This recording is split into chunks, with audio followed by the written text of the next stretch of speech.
Su Jin merely bowed a few times before the 9 star lanterns, then entered a realm capable of drawing starlight into himself. Afterward, he offered another bow before the 9 star lanterns. Chapter 1. Sanxia in the year 1762 of the Doli calendar, in the early morning of June. Yinzhou, Jinshan County, within the Jinshan Dao Academy. The sky was on the brink of dawn, a prelude to the break of day. To the sound of a hurried drum, the apprentices of Jinshan Dao Academy rose, yawning, and proceeded to attend to their daily rituals. Su Jin was no exception. The latrine was equipped with bamboo scoops, and while their purpose was self-evident, the key aspect was their reuse. The previous apprentice would finish, and the next would use the same scoop after a quick rinse in a bucket that had likely not been changed in ages, the water murky. This alone had been intolerable for Su Jin, who had traversed to this world just a few months prior. After more than 3 months in this realm, having long since forgotten the allure of long legs, slender waists, and dark, straight hair, as well as the delights of beer, crayfish, and spicy hot pot, Su Jin now yearned solely for the affordable and effective toilet paper from his previous life. Having resolved his personal matters, Su Jin followed the throng of apprentices to the morning class square of the Jinshan Dao Academy. Quickly locating his designated spot, he shed his outer garment, revealing a lean frame that at the center of his chest. A circular tattoo, roughly the size of an infant's fist, was faintly visible, its design blending seamlessly with his skin. In the entire morning class square, apart from a few women, nearly all the male apprentices like Su Jin had removed their upper garments. Yet, while most of them were robust, Su Jin's wiry physique was an anomaly. The body Su Jin inhabited since his arrival bore certain issues. Moments later, a beam of light broke forth from the east, accompanied by the urgent sound of metallic clashing, as a tall, slender woman clad in light blue attire and veiled in a gossamer fabric appeared at the forefront of the square like a whirlwind. Even after witnessing this scene countless times, it never failed to astonish Su Jin. Not even the renowned athletes of his past life could match the speed of the limping instructor, Ning Yuchan. She was the mentor for this spring's stargazing class, referred to by the youth as Iron Crutch Ning, or sometimes Ning Rakshasa, while many privately called her Ning the Lame. A title Su Jin dared not utter. Sanxia style, begin. The boys immediately stepped forward, crouching slightly with their hands in a virtual embrace, facing the first light of dawn, eyes gently closed as they began to perform the breathing exercise, mimicking the rising sun, with each inhalation and exhalation lasting 10 seconds. In mere moments, changes were evident among the hundreds of youths, with clear distinctions among them. One boy, with a single breath, caused the star pattern on his chest to shimmer, emitting a faint starlight that enveloped his torso and began to spread towards his arms and right leg. Instructor Ning Yuchan's gaze fixed upon this boy, evidently pleased. A dozen others similarly radiated faint starlight from their chest patterns, though most only covered their torsos, with a few extending towards their hands. Over 40 boys saw their chest patterns emit light only within their upper bodies. The remaining 300 apprentices, like Su Jin, displayed dim star patterns, occasionally flickering to life only to swiftly fade once more. Ning Yuchan's eyes roamed over these youths. With only a few days remaining, it remained uncertain how many would succeed in solidifying their star patterns. At that moment, Su Jin diligently practiced the Sanxia style, envisioning the star pattern on his chest while imagining the dawn light being drawn into him and then into the star pattern. His concentration was intense. With each breath, the star pattern on Su Jin's chest flickered with weak starlight, but each time it glimmered, it quickly extinguished. Yet, as he continued the Sanxia practice, the duration of the starlight illuminating his chest grew longer, and the likelihood of a complete illumination increased. Even instructor Ning Yuchan cast her gaze towards Su Jin with increasing frequency. Su Jin was somewhat unique, and she harbored hope for his success in solidifying the star pattern. Suddenly, Ning Yuchan's attention shifted towards Su Jin, as his once rosy lips turned a shade of dark blue, the color draining from his face. Not again. With a silent sigh, instructor Ning Yuchan approached Su Jin, but before she could reach him, he emitted a soft groan and collapsed to the ground. As had happened several times before, Su Jin's lips were blue, his heartbeat thunderous, and perspiration streamed down his body. He gasped for air desperately trying to grasp the pouch at his waist, but failing to do so. Before instructor Ning Yuchan arrived, a boy named Qian beside Su Jin skillfully retrieved a heart-saving pill from the pouch and placed it in Su Jin's mouth. Focus solely on the Sanxia breathing style. Do not engage in any other thoughts. Moments later, Su Jin's breath began to stabilize, the bluish hue on his face receding. Only then did Ning Yuchan leave, advising, "You are unwell, do not practice today," shaking her head in resignation as she spoke. Su Jin possessed notable talent, yet his body was problematic, likely a congenital issue. Su Jin felt equally helpless. This scenario had recurred thrice since his arrival in this world. Moreover, based on the limited medical knowledge he had gleaned from certain videos in his previous life, this body likely suffered from congenital heart disease. His predecessor probably succumbed to this condition, and he had triggered 4 episodes during his training. This world remained a source of intrigue, with tales of stargazers who could chase the stars and moon, and Su Jin was eager to explore, especially with the training opportunity before him.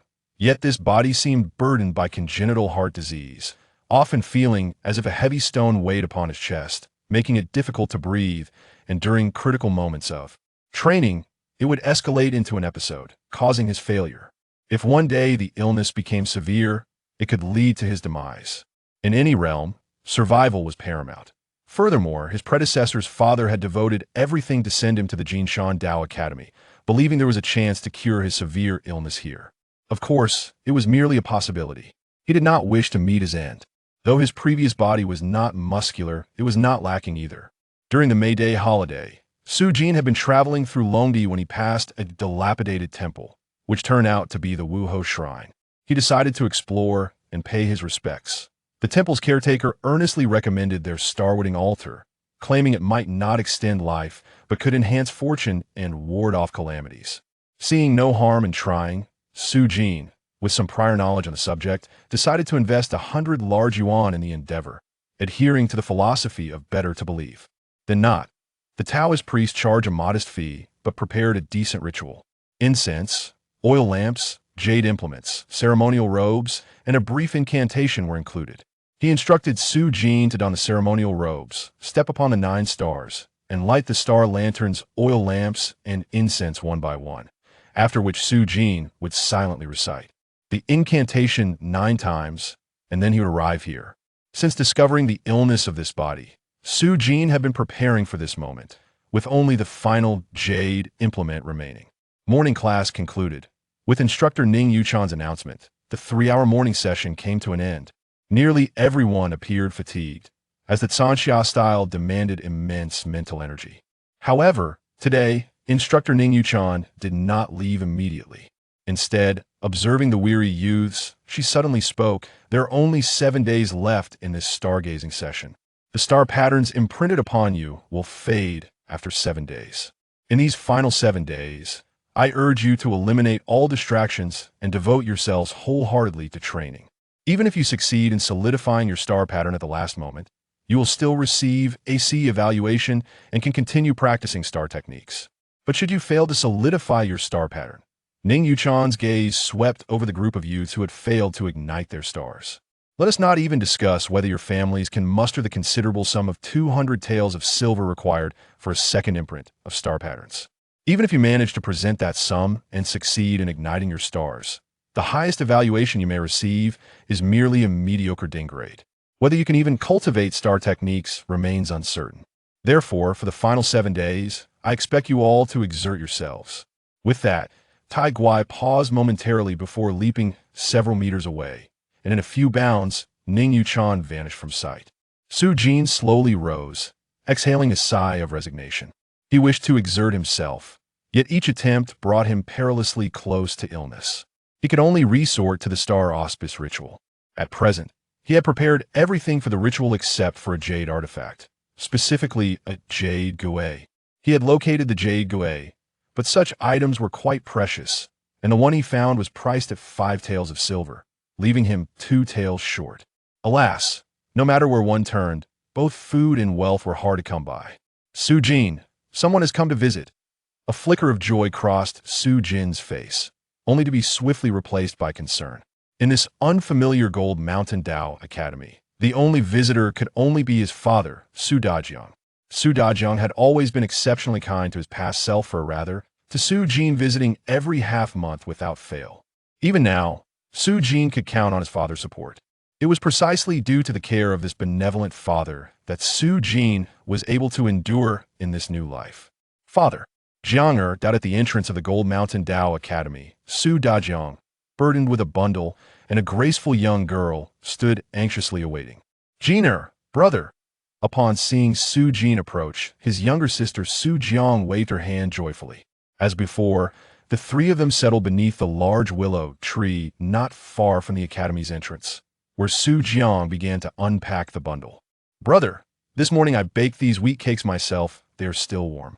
Brother, these are the fava beans I stir-fried. They are quite crispy. Brother, these are the field frogs father caught in the fields. I've cooked them and sautéed them in oil. They are delicious. Do try some. Once seated, the 14-year-old Jiang did not cease her chatter, continuously offering Su Jin food. He, too, indulged heartily. The academy provided meals for those who had not ignited their stars, ensuring they were well fed. Su Jin, being frail, received extra silver from Su Dajiang to purchase nourishing food, and though it was not much, he saved every bit. This was not a complaint, rather. Su Jin understood that Su Dajiang had given his all for him. Father, Jiang, you should eat as well. Yes, Su Jin spoke while eating. He noticed that both Su Dajiang and Su Jiang simply nodded, but refrained from partaking themselves, secretly saving the food for him. After a few bites, Su Dajiang made an excuse to step aside, unwilling to consume such fine fare. Once the meal concluded, Su Jiang returned from the riverbank with water. Brother, lie down on this stone. I will wash and comb your hair. Look at your hair. It's a mess. Su Jin awkwardly consented, lying down obediently. The second issue of crossing over was indeed the matter of long hair. Previously, the short-haired Su Jin had no idea how to manage his flowing locks. Although he had made some progress in grooming recently, it still remained rather unkempt. Every time his sister Su Jiang visited, she would wash and comb his hair. Beneath the willow tree, with sunlight filtering through, Su Jin lay on a large stone while Su Jiang, with a small wooden comb, diligently styled his hair, a gentle breeze swaying around them. In this moment of tranquility, Su Jin felt a peace he had never experienced in either his past life or this one. Having a sister was quite a blessing, he mused. A sister as elegant and gentle as Su Jiang was a rarity indeed. Before long, Su Jiang had tidied up Su Jin's hair, neatly tying it back, leaving him with a refreshing sense of clarity. Jin, how is the progress with igniting your stars? At that moment, the ever-concerned Su Dajiang approached, having avoided the conversation until now. Not yet, Su Jin replied glumly. I feel I am close, but then my illness strikes. Alas, Su Dajiang sighed deeply, his eyes devoid of disappointment, filled instead with concern and sorrow. Even Su Jiang's expression turned tense. What shall we do? Brother, your chance to ignite your stars is approaching. A stern glance from Su Dajiang silenced her, and Su Jiang bit her lip. Your brother is not lacking in effort. I believe that with a little more determination, he will surely succeed in these final days. Yes, yes. Jiang nodded vigorously. With that, Su Dajiang retrieved a small cloth pouch from his robe. Jin, this contains 2 taels and 3 qian of silver. Use it to buy some nourishing food. Do not skimp. You need to be well fed to have the energy to focus on igniting your stars. I still have the strength to earn more silver. Indeed, I can also mend clothes and earn some money, Su Jiang chimed in eagerly. Su Jin hesitated, his lips twitching, but ultimately accepted the small pouch. Father, Jiang, please take care on your journey back. Upon returning to his room, Su Jin felt a swirl of emotions. What if he succeeded? He found himself reluctant to part with his sister. After pondering for a while, Su Jin rose to inform the instructor of the star martial arts classes of his absence. With sufficient funds, he needed to prepare for the auspice ritual. Survival must come first. It was likely that his predecessor had succumbed to illness.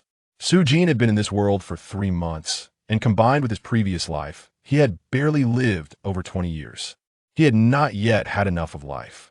Over these past 3 months, Su Jin had thoroughly investigated the information and prices of the items he needed to procure.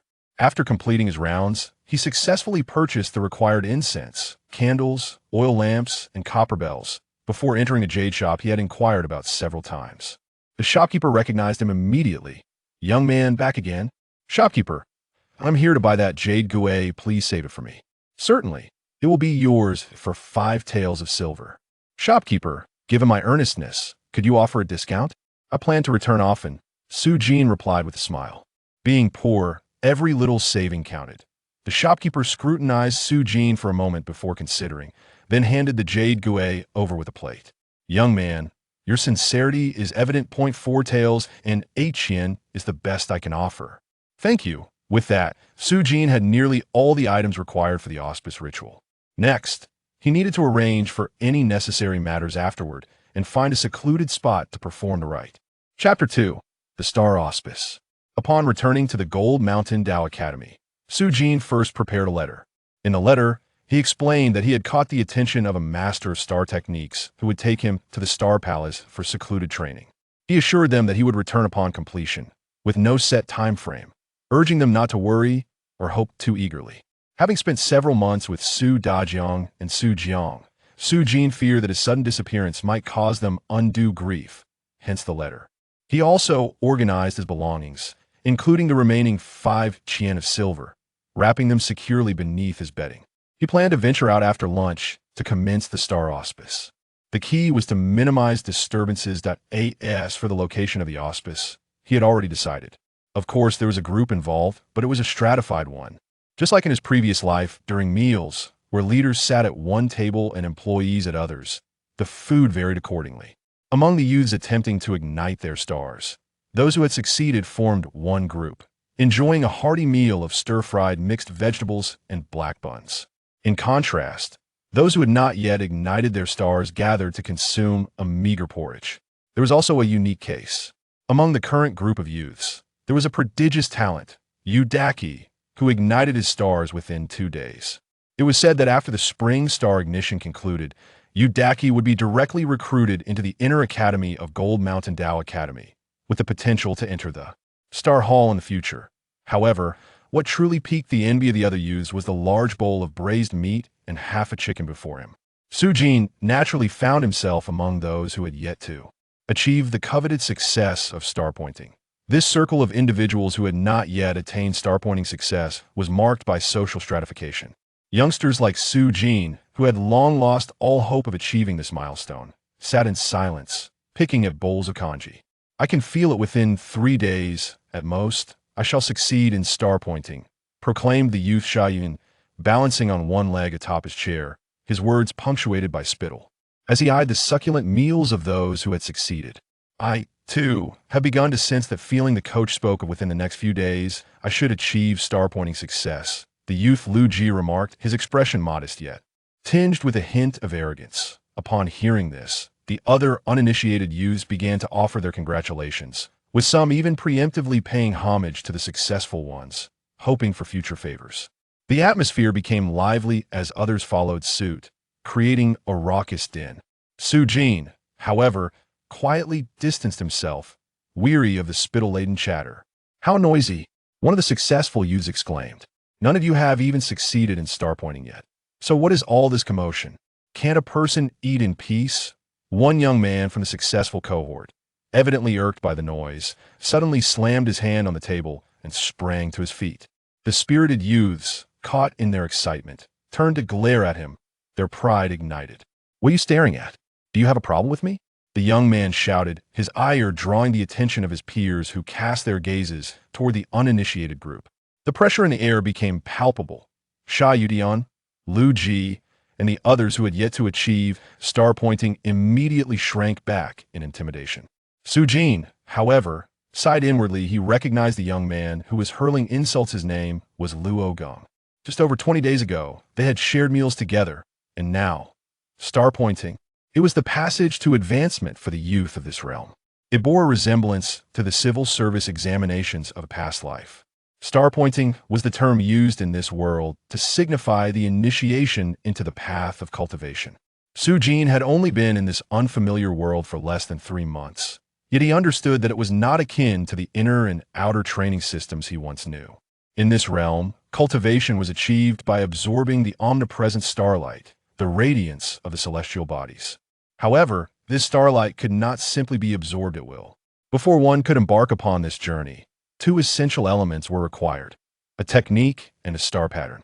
The technique was straightforward morning practice of the Sanxia style and evening practice of the Inhui style. Even Su Jin's father, Su Dajiang, was aware of this. The crux lay in the star pattern. Only a skilled star master could imprint the star pattern onto an individual. Once the star pattern was imprinted, one could then absorb the ubiquitous celestial brilliance through the Sanxia and Inhui techniques. The initial imprinting of the star pattern required 50 taels of silver, which was said to be a discounted price from the Jingshan Dao Academy. The imprinted star pattern could remain on the chest for 3 months if it was fully ignited and solidified within that time frame. It signified successful entry into cultivation, or star pointing success. Should one fail to achieve this within 3 months, the star pattern would completely dissipate. Without a star pattern, no effort in practicing the Sanxia and Inhui techniques would yield any result. Achieving star pointing success within 3 months indicated a natural talent for cultivation failure. To do so implied the opposite. The Jingshan Dao Academy held star pointing events biannually in spring and autumn. Those aged 15 to 30 could participate by paying the requisite fee to have their star patterns imprinted and attempt star pointing. Su Jin, still shy of 18, had been sent by his father, Su Dajiang, who had sacrificed much to ensure Su Jin's participation in the spring star pointing event. This was not solely for the sake of advancement. It was said that a renowned physician had diagnosed Su Jin with a congenital heart condition untreatable by conventional means. Should he succeed in star pointing, there was a possibility of healing. If not, it was feared he might not survive past 18. When Su Jin arrived in this world, he had only 90 days until his predecessor's 18th birthday. This urgency weighed heavily upon him, as the ailment of his predecessor had proven fatal. If he, as the successor, failed to achieve star-pointing success, he might also meet a similar fate. He had already experienced near-fatal episodes multiple times, which was terrifying. He truly felt death was close at hand. In reality, 3 days had already passed out of the 3 months and 90 days allotted, leaving him with a mere 7 days. Yet, considering Su Jin's current condition, the likelihood of him achieving star-pointing success seemed virtually impossible due to his congenital issues. In fact, Su Jin recalled that on the very first evening of the star-pointing season, he had felt the sensation described by Coach Ningguang, overwhelming influx of starlight filling. His star pattern, his talent, should not be lacking. However, just as that sensation emerged, he experienced symptoms of illness: bluish lips, profuse sweating, and trembling hands. He had failed. Subsequently, Su Jin pondered the idea of utilizing prolonged practice of the Sanxia and Inhui techniques to enhance his body's resilience, thereby facilitating star pointing. Success that he attempted to push for success every 20 days, yet each time ended in illness. This morning's efforts had been his final attempt. Yet again, he fell ill. He did not wish to die. After the meal, Su Jin had a familiar youth request a leave of absence for him and prepared letters and packages for Su Dajiang and the others. He bathed with cold water to cleanse himself, then changed into another set of clean garments sent by Xiao Jianger, completing the ritual cleansing process. Su Jin departed the Dao Academy just as darkness began to settle. The Jingshan Dao Academy was bustling with activity, and as long as one possessed a waste token, entry and exit were unrestricted. On his way, Su Jin purchased 3 fruits with the copper coins he had set aside, considering them offerings. A heartfelt gesture sufficed. The more formal sacrificial offerings were beyond his means, and the Taoist priest had not utilized them either. The Jingshan County city was nestled against the Grand Qing Mountain, through which the Jinsha River surged forth, winding through the city. The unconventional method Su Jin employed for invoking the stars would take no more than a quarter of an hour, unlike the 7 days and nights required in his past life. The Guang platform was not far from the Dao Academy, and he arrived in half an hour. However, Su Jin did not rush to ascend the platform. Instead, he circled the Guang platform, which stood 5 meters high and measured 3 meters in length and width. He wanted to ensure no beggars or onlookers lingered nearby, as their curiosity could disrupt his star invocation. Finding the area deserted, with the moon high and stars shimmering, Su Jin climbed onto the Guang platform. A gentle river breeze brushed against him, alleviating his concerns about extinguishing the star lamps. Recalling the details from his memory, Su Jin oriented himself toward true north, arranged the fruit offerings, and then set up 9-star lamps, oil lamps, according to the positions he remembered, followed by the incense burner and candles. Not rushing to commence, Su Jin circled the platform once more, scanning the surroundings to confirm no one was present. Only then did he produce a fire starter, igniting each star lamp one by one. Once all the star lamps were lit, Su Jin held a jade tablet, bowing 3 times toward the offerings facing true north. He then stepped in the direction of the star lamps, placed his feet upon the 9 stars, burned incense to open the altar, and recited the star invocation incantation while holding the jade tablet. North Dipper 9 sovereigns, celestial star lords, I, disciple Su Jin, burn incense to beseech you. I, disciple Su Jin, with utmost sincerity, invoke the stars to dispel calamities and beseech the star lords for blessings and protection. Chapter 3. Kendotai Silence. As the 9-fold star supplication incantation concluded, Su Jin felt his heart racing with anticipation. Why was there still no response? After completing the incantation, he had felt a surge of brilliance, as if the world had spun around him. Now, however, there was only silence. The star supplication should have succeeded, so could it be that this realm lacked the mythical Bei-Do Jiuxing? That seemed implausible. If that were the case, how had he been transported here after the ritual? Was it simply a case of being too far away? What if he could never return? Did he have to wait for fate to take its course? Just as Su Jin was consumed by anxiety and confusion, a sudden change occurred on the Guan Hitai. In an instant, the star supplication altar on Guan Hitai illuminated brightly, almost blindingly. A portion of the stars in the sky seemed to twinkle momentarily. For that fleeting moment, the altar radiated such brilliance that all its light seemed to converge within Su Jin's being. The next moment, all 9-star lamps extinguished, and the incense turned to ash. However, it was the jade guay in his hand that startled Su Jin most. The once cool and slightly warm jade guay suddenly crumbled to dust, shocking Su Jin into opening his eyes and surveying his surroundings. In that first instant of sight, Su Jin's face was filled with disappointment. He was still on Guan Hitai, still in the Jinshan Jun city of Yinzhou, still trapped in this realm. He had to continue waiting for his fate. Overwhelmed by despair, Su Jin sank despondently to the ground. How had the star supplication ritual failed? Suddenly, amidst his deep disappointment, Su Jin realized that the ritual had not, in fact, failed. Observing the altar closely, he noted that although all 9 lamps were extinguished and the oil, wicks, and metal lamp holders had turned to ash, such anomalies would not occur if the supplication had truly failed. What then had transpired? Or rather, what transformation had taken place? After scrutinizing the altar, Su Jin closed his eyes to reflect on everything that had just occurred. This method of reflection was a treasure he had learned in his past life. Whether he experienced progress or setbacks in exams or faced challenges at work, Su Jin would always close his eyes to contemplate, analyzing successes and failures to uncover problems. However, just as he closed his eyes this time, an unusual phenomenon re-emerged. The star supplication altar appeared once more, but this time within his mind. A brand new altar materialized in Su Jin's consciousness, complete with a jade guay that resembled the one that had just disintegrated in his hand. There was also an altar, but it bore only a single bright and shining star lamp. What was this? Su Jin was engulfed in confusion when he suddenly noticed that the jade guay at the center of the altar seemed to bear inscriptions.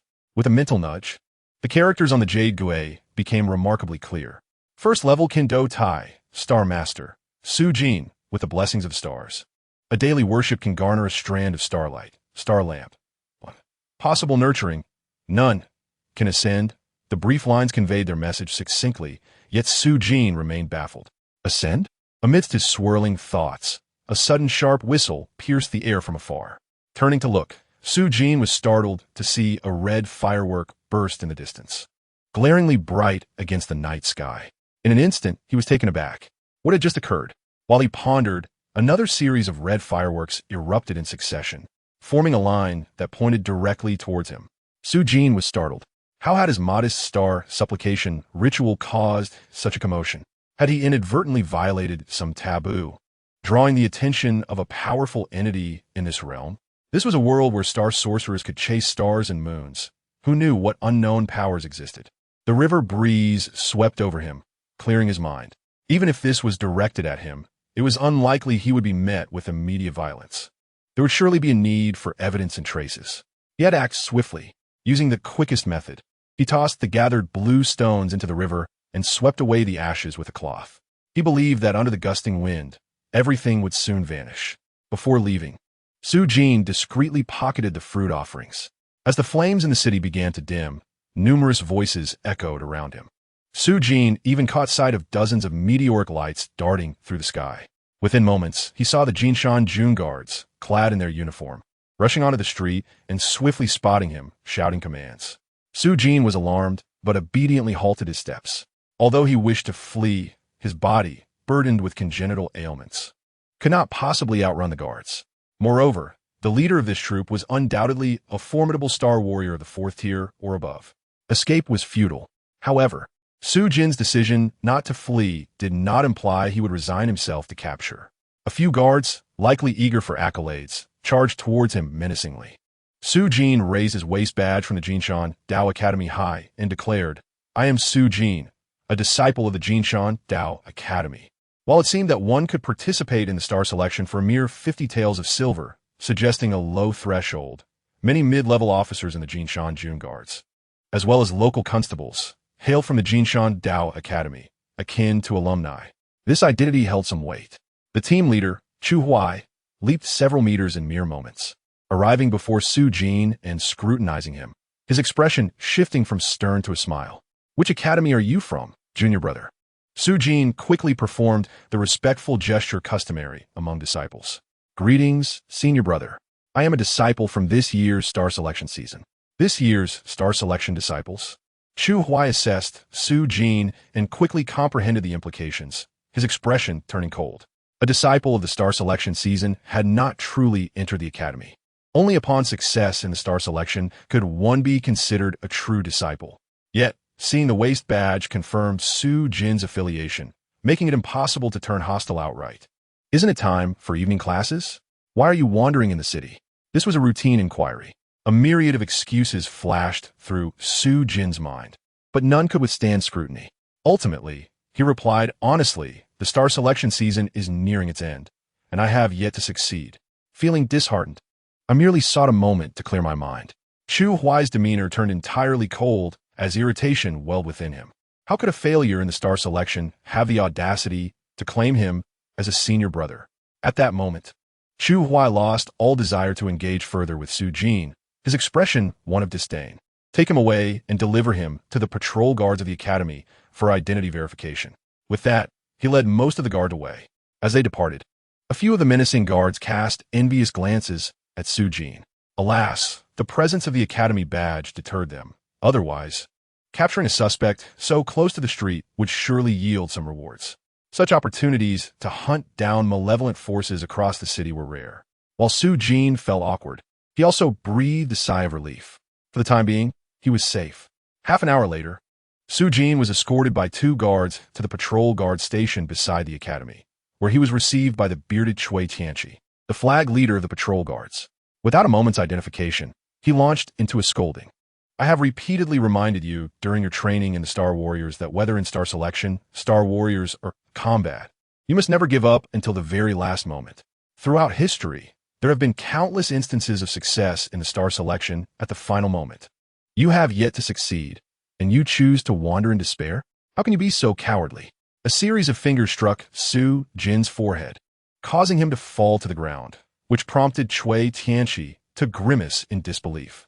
Was he really that fragile? Chui Tianqi was one of the instructors at the Dao Academy, particularly known for teaching Xingwu, and he had a notable impression of the frail Su Jin. "Hurry up and leave. There are still several days until the Star Point ritual concludes. Do not give up."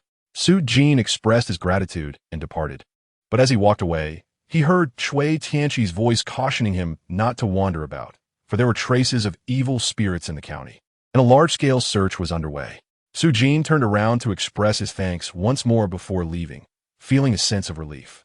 It was merely evidence of evil spirits in the county and not due to his star-warding attempts.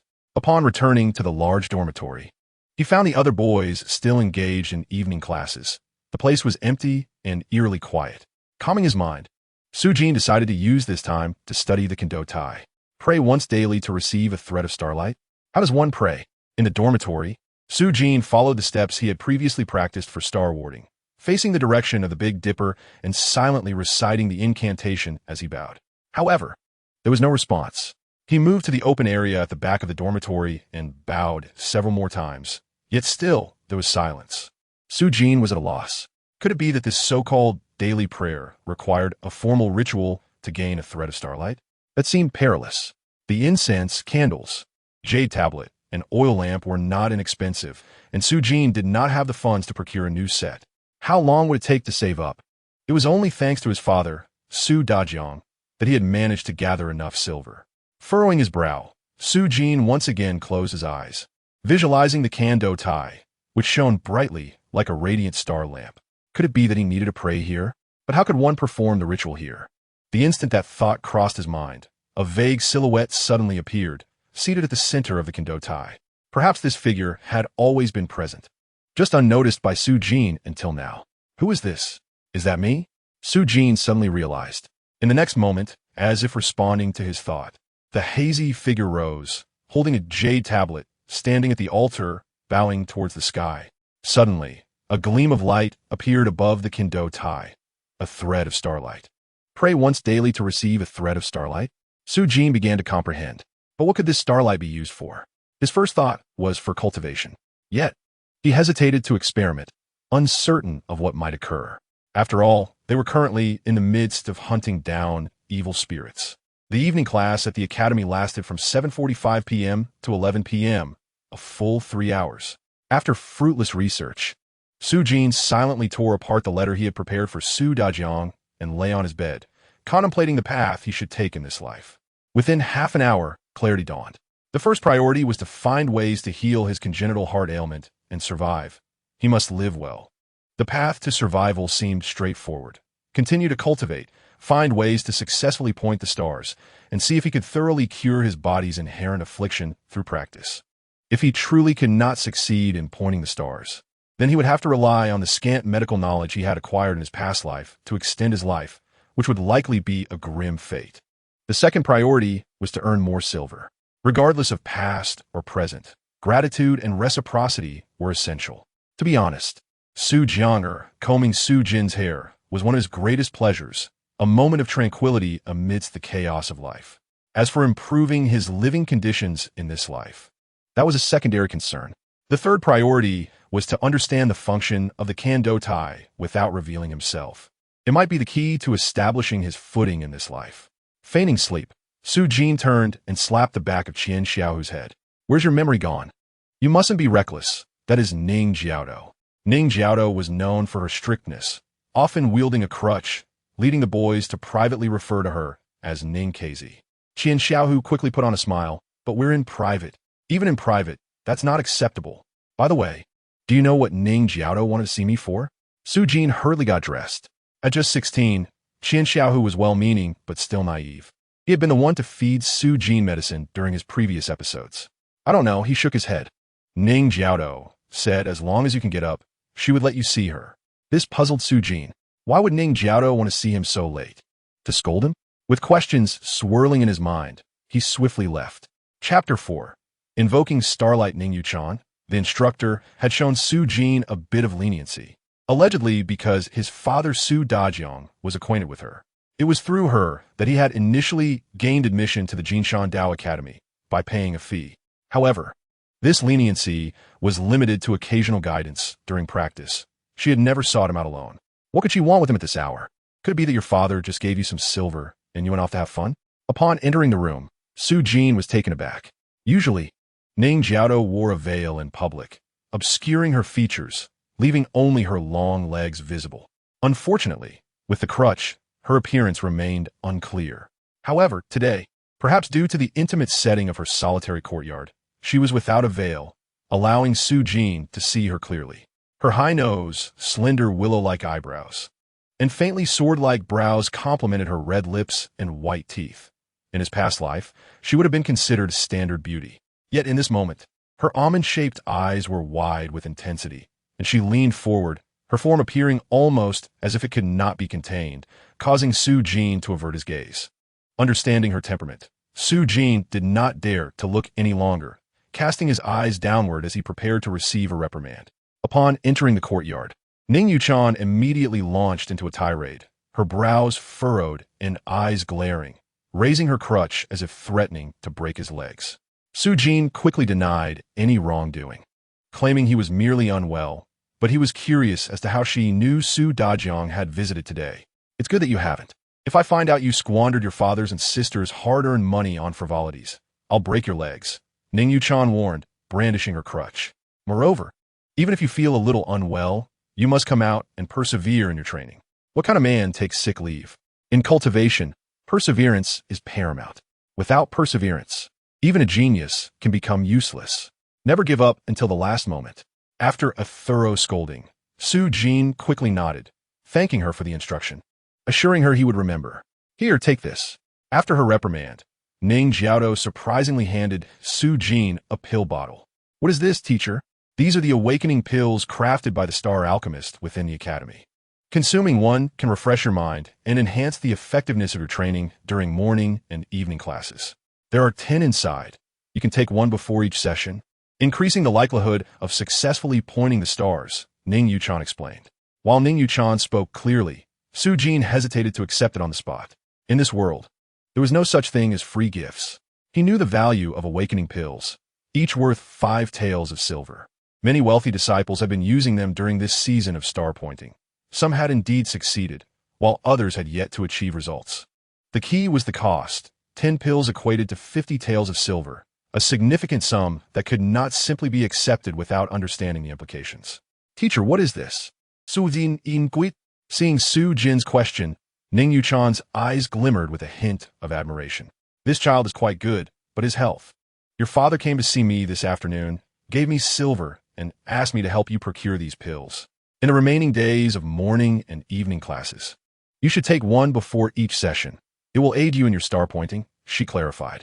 Su Jin was astonished. 50 taels. Where had his father Su Dajiang acquired such a sum?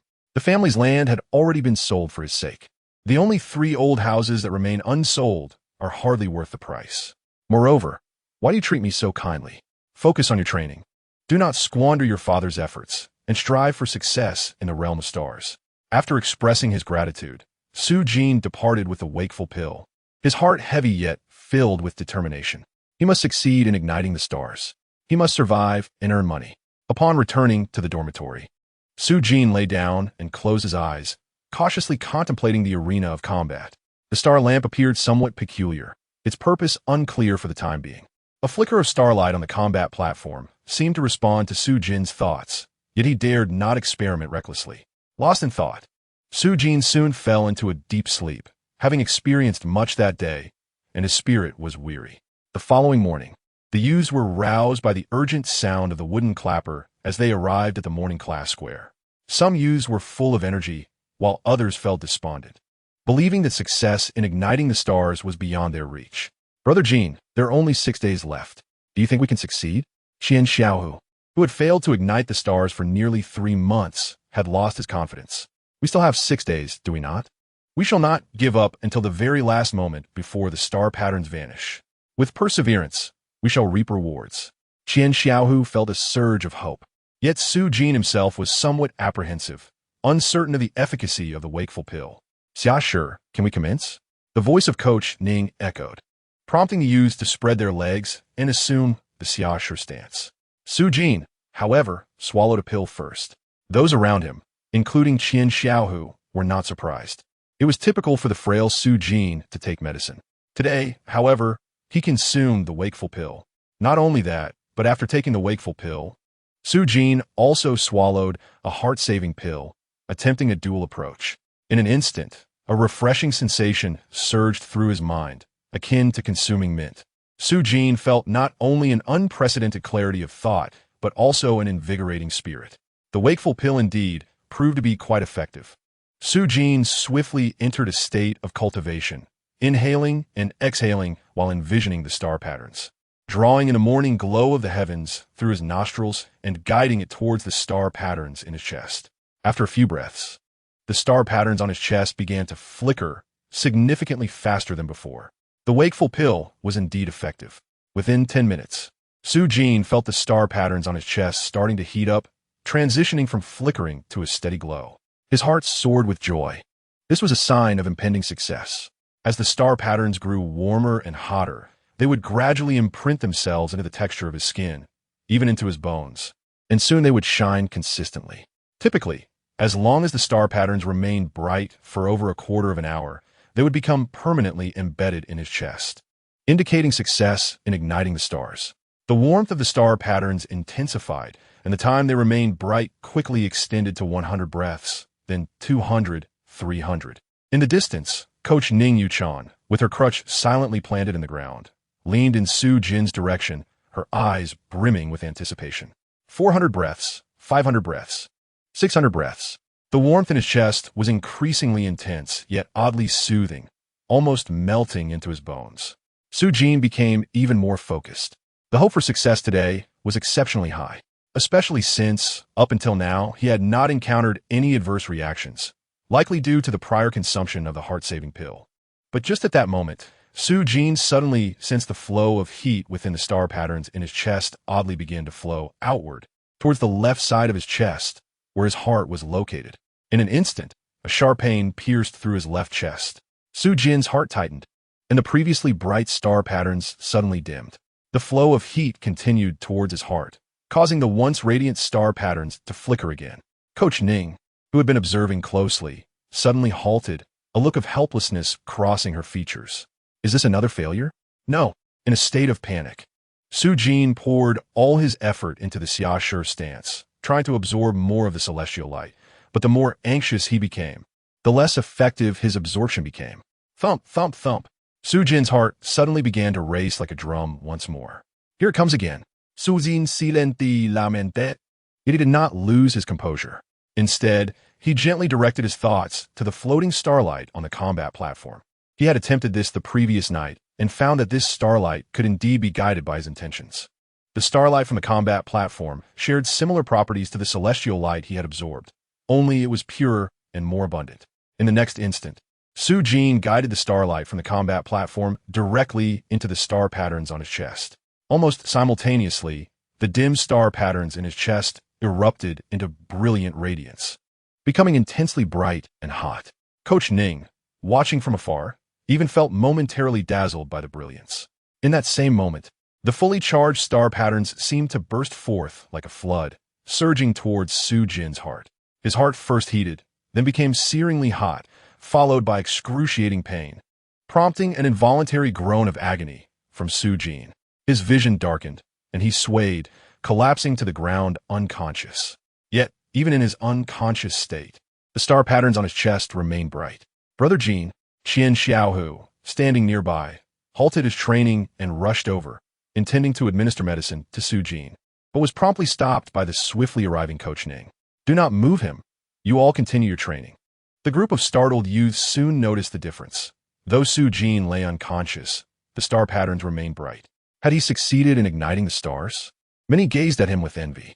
However, as time passed, after several hundred breaths, the star patterns on Su Jin's chest gradually dimmed, and confusion returned to the eyes of the onlookers. Had he truly succeeded? Coach Ning leaned down, placing 2 fingers on Su Jin's neck to feel his increasingly vigorous pulse, a smile of joy appearing on her face. Whether or not he had succeeded in igniting the stars was indeterminate from her pulse check, but she could ascertain that today's morning class had cured Su Jin's congenital condition. She had checked his pulse several times before. Although he was a youth, his pulse had always been weak and frail, never as strong as it was now. It seemed that the physician's guidance to Su Dajiang was indeed true. Attempting to ignite the stars could truly heal congenital ailments. Chapter 5. Wu Dou Killing Fist. After the blissful slumber, Su Jin awoke feeling remarkably refreshed. Roused by the sound of the clapper, he stretched luxuriously, feeling invigorated. Previously, due to his congenital condition, he often found it hard to get enough sleep. And even after a full night's rest, he still felt fatigued. Brother Jin, you are awake. Suga, you are awake. As soon as he regained consciousness, Qian Xiaohu and the other boys in the dormitory surrounded him, all curious gazes fixed on his chest. Su Jin was taken aback, but quickly realized their intention. They were eager to discover whether he had succeeded in igniting the stars. Su Jin himself was keen to know as well. With a thought, he focused on the star patterns in his chest, and in an instant, they emitted a faint glow, clear and distinct in their design. Weak yet stable. It worked. It worked. Congratulations, congratulations. Congratulations, Brother Jin. The entire dormitory erupted in excitement. Even as Su Jin prepared to step out for a moment, dozens of boys from the same dormitory crowded around him, eager to engage him in conversation. It was not that these boys were particularly opportunistic. Rather, they genuinely sought to glean insights from Su Jin, hoping to achieve their own success in igniting the stars. After all, they could not approach Udaki, who had succeeded in igniting the stars within 3 days. His experience was utterly unattainable. Could such talent truly be learned? Payton Siu Xiao, who achieved the first star point in 8 days, Zhou Du, who did so in 21 days, and Lu Xianbing, who took 29 days, are undoubtedly endowed with innate talent that cannot be replicated.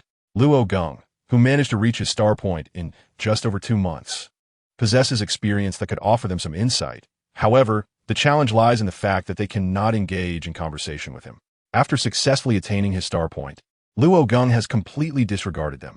The experience of Su Jin, who succeeded in achieving his star point after 83 days, has become their most preferred option. Whether this so-called experience will indeed assist them is uncertain. Yet it undoubtedly instills a sense of anticipation and confidence in these youths who have yet to achieve their star points. Surrounded by admiration, Su Jin was just in time for Luo Gong and the others, who expressed their displeasure with a snide remark. Qian Xiao, Hu, and the other youths immediately rallied around Su Jin, refusing to be outdone. However, Su Jin graciously stepped aside, recognizing that, given his current stature, it was wiser to adopt a more humble demeanor. Have you succeeded? Before the morning class commenced, the instructor Ning Yuchan approached the spirited Su Jin and inquired. Upon receiving a nod from Su Jin, her slender brows arched slightly, indicating a hint of joy concealed beneath her veil. Is her health restored? She asked again. I feel invigorated, and my breathing has become smooth. I should be completely healed, Su Jin replied. Previously, he had felt as though a heavy stone pressed against his chest, impeding his breath. But upon awakening this morning, that discomfort had vanished entirely. That's wonderful news. It is a testament to your father's dedication, Ning instructed. Now, focus on your training in the coming days and strive to break through to the first level of Sanxia. Sanxia rise. As Ning called out, the youths immediately stepped forward, slightly crouched, with hands held in an embrace, greeting the first rays of dawn, their eyes gently closed, mimicking the act of inhaling and exhaling as they welcomed the morning glow. Su Jin followed suit. However, this time, as he commenced the Sanxia technique, the star patterns on his chest began to radiate, their brilliance distinctly visible. As he practiced the Sanxia technique, warmth radiated from his chest, and the starlight at the center, marked by the star patterns, grew increasingly luminous. Achieving a star point establishes the foundation for cultivation, yet it marks merely the beginning of the journey. The subsequent task is to continuously accumulate star power and refine it throughout the body. The process of amplifying and refining star power, which permeates the entire being, serves to strengthen and transform one's physique. Once the star power has been refined through the chest and abdomen, the internal organs will fortify, leading to a significant enhancement of various physical qualities, thus achieving the first level of Sanxia. According to Ning, reaching this level will elevate one beyond the ranks of ordinary individuals, making them a promising candidate even within the military. The morning sessions of Sanxia and Inwi techniques primarily serve to channel and accumulate starlight and star power. Only with star power can one refine the body. To refine the body, the star power must be activated through martial techniques. However, since Su Jin has just succeeded in achieving his star point, he must now focus on fully accumulating star power. During the continuous practice of the Sanxia technique, Su Jin could palpably sense the increase of star power within him. The luminescence emanating from his chest reflected the magnitude of the star power. In the midst of his training, Su Jin glanced at the Kendo platform, which appeared as it had the previous day, a single star lamp flickering with brilliance, a wisp of starlight hovering above it. To be precise, it was more than half a wisp of starlight. This revelation astonished Su Jin, The night before, in a moment of desperation, he had drawn this wisp of starlight into his body, curing his congenital heart ailment and enabling his successful star point achievement, which had consumed a portion of that starlight. It seemed that there was still a substantial amount of this starlight remaining. With a thought, the small figure on the Kendo platform resumed its ritual, and within 3 breaths, another wisp of starlight appeared above the platform, transforming the floating starlight into a wisp and a half. "What are you doing?" A commanding voice suddenly boomed, accompanied by a gust of wind that startled Su Jin. It was instructor Ning Yu-chan, who had abruptly appeared before him, her chest still heaving with exertion as her iron crutch hovered just an inch above Su Jin's head. Distraction during training is the gravest mistake. Having just succeeded in achieving your star point, how can you expect to accomplish anything if you allow yourself to become complacent and distracted? Remember, diligence can compensate for lack of talent. Although you took 83 days to succeed, through hard work, you can still achieve remarkable feats. Be observant, Ning. Having detected Su Jin's distraction while patrolling the morning class, swiftly reprimanded him, and after a scolding, she did not forget to encourage him. A truly commendable teacher. Su Jin could only nod fervently in agreement. "All right, you have successfully achieved your star point. Move over there to facilitate your training. Staying here might disturb others who are still striving for their star points." Su Jin nodded in acknowledgement. After exchanging an encouraging glance with Xian Xiao, who beside him, he made his way towards the eastern part of the morning class square, amidst the envious gazes of his peers. In terms of training locations, there was little difference. The most significant distinction lay in the fact that the center of the morning class square was occupied by those yet to achieve their star points, practicing the static Sanxia technique, with a space of 1 square meter sufficient for each. In contrast, the successful youths on the eastern side occupied approximately 2 square meters each, as they practiced dynamic techniques in addition to the static ones. The balance of movement and stillness is essential to refining the body and breaking through to the first level of Sanxia. Greetings, fellow disciples. Upon reaching the eastern side, Su Jin found a spot and greeted his peers, many of whom had already achieved their star points, and smiled back in acknowledgement, signifying their camaraderie as true brothers in the academy. Some, such as Luo Geng and the others who had achieved their star points earlier, merely cast a glance at Su Jin before returning to their training. At the forefront, the current first-place achiever of the star point season, Yuda Chi, remained diligently focused on his practice, undeterred by Su Jin's arrival. Indeed, true geniuses are characterized by their relentless hard work. Stepping forward, slightly raising his head, Su Jin envisioned the star patterns and the celestial bodies, seamlessly transitioning into the Sanxia technique, accumulating star power while feeling the continuous increase of star power within him. Yet, after merely half an hour, he sensed a swelling sensation in his chest.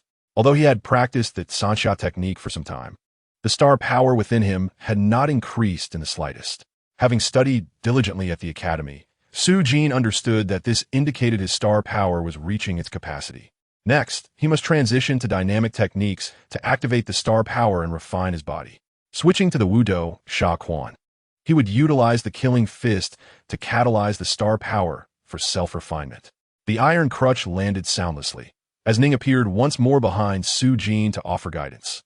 Without further ado, Su Jin bowed and prepared to strike, executing the first move of the Wudo Sha Quan, East and Yin Yang. Since joining Jinshan Academy, Su Jin had been attending a 1.5-hour course on the 6 arts of star martial arts daily, which included instruction on the Wudo Sha Quan.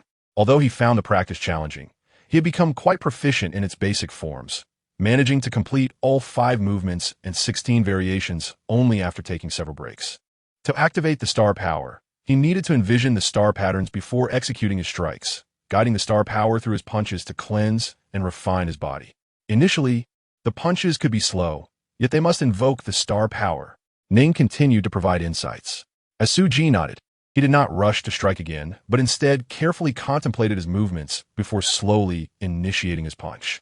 With both fists slicing through the air, he completed the Yin and Yang move. Suddenly, the starlight on his bare chest blazed brightly, signifying that Su Jin had successfully activated the star power with this punch. With the support of the star power, he felt a subtle gust of energy emerge. However, perhaps due to his body not being fully refined, the star power did not fully erupt outward, but rather surged within his chest, leading to a painful, throbbing sensation. The pain caused Su Jin's lips to twitch slightly. Yet swiftly, the star power within the patterns flowed back, alternating between warmth, tingling, and other sensations at the site of the recent explosion.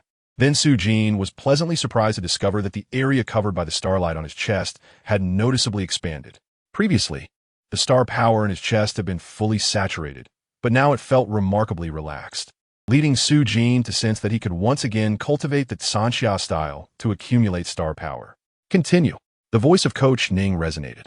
Upon hearing this, Su Jin resumed his practice of the Wudo killing fist, deliberately easing the intensity of his punches. The second form, Shi Qi Wan Shi, was followed by Nandang Lu Ha, Bei He Tian Lang, and finally Zhong Kue Ding Qian Koan. After a considerable duration of half a quarter of an hour, Su Jin completed this set of Wudo killing fist. However, this time, upon finishing, he felt entirely at ease, calm, and not the least bit breathless. In the past, he would be panting before even completing half of the set. Even more, to Su Jin's delight, after executing the Wudo killing fist once, the area covered by the starlight on his chest had significantly increased. When he successfully gathered starlight, the coverage was merely the size of an egg. After completing the Wudo killing fist, however, it had grown to the size of an apple. The progress of the starlight refining the body was visibly apparent. Beside him, Coach Ning nodded in approval. Although Su Jin's aptitude for starlight, having gathered it for 83 days, seemed average, his comprehension of the fist's power was commendable. Many youths needed to perform the Wudo killing fist 3, 5, or even 10 times before they could thoroughly complete the first round of starlight refining. Su Jin accomplished it in just one round, placing him on par with the top contender, Yuta Chi, of this session. The expansion of the starlight coverage was evident, yet the brilliance of the star patterns had dimmed. Upon introspection, Su Jin realized that the starlight he had previously drawn into his body using the Sanxia style had already been largely depleted. Understanding this, he continued to circulate the Sanxia style. Once the starlight accumulated again, he would employ the Wudo killing fist to refine his body, repeating this cycle to enhance his physique. After imparting this insight, Coach Ning departed to observe other youths. Su Jin, however, was deep in thought, accumulating star power to refine the body with a Wudo killing fist, depleting the star power, and then accumulating it again constituted a cycle. He pondered whether the starlight within the challenge platform could participate in this process. In Chapter 6, the reaction of great hunger, Su Jin did not immediately draw the starlight from the challenge platform into his body for cultivation. Instead, he continued his practice while observing others and summarizing their experiences. Essentially, the strength of the cultivation progress among those who had already gathered starlight, especially those who had not yet broken through to the first layer of Sanxia, was primarily indicated not just by the size of the starlight coverage, but also by a crucial and tangible metric: how many consecutive rounds of the Wudo killing fist they could perform. This metric represented the upper limit of star power that could be accumulated within their bodies. Those capable of executing the Wudo killing fist 3 times in succession were on the verge of breaking through to the first layer of Sanxia, while most others could only manage 1 or 2 repetitions. For instance, Luo Geng could only execute the Wudo killing fist twice in succession. Moreover, those who had recently succeeded in gathering starlight within the past month could generally only perform 1 or 2 rounds before needing to circulate the Sanxia style to draw in more starlight. Furthermore, different individuals displayed varying speeds in accumulating starlight. Even among those who could only manage 2 rounds of the Wudo killing fist, some accumulated starlight quickly, while others did so slowly. Su Jin noticed that after depleting the starlight on his chest, it took him approximately 10 minutes to draw in and fully accumulate starlight again. After 4 continuous cycles of cultivation, the area covered by the starlight on his chest expanded slightly once more, with the time required to draw in and accumulate starlight extending to 15 minutes. Su Jin began to feel fatigued, sensing a depletion of spirit. He observed that a few youths had already ceased their cultivation, each consuming medicinal pills and sitting in meditation. The pills looked quite familiar. Awakening pill. After a few minutes, those who had consumed the pills appeared revitalized and resumed their cultivation. So, the true purpose of the awakening pill was here. After completing the 5th round of cultivation, Su Jin once again assumed the Sanxia style, intending to draw in starlight for the next round of training. However, just 2 minutes into the process, he felt the speed of drawing in the starlight diminishing. After struggling for 5 minutes, a sudden headache struck him, accompanied by heart palpitations. Could it be that he was experiencing another episode? Su-jin opened his eyes in alarm, only to behold long legs and a silver crutch. You can no longer draw in starlight, can you? Ning yutan inquired. Su-jin note that each person's spiritual power is finite. Operating the Sanxia style continuously consumes your spiritual power. When you can no longer draw in starlight, it signifies that your spiritual power has reached its limit. This is also why the Academy arranges an hour of midday rest for you each day. The awakening pill revitalizes the mind. Consuming one can slightly restore your spiritual power, allowing for extended cultivation. It was only then that Su-jin noticed that half of the senior brothers, who could practice the Wudo killing fist to the east, had already finished their morning lessons early. Following Ning Yuchan's advice, Su-jin took an awakening pill, and within 3 minutes, the dizziness dissipated, allowing him to resume the Sanxia style for cultivation. Not long after, he felt a renewed pressure in his chest, and the starlight was fully accumulated, but deep within his mind, an overwhelming fatigue lingered. One awakening pill would essentially enable Su-jin to cultivate for an additional round. Combined with morning and evening practices, he could consume 2 pills a day, thereby gaining 2 extra rounds of cultivation time. Normally, one could practice 8 to 10 rounds in a day. If he continued taking the awakening pill for 4 or 5 days, it would equate to gaining a full day's worth of cultivation compared to others. It was indeed a helpful aid for practice. However, this thing was costly, consuming at least 10 taels of silver a day. Selling his entire family could hardly sustain such expenses for long. After completing 1.5 rounds of the Wudo killing fist, the star power accumulated within Su-jin was entirely depleted. Nevertheless, he did not stop. Instead, he focused his thoughts and drew in a sliver of starlight from the challenge platform directly into his chest. In an instant, he felt the familiar pressure return to his chest. The starlight that had been wholly consumed within him was instantly replenished. To Su-jin's surprise, the sliver of starlight from the challenge platform had not been fully depleted. Compared to the complete strand of starlight, nearly 1/3 remained.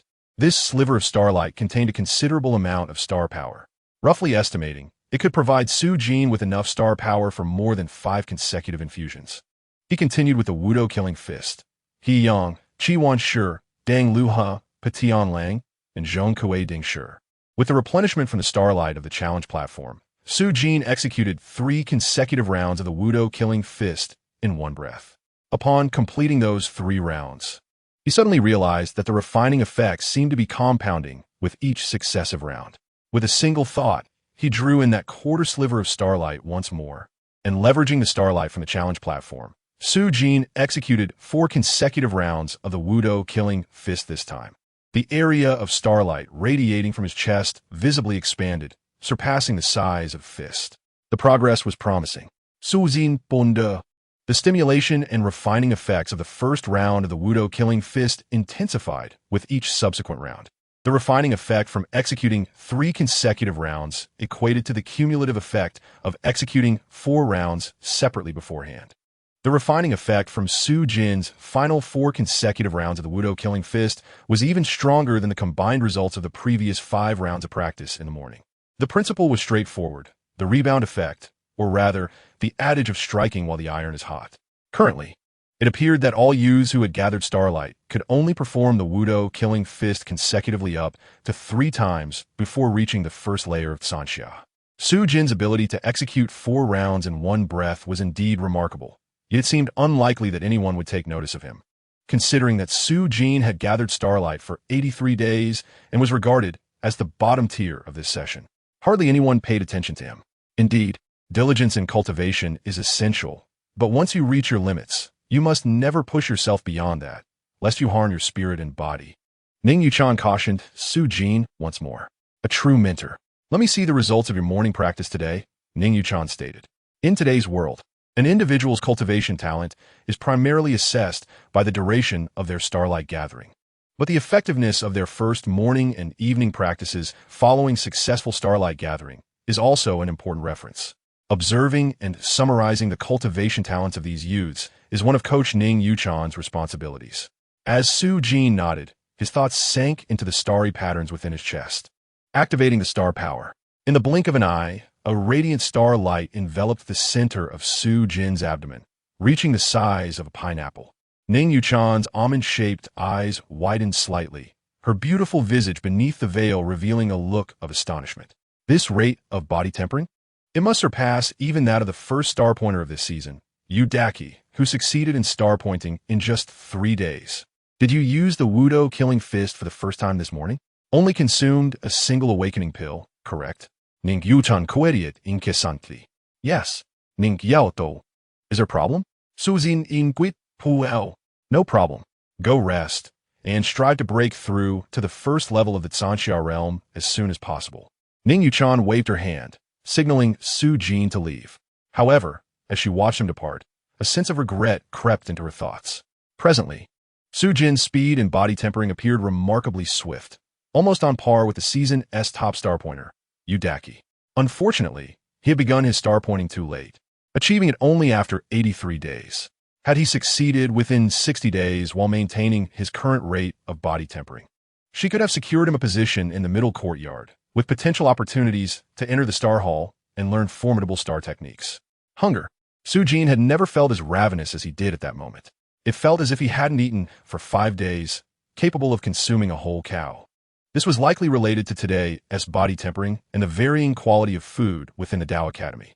Although there was still about a quarter of an hour before meals were served, Su Jin unhesitatingly made his way to the dining hall. He wanted to be first in line to eat. He was truly famished. Were it not for the assurance of food soon, he felt he could even gnaw on the leaves of the trees lining the path. According to regulations, after successfully star pointing, Su Jin was entitled to dine at the second stall, where meat dishes were served. Gazing at the steaming food, he nearly dashed in for a taste. Were it not for the chef at the helm of the kitchen wielding an enormous iron ladle. Noticing Su Jin's eager gaze, the chef at the second stall suddenly smiled and asked, "Are you very hungry?" Of course. Su Jin fixated on the pot, his stomach rumbling like thunder as he vigorously nodded. "Yes, master, I feel I could consume this entire pot."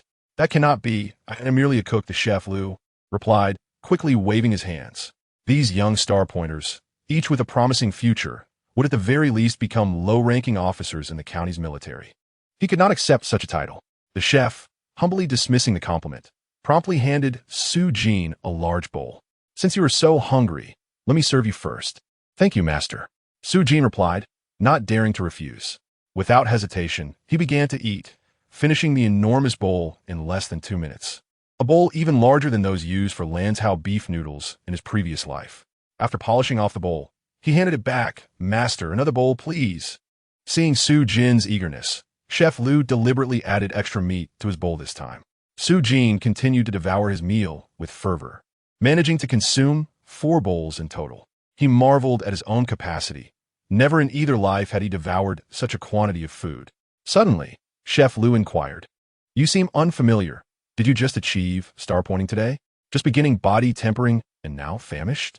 "Indeed. Is this how it is for everyone?" Su Jin felt slightly embarrassed about his voracious appetite. "Not quite." Chef Liu shook his head, causing Su Jin to feel bewildered. "Is everyone not the same? What about the others? Aside from the top star pointer of this season, Yu Xiaoge, who exhibited a similar intense hunger during body tempering. You are the second." Su Jin suddenly grasped something, his gaze turning contemplative as he regarded Chef Liu. With a smile, Chef Liu added, "Do not overthink it. I've been here long enough to have seen much. It has been over a decade since I started. It is said that those who experience a great hunger during body tempering usually progress quickly. When a body tempering speed is rapid, the burden and consumption on the body increase significantly, necessitating the use of medicinal pills for replenishment. Without them, one could harm their body or even undermine their foundation. Blood replenishing pills and foundation stabilizing pills from the Tao Academy's pill chamber are commonly used. Of course, even without the intense hunger response, if one has the means, regularly consuming blood replenishing and foundation stabilizing pills during the Tsanxia realm body tempering can also accelerate progress. Otherwise, one would have to deliberately slow their body tempering speed to avoid damaging their foundation, which will be detrimental. "Thank you for your guidance, Master Liu. My surname is Su, and my name is Jin. Do not mention it." As other young men gradually arrived to eat, Su Jin had already taken his leave. However, as he departed, A sense of melancholy settled in his heart. Purchasing medicinal pills required substantial amounts of silver. Why was he always short on money? How could he acquire some silver? Chapter 7. Seeking help. Jingu, I implore you to assist me. Jingu, please share your star-pointing experience with me. I will surely repay you. Yin Yi, I wish to succeed in star-pointing so my parents can live a better life. I beg you, help me.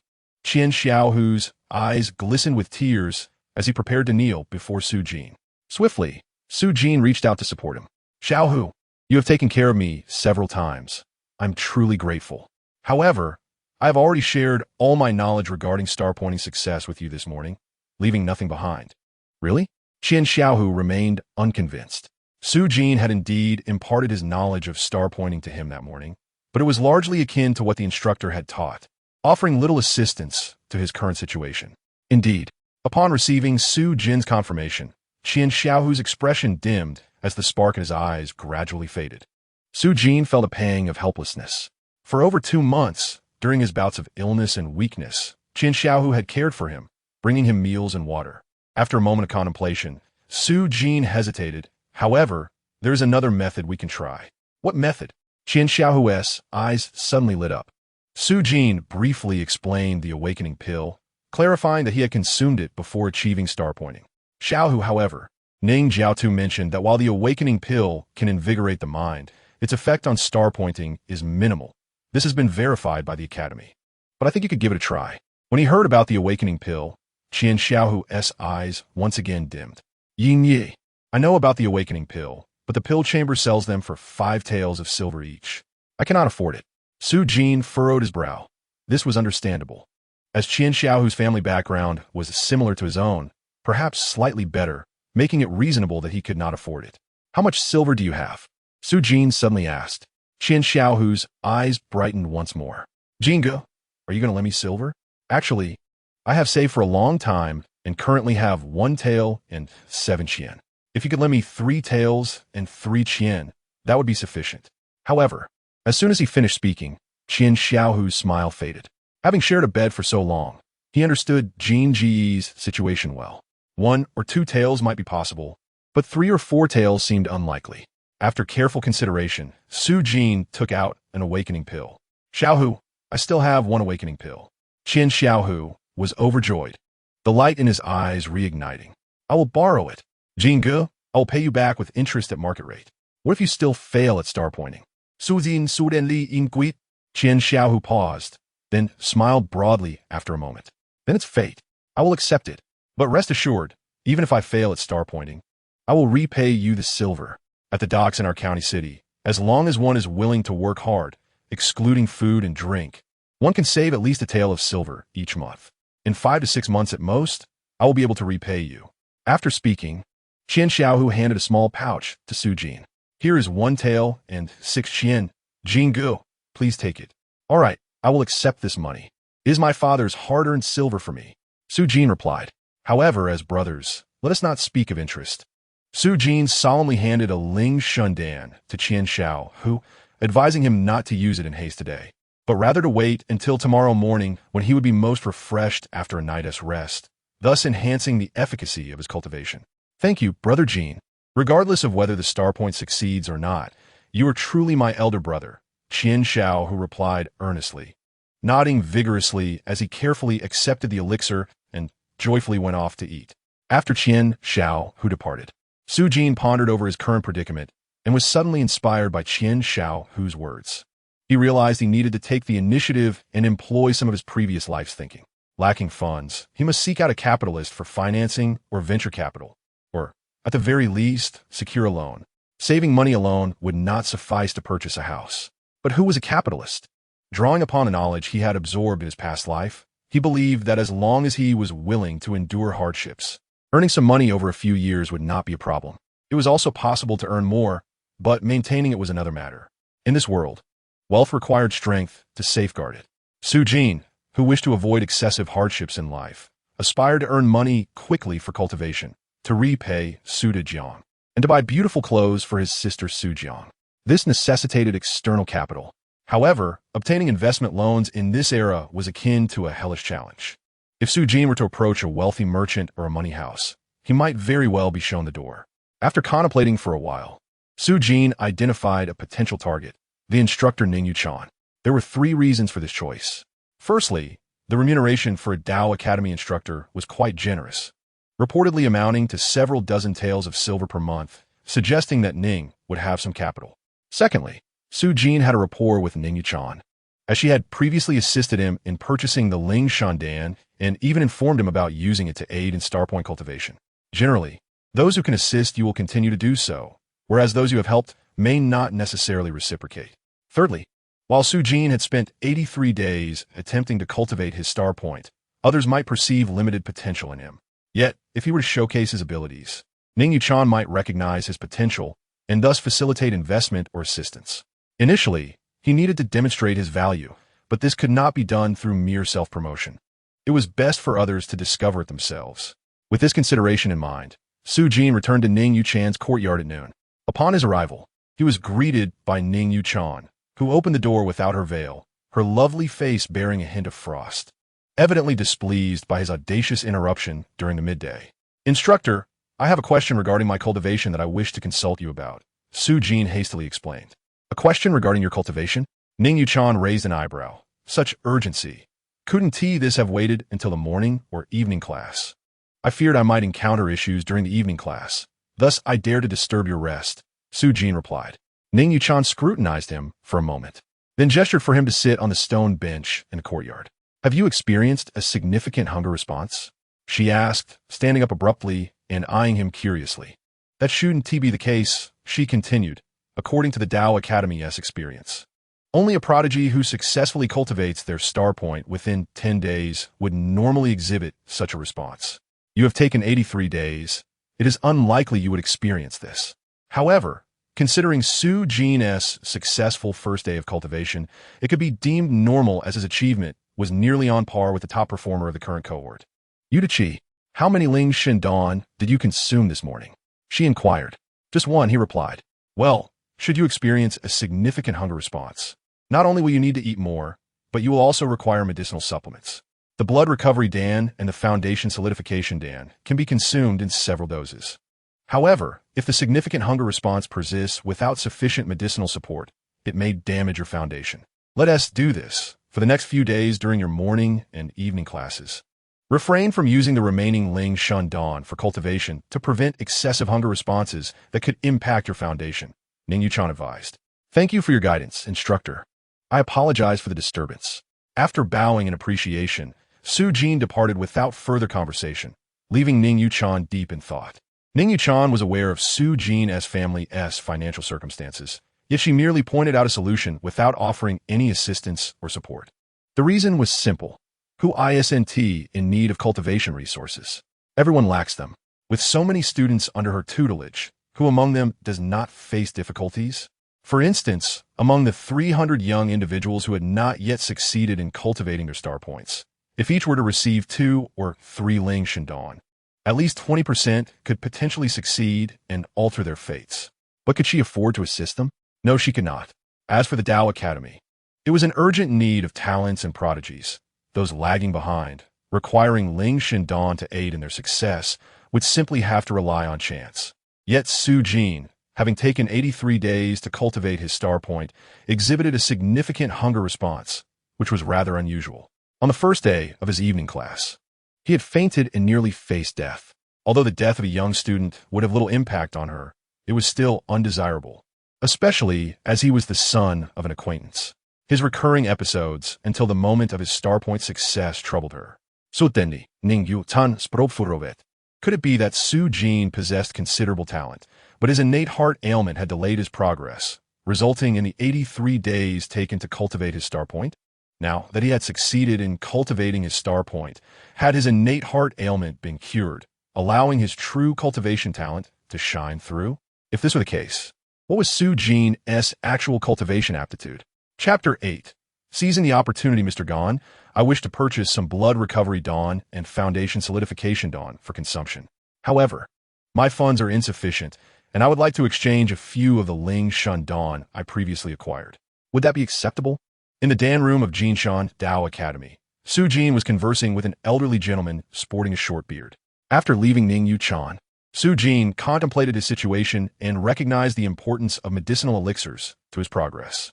The primary function of the Ling Shun Dan was to invigorate the mind, allowing cultivators to restore a small portion of their spirit power, enabling them to draw in and recover star power during morning and evening classes, thus enhancing their physical refinement.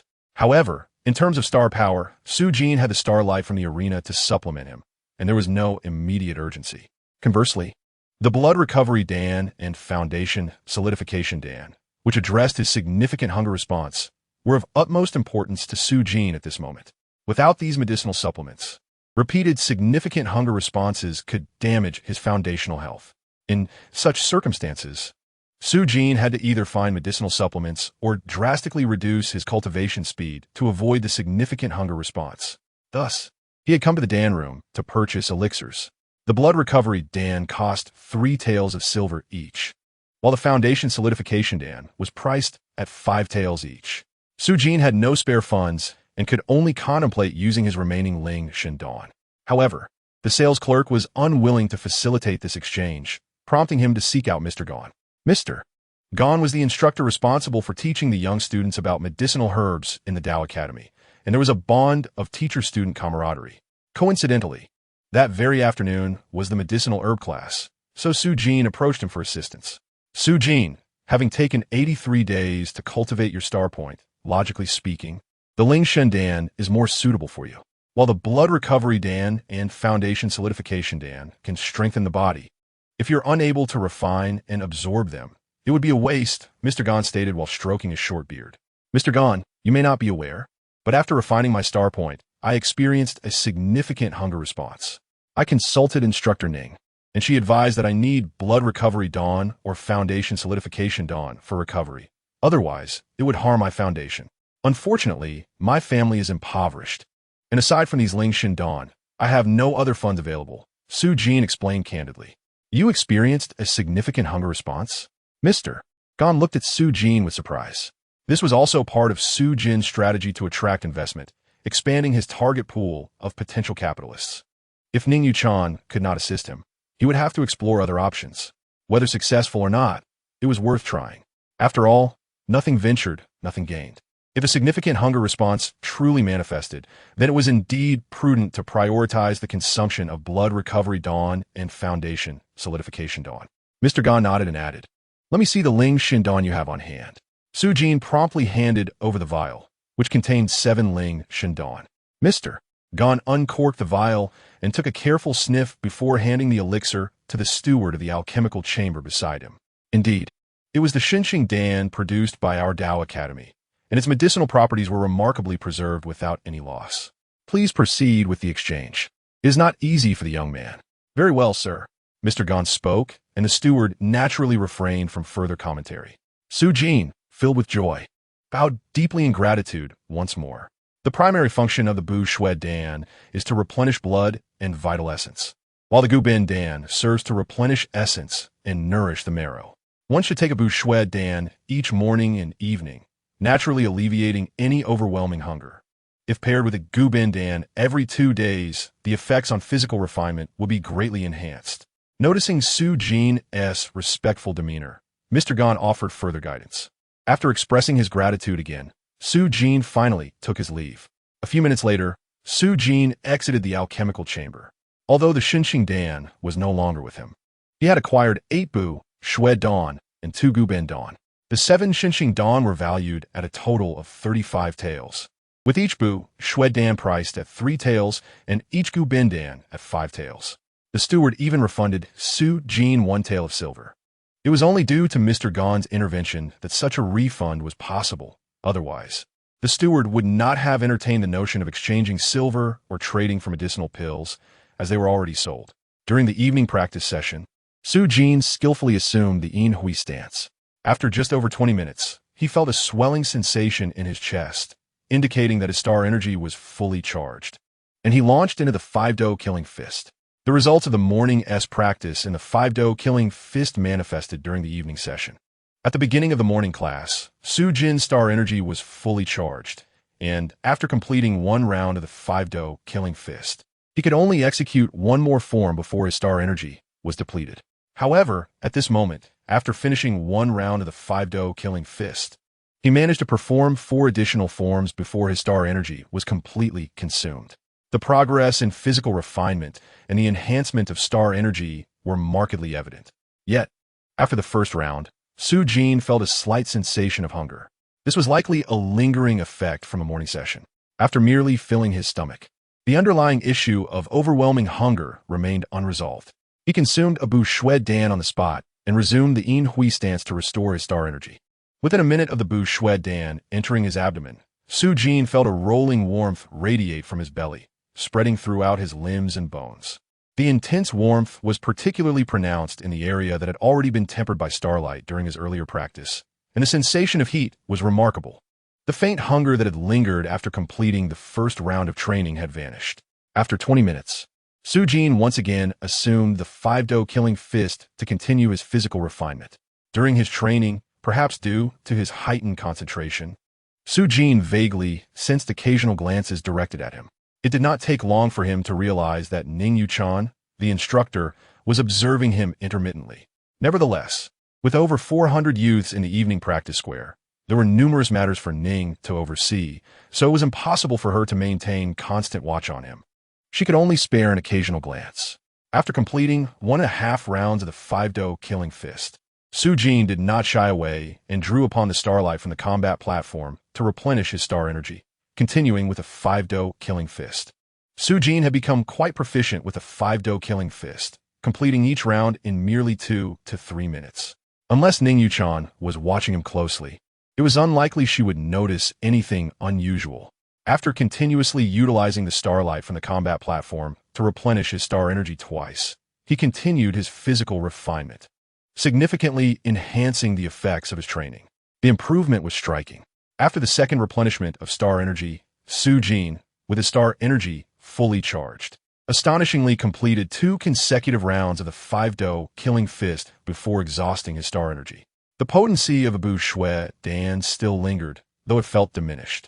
Without hesitation, he consumed a Gu Bin Dan and began to summon starlight to restore his star energy. Su Jin had come to a realization. The adage, scholarly pursuits bring wealth. Martial prowess brings strength held true. His frail body, without the aid of medicinal pills, would only become further weakened under high-intensity physical refinement. As the effects of the Gu Bin Dan enveloped him, a powerful warmth surged through him, penetrating to the very marrow of his bones, leaving him feeling invigorated and seemingly filled with boundless energy. With his star energy fully charged, he resumed the 5-do killing fist, depleting his energy once more and again drawing upon the starlight from the combat platform to replenish his star energy, continuing with the 5-do killing fist. A Gu Bin Dan cost 5 taels of silver, and its efficacy must not go to waste.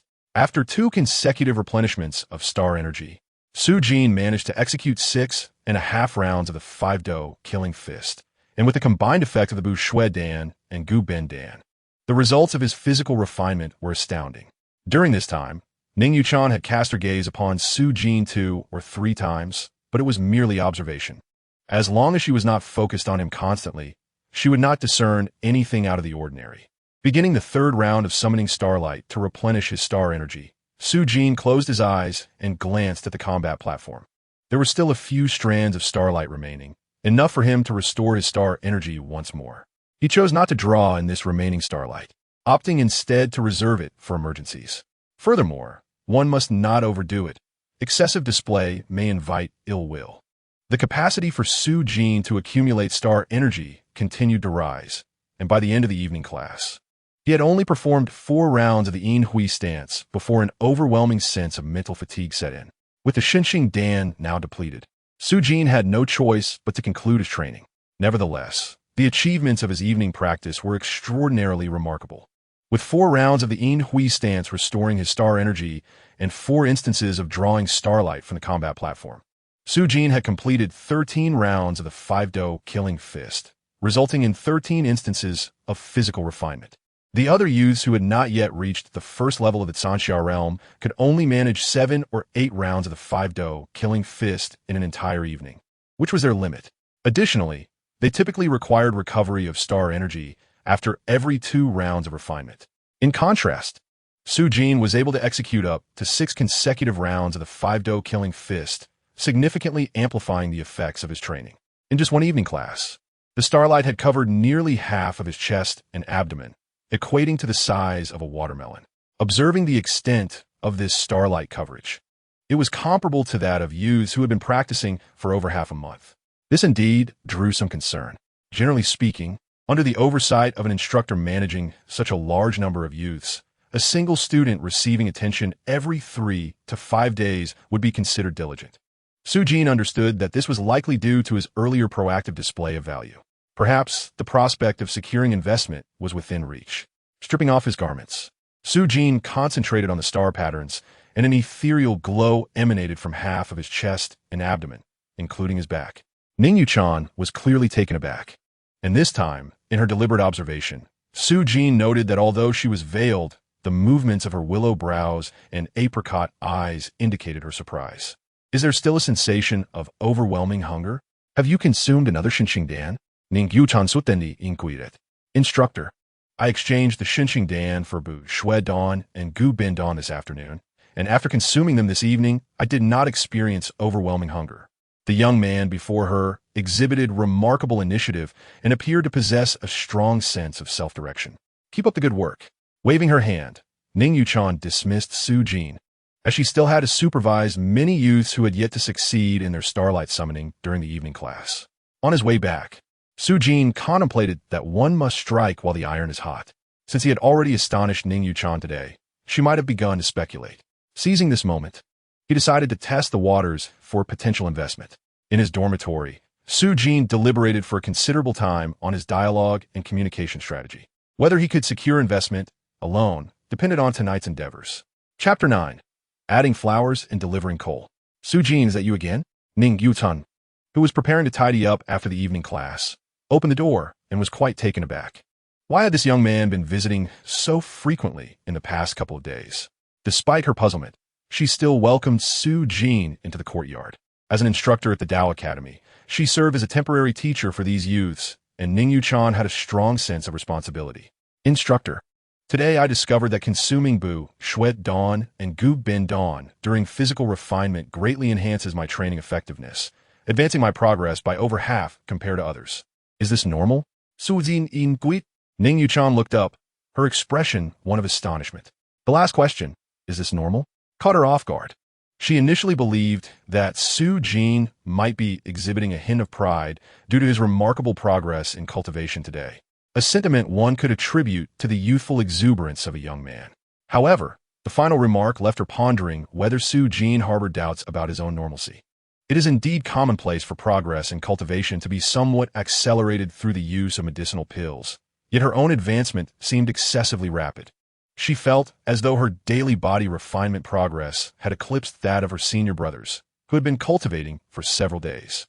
Noticing that Ning Yuchan was following her train of thought, Su Jin continued with an air of composure.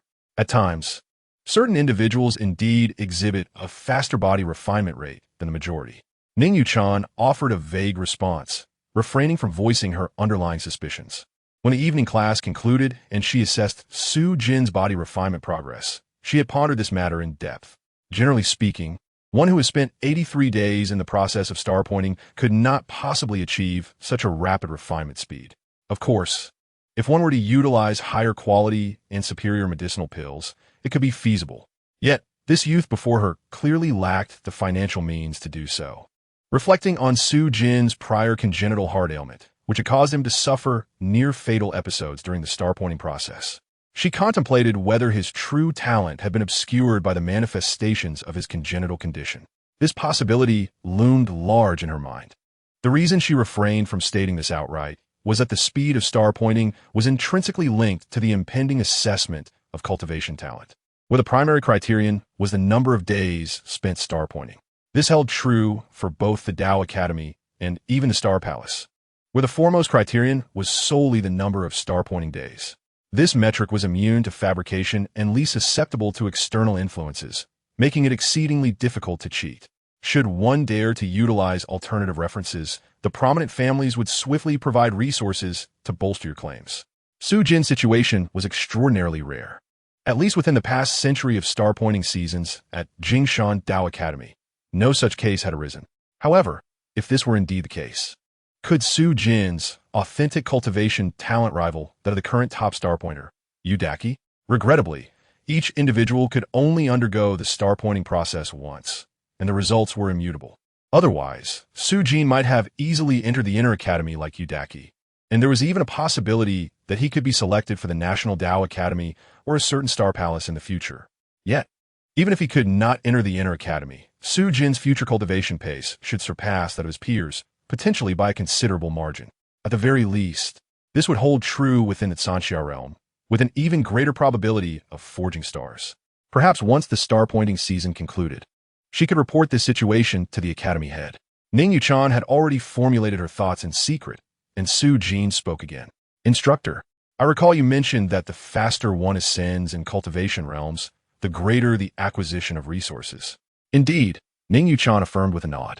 You also mentioned that the higher one's cultivation realm, the more silver one can earn? Certainly. Ning Yuchan nodded again, stating that once the star-pointing season concluded, they could decide their own fates. Even entering the outer academy, while simultaneously managing the academy's affairs, could yield a monthly salary of 3 to 2 taels of silver. And should one break through to the first level of Sanxia, the monthly salary could directly increase to 5 taels, perhaps even allowing for some additional earnings. Earning silver is quite rapid. Instructor, what if I enter the inner academy? Su Ji inquired. The inner academy offers even better benefits. The starting salary is no less than 10 taels a month. Not to mention you'd also receive 2 awakening pills monthly, Ning Yuchan explained. Su Jin's eyes sparkled at the prospect. The benefits of the inner academy were indeed substantial, equating to 4 times that of the outer academy. And what about the inner court? Su Jin refrained from asking further, knowing that such inquiries might be perceived as overly ambitious and could provoke disapproval. Instructor, do you believe I have the potential to enter the inner academy? I wish to earn more silver. Su Jin candidly expressed his intentions. Ning Yutan pauset, scrutinizing Su Jin thoughtfully. Frankly speaking, if her suspicions held any truth, Su Jin could not only enter the inner academy, but perhaps even the inner court. Yet, with only 83 days spent star-pointing, that was an undeniable fact, serving as irrefutable evidence. If she reported these circumstances to the academy head, given his character, he would likely only observe Su Jin discreetly, never compromising the academy's rules for his sake. If he were to bend the rules for Su Jin, how would he govern in the future? Ning Yuchan slowly shook her head, saying, Su Jin, the academy stipulates that only those who achieve a B-grade evaluation, meaning they complete star-pointing within 50 days, can directly enter the inner academy. Sensing that this might be disheartening for Su Jin, she added, however, if you diligently cultivate, there will still be opportunities for you to enter the inner academy in the future. Su Jin's previously dim eyes flickered with renewed hope. Instructor, are there any conditions? For those with a C-grade evaluation, you must break through to the first level of Sanxia by the end of the star-pointing season, or achieve a breakthrough to the 5th level of Sanxia within 3 months after the season, or accomplish a significant merit for the academy or Jingshan County. Satisfying any one of these conditions could lead to an elevation to the inner academy, Ning Yuchan elucidated. Instructor, I wish to enter the inner academy, Su Jin declared suddenly. Ning Yuchan raised her gaze to meet Su Jin's, her expression resolute. Rather than dampening his enthusiasm, she encouraged him, saying, given your current cultivation speed, as long as you remain diligent and supplement with some medicinal pills, there is indeed a possibility of breaking through to the 5th level of Sanxia within 3 months after the star-pointing season concludes. No, that is too slow. Instructor, I wish to join the inner academy by the end of the star-pointing season. I want to earn silver quickly. Su Jin stated with unwavering determination. Ning Yuchan slowly shook her head, remarking that having only spent 83 days in the star-pointing process, it seemed improbable. Instructor, with 6 days remaining until the star-pointing season ends, I aim to break through to the first level of Sanxia by then, which would allow me to join the inner academy. Su Jin reiterated his ambitious goal and plan. Ning Yuchan shook her head, deeming it unlikely, as even the current top star-pointer, Yu Daqi, had required 9 days to reach the first level of Sanxia. With only 6 days left, it seemed unfeasible. Instructor, based on my current body refinement speed, Do you think it is possible for me to break through to the first level of Sanxia in 6 days? Sujin Guidi, if you can maintain today's body refinement rate, it is not entirely impossible, Ning Yuchan mused. If Su Jin could sustain his current pace, a breakthrough within 6 days to the first level of Sanxia could indeed be feasible. However, the associated costs were considerable. In an instant, Ning Yuchan comprehended why this youth had sought her out this evening and posed so many inquiries. It was undoubtedly in pursuit of a forthcoming objective. Most likely, he had come to request financial assistance for his cultivation. With this realization, Ning Yuchan found herself regarding Su Jin with newfound appreciation. It was rather bold and intriguing for a student to approach a teacher for funds for cultivation. She had witnessed teachers imparting knowledge and providing support to students, but had never encountered a student proactively seeking to borrow funds, especially in substantial amounts. Instructor, I urgently need to earn more silver, Su Jin began, surprising Ning Yuchan, who had anticipated that his next request would be for monetary assistance. Instructor, although my father and sister have never mentioned it in my presence, I am aware that they have exhausted our family's savings and accrued significant debt to enable my star pointing and treat my congenital heart condition. Particularly, I suspect my father borrowed heavily to purchase that awakening pill you procured for him yesterday. Otherwise, he would not have managed to acquire 50 taels of silver. High-interest loans can be crippling. If delayed, it could spell disaster for our family. Now that I have succeeded in star pointing, I must earn silver swiftly to rectify this financial burden, allowing my father to enjoy some comfort and my sister to lead a better life. Instructor, I seek your assistance. As he spoke, Su Jin bowed deeply to Ning Yuchan. While he found it difficult to kneel to borrow money, the hardships he had endured made him willing to bend slightly in this pursuit. Observing Su Jin's profound bow, Ning Yuchan felt a complex mix of emotions. His earnest words had significantly altered her perception of him. Su Dajiang is a person she knows well, having made great sacrifices for Su Jin. The young girl named Su Jiang, whom she has met several times, is both sensible and endearing. After the Point Star event, Su Jin's thoughts reflect the considerable effort Su Dajiang has invested, showcasing his sense of responsibility, indeed embodying the essence of manhood. Initially, Ning Yuchan intended to decline the request outright, for she is merely a coach. If everyone were to come seeking her assistance after all these years, she would find herself in ruin. However, Su Jin's words shifted her perspective. Furthermore, if Su Jin's cultivation talent has truly been hindered by a congenital heart condition, what remarkable achievements could lie ahead? Pray tell, how might I assist you? Ning Yuchan pondered for a long moment before finally speaking. Su Jin felt a surge of joy. With Ning Yuchan's agreement, it appeared his plan to secure funding was gaining traction. Coach, I humbly request a loan of 100 taels of silver to procure medicinal pills necessary to maintain my current body tempering progress. I strive to achieve a breakthrough to the first level of Sanxia by the end of this Point Star season. Should you lend me this sum, I vow to repay you 200 taels in 1 year, in gratitude for your immense kindness and the life-saving grace bestowed upon my family, Su Jin articulated. This was derived from his experiences in his previous life, where promises of swift repayment often led to burdensome debt collection. He added, Coach, I shall write a promissory note. Ning Yuchan scrutinized Su Jin once more, arriving at her judgment. From her understanding of him thus far, he is filial, benevolent, and now, it seems, possesses a commendable sense of responsibility. His bold actions are not only audacious, but also reasoned. Therein lies the potential for future accomplishments.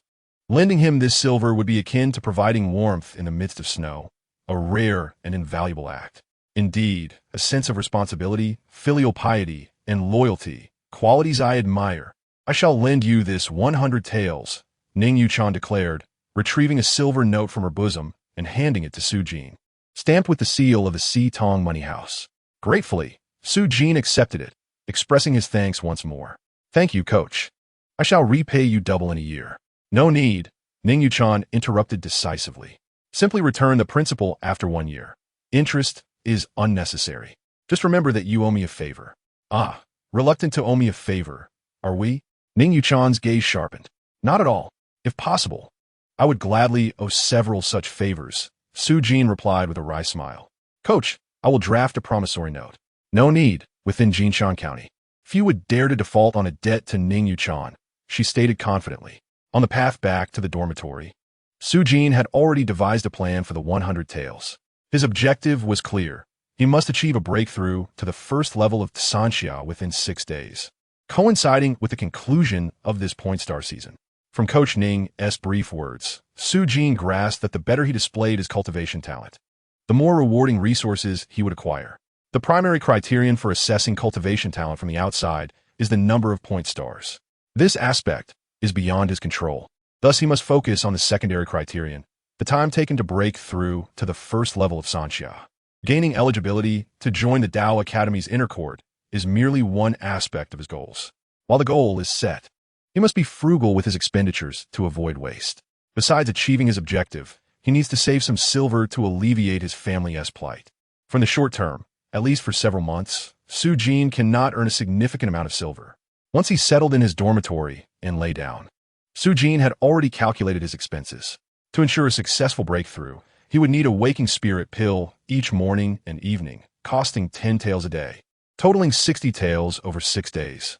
Additionally, he would require at least 12 blood replenishing pills and 3 foundational pills. Currently, he possessed 7 blood replenishing pills and 1 foundational pill, planning to purchase 3 additional foundational pills and 7 blood replenishing pills, leaving a little extra for contingencies. It was imperative he achieved a breakthrough to the first level of Sanxia by the end of the point star season to alter his and his family's living conditions. In the dormitory, the other youths had already succumbed to slumber, their snores echoing in a cacophony of sounds, accompanied by the occasional grinding of teeth and flatulence, creating a rather fragrant atmosphere. Sujin, undeterred, took a brief wash before retiring to bed. Noticing Qian Xiaohu still wide awake, he could not help but offer a reminder. If you continue to dwell on distracting thoughts, it will surely affect your performance tomorrow.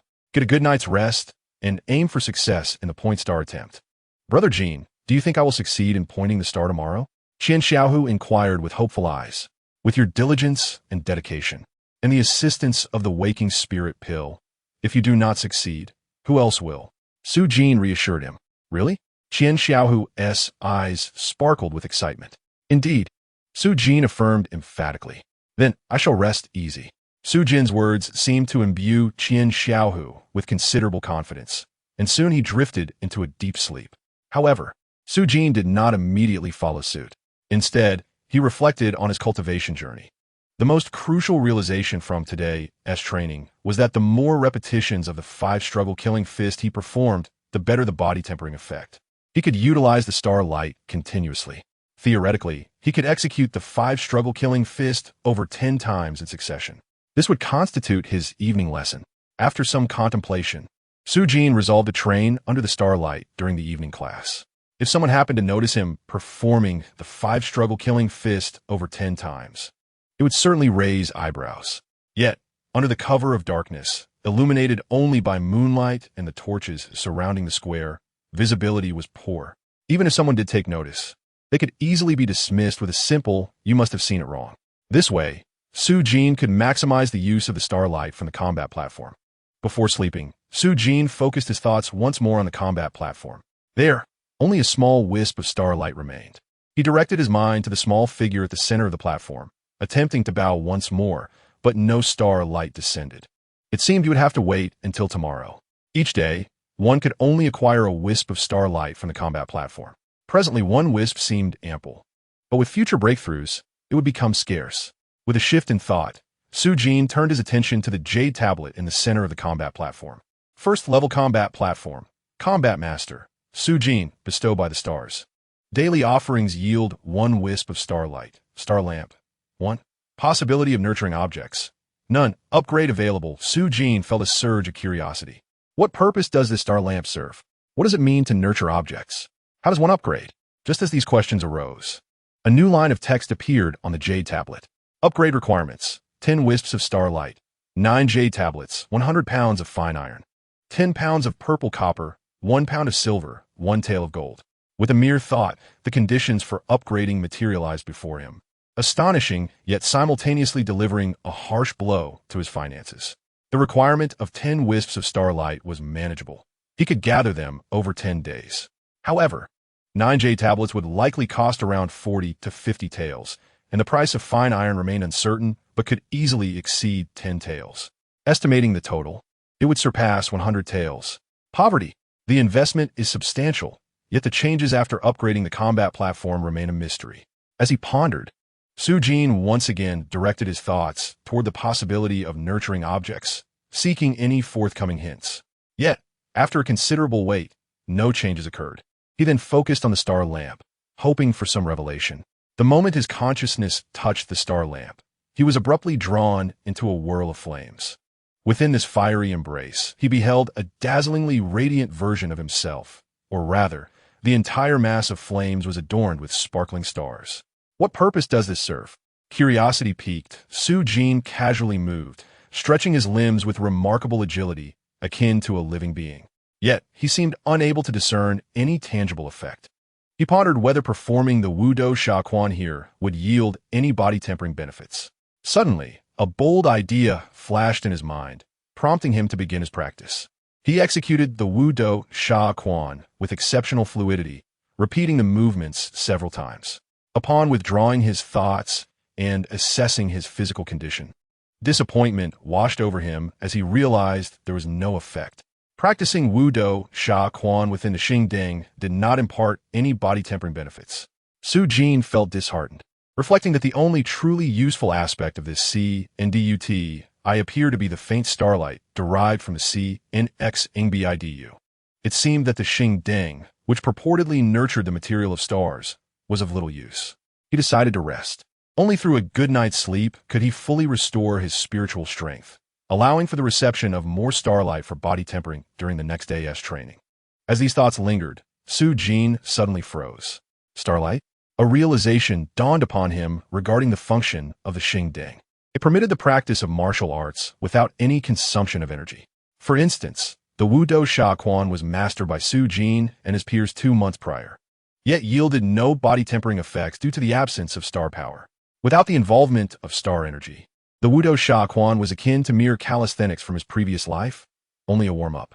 Now that Su Jin had successfully activated his stars, with star power coursing through him, the practice of Wudo Sha Quan transformed significantly, producing evident body-tempering effects. However, the availability of star power was limited.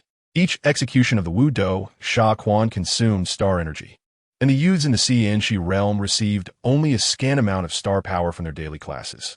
Consequently, the frequency with which each youth could practice the Wudo Sha Quan was also restricted, generally amounting to about 15 repetitions a day.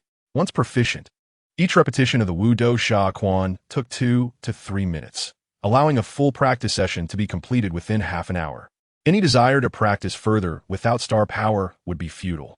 Yet after practicing within the Xingding, Su Jin discovered that the sensation of executing the Wudo Sha Quan there, aside from lacking body-tempering effects, was otherwise akin to harnessing star power while performing the martial art. Could it enhance proficiency? This was the only discernible effect he had identified thus far. Did the Wudo Sha Quan possess proficiency or cultivation levels? Indeed it did.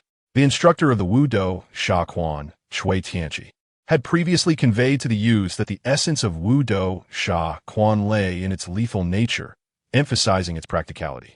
While it may appear to be a mere low-grade martial art for body tempering, mastering it could surpass mid-grade martial arts in practical application. However, at the time of instruction, none of the youths, except for Yudaki, had successfully activated their stars. Thus, when inquiries arose regarding the levels of the Wudo Sha Quan, Cui Tianqi refrained from elaborating, suggesting that knowing too much before successfully activating their stars would be counterproductive. Once they successfully activated their stars and practiced the Wudo Sha Quan extensively, they would naturally uncover its intricacies. Since Su Jin could practice the Wudo Sha Quan without depleting his own star power, he immersed himself in the Xingding, dedicatedly honing his skills. Remarkably, he soon began to experience distinct gains. During his daytime practice of the Wudo Sha Quan, his primary focus had been on body tempering, leading to less attention on the martial art itself. The Wudo Sha Quan was not merely about speed. Each movement varied in tempo. For instance, as Cui Tianqi had taught, in the yin-yang form, the initiation should be swift, while the conclusion must be slow to maintain endurance. Previously, he had not contemplated this, nor practiced with such focus. Now, he felt the difference. During the initiation of the yin-yang form, his star power surged forth like a thunderclap, yet it slowed dramatically during the conclusion, crashing in waves like an ocean tide, almost manifesting a half-formed starry shield around his small body. However, this starry shield was fleeting and could only be conjured occasionally.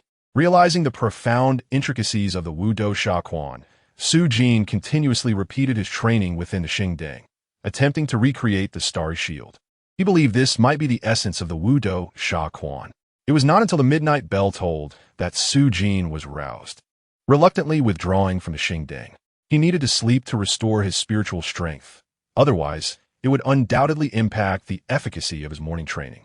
On June 13th, 1762 of the Do calendar, during the early morning class, the bell rang amidst a sky still shrouded in dense clouds, devoid of any hint of starlight.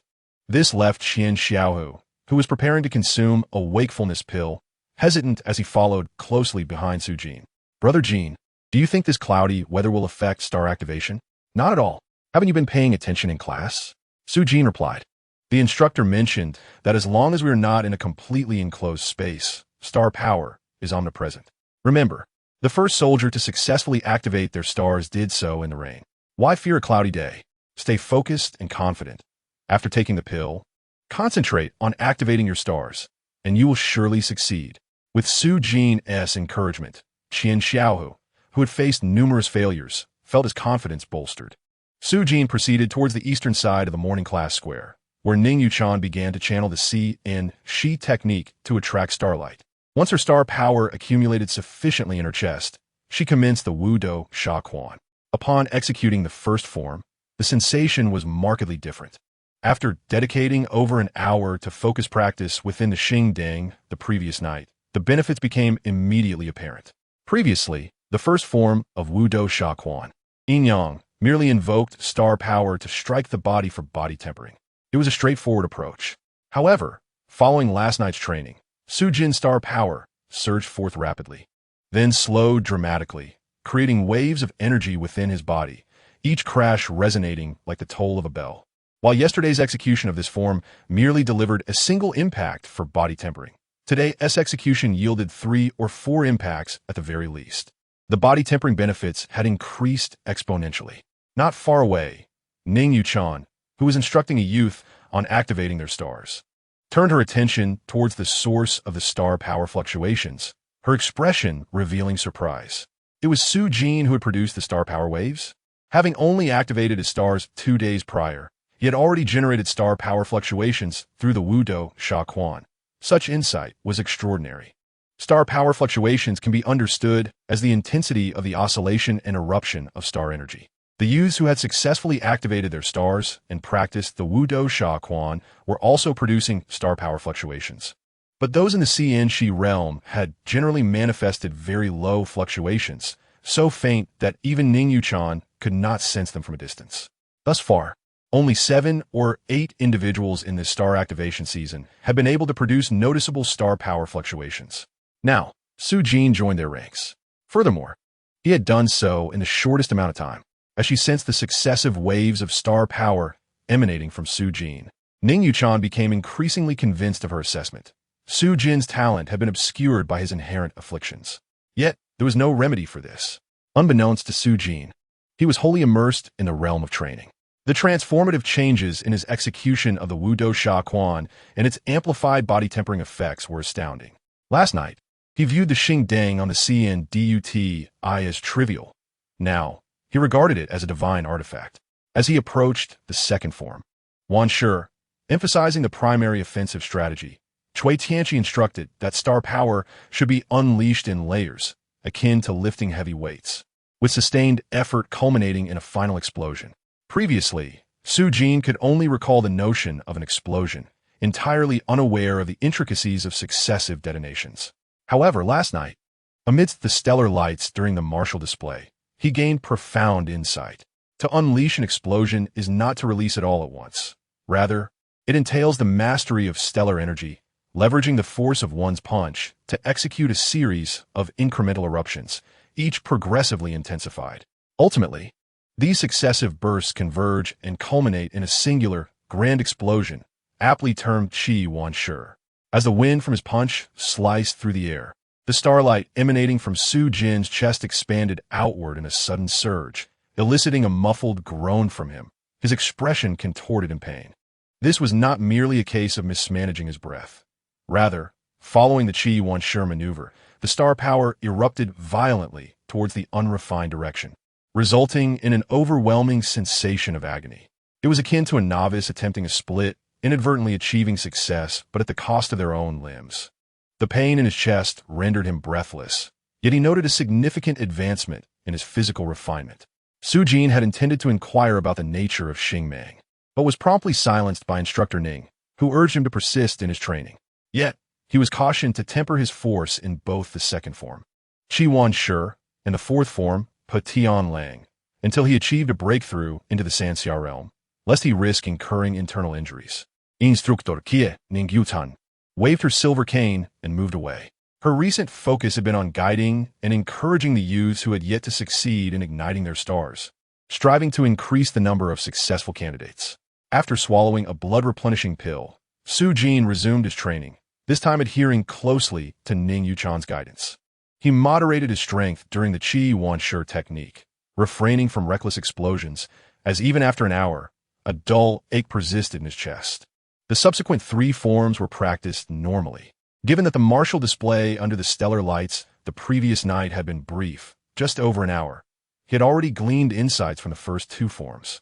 Thanks to his penchant for summarization, during his practice, he chose not to concentrate excessively on the effects of physical refinement, but rather on the essence of the martial technique itself. In this manner, he found his skills to be markedly improved. Su Jin resolved that during his midday rest and any free moments, he would immerse himself in the martial display within the combat platform's stellar lights. He sensed that the platform's potential extended far beyond the modest benefits he had thus far uncovered. With continued use and exploration, he was certain new applications would emerge. After all, even a frying pan can serve a dual purpose, and fish bladders are not merely a source of protein. He was confident in his ability to master the combat platform. Suddenly, the central square of the morning class erupted with a cacophony of excitement. The youths who had yet to ignite their stars turned their attention towards a singular direction. Even Instructor Ning joined them. That direction was none other than Qian Xiaohu, who had evidently succeeded in igniting his star. The morning class soon concluded. Today, Su Jin refrained from drawing starlight into his body from the combat platform. Instead, he consumed an additional spirit-rejuvenating pill and absorbed another round of starlight. He estimated that he had practiced the Wudo Sha Quan a total of 10 times. Compared to the previous day, he had practiced 3 fewer rounds, yet he felt that the effects of physical refinement this morning surpassed those of the previous day, attributed largely to his advancement in the Wudo Sha Quan. Thanks to the blood-replenishing pill, he did not experience overwhelming hunger at noon, though he still managed to devour 3 bowls of rice. Brother Jean, I have successfully ignited my star. Thank you so much. Without your support, I could never have achieved this. I will earn at least 3 to 5 taels of silver each month for the next month. Once I repay your loan, I must provide 2 chickens for my parents. I also need to save up to marry my brother a wife. Half of the silver for igniting my star came from my brother's hard labor. When the new year arrives, I will make new clothes for my mother, father, and sister. It's been years since they've worn anything new. Qian Xiaohu, now successful in igniting his star, was restless with excitement. Su Jin listened, contemplating similar aspirations, improving his family's living conditions, and perhaps providing his sister with some beautiful new garments. Should he consider finding a new wife for his father, Su Dajiang? That seemed like a dilemma. With a shift in thought, Su Jin focused his mind back into the combat platform's stellar lights, continuing to practice the Wudo Sha Quan.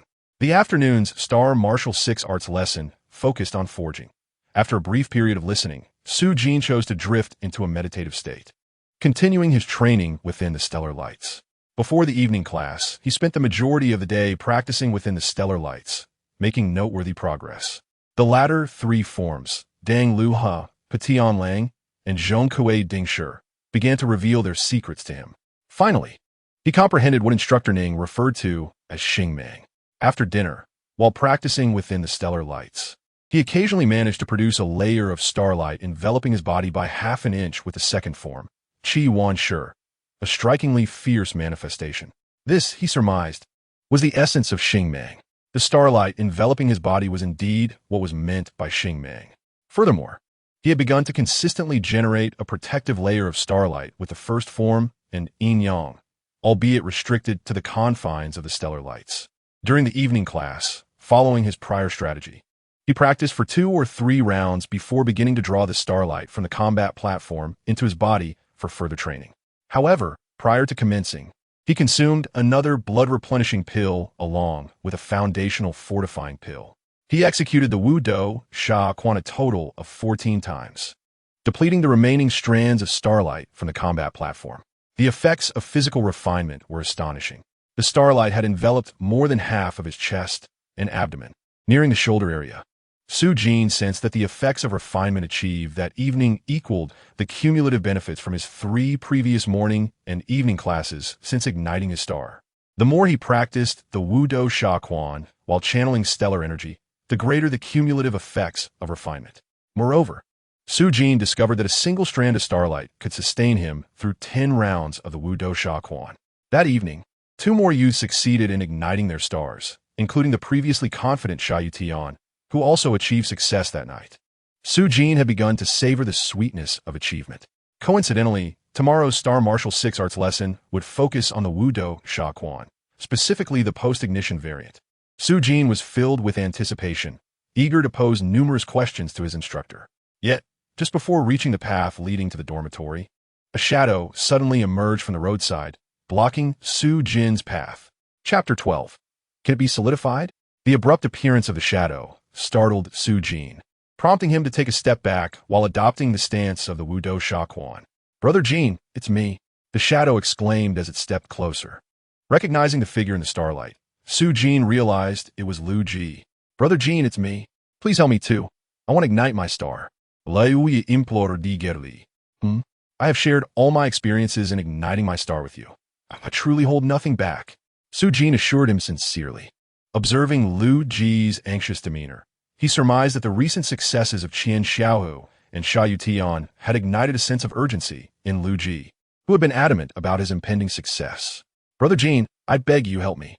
If I can't ignite my star, I will be finished." Lu Ji, in his distress, attempted to bow before Su Jin, who quickly intervened. Such gestures should not be taken lightly. After some contemplation, Su Jin thoughtfully suggested, "Lu Ji, I've heard from the senior students who have successfully ignited their stars that taking a spirit-rejuvenating pill may assist in the process. You might consider purchasing a few." Lu Ji wore a pained expression. "I already bought some. I've taken 4, yet I still haven't ignited my star." "Well, that's all I know. Just hang in there. You still have several days.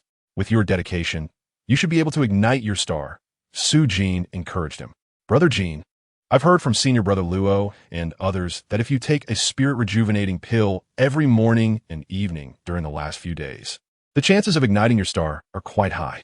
Please help me," Lu Ji suddenly exclaimed. Su Jin paused, realizing the implications of Lu Ji's words. "Lu Ji, you are aware of my family's circumstances. We are hardly blessed with surplus funds, and though I wish to assist you, I am unable to do so," Su Jin stated sincerely. In his possession were several awakeness pills, yet those were crucial for his own cultivation, intimately tied to his future and the safety of his family, absolutely not to be lent out. Su Jin could lend a hand when he had the means, but he would never indulge in acts of undue kindness. "No, Jin-ge, as long as you wish to help me, you can," Lu Ji implored fervently. Su Jin looked perplexed, somewhat bewildered. The Tianhe gang in the prefectural city had already announced that any individual who had achieved a minor star success could borrow 100 taels of silver without collateral, provided they were willing to stand as a guarantor. "Jin-ge, you have achieved minor star success. You qualify. You merely need to show up to assist me. I beseech you." "Once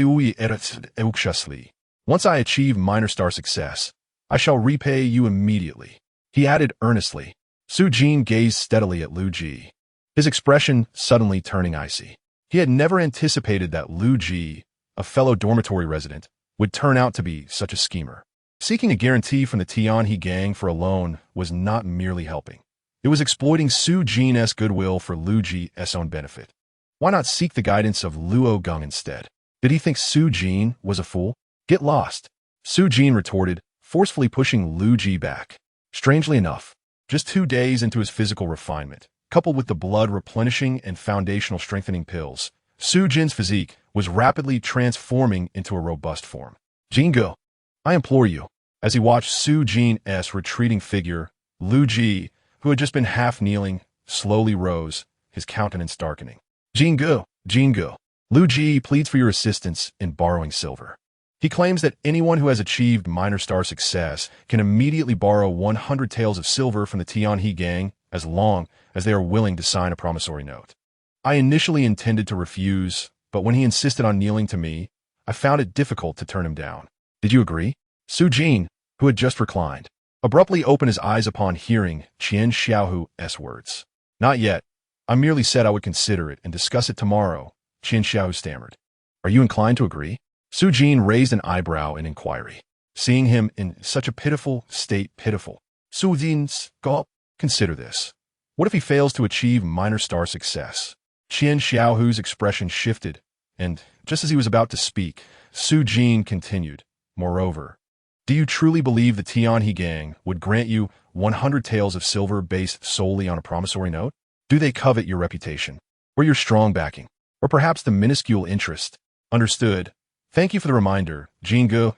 Qian Xiaohu expressed gratefully as realization dawned upon him.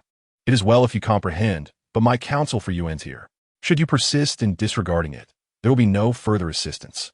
At that moment, Su Jin fully grasped that Lu Ji did not view him as a fool. Rather, he was merely fishing for one amid the masses. And if he could deceive even one, that would be deemed a success. Such individuals should not only be avoided, but also approached with caution in any interactions. On June 14th, morning lessons proceeded as usual, but after the midday rest, Qian Xiaohu roused Su Jin early, leading him to the martial arts hall of the Outer Academy. Following the achievement of minor star success, certain aspects of the Star Martial Arts 6 Arts course diverged, being taught separately. The 6 arts comprise killing, tracking, forging, inquiring about medicine, beast control, and exploring the sea. Currently, only the first 4 arts were being taught, with students who had achieved minor star success and those who had not being separated in their lessons. Su Jin and Qian Xiaohu arrived early. Yet upon entering the martial arts hall, they found over a dozen youths already seated. After settling down, approximately 10 minutes later, Instructor Cui Tianqi made his entrance.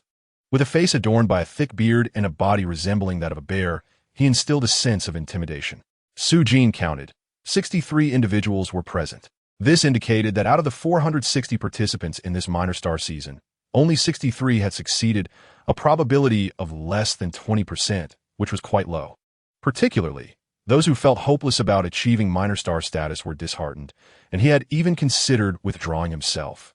Unexpectedly, he had achieved success. With new students present, today's lesson would adhere to the usual structure of teaching the foundational methods of star energy application in the 5-dipper killing fist. This would continue until the conclusion of the current minor star season. Those uninterested were free to leave, Instructor Cui Tianqi stated. Upon hearing this, the solitary Yudaki rose, clasped his fists in salute to Instructor Cui Tianqi, and exited. Following him were Ren Xiaoxiang and Zhou Du, the second and third to achieve minor star success, who also paid their respects and departed. Only 3 students left in total. All right, Lu Xianbing, why don't you demonstrate the 5-dipper killing fist for these newly initiated junior brothers, instructed Cui. Lu Xianbing, a tall youth with long limbs and a resolute expression, stood robustly, evidently from a well-off family. After acknowledging the instructor and the other youths, he shifted his feet, assuming the starting stance of the 5-dipper killing fist. In that moment, star energy illuminated his neck, hands, and left ankle, indicating a 4-fold level of mastery. 4-fold. He has reached the 4th level so quickly, the youths exclaimed, and Su Jin and Qian Xiaohu gazed on with envy. A star martial artist at the 4th level of the morning glow was in high demand within the prefectural city. With the duality of yin and yang, Instructor Cui Tianqi commanded, and Lu Xianbing swiftly executed successive sealing motions, manifesting a circular star energy shield before him. As if merely demonstrating, Instructor Cui casually picked up a long spear and thrust it toward the star shield Lu Xianbing had erected. The force so fierce, it created a sound of slicing air. Lu Xianbing merely had to slightly reinforce the star shield to withstand the spear, which then fell to the ground. Without hesitation, He unleashed a flurry of punches and kicks, each strike enveloped in star energy, dispersing upon contact with solid objects. In his final move, Liu Xianbing delivered a punch directly at a piece of bluestone nearby. Boom! Stone chips flew. A 1-inch deep imprint was left in the bluestone, causing several youths sitting nearby to recoil in astonishment. This was the star radiance, including both the initial stance and the star shield produced through the yin and yang technique. Both fundamental combat techniques of the five-dipper killing fist, classified as the most basic low-tier star technique, yet necessitating the execution of star martial arts to activate. However, one must never underestimate its foundational importance. The most basic techniques are often the most crucial, especially in critical moments. As Liu Xianbing left the audience in awe, Instructor Cui began his lecture. The levels of the five-dipper killing fist are divided into beginner, minor success, major success, and perfection. The distinctions among these levels primarily hinge on the ability to produce star radiance. Successfully completing a set of 3 moves to produce star radiance or a star shield signifies minor success, while being able to produce star radiance denotes major success. And achieving the ability to manifest star radiance or a star shield effortlessly with any gesture indicates perfection. Yet, while minor success is relatively easy, major success is challenging, and perfection is extraordinarily arduous. Those with extraordinary talent might achieve minor success in 3 to 5 days and major success in 2 to 3 months. But attaining perfection could require 2 to 3 years of diligent effort. The majority may reach minor success in 2 to 3 months and perhaps major success in 2 to 3 years, but perfection remains uncertain. If one can cultivate the five-dipper killing fist to minor success, not only will his practicality be significantly enhanced, but the speed of physical refinement will also increase tremendously.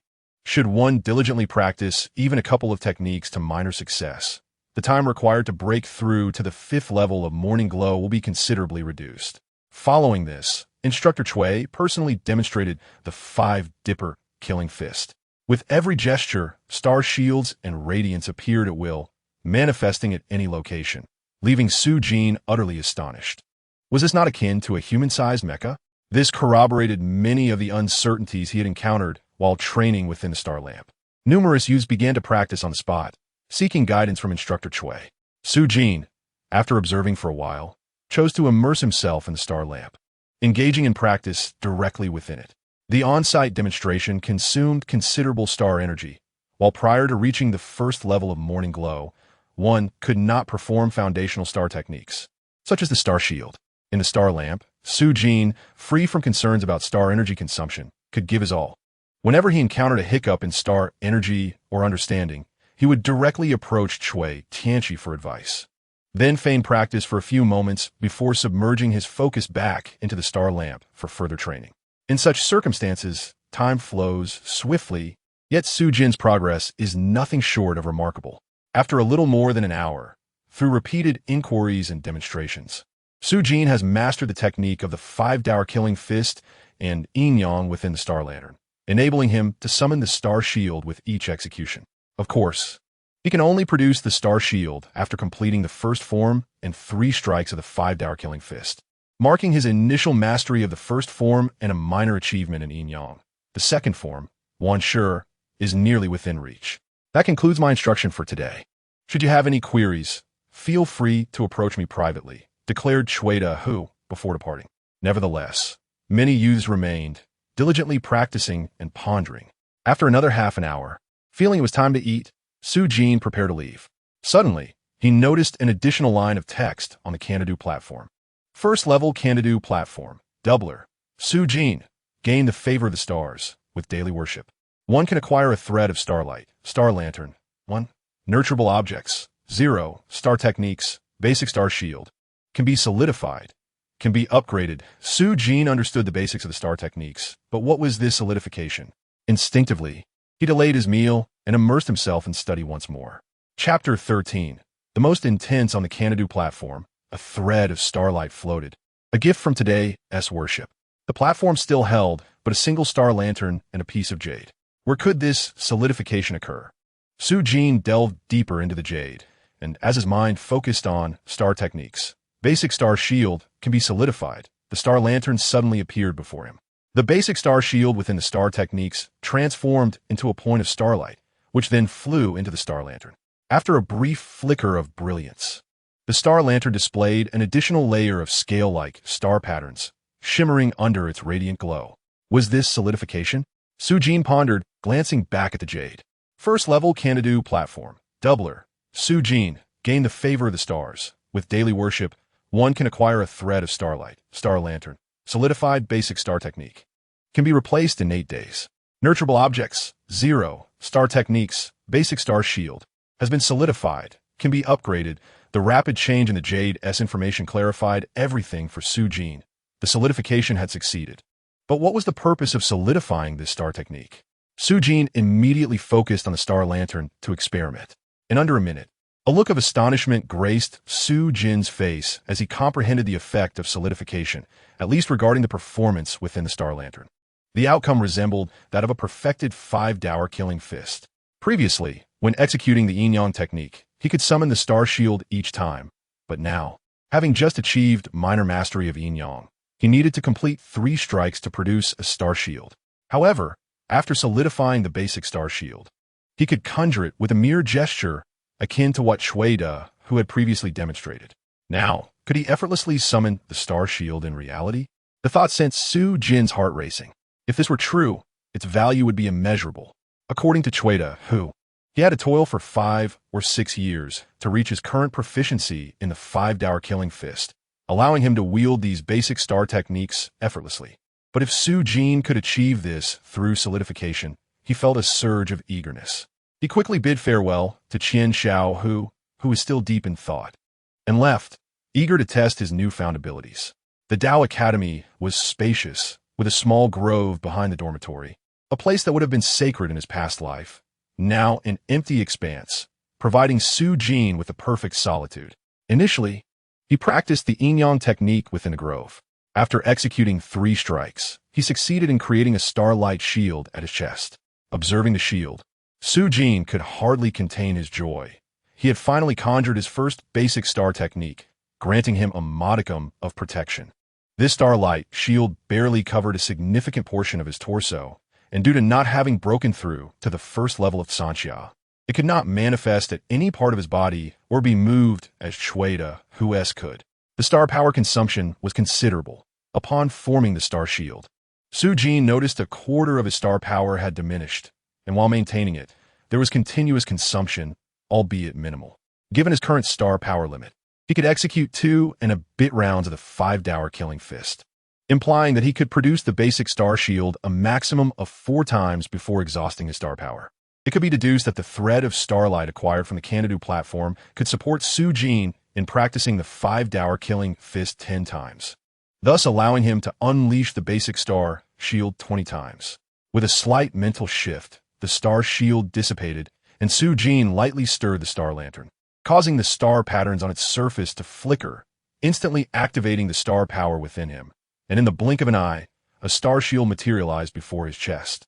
This astonishing speed prompted 2 words to emerge in his mind: instantaneous release. Su-Jin estimated that in a state of minor mastery of the 5-dower killing fist, executing 3 strikes to produce a star shield would require at least 2 to 3 seconds. If he were to achieve major mastery, he could conjure a star shield with just 1 strike, but it would still take time, about half a second to a second. Only upon reaching perfection in the 5-dower killing fist could he achieve instantaneous release, where it would appear at the mere thought. Certainly, some time was still required, but that duration might be less than 0.1 seconds. According to Chueda, even those with exceptional talent needed 2 to 3 years of rigorous training to achieve instantaneous release, while those of average talent might take 5 to 6 years to accomplish the same feat. Yet Su-Jin, after solidifying the star technique within the star lantern, had already attained this ability, and 8 days later, could he replace it with another solidified star technique? Su-Jin meticulously observed and studied the basic star shield solidified through the star lantern, drawing conclusions. The 2 star shields consumed the same amount of star power and appeared identical in size. However, Su-Jin sensed that the solidified star shield felt sturdier. He wondered if its defensive capabilities would be amplified in combat. He contemplated testing this, but quickly dismissed the idea. First, It was inconvenient to find someone to test against. And second, his primary goal was to break through to the first level of Sanxia, making star power extremely crucial. Wasting it was not an option. After all, a single spirit-reviving pill cost 5 taels of silver and would only allow him to practice the 5-dower-killing fist a couple more times. The evening class proceeded as it had the day before. After consuming a healing pill and a foundation pill, Su Jin infused the thread of starlight he had received from his Kanadu worship into his body and executed 12 rounds of the 5-dower-killing fist, yielding remarkable results.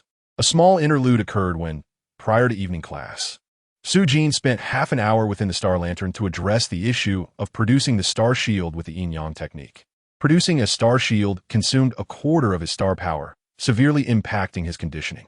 Resolving this issue normally would have been exceedingly difficult, but with the Star Lantern, it became considerably easier. By slightly adjusting the speed of his strikes, he could avoid producing the star shield without compromising the conditioning effect. With 4 days remaining until the end of the star season, the group of youths had become exceedingly diligent.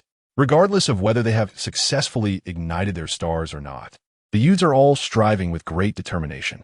Those who have yet to succeed are anxiously aware that only 4 days remain, and they must find a way to ignite their stars. Failure to do so would mean a lifetime of living in an alternate reality.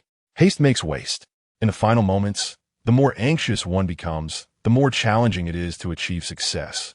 Instead, maintaining a calm mindset, coupled with the accumulation of experiences from the past 2 months, might still lead to success in igniting their stars. The wisdom shared by Ning Yuchan is understood by many, yet few truly internalize and act upon it.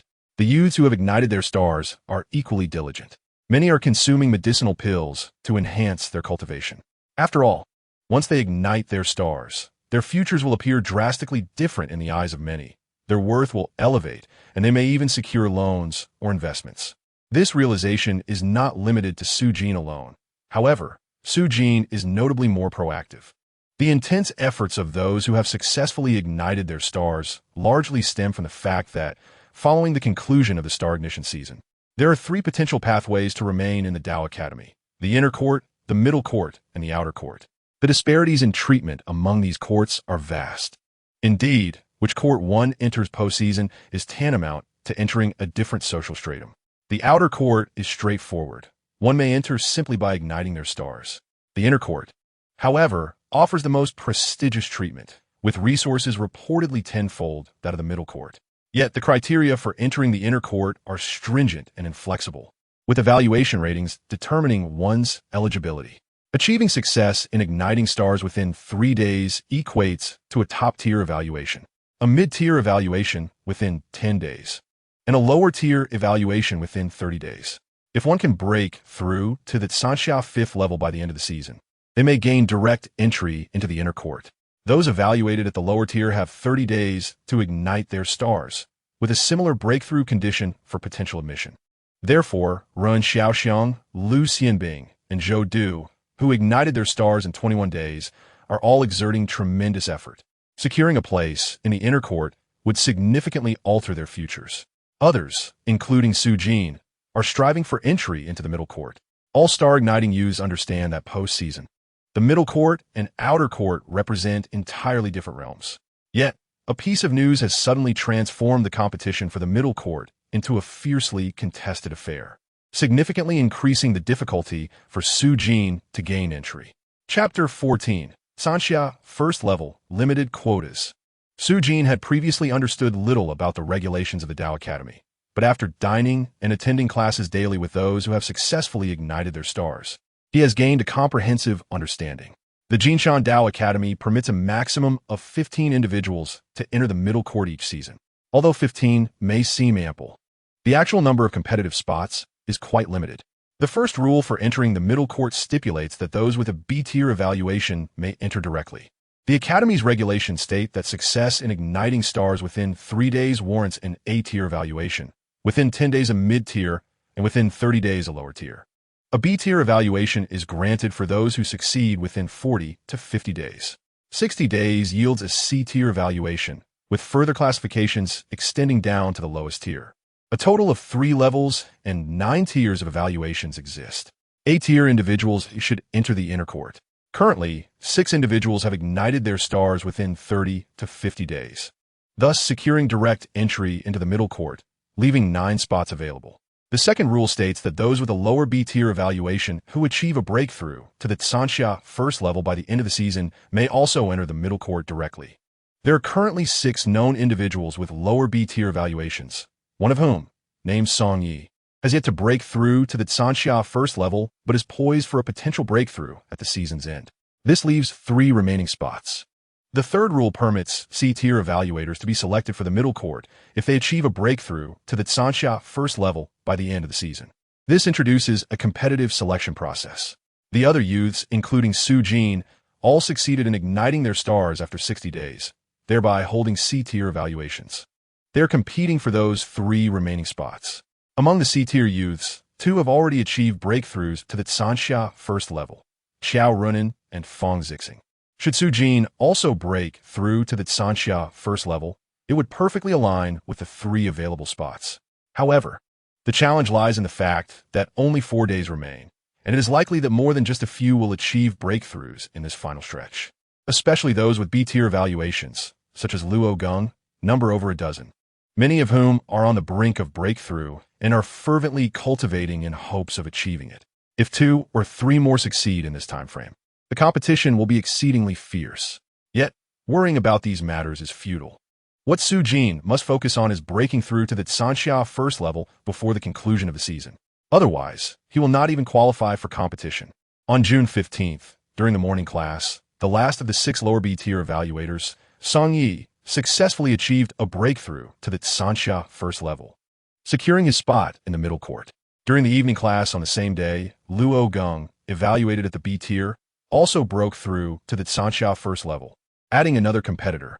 On June 16th, in the morning class, Hong Gang, with a B-tier evaluation, followed suit with his own breakthrough, further increasing the competition, while Su Jin remained unbroken. However, after the morning class, Su Jin felt no urgency whatsoever. He fully comprehended the principle that haste makes waste. In critical moments, one must remain composed. Anxiety can lead to mistakes and hinder progress. On the evening of June 16th, before the class began, Ning Yuchan specifically came to check on Su Jin's body temper and progress. Do not rush. You're already on the brink of a breakthrough. This step involves breaking through the intangible barrier of the body, allowing the stellar energy to flow into your limbs. The essence of this breakthrough lies in the act of breaking. I have observed that you have grasped some of the true meanings of the Wudo killing fist. If you can execute the star technique, utilizing its force to break through the body, your chances of success will increase significantly. Ning Yuchan's concern for Su Jin was not solely because she lent him money. She genuinely saw potential in him. After she departed, Su Jin took a deep breath and began practicing the Wudo killing fist. In truth, during the morning class earlier that day, Su Jin had already sensed the existence of the intangible barrier within his body. Through 4 to 5 days of intensive training and with the aid of medicinal pills, he could now envelop his entire chest and back with stellar energy with each breath, akin to donning a garment. Otherwise, it would certainly provoke astonishment. The youths who ignited their stars days before Su Jin had only managed to cover their chests with a patch of starlight the size of a watermelon. Over the past 4 to 5 days, Su Jin had practiced for over 4 hours daily within the star lamp, and his mastery of the Wudo killing fist had surged. Within the star lamp, all his punches had reached a minor accomplishment. The yin-yang technique, likely due to the enhancement of the solidified star technique, progressed the fastest. Without invoking the solidified star technique, he could occasionally execute a combination of 3 moves that successfully produced a star shield twice, indicating progress toward a greater accomplishment. At this moment, Su Jin was not rushing toward breakthrough. Instead, he steadily practiced the Wudo killing fist, recovering his stellar energy before continuing. Over these days, with Su Jin's diligent cultivation, the upper limit of his accumulated stellar energy has increased. By the time of the morning class today, with his ability to channel starlight fully, he could now execute the Wudo killing fist 3 complete times in succession. In other words, he could unleash the star shield 6 times. Su Jin felt the stellar energy within him, propelled by the Wudo killing fist, radiating outward from the star patterns on his chest in all directions. He had begun to sense the intangible barrier, akin to waves crashing against the shore, each attempt striking against this invisible barrier, yet he could not break through. Nevertheless, Su Jin remained entirely composed and steady. During the morning class, he could touch upon this intangible barrier only after completing a full sequence of the yin-yang technique. Now, the frequency with which his stellar energy could impact this barrier was steadily increasing. As the second round of the five-do Shiquan concluded, each stance unleashed a powerful surge of star energy, crashing against the intangible barrier. Upon completing the third round, though the barrier remained unbroken, Su Jin gained a clearer perception of its presence. After consuming a Jing Shun Dan to clear his mind, he began to circulate the Yin Hui style, drawing in starlight to replenish his star power. After more than 20 minutes, his star energy fully restored. Su Jin took a deep breath and first consumed a healing Dan, followed by a foundational Dan, before resuming his stance for the five-do Shiquan. Upon finishing the 3 rounds, his star energy was entirely depleted, yet with a mere thought, it was instantly replenished by the starlight from the arena. He continued with the five-do Shiquan. By the end of the 6th round, Su Jin felt that he could touch the invisible barrier without summoning star power. With a flicker of thought, the starlight on the arena stirred, refilling his star energy once more. During the 7th round of the five-do Shiquan, he synchronized his movements, his fists sealing in unison. Suddenly, with a mental command, a radiant star shield materialized on his right shoulder. At that moment, Su Jin sensed the intangible barrier on his shoulder shatter completely. After diligently practicing for so many days, he had comprehended that to achieve a breakthrough, one requires not only persistent effort, but also a moment of explosive power. Star techniques are the embodiment of such accumulation and eruption of star energy. Should one comprehend and execute a star technique, the path to breakthrough becomes significantly easier. Almost simultaneously with the emergence of the star shield, it drew the attention of the surrounding youths, who turned to observe in astonishment. In recent days, whether it was executing a star technique or breaking into the first level of Kenxia, it had elicited countless envious gazes. Look, Su Jin has manifested the basic star shield. His five-do Shiquan has reached minor success. Wasn't it just 83 days before that he succeeded in summoning a star? And now, just 6 days later, he's achieved minor success in the Killing Fist? Luo Geng halted his movements, directing his gaze toward Su Jin. No, it must be more than just minor success in the Killing Fist.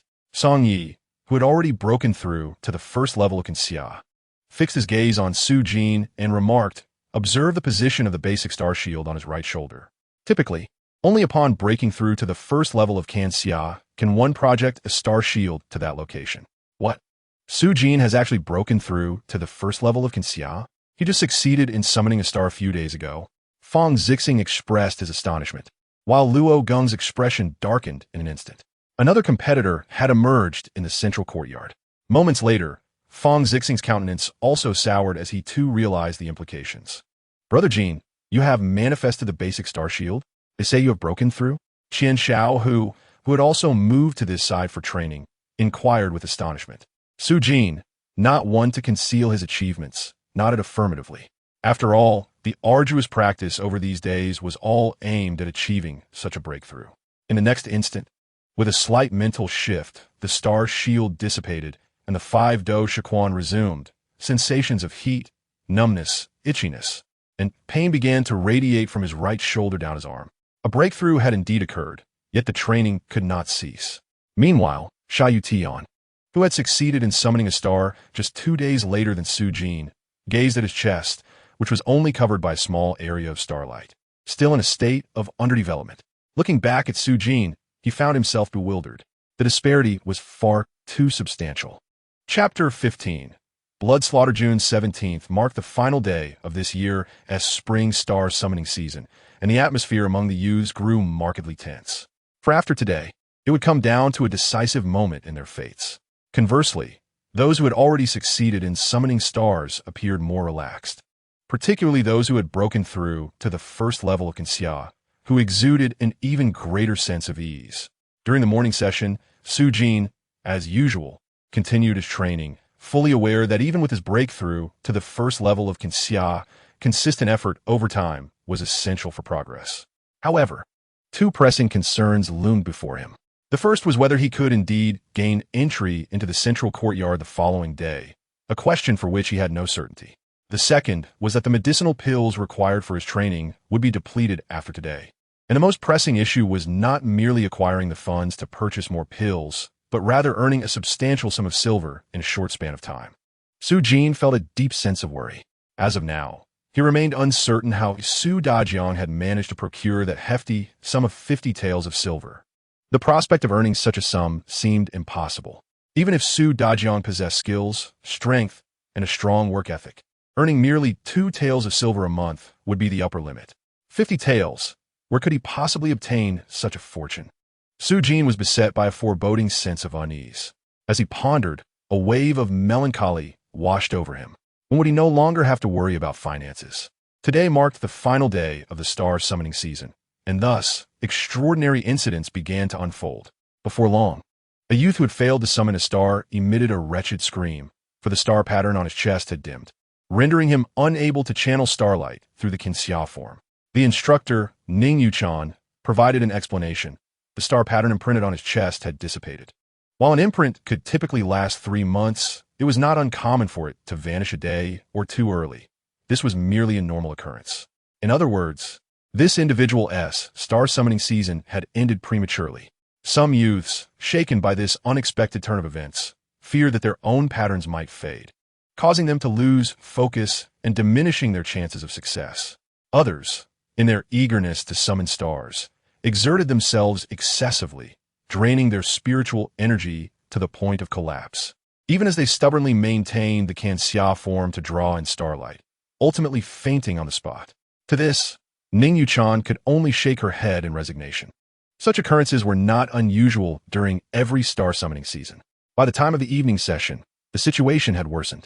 One after another, youths experienced the disappearance of their star patterns, rendering them incapable of summoning stars. Some wept, others laughed, some collapsed in despair, while others cried out in anguish. Those who cried out were promptly seized by Ning Yuchan, who cast them out of the morning session area with a firm grip on their necks, sending them far away. While she understood their emotions, disruptions to the focus of other youths were unacceptable. It was her duty to maintain order. "I did it, instructor. I truly did it."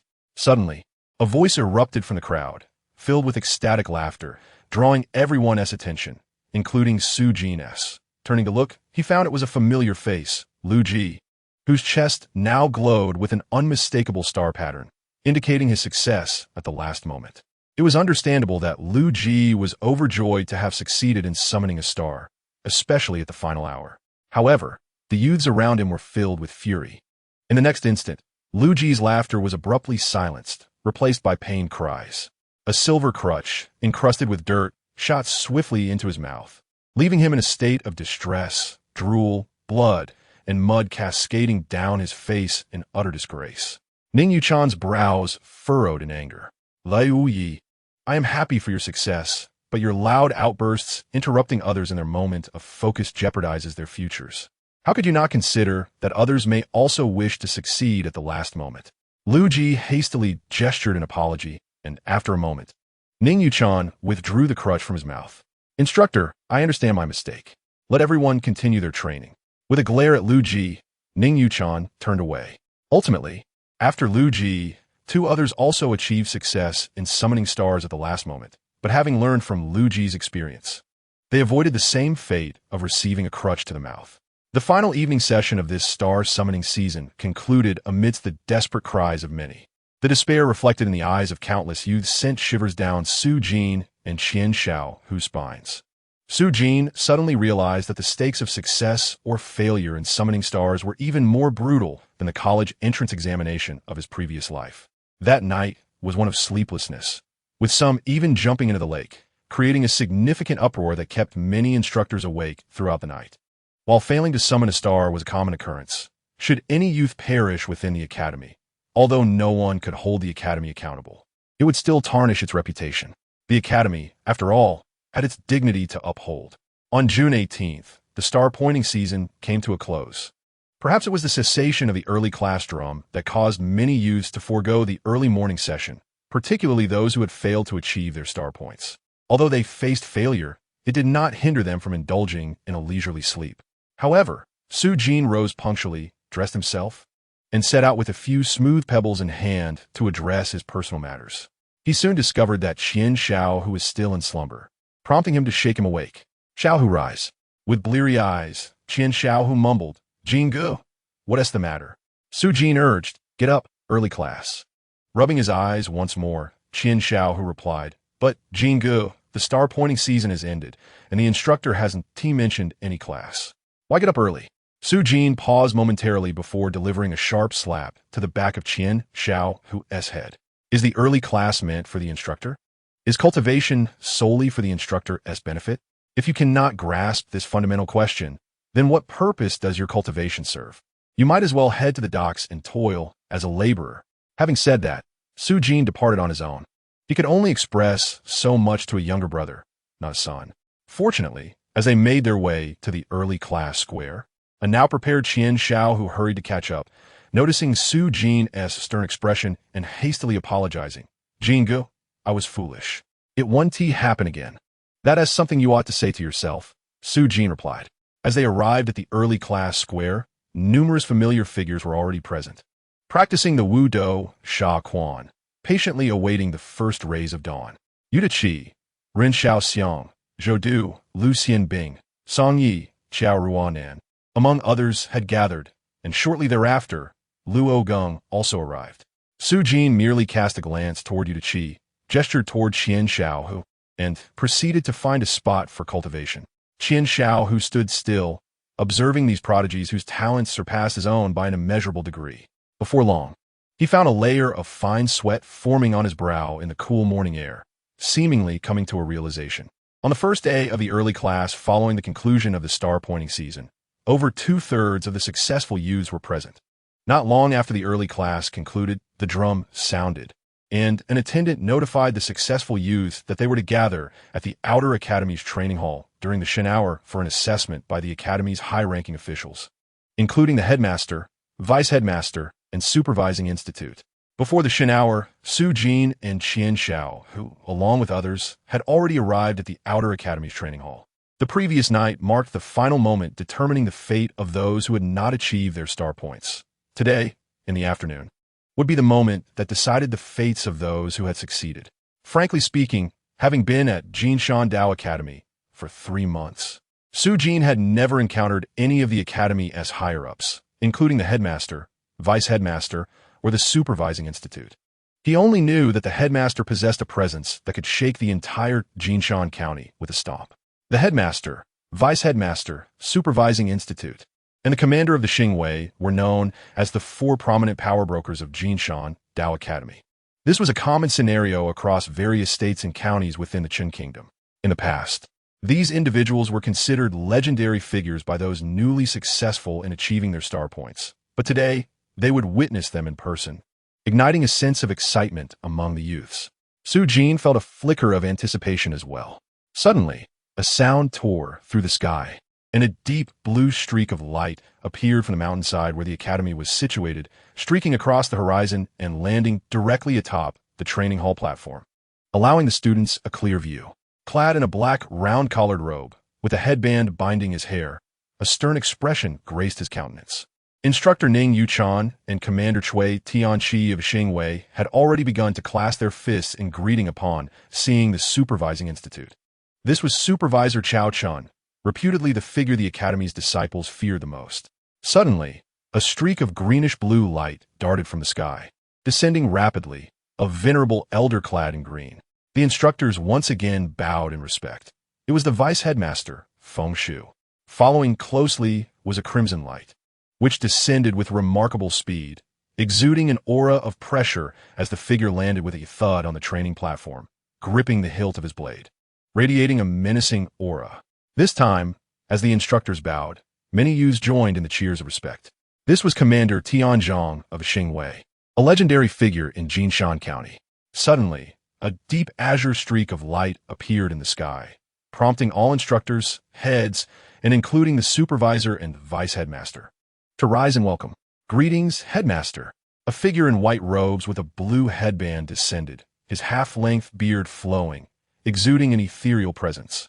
As Su Jin followed the others in greeting, he recalled the legendary tales surrounding Commander Tianzhong and Headmaster Dong Zhao.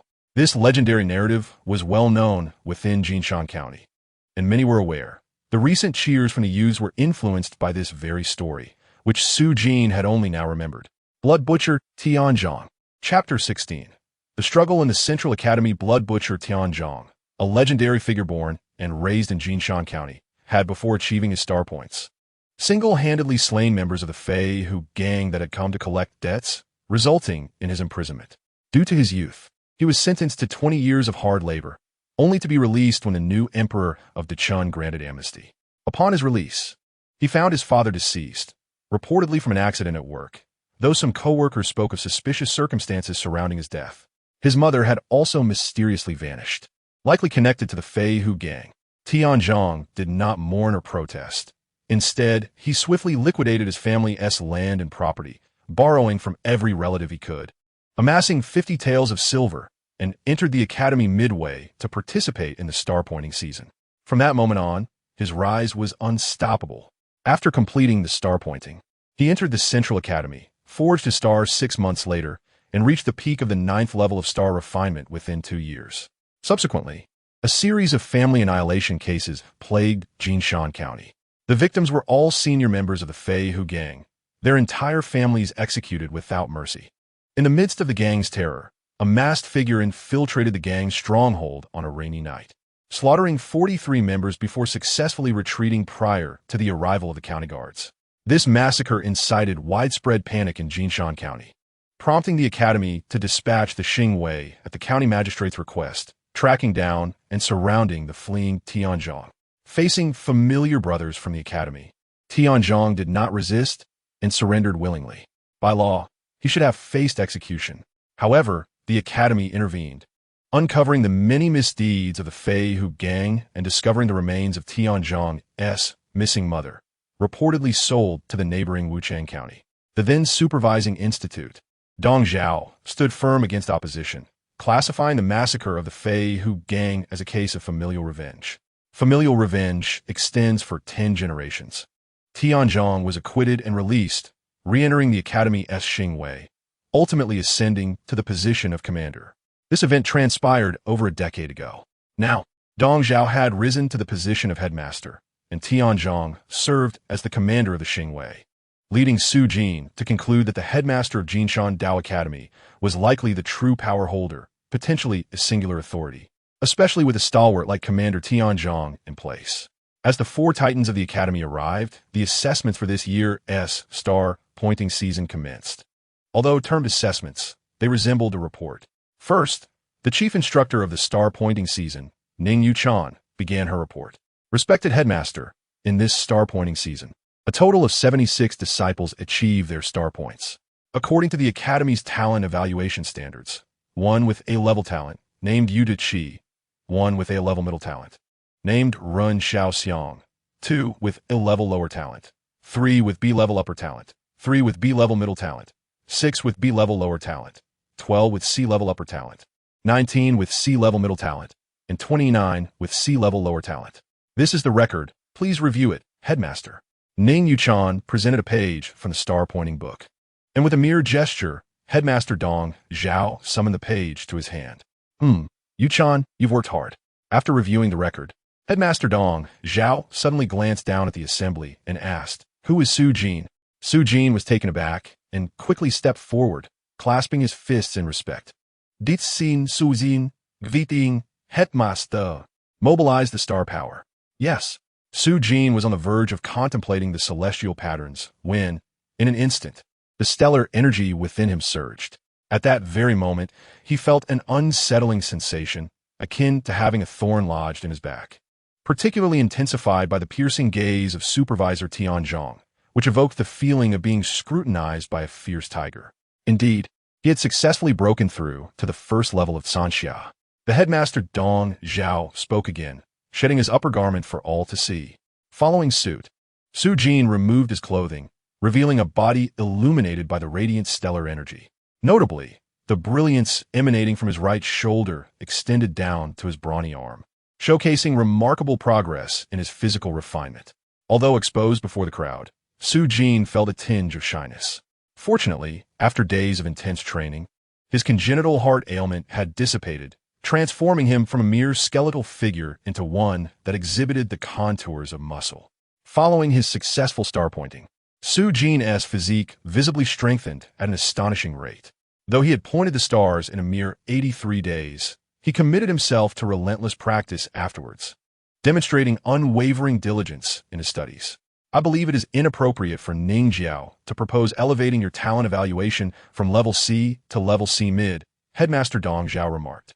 The first half of his statement filled the audience with anticipation, while the latter half doused their hopes with a chilling dose of reality. Ning Yuchan appeared utterly astonished, having previously informed the headmaster about this matter, to which he had consented as part of the standard procedure. How could this have changed now? Su Jin himself felt indifferent, as the distinction between level C mid and level C low seemed negligible. Headmaster Dong Zhao, observing the crowd's reactions with a smile, continued.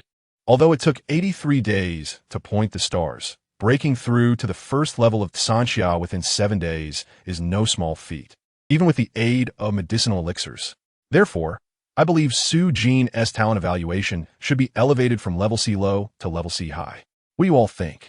He inquired of the assembly. Ning Yuchan's almond-shaped eyes widened again in surprise as her tightly held iron crutch suddenly loosened. This unexpected turn of events caught Su Jin off guard. Many who had been rated C high had not achieved a breakthrough to the first level of Sanxia. Thus, he found it acceptable. Supervisor Tian Zhang's voice resonated like a bell, affirming his stance as he was the first to express agreement. Given that both the headmaster and Supervisor Tian have spoken, it is indeed permissible. Deputy Headmaster Feng Shu remarked leisurely. Director Chao Chun, however, was succinct, stating merely, in accordance with the Academy's regulations. Document it, he added. Upon hearing this, the expressions of Feng Zixing, Hong Gang, Luo Geng, and others shifted dramatically. Ordinarily, the sequence for entering the Inner Academy begins with assessing talent evaluations followed by cultivation levels. Initially, there were only 3 spots available, making the competition manageable. Now that Su Jin's evaluation had been raised to C high, the challenge became 5 candidates vying for 3 positions, nearly doubling the difficulty and significantly increasing the likelihood of failure. Feng Shu rose, bowing respectfully to Headmaster Dong Zhao before seizing the page of the star-pointing document. Next, I will preside over the distribution according to the rules of Jingshan Dao Academy. However, I must emphasize that within our academy, the inner, middle, and outer courts offer tailored instruction according to individual abilities, regardless of which court one enters. All are disciples of the Great Chun, Yinzhou, Jingshan, Dao Academy, and must serve loyally. Those who are disloyal or unjust will face the Academy's disciplinary measures. Deputy Headmaster Feng Shu spoke slowly, yet his words carried an undeniable weight, ensuring everyone understood clearly. According to the Academy's rules, each cycle admits 3 into the inner court, 15 into the middle court, while the remainder enter the outer court. As this was announced, both Su Jin and Hong Gang, Luo Geng, and others were taken aback. They had been calculating the middle court's quota, neglecting the inner court's allocation. This cycle of star pointing had produced 4 individuals rated as A-class. Yet only 3 could be selected for the inner court. Following the Academy's evaluation, Yu Daqi, Run Xiaoxiang, and Zhou Du were chosen for the inner court. Upon hearing this, the 3 expressed their gratitude, leaving only the dejected Ru Xianbing, who had successfully reached the 5th level of Sanxia, yet found himself bound by the Academy's regulations. Though you 3 have been selected for the inner court, do not become complacent. The inner court conducts a minor examination every month and a major examination every 3 months. Failure to meet the standards may result in demotion to the middle court, Deputy Headmaster Feng Shu admonished. According to our Academy's regulations, 13 individuals, including Ru Xianbing and Yu Guan, meet the criteria for selection into the middle court and will be admitted directly. Deputy Headmaster Feng Shu announced the list on the spot, and the chosen ones expressed their gratitude. Su Jin, Qiao Runan, Feng Zixing, Luo Geng, and Song Ye's expressions darkened considerably. With 2 spots remaining, the competition intensified. With only 2 positions left in the middle court, according to the rules, the selection process would continue. Wait, Director Chao Chun suddenly interjected. Deputy Headmaster Feng Shu interrupted, cast an irritated glance in his direction. Headmaster, Deputy Headmaster, 4 months ago, Qiao Lai perished in battle against evil forces. Now, his daughter Qiao Runan has successfully pointed the stars in this cycle. By precedent, she should be granted preferential treatment, Director Chao Chun stated. Deputy Headmaster Feng Shu furrowed his brow, glanced at the star-pointing document in his hand, and then nodded. Indeed, Xiao Runan should be included. Headmaster Dong, Zhao rose again, scanning the crowd until he spotted Xiao Runan, clad in white and bearing a sorrowful expression. After offering her words of comfort and encouragement, Headmaster Dong, Zhao declared, as the child of a brave hero, she must be given preferential treatment. Director Chao, to what extent can this preferential treatment be granted? Headmaster Dong, Zhao inquired. It is permissible. Thus, the 14th spot in the middle court was secured. While there were no objections to Xiao Runan's direct admission into the middle court, given her lineage, Su Jin, Luo Geng, Hong Gang, and Fang Zixing remained visibly anxious. Only one spot remained, making it 4 candidates vying for one position. With this interruption, Deputy Headmaster Feng Shu appeared somewhat disheartened, promptly announcing, the remaining spot is available for 3 individuals who meet the criteria for admission into the middle court, each having achieved the first level of Sanxia, Hong Gang, Luo Geng, and Fang Zixing. However, among these 3, only Luo Geng has demonstrated the ability to utilize a foundational star shield, showcasing superior talent. Therefore, the last spot in the middle court shall be awarded to Luo Geng. Do you have any objections? Deputy Headmaster Feng Shu inquired. Upon hearing this, Luo Geng was filled with joy. After much effort and seeking guidance from elders, he had finally secured a position in the middle court. Hong Gang and Fang Zixing felt dejected, unable to voice any disagreement, as they had yet to cultivate the foundational star shield and could not compete with Luo Geng. However, Su Jin's expression suddenly shifted, and his demeanor changed. What about me? Why was I excluded? This warranted an objection. Deputy Headmaster Feng, I have an objection. Suzin et Galim Lao Li. Chapter 17. What is there left to cultivate? Deputy Headmaster Feng Shu was somewhat irritated. In the span of mere minutes, he had been interrupted twice, and this second time was by a boy who had just pointed stars. Yet, in front of the assembled crowd, he needed to maintain his composure. Upon realizing it was Su Jin, the very individual whose talent evaluation had just been elevated by the headmaster, his expression darkened slightly. Su Jin, I did not ask for your opinion. What do you have to say? While expressing his discontent, Deputy Headmaster Feng Shu nonetheless granted Su Jin the opportunity to speak. Given the public setting, Deputy Headmaster, the Academy's 3rd rule for selecting disciples for the middle court states that those with a C-level evaluation who break through to the first level of Sanxia at the end of the star-pointing phase may be considered for selection. Correct? Su Jin inquired. Indeed, but you are only rated C-low. Just as he began to respond, Deputy Headmaster Feng Shu suddenly realized his oversight, having been so focused on reading the list that he overlooked the headmaster's casual remark about Su Jin's talent evaluation. This was rather embarrassing. The Academy's selection criteria prioritize talent levels before assessing cultivation progress. Based on the list, although Su Jin had broken through to the first level of Sanxia, he was rated C-low and had been overlooked since there were 3 others who had also achieved the breakthrough but were rated C-high. Consequently, Su Jin had not even qualified to compete. Thus, Deputy Headmaster Feng Shu had not mentioned him.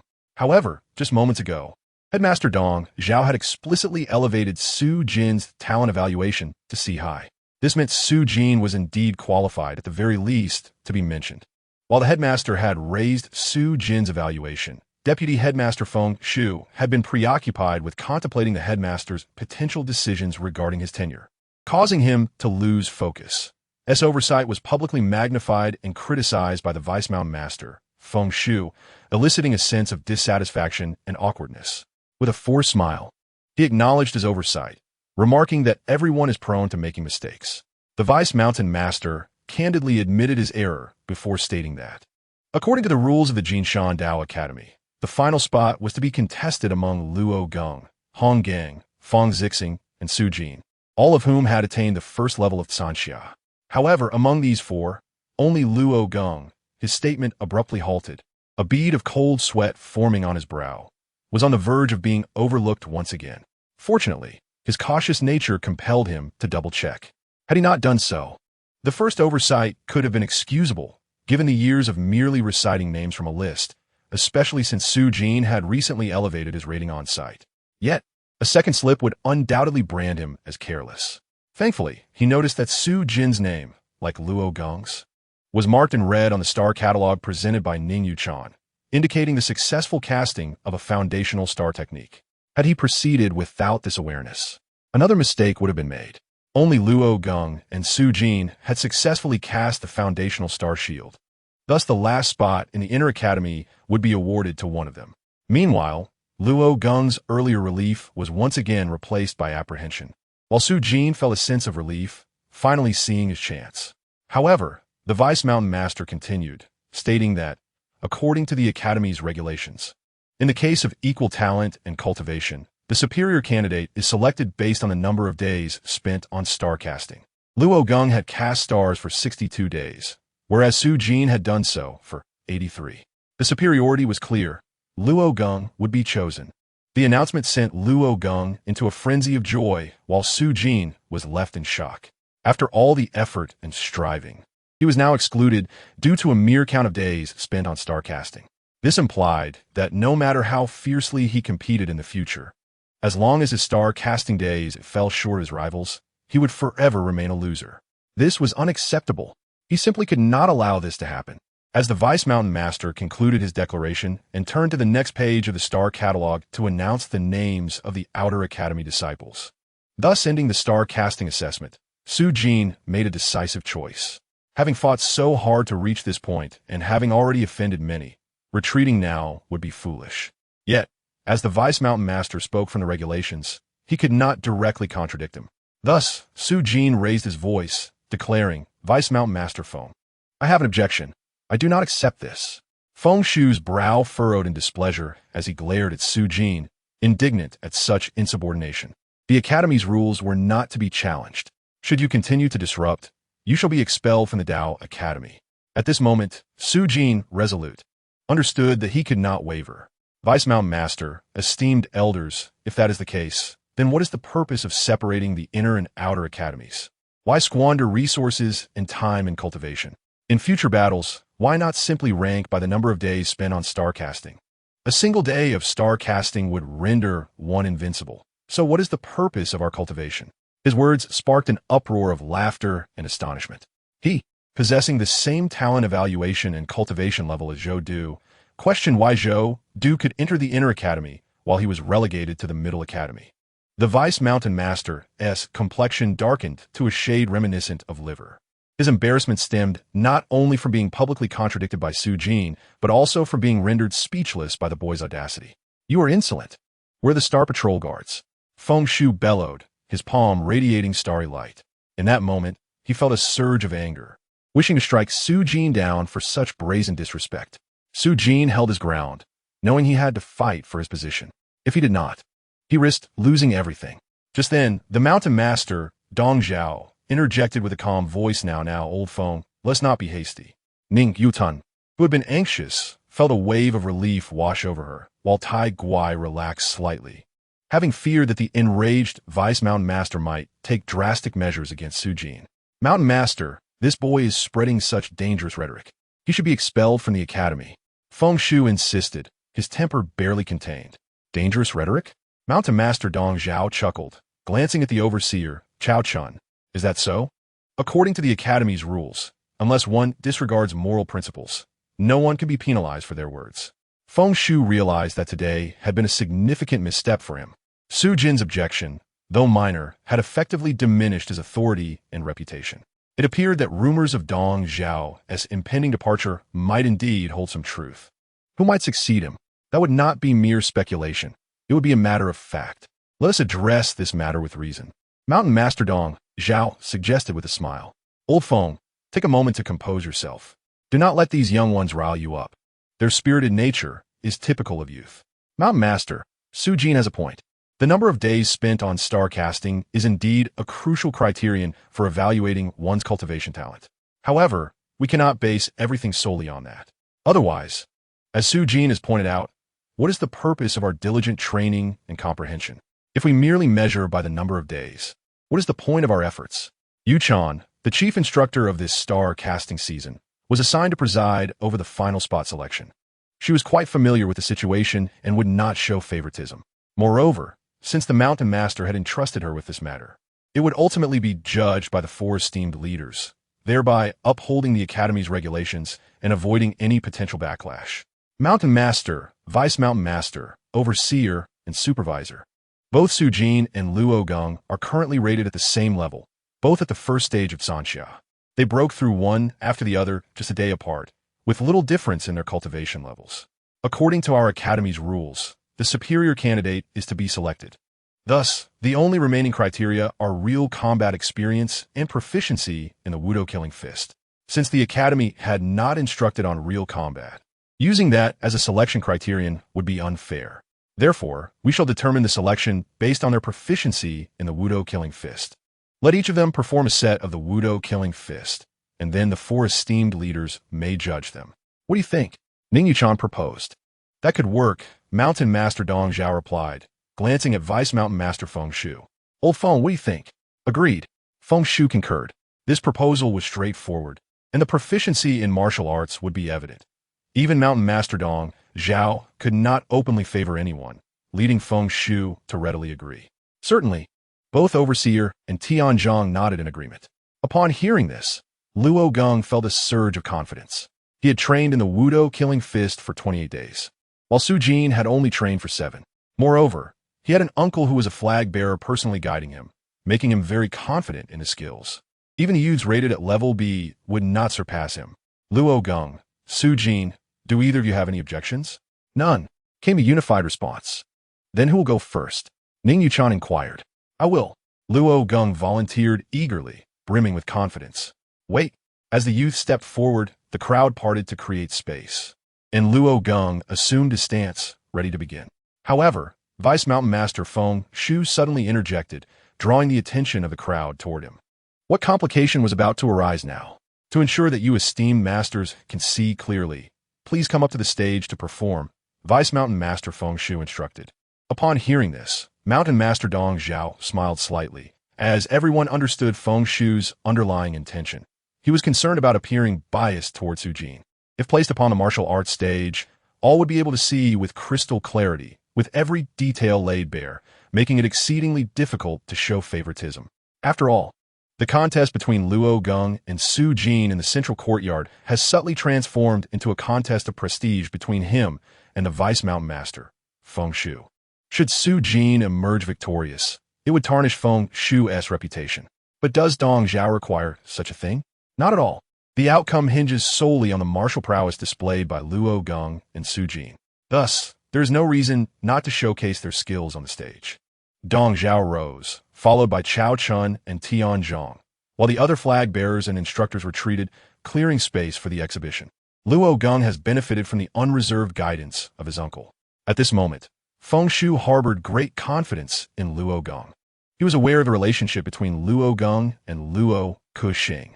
With a resounding clap, Luo Geng initiated the first move of the Wudo Sha Quan, producing a sound that pierced the air, a testament to the ferocity of his strikes, embodying a spirit of aggression and combat. Luo Geng's fist technique already bore a hint of true martial intent. The Wudo Sha Quan is fundamentally about killing. Each move unleashed a sound of lethal intent. As the first move, Dong Yin Yang concluded, a flash of brilliance appeared on his right shoulder, Star Shield.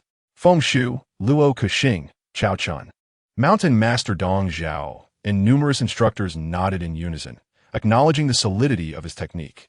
The second move, Shi Wan Shi, followed suit. Upon the conclusion of the second set, a sharp sound of air being sliced arose, and a star radiance enveloped Luo Geng's right shoulder. Star radiance.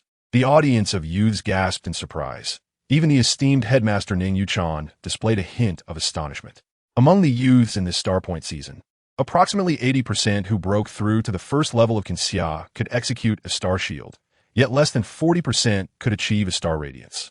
Luo Geng had hidden his capabilities well. Seeing this, Feng Shu was filled with delight. Upon witnessing Luo Geng unleash the star radiance, he realized that Luo Geng's entry into the central courtyard was assured. As he listened to the astonished cries from the audience, a proud expression emerged on Luo Geng's face, and he reveled in the moment, intensifying his subsequent strikes. However, in the ensuing 3 moves of the Wudo Sha Quan, Luo Geng's performance returned to the ordinary, failing to unleash any star techniques. Yet, merely achieving star techniques in the first 2 moves was already remarkable. Soon, Luo Gong concluded his exhibition and stood aside. Su Jin, it is your turn, Ning Yuchan announced. Feng Shu contemplated directly inquiring whether Su Jin wished to stop here to avoid embarrassment, but Ning Yuchan spoke first, leaving him silent. Nevertheless, Feng Shu was somewhat taken aback, for the Su Jin who stepped onto the martial stage appeared utterly unflustered. Mountain Master, Vice Mountain Master, Supervising Institute, and all esteemed instructors. After bowing and greeting, Su Jin positioned himself to commence. Su Jin's first move of Wudo Sha Quan was not particularly impressive. As the saying goes, an expert knows upon seeing the first strike. In comparison, Su Jin, who had merely practiced on his own, lacked the ferocity exhibited by Luo Gong. Upon concluding his first move, he executed the foundational star technique, the star shield, as expected by the audience. However, Mountain Master Dong Zhao detected a subtle distinction. He sensed that Su Jin's star shield was considerably smoother than Luo Gong's, devoid of any hesitation. Yet, this alone could not serve as a basis for determining victory. It remained to be seen how Su Jin would perform next. Star Radiance. Su Jin also unleashed a Star Radiance. As he completed his second move, the youthful audience erupted in astonished exclamations once more. No one had anticipated that Su Jin would also produce a Star Radiance. Luo Gong's countenance paled, instinctively glancing towards Vice Mountain Master Feng Shu and his uncle Luo Kuxing. Feng Shu's expression remained impassive, showing no sign of change. What was there to fear in merely achieving another Star Radiance? In terms of overall mastery of the Wudo Sha Quan, it was evident that Luo Gong was currently superior to Su Jin. Even Mountain Master Dong Zhao could not overturn this judgment. Su Jin, however, did not halt. His fist technique transformed as he initiated the third move, Nandang Lu Ha. Below, the current Starpoint champion, Yuda Chi, was idly counting his fingers when he suddenly froze, his eyes widening in surprise. Star Ring? Was that not the foundational star technique, the Star Ring? As Su Jin completed his third move, a ring of condensed starlight surged from his abdomen, radiating outward in waves, resembling ripples of water, exquisitely beautiful. A Star Ring? How could this be? Luo Gong's uncle, Luo Kuxing, also widened his eyes in astonishment. Even the headmaster Ning Yuchan wore a look of disbelief. The Wudo Sha Quan is deemed foundational because each move represents a foundational star technique. The first two moves, the Star Shield and the Star Radiance, are relatively easy to master. However, executing the foundational star technique, the Star Ring, in the third move is more than twice as challenging as achieving the Star Radiance and Star Shield combined. The current Starpoint champion, Yuda Chi, seemed to have taken 20 days to accomplish the Star Ring, while Su Jin had only taken a few days. Counting today, it had merely been 8 days. Feng Shu's eyes brimmed with astonishment, yet even more so with frustration and anger. The face he had nearly recovered had once again been thrown to the ground. Mountain Master Dong Zhao's smile, however, grew increasingly broad. What a delightful surprise. The Supervising Institute's Chao Chun and the Supervisor Tianzhong maintained their impassive expressions. As for Luo Gong, he was utterly stunned. Under the guidance of his uncle, he had trained to conceal a Star Radiance, feeling adequately prepared. But lo and behold, Su Jin not only concealed a Star Radiance, but also a Star Ring. Could he be any more cunning? With the situation as it stands, the outcome is all but decided. Even if Luo Gong's mastery of the Wudo Sha Quan were to surpass Su Jin's by a fraction, the mere addition of one more star technique would be utterly overwhelming. Yet, Mountain Master Dong Zhao, Headmaster Ning Yuchan, and the many instructors, as well as Supervisor Tianzhong, continued to watch Su Jin's fist technique intently. The fourth move of Wudo Sha Quan, Bei Shi Tianlang, if practiced to a minor success, could also yield a foundational star technique, the Star Arrow. The difficulty of mastering the foundational star technique, the Star Arrow, surpasses that of the Star Ring. If this Su Jin could truly execute it, then his talent would not merely be regarded as genius in terms of understanding star techniques. He would undoubtedly be classified as a prodigy. The fourth move, Bei Shi Tianlang, was swiftly completed, yet no Star Arrow appeared. The Supervisor Tianzhong and Supervising Institute Chao Chun exchanged glances filled with a complex mix of resignation and bewilderment. Talents are rare, and prodigies even more so. However, retaining such talents rather than sending them to the Star Palace proves to be exceedingly challenging. The Star Palace is not to be trifled with. Mountain Master Dong Zhao observed Su Jin's fourth move, deep in thought, his gaze now more focused on the anticipated fifth move. On the martial arts stage, since Su Jin had not executed any star techniques in his fourth move, it was unlikely he would do so in the fifth. Yet, as the exhibition concluded, the audience erupted in cheers, applause echoing like thunder. Only Luo Geng's expression was one of despair. The qualification for the central courtyard had already slipped from his grasp. Su Jin stood with fists at his sides, unflustered and breathing steadily, exuding confidence. In truth, had it not been for his limited cultivation and insufficient body refinement, Su Jin could have executed star techniques for both the fourth and fifth moves. Within the Star Lantern, he had already manifested the star techniques for both the fourth and fifth moves. The daily 4-hour practice within the Star Lantern was not in vain. First stage of the participation, Do stage. Do Master, Su Jin, gained the favor of the stars. Daily worship grants a thread of starlight, Star Lantern, solidifies the foundational star technique, Star Shield, could be replaced after 1 day. Nurturable items. 0. Star techniques. Foundational Star Shield solidified. Foundational Star Radiance. Foundational Star Ring. Foundational Star Arrow.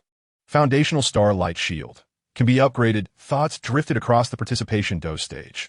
The star techniques inscribed on the J tablet had already reached 5. Mountain Master, Vice Mountain Master, Supervising Institute, Supervisor, Luo Geng, and Su Jin have completed their exhibition. The final result awaits your judgment, Ning Yuchan inquired. Upon her request for guidance, the Vice Mountain Master Feng Shu immediately darkened his expression, turning aside. Ning Yuchan felt helpless. This was not her intention to embarrass the Vice Mountain Master. She merely held the authority to preside, not to decide. Everyone has understood, and there's no need for me to elaborate further. Announce it, said Shanchong Dong Zhao. Yes. Following the martial arts demonstration, the final candidate to join the Zhong Yuan this season is Su Jin. Do you have any objections? I have an objection. As soon as Ning Yuchan's voice fell, dissenting murmurs arose from beneath the martial arts stage, leaving the assembly in astonished silence. Given the circumstances, who could possibly object? Chapter 19. Contesting the unjust on the martial arts stage, Ning Yuchan appeared perplexed. Her inquiry about any objections was intended for Luo Geng, yet unexpectedly, there were dissenters. The others present, including Shanchong Dong Zhao, Vice Shanchong Feng Shu, Supervisor Chao Chun, and Supervisor Tian Zhang, along with several instructors, turned their attention to the audience below.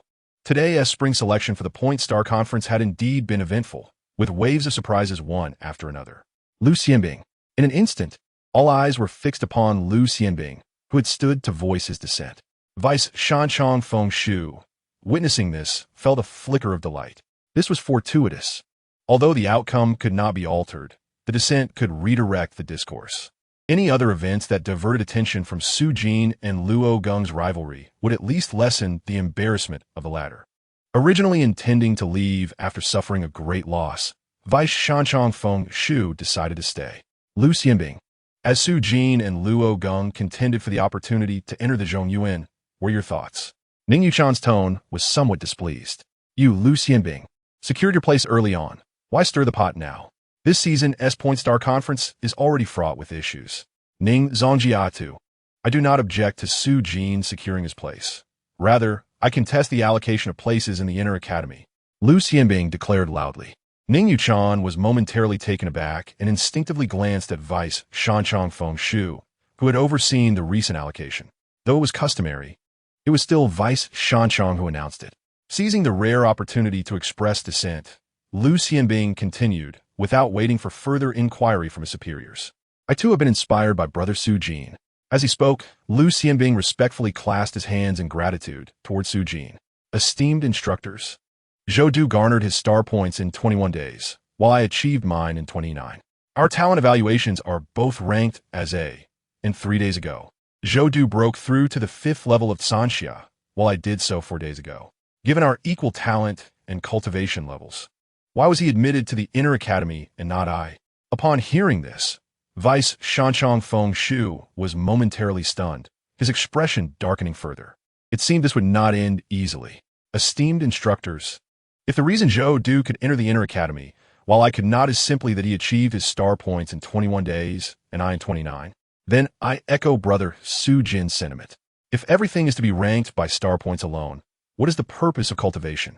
In the future, while patrolling Jinshan County, shall we all brandish signs denoting our star points, and thus intimidate bandits and evildoers? What need is there for cultivation in battles to defend our homeland? Shall we raise our star points in comparison to the invaders as a measure of victory? What need is there for cultivation? Before Lu Xianbing could finish, the youthful Su Jin on stage burst into laughter. The imagery Lu Xianbing painted was indeed too ridiculous. During patrols, would they confront thieves not with weapons, but with declarations of their star points? In battles, would they not draw their swords, but instead boast of their star points? The absurdity of such a scene was palpable. Enough! Vice Shanchong Feng Shu, whose face was as dark as a pot's bottom, thunderously admonished Lu Xianbing. What are you trying to achieve? Rather than allowing a mere thought of an opponent having one less day of star points to extinguish one's fighting spirit and surrender, Lu Xianbing retorted emphatically. All the students fell silent. The expressions of the instructors on the martial arts stage grew grave. If Su Jin was merely contesting treatment, Lu Xianbing's words bore a more serious implication, hinting at a challenge to the academy's rules. In essence, Vice Shanchong Feng Shu had committed no wrongdoing today. He was merely following established procedures without bias, but unfortunate circumstances had led him to cross paths with the formidable Su Jin. Now he had become a target, and how could he not be enraged? Su Jin, having just stepped off the martial arts stage, was equally bewildered. He had not anticipated Lu Xianbing's unexpected outburst. Having already deeply offended Vice Shanchong, he feared future repercussions. However, with Lu Xianbing's declaration of inspiration from him, it seemed he had now irrevocably angered Vice Shanchong Feng Shu. After some contemplation, Su Jin felt compelled to act. Reconciliation was out of the question. The only path forward was to amplify the discord. He would magnify the notion that any perceived unfair treatment from Vice Shanchong Feng Shu towards him would be seen as retaliation. Clap, clap, clap. A monotonous yet resounding applause erupted as Su Jin applauded Lu Xianbing's words. Ning Yuchan rubbed her forehead in exasperation. Esteemed instructors, I am unsure of your thoughts, but during today's election for the Inner Academy, both Lu Xianbing and I felt that the standards employed were such that, even if talent evaluations are equal and cultivation levels are the same, as long as someone has a greater number of star points, they will always be superior to us. After arduous cultivation, we still find ourselves judged solely by the tally of our star points. That renders our efforts futile. What need is there for cultivation? Su Jin proclaimed. On the martial arts stage, Vice Shanchong Feng Shu's chest heaved with agitation. Having presided over the assessment, he was now besieged by a group of unruly youths. In a secluded setting, he might have felt the urge to silence them. My relentless pursuit to reach the 5th level of Sanxia, alongside countless hours devoted to honing the Wudo killing fist and mastering techniques, was all aimed at gaining entry into the Inner Academy, with aspirations of advancing further in my cultivation journey.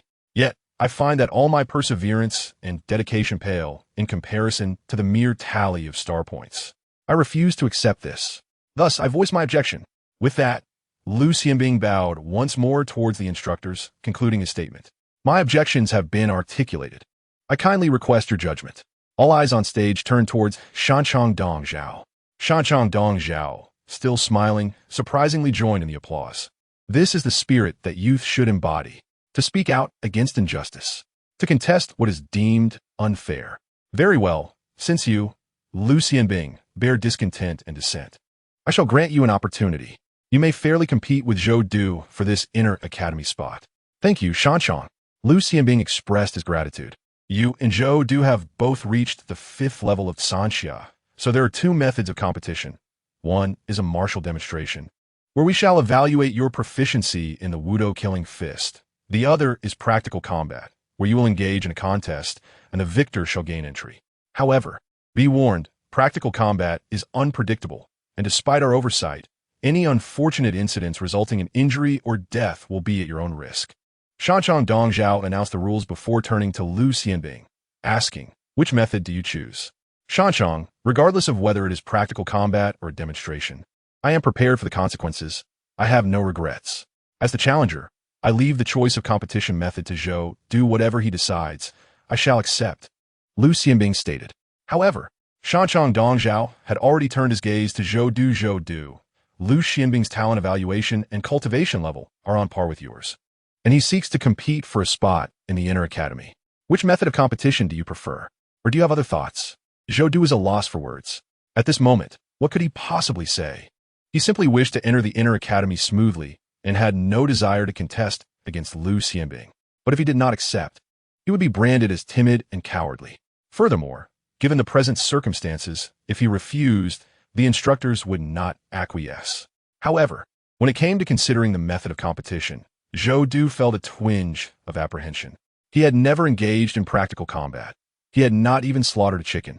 Observing Lu Xianbing's predatory demeanor, he felt a sense of trepidation.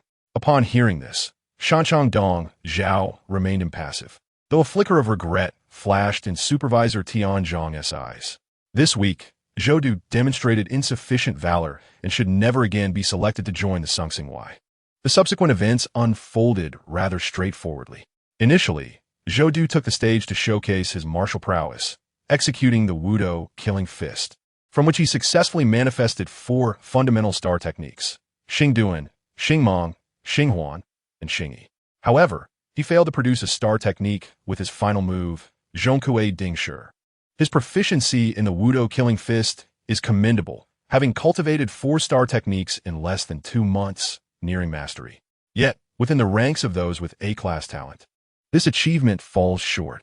Both Yu Daqi and Run Xiaoxiang had reached minor mastery in the Wudo killing fist a month prior, showcasing 5-star techniques. When Lu Xianbing took the stage, he flawlessly executed a complete set of the Wudo killing fist, producing 5 basic star techniques in one go: Xingduan, Xingmong, Xinghuan, Xingyi, and Xingguangzhou. As the Xingguangzhou enveloped Lu Xianbing, Zhou Du felt an overwhelming sense of shame. In contrast, Ning Yuchan was not surprised at all. Among the 4 with A-class talent, Zhou Du's training was methodical and earnest, yet it lacked the diligence required for true mastery. Given these circumstances, the outcome of this competition was devoid of suspense. The headmaster, Dong Zhao, had intended to consult the vice-headmaster, Feng Shu, for further opinions, but upon turning, he discovered that Feng Shu had already departed unbeknownst to him. Thus, the resolution was simple.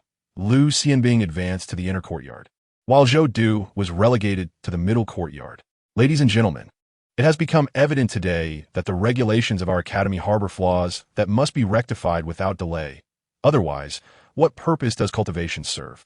Following this conclusion, Headmaster Dong Zhao spoke publicly. It is imperative that we enact these changes. Otherwise, what merit is there in continued cultivation? Supervisor Tian Zhang concurred immediately. However, the dean, Chao Chun, remained as reticent as ever. Ladies and gentlemen, this year's Starpoint Conference concludes here. All disciples from the inner, middle, and outer courtyards must report back to their respective academies within 3 days and select their daily duties.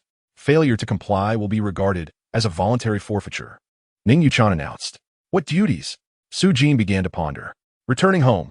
First, to share the good news. Second, to make an appearance. Third, to devise a strategy to settle the most pressing debts at home to avert larger issues. Sharing the good news is straightforward. If he were to reveal that he not only succeeded in his star point, but also healed his congenital heart ailment, Su Dajiang would likely be so overjoyed that he might weep, and his sister Su Jiang would undoubtedly leap for joy. Making an appearance was Su Jin's intention. In this world, successfully attaining a star point is regarded as a threshold of status. In a family, if even one member achieves a successful star point, they are assured of relatively high income and social standing, deterring neighbors and ruffians from exerting pressure. Su Jin's current headache stems from the family's debts. 8 days ago, when Su Dajiang came, he provided a bottle of awakening pill worth 50 taels of silver. Su Jin is unaware of how Su Dajiang acquired it, but it certainly was not from relatives or friends, for they lack the means. Su Dajiang's channel likely involved borrowing from a moneylender or a gang, essentially high-interest loans. The former is manageable. Although the interest is steep, at least the lender is solely motivated by profit. The latter, however, poses a different challenge. Thus, Su Jin is eager to resolve this familial risk swiftly. In the Jinshan Dao Academy's middle courtyard, upon completing the relevant duties, one can expect a monthly stipend of 10 taels of silver, along with 2 awakening pills as cultivation resources, totaling 20 taels a month. This is considered a high income in Jinshan County. This was precisely why Su Jin had gone to such lengths to join the middle courtyard of the Tao Academy. Yet, the debt looms large. 50 taels of high-interest loans, even if borrowed from a moneylender, would yield a repayment of at least 72 taels, if not more. This is the bare minimum. Previously, Su Jin borrowed 100 taels from Ning Yuchan to purchase medicinal pills for cultivation, and he currently possesses only 6 taels and 4 coins in silver, along with 1 blood recovery pill. This constitutes all of Su Jin's assets. To repay this debt, he would need to save for 4 months in the middle courtyard, or even 5 to 6 months given the accruing interest. Su Jin wishes to settle this debt as expeditiously as possible to regain peace of mind. However, where could he obtain silver out of thin air? After considerable contemplation, Su Jin devised a plan. One must be resolute to stand firm. A thin skin and an empty pocket yield no results. Having borrowed once already, surely Ning Jiaodo would consider lending a second time? Su Jin, being a man of action, resolved to act immediately. At worst, he would face rejection. But what was there to fear? Su Jin? Ning Yuchan was somewhat surprised by Su Jin's return visit, unsure of what he sought this time. Jiaodo, I have a question I wish to consult you about, he began. Go ahead, she replied, always willing to help the disciples with their inquiries. Jiaodo, within the Tao Academy, each disciple must select a duty. I wish to seek your guidance on which duty holds the greatest potential for financial gain. Su Jin inquit, duties? What potential could they possibly have? Ning Yuchan responded, Pustlet. No, Jiaodo. I meant to ask which duty could yield the most silver. Su Jin que la vie. Upon hearing this, Ning Yuchan immediately grasped Su Jin's intent. He was in need of funds and wanted to know which duty might offer additional earnings. Theoretically, every duty has the potential to earn extra income. Among the 6 arts, if you choose duties related to combat or tracking, apprehending criminals or pursuing culprits often comes with bounties and rewards, the amounts of which depend on luck. The path of forging may initially yield meager earnings, requiring considerable physical exertion, but with perseverance, it could lead to immense wealth over the years. Jiaodo, I am looking for short-term gains. I am in urgent need of silver. Su Jin lamented.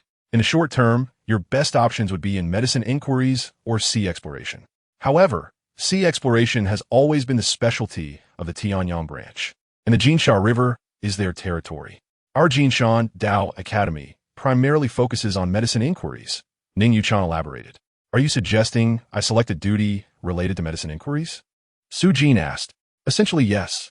Duties related to medicine inquiries will not hinder your cultivation, carry relatively lower risks, and are more suited to your current low level of cultivation. They also provide opportunities to hone practical skills while earning additional income, but they require boldness, meticulousness, and a thorough memorization of the medicinal compendium and the Wanqing Kawuzi. Ning Yuchan advised. Su Jin noted several key terms: level of danger, low cultivation, and practical experience. These factors combined indicated that Ning Yuchan had provided the optimal choice. Listening to wise counsel leads to prosperity. Jiaodo, I understand how to proceed. By the way, Jiaodo, I have one more request to make today, Su Jin said. Go on. She prompted. Jiaodo, I would like to borrow a bit more silver, Su Jin admitted. Before he could finish, Ning Yuchan's eyes widened in astonishment. She had never encountered such audacity or boldness in a disciple, returning once more to borrow silver. It was the second time, and the previous loan had yet to be repaid. Su Jin felt a flush of embarrassment, but steeled himself to press on. As the saying goes, a good woman fears a persistent suitor. Whether in courtship or borrowing money, one must have a thick skin to succeed. If I save in the middle courtyard for 3 to 4 months, I could repay this amount. However, you know that those who lend at high interest are rarely benevolent. I wish to borrow a bit more from you, Jiaodo, to resolve this risk and avoid any unforeseen issues at home. Then I can focus on my cultivation and repay you promptly. Although he was indeed being brazen in asking for the loan, he ensured his reasoning was sound. Otherwise, it would not be borrowing, it would be deceit. Ning Yuchan gazed at Su Jin with wide eyes, while Su Jin maintained an innocent expression, though he felt somewhat awkward inside. Though he was certain he would repay, the act of borrowing from one person repeatedly felt rather unsavory. Yet as they locked eyes, Su Jin realized that Ning Yuchan was indeed quite beautiful, her striking features imbued with an unusual spirit, particularly her fair skin and tall stature. Were it not for that silver iron crutch, she would undoubtedly be a goddess. Is it innate or acquired? Though curious, Su Jin dared not inquire. for he understood that any mention of physical disabilities might be the most sensitive issue for Ning Yuchan, a topic best left untouched. With her large eyes fixed on Su Jin for many breaths, and to appear unperturbed, he met her gaze steadily. Suddenly, Ning Yuchan realized the proximity was inappropriate. Turning away, she withdrew 200 silver notes from her bosom and slapped them onto the stone table before him. Within 2 months, if you can break through to the 5th level of Sanxia, I shall only require the principal after a year. If you fail, return tenfold what you borrowed. Do you dare to lend? Rising, she looked down upon Su Jin with an imposing demeanor. What is there to fear? Su Jin contemplated for merely a second before readily accepting the wager. He quickly seized the 200 notes, fearing Ning Yuchan might change her mind if he hesitated. August 18th, the 5th level of Sanxia. Is that acceptable? No problem. August 18th. After expressing his gratitude, Su Jin took his leave, but as he exited the courtyard, Ning Yuchan's words startled him, causing him to stumble. You best strive to reach the 5th level of Sanxia, or else a year from now. If you cannot repay the 3,000 taels, I shall certainly sell you to the mines. A talent like yours should fetch a handsome price. Ning Yuchan endeavored to infuse her melodious voice with a hint of menace. Yet, as Su Jin departed, he felt elated. 200 taels of silver should suffice to resolve the family's debts. Perhaps he ought to surprise his father and sister, Jiang Heir, with a little gift. Chapter 21. Repaying debts. On the morning of June 19th, Su Jin still held his hands 2 jin of fine liquor for his father, a package of peanuts, 10 jin of mutton, 5 feet of fine cloth for his sister Jiang Heir, a goldwood hairpin, and her favorite Miao G green bean cake. Su family village lay more than 20 li from the county town, nestled at the foot of the Daiqing mountain. Due to its proximity to the county, the villagers not only engaged in farming and harvesting mountain goods, but also found work in the county, making it relatively prosperous. Su Jin once again recognized the remarkable transformation in his physique following his successful star pointing. Who is that? Is that not Jin Heir? Oh, Jin Heir, you've grown so robust. Entering the village, Su Jin was met with a chorus of astonished greetings. The formerly shy Su Jin found himself smiling so widely his face nearly froze. There was no escape. Not only were they his fellow villagers, but they were also creditors of the Su family. Whether it was a few taels of silver, a handful of copper coins, or even 2 chickens, all had lent to support Su Jin's treatment and star pointing. Regardless of the amount, any borrowed silver constituted a debt of gratitude that must be acknowledged. Su Dajiang genuinely feared that Su Jin might fail in his star-pointing endeavor and that the outcome might lead to unforeseen troubles. Having spent considerable time in the county, he was no stranger to the ways of the world and understood that the likelihood of Su Jin succeeding in star-pointing was slim.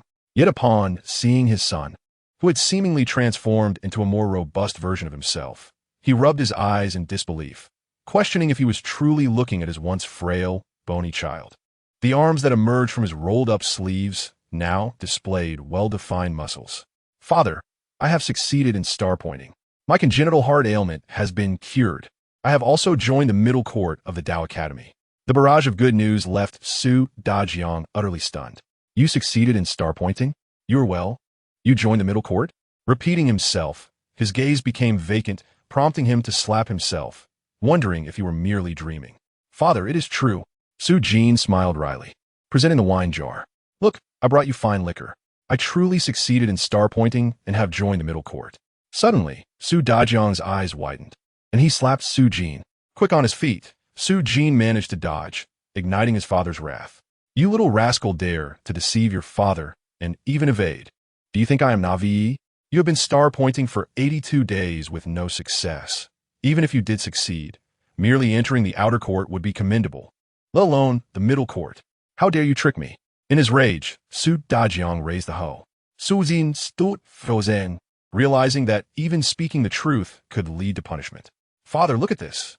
Su Jin bared his chest, and with a thought, a cascade of starlight enveloped his torso. The radiant starlight shone as brilliantly as the midday sun, leaving Su Dajiang momentarily speechless. It took Su Jin nearly half an hour to clarify the situation to his father before successfully presenting the fine liquor. No rush. Let's first visit your Uncle Yotsai's home. He has lent us 9 taels of silver over the years, the earliest of which was nearly 3 years ago. Recently, His second child has fallen gravely ill, and he has not come to collect his debt. Now that you have obtained silver, we must repay him immediately, Su Dajiang stated. Subsequently, Su Jin accompanied Su Dajiang as they ran to 4 households to repay debts, totaling just over 20 taels. The 10 jin of mutton and the bag of green bean cakes were divided into 4 portions to repay the debts, with one household receiving a small gift as well. For this, Su Jin could only silently commend his father. A discerning man. Though this old man loves to chastise me, he is indeed meticulous in his dealings. Let us proceed to the county town to repay the debts, settle the borrowed silver, and acquire some loose change.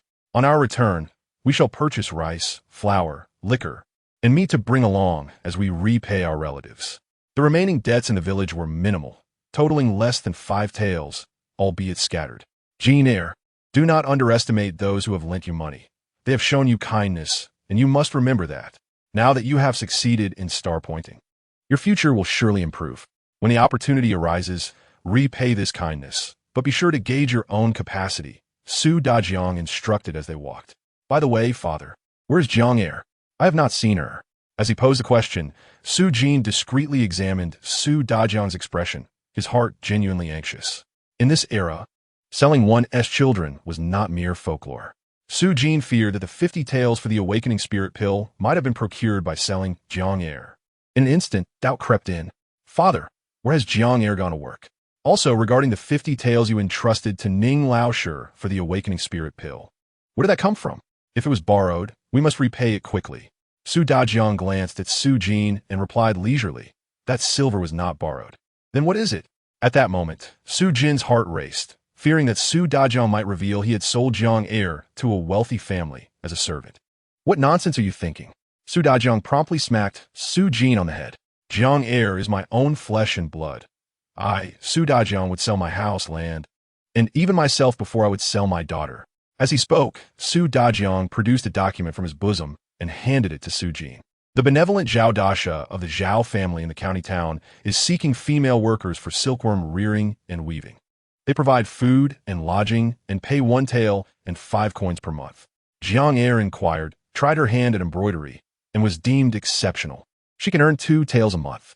After much negotiation, they agreed to pay 2 years' wages in advance, but required us to sign a 3-year contract and engaged a middleman to formalize the agreement.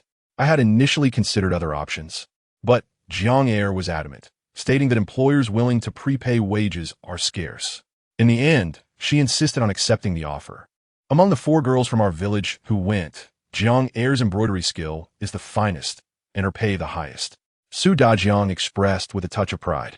The document detailed such arrangements, with one stipulation. Should the contract be breached, the prepaid wages would require 10-fold compensation. For girls had left the village, thus, they could look out for one another. According to the records, it seems that the 13th of next month is indeed the date in question. Upon hearing this, Su Jin nodded thoughtfully, formulating his own plans. If the workload proved to be excessively burdensome, Su Jin would need to devise a strategy quickly. If all else failed, he would have to breach the contract.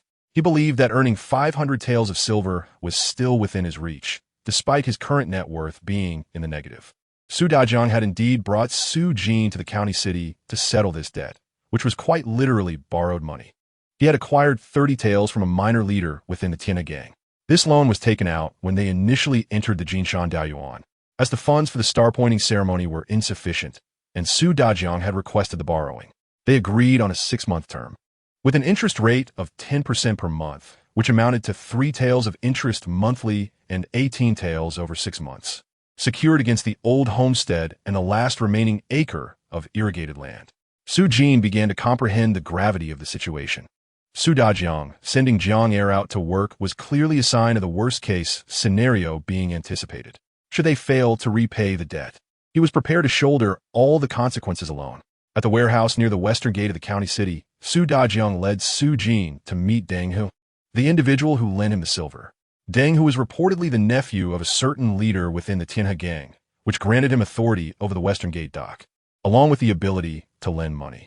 When Su Dajiang found them, Deng Hu was inebriated, engaged in revelry with 4 robust men who appeared to be his enforcers. Returning the silver? Where's the loan agreement? With bleary eyes, Deng Hu glanced at the loan document Su Dajiang presented, which stated 48 taels in cash. One hand exchanged silver while the other tore the loan document. Upon hearing this, Su Dajiang became anxious and exclaimed, Deng Yi, I have only utilized it for 3 months. I should only own 9 taels in interest, totaling 39 taels. 39 taels? Do you think I'm a charitable man? Deng Hu sneered, his drunken demeanor turning cold. If you don't repay, be gone. In 3 months, I will come to collect. Deng Yi. Su Dajiang attempted to protest further. But Deng Hu's enforcers stood in a menacing line, arms crossed, glaring at the two Su-s. Deng Yi, my son Su Jin has successfully pointed a star. I implore you to show some leniency. Su Dajiang suddenly interjected. Deng Hu's expression shifted as he turned his gaze toward Su Jin. You have successfully pointed your star? How many days has it been? 83 days. Su Jin responded truthfully. Deng Hu let out a derisive snicker, spitting out a mouthful of wine. Repay or leave. No more discussions. Su Dajiang, unable to contain his indignation, prepared to speak again, but Su Jin interjected firmly. We will repay. They proceeded to settle the silver, after which Deng Hu produced another loan document and set it ablaze. Su Jin supported the utterly distraught Su Dajiang, who was grieving over their lost silver, as they prepared to depart. Just as they were about to exit, a scar-faced enforcer beside Deng Hu suddenly questioned, Old Su, where is your daughter? I recall you borrowed with her by your side. You Haven Tea sold her off, have you? I am her father. How could I sell my own children? My daughter has merely gone to work, and hasn't Tea had the time to come, Su Dajiang retorted, nearly overcome with rage. The ruffians merely laughed, dismissing it as a jest. As Su Jin assisted Su Dajiang out, a sense of vigilance stirred within him. Why would they mention his sister in passing? In an instant, unease crept into Su Jin's heart. Chapter 22. The true and false evil spirits on the eastern dock of Jinshan County, Qianxi, weary from a day spent laboring under the sun, entered their hideout and began to count the coins from a money box. The majority were copper coins, some stained with a mixture of sweat and dirt, while others bore traces of blood. Among them were a few pieces of silver. Qianxi relished the act of counting. The thrill of handling silver was unparalleled, and he dreamed of the day he would count so much that his hands would cramp. Before long, 5 of his brothers arrived, the last 2 carrying large bundles of food and alcohol, which they laid out on the table. There was a variety of meats and vegetables, along with wine, creating a delightful spread. However, after just 1 sip of wine, Qianxi spat in disgust, cursing, Damn it, after laboring under the sun all day, I've only earned 1 tael and 6 coins. When will this miserable existence come to an end? The other ruffians exchanged glances but said nothing. 1 tael and 6 coins. And you find that insufficient? The dock workers toil for an entire month and hardly make that much. 7th Master, should we seek out Deng Xiangzhu to negotiate a different job? One of the men suggested. Slap. The speaker received a sharp reprimand. Other jobs may seem better, with more silver, but do you think I can handle that? I haven't pointed my star. I can only rely on my brute strength to do the dirty work. The one-eyed wolf, Qianxi, glared menacingly. Have you found suitable targets yet? This is a rare opportunity. With the evil spirits appearing, the county guards, officials, and even disciples from the academy have been dispatched. We Wu Ti have dared otherwise. Such chances are rare. Perhaps once in a century, or at least once in 10 years. How many 10 years does one have in life? Qianxi mused aloud. Indeed, how many 10 years, Slap? Another reprimand interrupted him. Did I ask you that? What about the targets? Have you pinpointed them? Yes, 2 families have already been identified.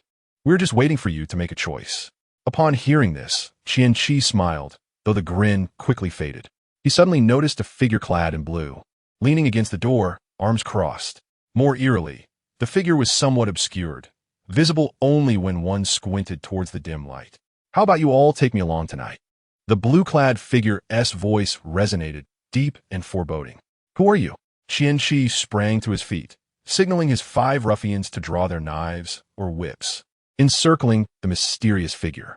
The blue-clad individual merely cast a cold glance. As 5 fingers splayed, 5 beams of starlight shot forth from his fingertips, striking the 5 ruffians squarely on their foreheads. The sounds of 5 explosive impacts echoed as their heads burst apart like firecrackers, showering Qianxi in blood and gore. Yet not a drop reached the figure before him. Qianxi was rendered speechless, his legs giving way as he collapsed to the ground. "Spare my life. Great hero. Spare my life." In that instant, Qianqi recognized the extraordinary prowess of this individual, far surpassing that of Deng Xiangzhu. Thus, he knelt swiftly. "I ask a question, and you answer. The matters related to Hajia village outside the North City and the Liu family's rest stop 10 miles east. Were they all you're doing?" The blue-clad figure inquired. Qianqi almost shook his head in denial, but then quickly realized that since this person had come to his door, they must have already uncovered the truth. Denying it would only hasten his demise. The blue-clad figure smirked. "Ah, honesty is commendable. The name of the Wuying judge was proposed by you as well?" The blue-clad figure continued to inquire. This question sent Qianqi's heart racing. He was not foolish and began to understand that they had been sought out by the true master. How could he possibly survive? It was him, he proposed it. "I merely agreed," Qianqi stammered, pointing towards another deceased individual. Yet, he did not dare claim complete innocence, as that would be an insult to the intelligence of the interrogator. The blue-clad figure chuckled, a sound that sent shivers down Qianqi's spine. "Do you wish to live?" The blue-clad figure suddenly asked. "Yes, yes. Who else is engaged in similar activities within and outside the county city? The more you divulge, the greater your chances of survival." The blue-clad figure prompted. "I know, I will speak." Qianqi hastily replied. "In the county city, the third son of the Zhao family has already used this name to abduct daughters from 2 respectable families. Liu Taizhou from a northern city's cattle and horse market led a group to rob a merchant convoy of livestock the day before yesterday. And yesterday, he infiltrated the home of his old rival, He Zhonggui, and wiped out his entire family. That is quite a number. Continue." The blue-clad figure urged with a sneer. Qianqi's mind raced, recalling dozens of similar incidents that had transpired in the county city. However, he was not an official investigator, so he could not know everything. It was clear that the information was still insufficient. Thus, he resolved to fabricate details, anything to ensure his survival. Deng Hu at the Qingxi dock has certainly engaged in many nefarious deeds. Recently, he took advantage of the beauty of a young laborer's wife while overseeing the dock, gravely injuring the laborer. That night, he brazenly invaded the laborer's home, bound him, and subsequently claimed the young wife for himself. Just yesterday, a small merchant arrived at the dock, appearing quite affluent. Under the cover of night, Deng Hu stormed into the inn, abducting him while proclaiming that anyone who did not wish to die should keep their distance. Deng Hu, who has long been a thorn in Qianqi's side, is now being woven into a tale of intrigue. It seems this man is still unsatisfied. Qianqi, his mind racing with thoughts of potential repercussions if his fabrications were to be uncovered, felt a spark of inspiration. The Liu family's ironworks in the southern part of the city had been wiped out, with only the eldest daughter surviving. Just yesterday, this young woman, who had recently taken over the ironworks and the mountain mine, was given as a concubine to the eldest son of the esteemed Tianzhong from the Jinshan Taoist Academy. A 2-for-1 deal, as Qianqi remarked. Is that truly so? The cloaked figure suddenly turned, casting a cold gaze at Qianqi. Absolutely. I swear it. Qianqi insisted, raising his hand in solemn promise. And what are these people's whereabouts? He continued, delivering further details. Upon finishing, he flashed a sycophantic smile. Hero, have I spoken enough? In the next instant, the cloaked figure flicked a fingertip, unleashing a starlight projectile that shattered into fragments upon striking Qianqi's skull. Not sufficient, therefore you cannot live, the figure murmured, seemingly explaining, before cursing. What are these fools doing managing the county city? They are more chaotic than true evildoers. As he spoke, the figure melded into the shadows, vanishing as if he had never been there. I must investigate, Su Jin said, his heart heavy with worry. Father, they just mentioned Jiang. Exiting the small courtyard of the ruffians at the Qingxi dock, Su Jin's apprehension grew. A dock worker showing undue concern for his sister, Su Jiang, could not bode well. Is there truly cause for alarm? Our Su family village has many able-bodied young men, and common thieves would not dare invade. Su Dajiang hesitated. Father, you should find a secluded spot and wait for me. I will eavesdrop, Su Jin suggested. Very well. By the way, has Deng Hu practiced any martial arts? If he has, then I must tread carefully while listening. He couldn't possibly have mastered anything. If he had succeeded in cultivation, he wouldn't need those lackeys. Su Dajiang Zipli, you must not act impulsively. Deng Hu and his henchmen are rumored to have taken several lives, and their hearts are as wicked as they come. I will accompany you to listen in and discern their schemes. Father, I have succeeded in my own cultivation, and I am light as a swallow now. As dusk fell, several ruffians gathered to drink and revel, emboldened by their usual bravado and entirely unguarded.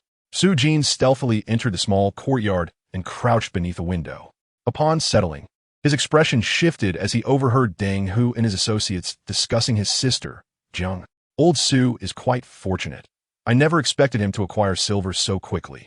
Initially, I lent him money solely because his daughter was beautiful. What a pity. If he fails to repay, it is only just that his debt be repaid by his daughter. If the Su family tries to intervene, I would be in the right. Deng Hu slurred, reeking of alcohol. Indeed, that girl is both lovely and youthful. I had once hoped to share a drink with the boss. A scar-faced thug chimed in, his voice dripping with lewdness. Su Jin breathed a sigh of relief upon hearing their conversation. These ruffians, while wicked, still harbored some caution. Even if I feast on meat, I will not deny you a taste of soup. Deng Hu laughed. Ah, such a shame. The boss can still have a taste, the scar-faced thug remarked, intrigued. What do you mean? Su Jin crouched lower, curiosity piqued. Are you suggesting we act forcibly? The county guards are sparse, but the disciples from the various academies frequently engage in capturing criminals. They are not to be trifled with, Deng Hu responded. This was precisely why Deng Hu hesitated to act recklessly. If a victim were to raise a fuss, it could draw the attention of the academy as disciples, leading to serious trouble. I am aware, but do you not recall the recent surge of demonic activity? The scar-faced thug said ominously. What do you mean? Since the recent grand hunt for demons in the county city, reports of demonic incidents have surged. On average, there are 3 or 4 cases of demonic wrongdoing daily. The county guards and the magistrate are overwhelmed, and even the academy disciples have begun to move in groups, wary of acting alone. The scar-faced thug explained with a sinister grin. 3 or 4 incidents daily. How audacious! Deng Hu exclaimed, incredulous. That's merely the tip of the iceberg. Friends say that even the coroner is overwhelmed, hastily jotting down notes without following up. He chuckled darkly, leaving Deng Hu perplexed. Before Deng Hu could voice his anger, the scar-faced thug continued, Boss, the one-eyed wolf Qian Shi from the East City dock has already completed 2 jobs in a matter of days. Yet the magistrate attributes them to demonic activity. Are you implying that we are also involved?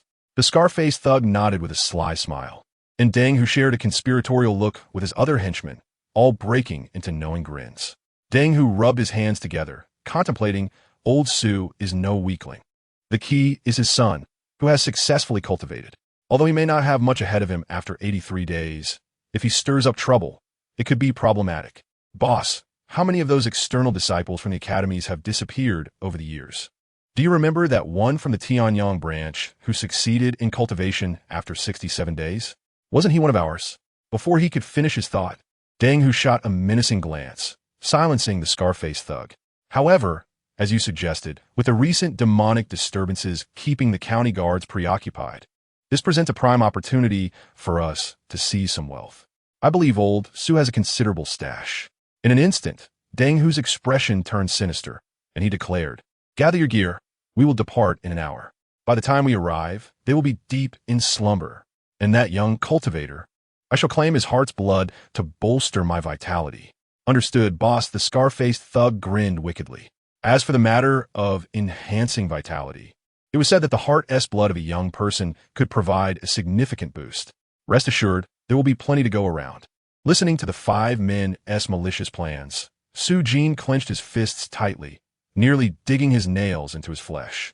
He could only lament his lack of cultivation. Had he reached the 2nd or even 3rd level of cultivation, he could have charged in and dispatched them all. Scoundrels! How vile! They extort money at high interest, frame others, and now seek to annihilate his entire family and claim his sister, all while intending to attribute their crimes to the demons. This is an outright extermination of his clan. Who then are the true demons? Su Jin's heart raced uncontrollably. Calm down, he urged himself, taking deep breaths to steady his mind. As he eavesdropped, he remained unaware that another figure had appeared atop the roof. A cloaked individual sat cross-legged, arms folded, partially obscured in the starlight. This figure overheard the conversation within and, upon noticing Su Jin, wore an expression of amusement. How intriguing! Though that fellow Qian deceived me. Witnessing this unfolding drama tonight, makes the journey worthwhile. I am curious to see whether this youth displays cowardice, foolishness, or bravery. Chapter 23. Severing the Roots Before Long. Su Jin reached a resolution. From the conversation, it was clear that these ruffians intended to annihilate his family tonight, abduct his sister Jiang'er, murder his father, and then claim Su Jin's heart's blood. Yet, could he live in hiding tomorrow or the day after? This issue must be resolved. Swiftly, Su Jin devised a plan to set a trap. Within Su Jiazhuang, all were uncles and brothers who had gathered 7 or 8 robust men, lying in wait. They intended to ambush the ruffians upon their arrival and deliver a brutal beating. Yet, Su Jin promptly dismissed this plan, reasoning that they could not kill them. Most of Su Jiazhuang's kin were farmers, and while they could easily drive off these miscreants, the act of killing was a different matter altogether, requiring courage that might not be present. Moreover, if even 1 or 2 escaped, Su Jiazhuang, as well as Su Jin's family, would surely face dire consequences, implicating their uncles and brothers as well. The notion of alarming the snake by striking the grass was also not feasible. One could be a thief for 1,000 days, but there was no way to guard against thieves for the same duration. After much contemplation, Su Jin could think of only one method that might eradicate the problem entirely, rooting it out at its source. However, he had only killed a chicken after arriving in this world. Yet, the thought of his sister Jiang'er and his father Su Dejiang potentially facing horrific fates ignited a furious blaze within him. Images of Lu Xianbing shattering massive stones during training flashed through his mind. This was his sole reliance. Hand him a knife, and he might not be able to deliver a fatal blow. But the sight of starburst explosions against stone emboldened Su Jin. If only the starburst could strike these ruffians in their vital points, it would result in immediate death. Even hits to other areas would surely inflict severe injuries. This was Su Jin's only advantage, and it must be utilized. With a flicker of thought, the arena for combat materialized in his mind. First stage combat arena. Dual Master. Su Jin, blessed by the stars with daily worship, may receive a strand of starlight, star lantern, solidifies the foundational star technique, star shield, which can be replaced. Nurturable items. None. Star techniques. Basic star shield solidified. Basic star burst. Basic star ring. Basic star arrow. Basic star light cover. Upgradable. The solidified star techniques could already be replaced. Among the 5 foundational star techniques mastered through the 5-fight killing fist, the most formidable was indeed the basic star arrow, as it could be projected a meter away. However, it required at least the cultivation of the second layer of Sanxia, and even if he strained to unleash it from his shoulder, the accuracy would be significantly lacking. Thus, he was left with only the basic starburst. With a mental shift, Su Jin exchanged the solidified star technique for basic starburst. A familiar sensation enveloped him, and Su Jin understood that after replacing the solidified star technique, his starburst could now be unleashed instantaneously. Nevertheless, he was acutely aware of his own limitations. If he charged in recklessly, facing 5 opponents, he would undoubtedly perish. Although these ruffians had not trained, their street fighting skills far surpassed his own. Therefore, Su Jin's strategy was to await the opportune moment, a chance to strike them down one by one. Taking a deep breath, Su Jin continually reinforced his resolve, calming his trembling hands caused by anxiety, and slowly moved to observe the terrain of the courtyard where the ruffians resided. Above, a figure clad in green sat casually, invisible to the outside world. From afar, only the rooftop was visible, obscuring the figure from sight. As he watched, the green-clad individual evaluated Su Jin's actions, noting that he displayed some semblance of intelligence and patience, not overly reckless. "Hey, you guys drink up. I need to relieve myself." One of the ruffians suddenly stood up. "Go ahead, just don't wet your pants," came a mocking response. "Ha, I can piss 3 feet in the wind." Laughter erupted as the ruffian swaggered toward the door. Su Jin felt a surge of delight, but another ruffian also stood. "I'll go relieve myself too." Su Jin's heart sank as he glanced toward the direction of the outhouse. If these 2 ruffians resolved their business right outside, he could not afford to act. The commotion would surely alert the others, leading to an ambush. However, if they ventured to the outhouse, he could not underestimate their behavior. It was quite normal to relieve oneself after drinking. In the next moment, Su Jin's eyes flickered. The first ruffian headed toward the back courtyard. Perhaps it was due to their familiarity with the area, and given the summer heat, they chose not to resolve their needs on the spot. Moments later, The second ruffian exited, his steps heavier, seemingly not too intoxicated, maintaining a distance of 7 to 8 meters from the first. Su Jin, concealed in the shadow of the wall, made a decisive choice. This was a rare opportunity. Two individuals, one following the other, headed toward the back courtyard. A most favorable chance indeed. In the next heartbeat, Su Jin stealthily followed. Suddenly, as the second ruffian entered the back courtyard, the first disappeared from sight, entering the outhouse around the corner. The second ruffian was still about 10 meters away from the room where Deng Hu and the others were drinking, separated by two walls. A golden opportunity. Su Jin took a deep breath and charged forth. The wind whistled past as the second ruffian instinctively turned. What met his gaze was a burst of starlight accompanied by Su Jin, who collided shoulder first into him. Almost simultaneously, the green-clad figure on the rooftop, previously bored and idly counting fingers, suddenly stood up. The rooftop shimmered, yet the figure remained concealed. However, astonishment flashed across the green-clad figure's face. No way. Am I seeing things? The instantaneous basic starburst at the cultivation of the first layer of Sanxia. This is a feat only achievable by someone who has mastered the 5-fight killing fist to perfection. Who is this extraordinary being? The starlight erupted from Su Jin's shoulder, crashing into the ruffian's chest. In an instant, Su Jin heard the sound of cracking and shattering, followed by a loud thud. In his fervor, Su Jin had exerted too much force, and both he and the second ruffian fell to the ground. But as they landed, blood mixed with pink foam and chunks of internal organs erupted from the ruffian's mouth. The ruffian gasped, but the sound was drowned out by the torrent of blood and viscera. He had killed. Su Jin's heart raced like a drum, a surge of adrenaline coursing through him, leaving his hands and feet trembling uncontrollably. On the rooftop, the green-clad figure was momentarily stunned. A killer with such trembling hands. Had he never seen blood before? How peculiar. A prodigy of the 5-fight killing fist, possessing both courage and strategy, at least for now. Where did such a rare talent emerge from? No. He remembered feeling as if he might wet himself at that moment. Whether he did or not was a blur, as sweat poured down his body, mingling with the rain. Almost simultaneously, laughter from the ruffian in the outhouse echoed. Ironhead, are you a soft-shell shrimp? You fell over from just a bit of drink. How will you manage tonight with that girl? They must have heard the sound of the fall. Su Jin, having tasted blood for the first time, felt nervous. His blood rushed to his head, heart racing, and breaths came in quick succession. Crouched beside the ruffian, still convulsing in death, Su Jin fought to breathe deeply, attempting to calm his body's instinctive reactions, ignoring the voices from the outhouse. After 4 deep breaths, his heartbeat slowed, though his hands and feet still trembled. He had managed to regain control. The sound of water from the outhouse gradually ceased. They would soon emerge. Su Jin inhaled deeply once more and crawled toward the outhouse door. As he reached the entrance, he saw the ruffian inside adjusting his cloth belt, which was merely a strip of fabric. In the darkness, with no lights, only faint starlight illuminated the scene. The ruffian could only vaguely discern someone on the ground. Ha ha ha!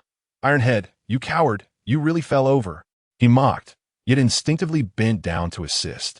Clearly, these fellows had a decent camaraderie among them. In a moment of unexpected ferocity, Su Jin launched a powerful shoulder thrust, forcefully striking the jaw of the ruffian. At the instant of impact, a dazzling spark erupted. A resounding crack echoed through the air, the sound of bones fracturing once again reverberating. However, this time, instead of landing a blow to the jaw, Su Jin inadvertently struck the throat. Under the force of the impact, not only did the throat bone shatter, but the cervical vertebrae also broke. Apart from a sound of the body collapsing, silence enveloped the scene. Su Jin succumbed to the ground, gasping for air. Above, an unseen figure clad in green observed with an expression of mild astonishment. To recover so swiftly from a state of trembling limbs was quite remarkable for this lad. Was it merely a few moments? Or perhaps a quarter of an hour? The precise duration escaped memory. No, he should be stronger than this boy, right? This marked Su Jin's second act of murder. Yet, unlike the first time when he was overwhelmed with electric shock and sweat, this time he merely felt a heavy breathlessness. After lying still for a full minute, Su Jin's heartbeat steadied, his breath calmed, and apart from a slight tremor in his hands, most of his stress responses dissipated.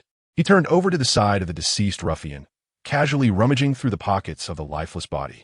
He retrieved a small cloth pouch containing silver coins. But he did not take it, discarding it aside. This was not the time for scavenging. His hand brushed against something else, revealing a coiled bull's ear dagger at his waist. The blade was over a foot long, cold to the touch. Grasping the weapon invigorated Su Jin's courage once more as he directed his gaze toward the illuminated room, brimming with murderous intent. Indeed, wielding a sharp blade awakened his thirst for blood. He approached the first slain ruffian and felt around, discovering that this thug also possessed a bull's ear dagger, along with 2 cloth pouches. One was likely filled with silver coins, which Su Jin did not rush to claim, while the other pouch was soft and sizable. Upon opening it, he found a white powder, faintly aromatic, not resembling flour. What could this be? Suddenly, a flash of realization struck Su Jin. He comprehended its identity. Chapter 24, Root Removal, Quicklime. No matter how skilled one is, quicklime poses a grave threat. A tool for the weak to triumph over the strong. Within the room, 3 individuals remained, and Su Jin pondered his next move. Regrettably, he had not yet mastered the 2nd level of Sanxia.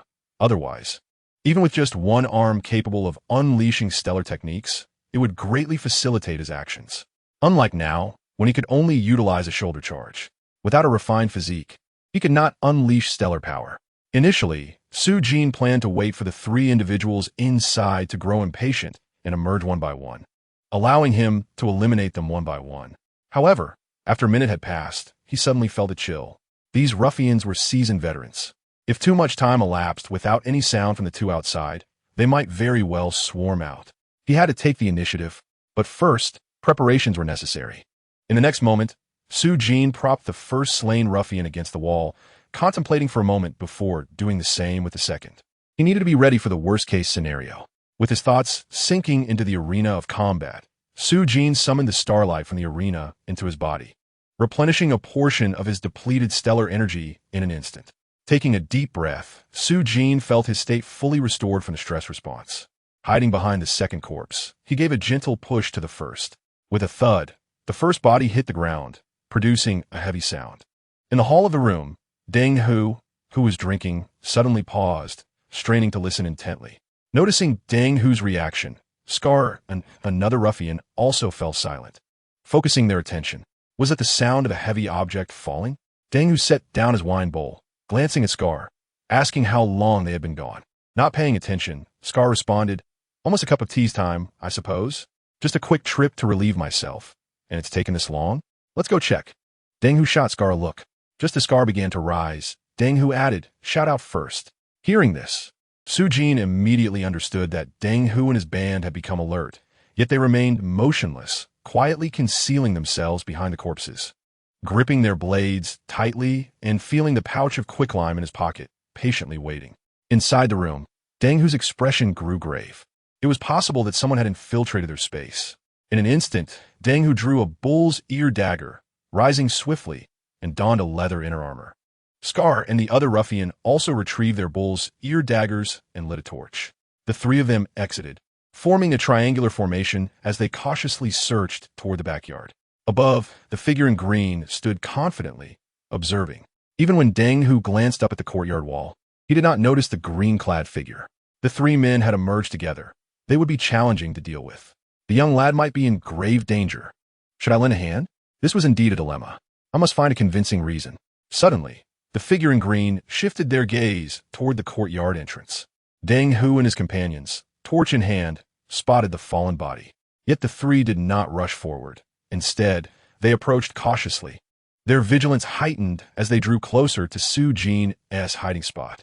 Suddenly, a noise came from the courtyard gate as a figure stealthily entered but stumbled over a loose latch in the darkness, causing Deng Hu and his men to turn and glare in anger, the torch illuminating the intruder. "Old Su, was it you who did this?" Su Jin could no longer ponder why his father had arrived. The instant the 3 men turned to face the courtyard entrance, Su Jin realized it was his best opportunity. He forcefully pushed the corpse in front of him toward the ruffian to the right and charged out, swinging his blade at the leader, Scar.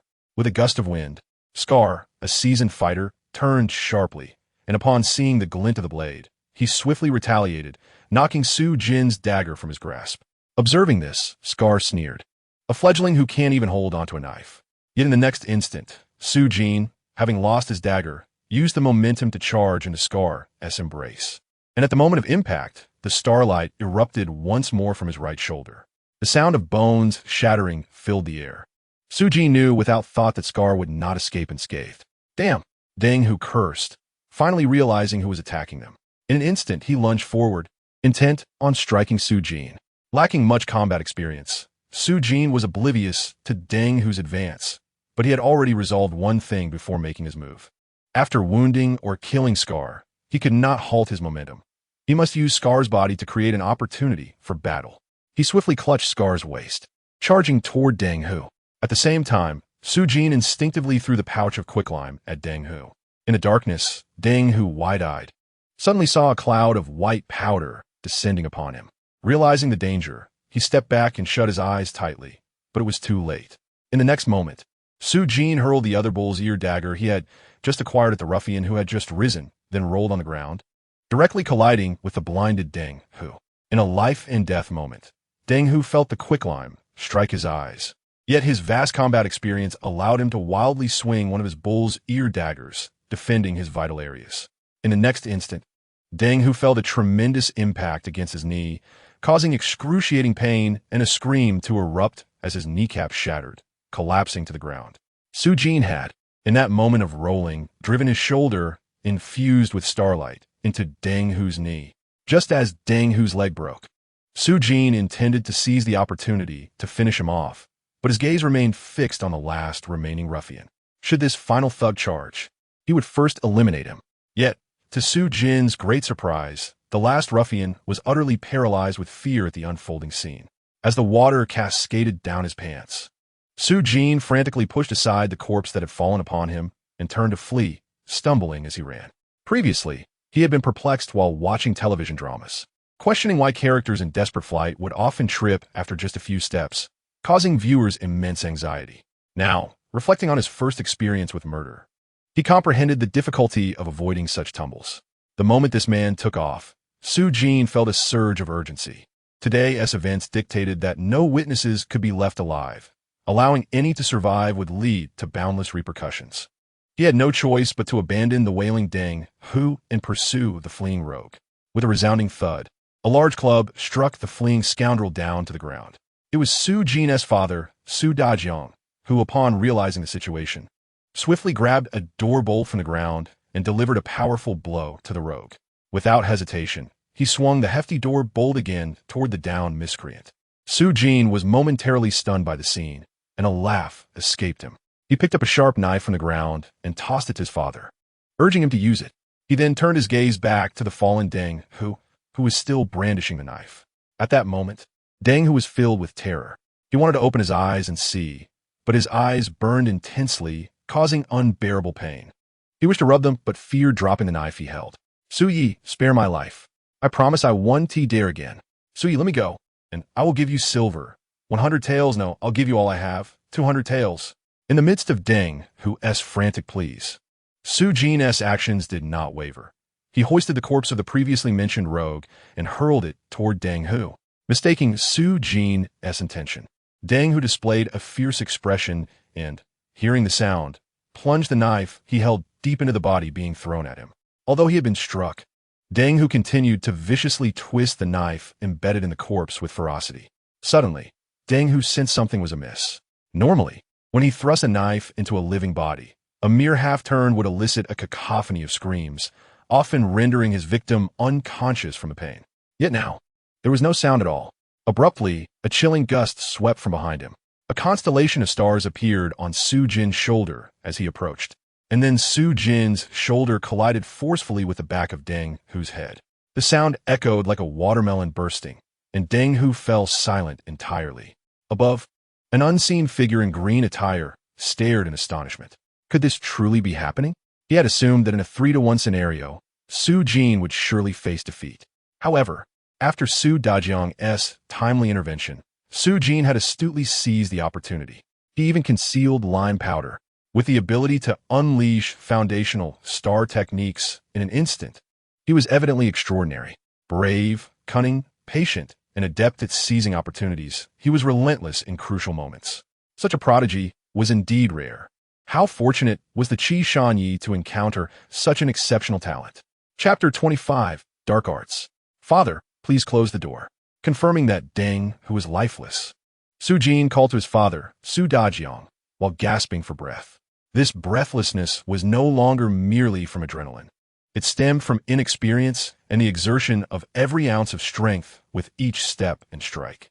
Upon finishing his words, Su Jin noticed that his father was slumped on the ground, utterly still, while the rogue lay motionless. Panic, grippe, Su Jin. He feared that amidst the chaos, his father had sustained a fatal injury.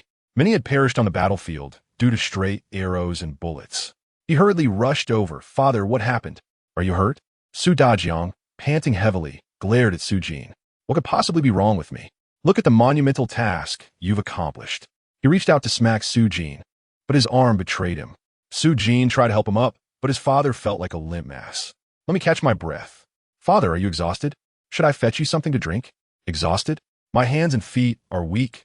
I just need a moment to breathe. I've fought many battles wielding a hoe, but this is my first experience with murder. After a few moments, Su Dajiang seemed to recover significantly and slowly rose to his feet. Su Jin glanced at the rogue who had tried to flee. He was now deceased, his skull crushed by Su Dajiang's relentless strikes. Look at what you've done. My boy, we need to think about how to deal with this aftermath, Su Dajiang said, still catching his breath. All right. Su Jin pondered for a moment before he and his father, Su Dajiang, began moving the 5 corpses into the house. They thoroughly searched each body. Having killed them, the silver they carried was theirs for the taking. The haul was modest. Each of the 4 rogues had 4 to 5 taels, while the scarred one had just under 10 taels, totaling a little over 20 taels. Deng Hu's silver was also scant, besides the 48 taels owed to Su Dajiang. He had a mere 10 or so, making it over 60 taels in total. Su Jin initially considered letting it go, but recalled Deng Hu's earlier claim of needing 200 taels to buy his life. Where had he hidden his money? Su Jin quickly scoured the room, finding only a stack of promissory notes and nothing more. Could it be concealed in a secret compartment? He quickly dismissed that notion. The inner room had 2 bedrooms. One contained a single quilt, while the other was littered with 5 or 6.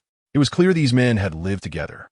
If there were silver hidden inside, Deng Hu would never have felt secure with such easy access. Casting another glance at Deng Hu's corpse, Su Jin resumed his search. Within a minute, he struck gold. On Deng Hu's inner garment, he discovered an inconspicuous pocket, which contained a small oil paper bag. In an instant, Su Jin's eyes sparkled. Inside were 2 silver notes from Tianyang Bank, each worth 100 taels. Moreover, the oil paper bag held a piece of paper densely filled with tiny writing, though the dim light made it difficult to discern. Su Jin paid it no mind, quickly stashing the oil paper bag back into his clothing. Are you out of your mind? Wanting money over your life? We must leave immediately, Su Dajiang urged, clearly anxious. This place was indeed unsuitable for lingering, but how to dispose of the evidence? Su Jin had previously noted the presence of lamp oil and liquor in the room. He quickly dismissed the idea of setting a fire. While it would obliterate the evidence, it would also expose the deaths of these rogues immediately, prompting the authorities and the Tiana gang behind them to intervene and start an investigation. However, if the officials began to pursue the matter afterward lost in thought, Su Jin suddenly chuckled.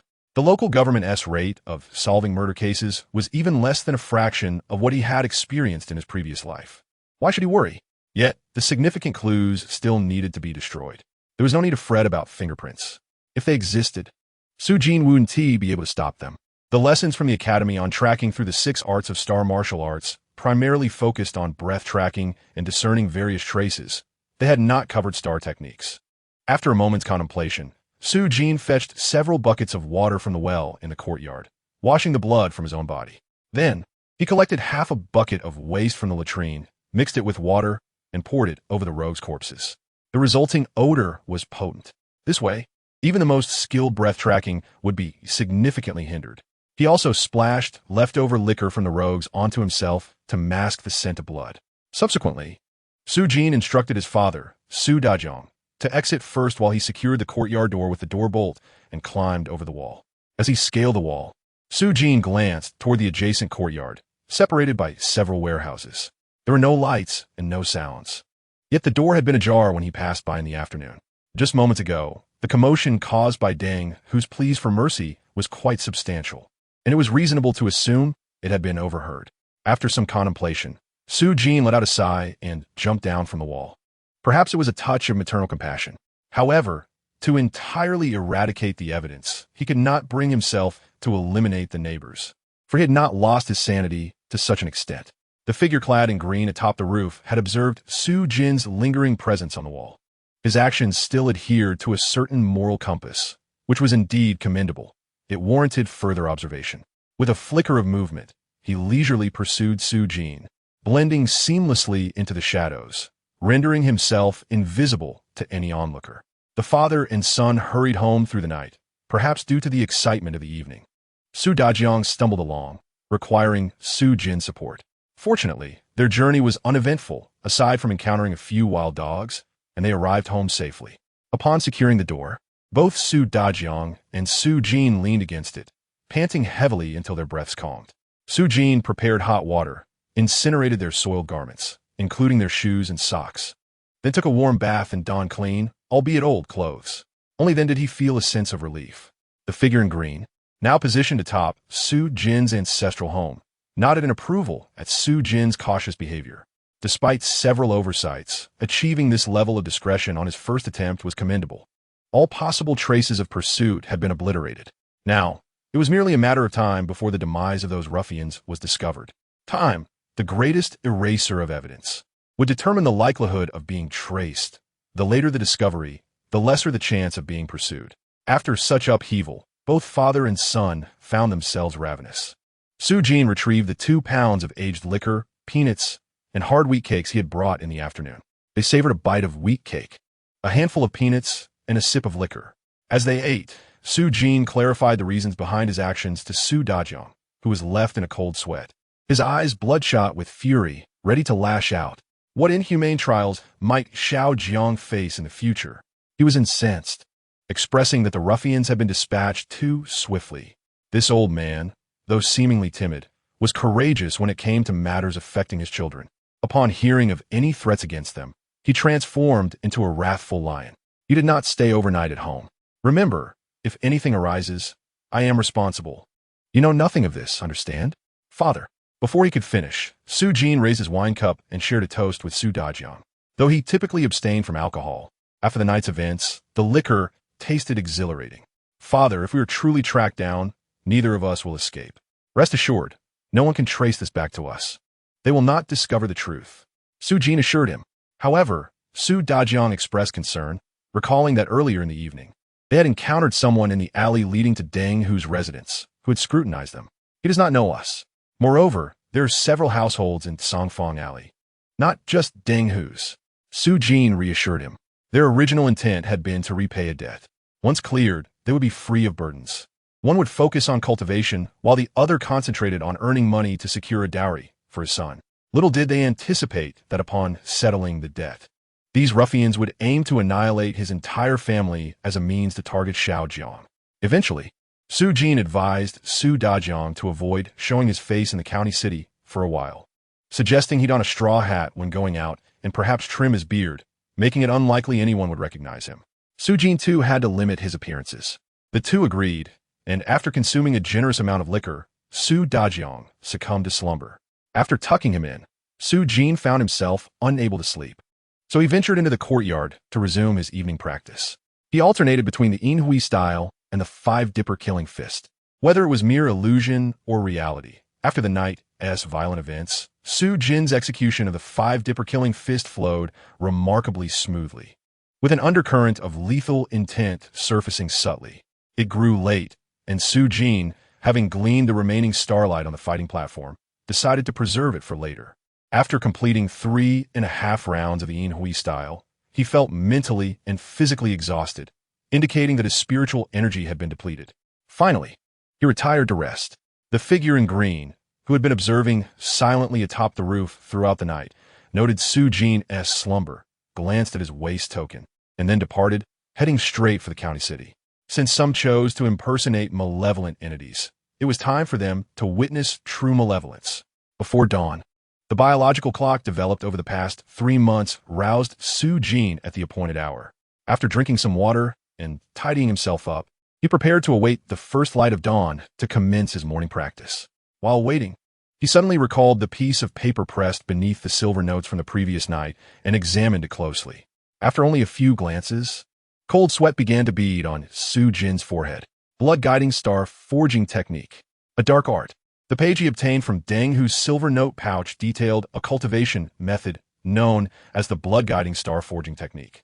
The reason Su Jin immediately recognized it as a dark art was due to the disconcerting nature of its first step. One must procure a fine jade stone, roughly carved into one's likeness, resembling oneself, and then daily, in the morning and evening, apply several drops of one's heart's blood to nurture it for an hour. Continuing this for 7 days. After 7 days, one must immerse it in a full liter of heart's blood from a successful Starpoint practitioner for a day. The more heart's blood one uses, the more effective the blood guiding becomes. Afterward, it is affixed to the chest, and one must diligently practice the blood guiding star forging technique daily.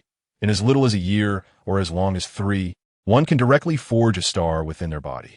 The page meticulously detailed the cultivation methods of the blood-guiding star forging technique. The so-called star bearer refers to one who has successfully cultivated star power. Any successful star pointer's heart's blood could suffice, with higher cultivation yielding better results. Cold sweat continued to trickle down Su Jin's forehead. It seemed that Deng Hu's intentions extended beyond merely wanting to assist his sister. He was also after Su Jin's heart's blood under the guise of aiding the sun. It appeared Deng Hu indeed had a jade pendant on his chest, although it was not a blood-guiding pendant. The dim lighting at the time had prevented Su Jin from noticing. Suddenly, Su Jin recalled that during his initial eavesdropping, the scarred man had mentioned they had eliminated a disciple from the Tianyang branch who had successfully reached Starpoint. The jade pendant on Deng Hu's chest was likely connected to the blood-guiding. In an instant, Su Jin clutched the paper as if it were a scalding hot potato. He had never anticipated that by eliminating a group of ruffians intent on harming his family, he would become entangled with dark forces. A crucial question arose. Was Deng Hu truly a dark sorcerer? Or was he merely a successor of a dark entity? Perhaps he was a member of a dark organization. Were they a core or peripheral faction? If the latter, it would be manageable, but if the former, it could lead to significant trouble. After careful contemplation and further examination of the paper detailing the dark art, Su Jin's mind began to settle. The paper was quite ordinary and printed, not handwritten. Authentic manuals are typically transcribed by hand or passed down orally. The fact that it was printed suggested much about its nature. Deng Hu had not yet completed his cultivation of the dark art. Had he done so, he would have already eliminated Su Jin. Star forging is the next realm after reaching the pinnacle of the 7 layers of morning radiance. Considering all factors, Su Jin deduced that Deng Hu was at most a member of a peripheral organization tracking down dark sorcerers in Jinshan County. He might not even be affiliated with the periphery. Otherwise, how could the manual be printed? Nonetheless, caution was warranted. After some thought, Su Jin decided to incinerate the paper detailing the blood-guiding star forging technique. Taking a deep breath, Su Jin faced the first rays of dawn and dashed into his courtyard. Sanxia style commence. Following that, he practiced the 5-dipper killing fist. After 3 rounds of the 5-dipper killing fist, Su Jin swallowed the final blood-replenishing pill, then focused his thoughts to draw the starlight from the fighting platform into his body. He had already captured a substantial amount of starlight yesterday, and this morning, he managed to draw in yet another fragment.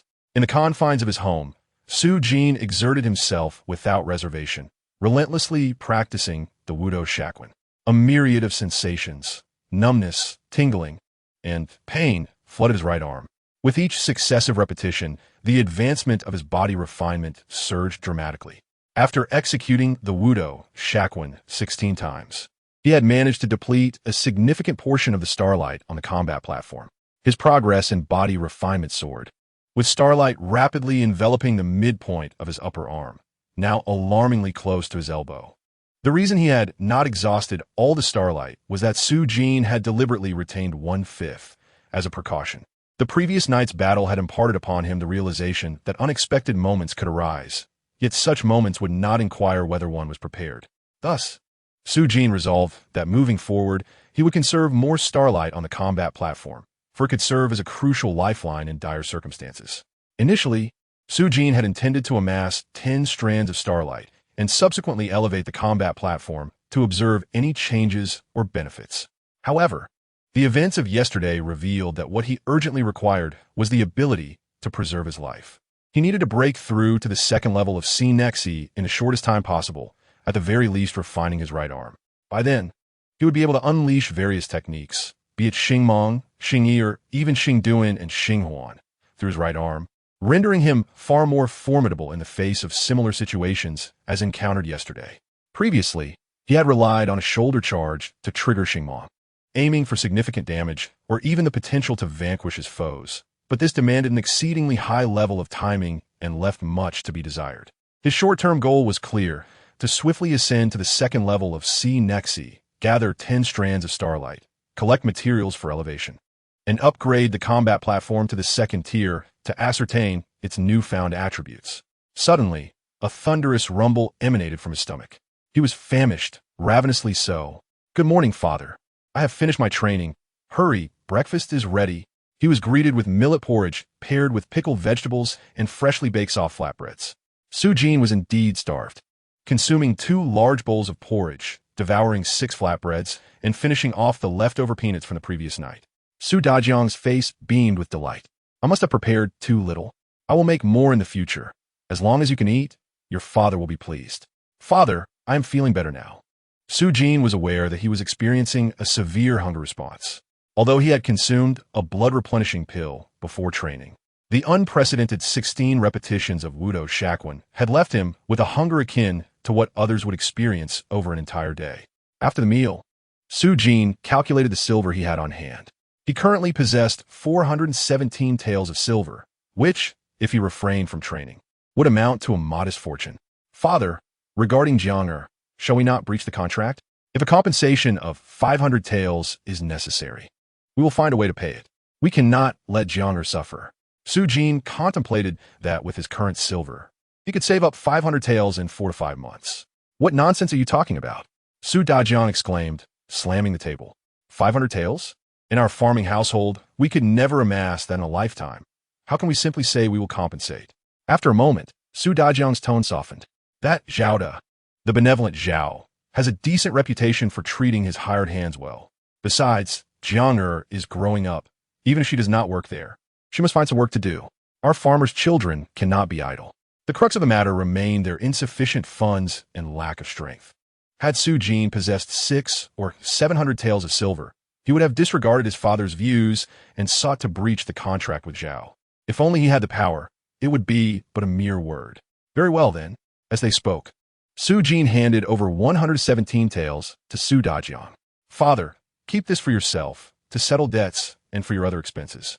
Su Jin retained 300 taels for his training, knowing that Ning Yuchan had requested he break through to the 5th level of Nexi within 2 months, a feat that would necessitate the aid of medicinal pills. Otherwise, the prospect of repaying tenfold in a year was a jest he could not afford. Su Dajiang only took 7 taels, returning the rest to Su Jin. "What are you talking about, child? If I settle the debts, I will be free of burdens. With food and drink at home, we will only accumulate silver, not spend it. Keep this for your training. I know it costs money. I'm still waiting for you to bring honor to the family, and give me grandchildren." Su Dajiang chuckled. "You should eat well. I wish for your longevity." Hearing this, Su Dajiang's eyes glistened with emotion, and he quickly turned away, wiping his eyes while smiling. "My child has grown up. My child has grown up. All right, I will eat meat. I must live long to hold my grandchildren." Before entering the county town, they fortuitously passed by the West City dock. The path to the dock was bustling with people, seemingly without any unusual occurrences. Su Jin did not approach to investigate, but merely cast a few glances as he passed. Everything appeared to be calm. It seemed that Deng Hu and his band of rascals had not yet been discovered. The later the discovery, the safer Su Jin and his father would be. However, as they approached the western gate of the county town, Su Jin's expression shifted slightly. The guards had significantly increased. The number of county guards at the gate had doubled, and they had begun to verify identities, questioning everyone about their origins and destinations. Any hint of discrepancy led to further inquiries. Su Jin's demeanor grew solemn. Could it be that the incident had occurred? Chapter 27. The incident. The security in the county town had evidently become much stricter. As a disciple of the Tao Academy, Su Jin presented his academy badge, but was still interrogated about where he came from, where he was going, and what he intended to do. Although he passed through without issue, a sense of unease gnawed at him. Had something truly happened? Wherever one might be, the loss of 5 lives, even if the deceased were rascals, constituted a grave matter. Upon returning to the academy, Su Jin followed the servant's guidance to report back to the central courtyard. The Jinshan Dao Academy spanned a vast area, extending from the southern edge of the county town to the foot of the mountain, comprising several buildings of varying sizes. The areas within the county town were roughly divided into the Martial Arts Hall, Forging Hall, Medicine Hall, Accommodation Area, Star Point Institute, and the residence of the Star Patrol Guards. It was said that within the mountains, there were also beast taming halls and star performance towers. In the entire academy, apart from the Star Point Institute, which was independent, the other disciples were categorized into inner, middle, and outer courtyards, differing only in treatment and learning locations, with accommodations shared. The living conditions were exponentially better than those at the Star Point Institute. For instance, accommodation in the outer courtyard was shared between 2 individuals, while the middle courtyard provided single rooms, and the inner courtyard, the most envied, offered small courtyards for each person. Su Jin was assigned to dormitory number 42 in the 4th block of the middle courtyard, the last room. Upon opening the door, a cloud of dust enveloped him, indicating it had been unoccupied for some time. The room was modest in size, approximately 3 meters long and just over 2 meters wide, furnished simply with a bed, a bamboo cabinet, a table, and a chair. Yet, Su Jin felt an overwhelming sense of joy. At last, he would no longer have to sleep in a crowded dormitory filled with the stench of feet and flatulence. He finally had a relatively private space. After placing the 2 bundles of grass paper he had purchased on the road, he began to clean and tidy up. Each bundle of grass paper cost 51, which was not expensive, but he was grateful that his father, Su Dajiang, was not present. Having to spend money to wipe oneself would surely earn him a scolding. After half an hour of cleaning, Su Jin lay back on the bed, relishing the comfort. It felt wonderful to change his living environment through his own efforts. Jingo! Jingo! A voice called from outside the door. It was Qian Xiao, who arrived carrying a large bag. Jingo, this is the meat pie my mother made, and this is the lamb she cooked, specially for you. Qian Xiaohu beamed. Su Jin looked at Qian Xiaohu in astonishment. Goodness, is your family celebrating a festival? Indeed. My father heard of my success at the Star Point, so he held a grand feast, inviting friends and relatives, all of whom brought generous gifts and delicious food. Oh, right, here is some silver. Qian Xiao, who handed Su Jin a pouch containing 5 taels of silver. Jingo, thank you for your assistance. Without you, I would never have been able to gain my star. From now on, you shall be my esteemed elder brother. As Qian Xiao, who was about to express more, Su Jin shot him a glare. We are brothers. Let us not mix our accounts. Do I truly lack that extra tael? No, how could that be? Qian Xiao, who hastily replied, I must not lag behind. With talents like Yu Qi and Lu Xianbing, who are both diligent, if I do not strive harder, it will be sheer foolishness. At that moment, Lu Xianbing, tall and clad in fresh attire, appeared at Su Jin's door. Noticing Su Jin's confusion, he explained, I inquired about Su Ji's residence and found my way here. I am flattered. Su Jin responded, feeling a sense of humility. However, Lu Xianbing maintained a serious demeanor and bowed respectfully. Su Xiong, if it were not for your inspiration that day, I would have lacked the courage to voice my opinions, let alone succeed in competing for a spot in the inner courtyard. It turned out he had come for this reason, and after a brief exchange of modesty, Lu Xianbing mentioned he had reserved a table at Xianxia Lu to express his gratitude. Su Jin gladly accepted, recognizing the importance of networking.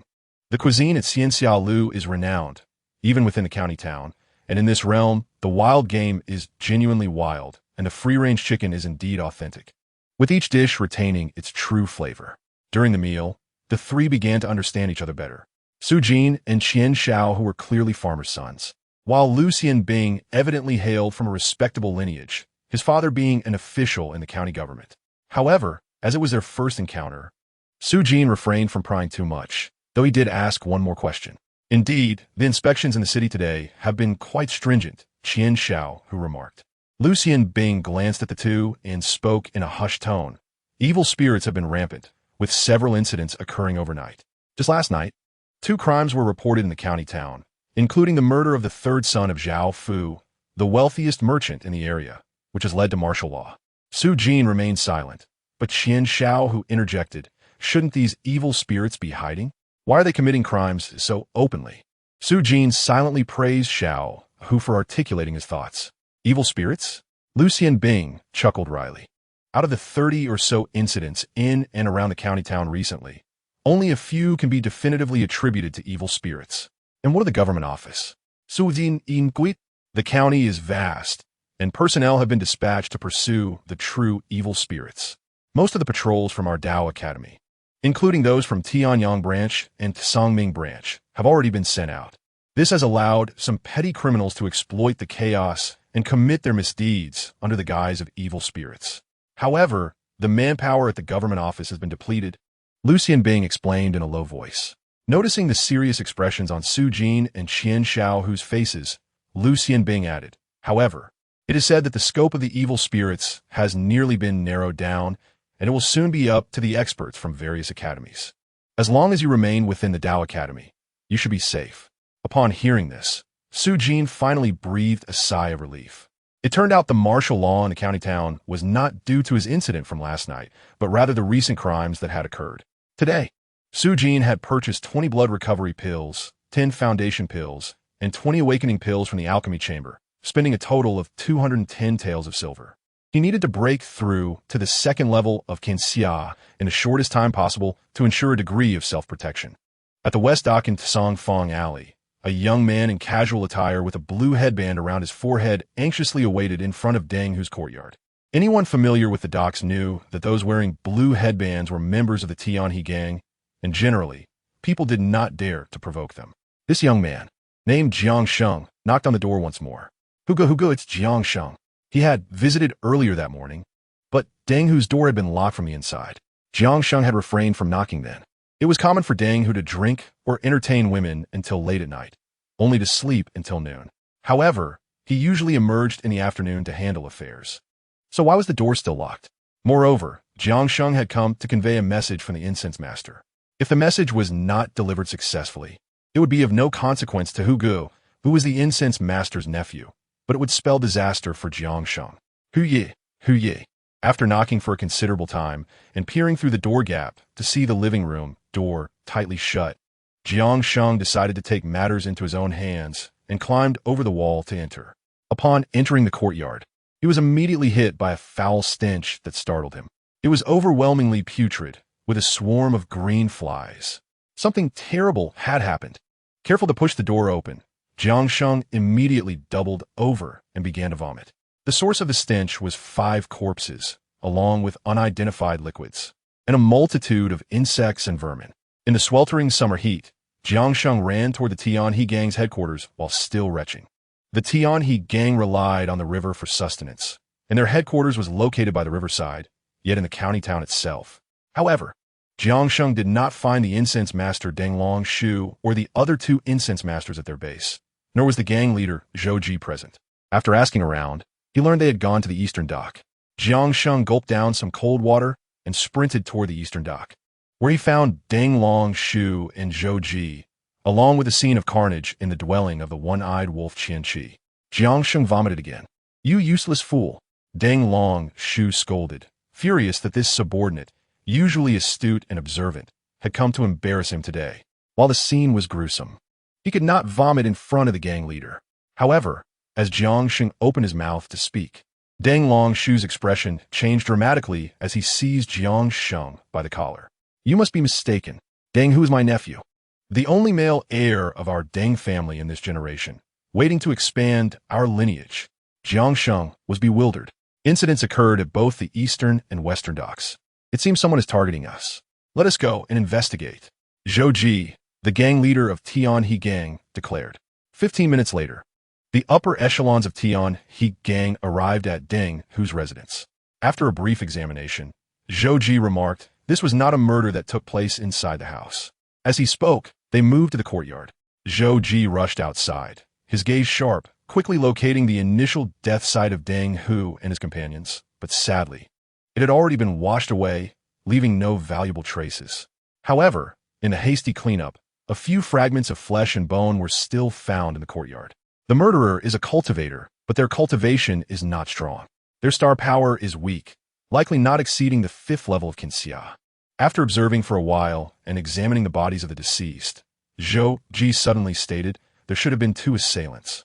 The second one did not possess star power and purely relied on brute force to kill. Deng Longshu's expression instantly turned fierce. Go check if anyone lives nearby and ask around. Zhou Ji commanded. Leader, the closest witness claims to have heard some commotion. What kind of commotion? Spare me. Please spare me. What? A person named Shui.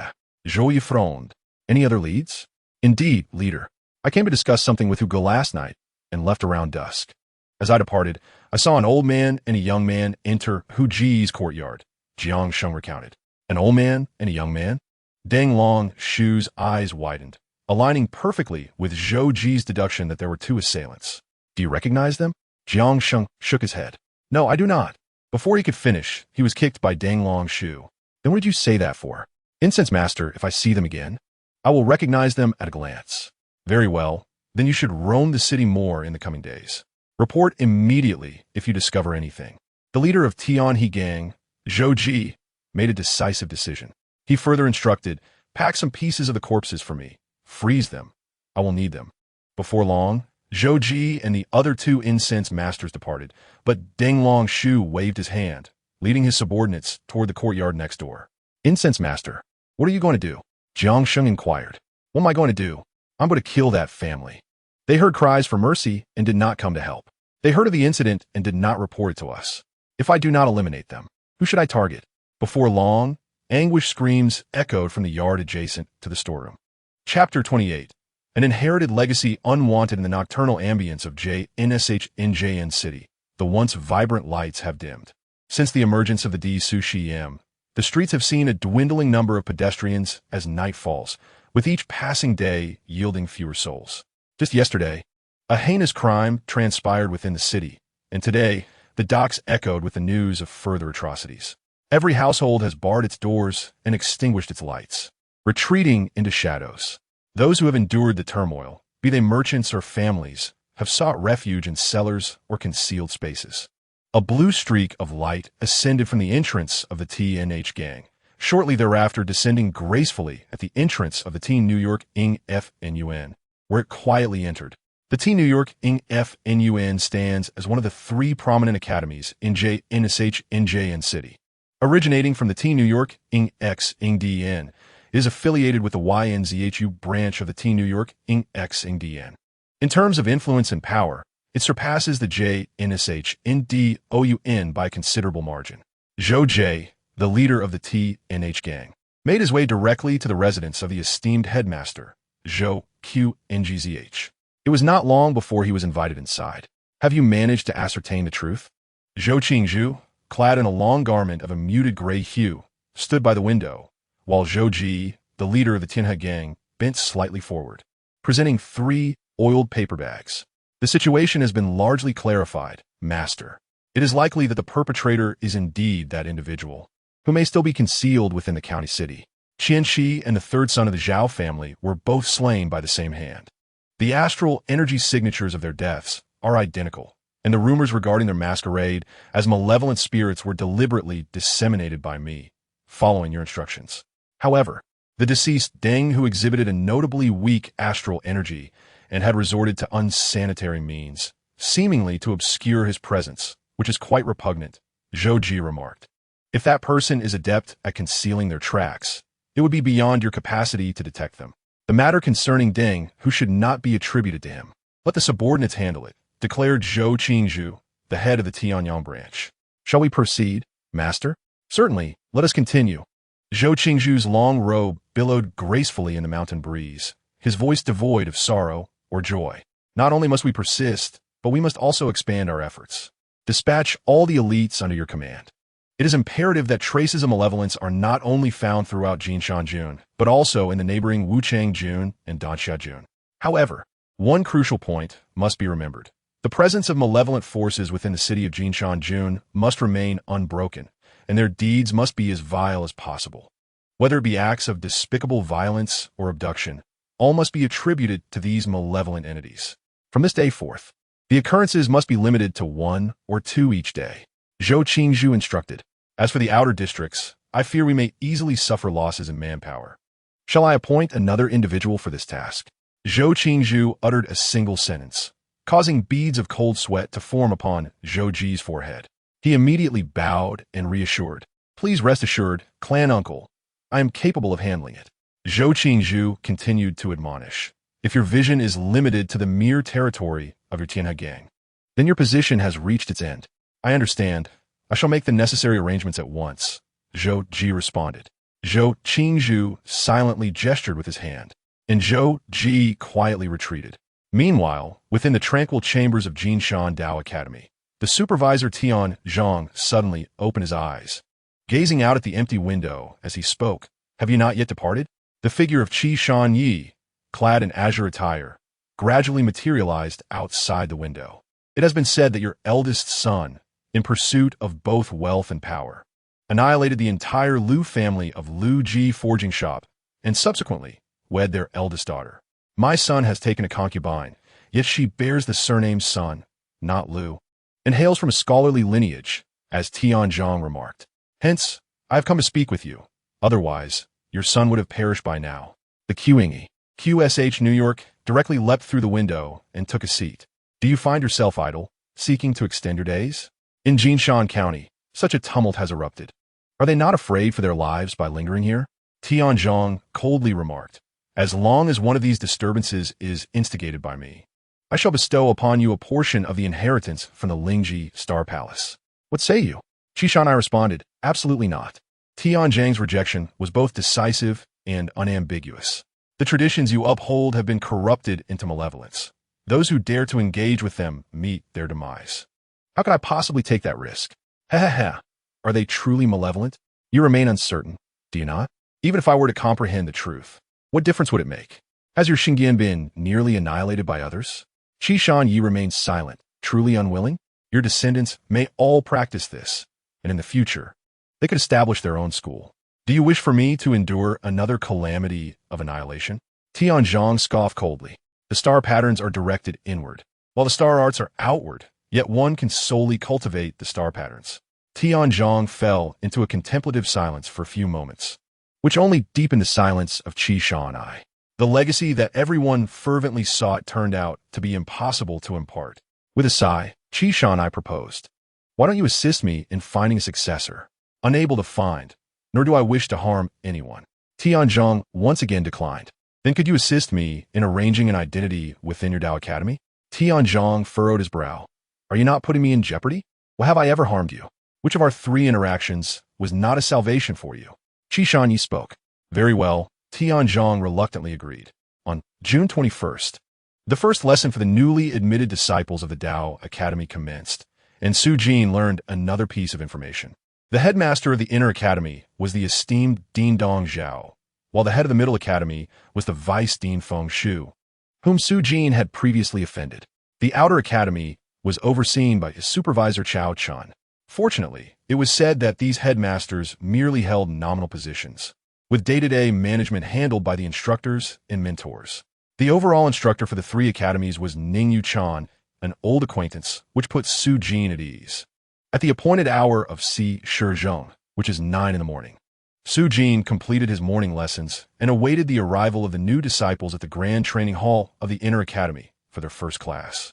The doorkeeper announced that today a new technique would be taught, and all were forbidden for being late or absent. Upon arrival, Su Jin found not only Qian Xiaohu, Luo Geng, and Lu Ji from the Outer Academy, but also Yuta Qi, Run Xiaoxiang, and Lu Xianbing, who had been assigned to the Inner Academy. Seeing these familiar faces reassured Su Jin. Their presence in the Grand Training Hall indicated that despite the division of the academies into inner, middle, and outer, the distinctions were primarily in terms of benefits. In terms of the transmission of techniques, at least at this stage, there appeared to be no differences. Otherwise, with the Inner Academy disciples receiving a monthly stipend 4 times that of their Middle Academy counterparts, any significant disparity in techniques would only exacerbate the gap between the inner and middle disciples, making it increasingly insurmountable. Nevertheless, even with such disparities in cultivation resources, bridging the gap was no simple feat. Su Jin learned from Lu Xianbing that Inner Academy disciples received a monthly stipend of 20 taels of silver, along with 8 awakening pills and 1 low-grade star supplement pill. The star supplement pill truly contained star power, unlike the various ordinary medicinal pills Su Jin had previously consumed.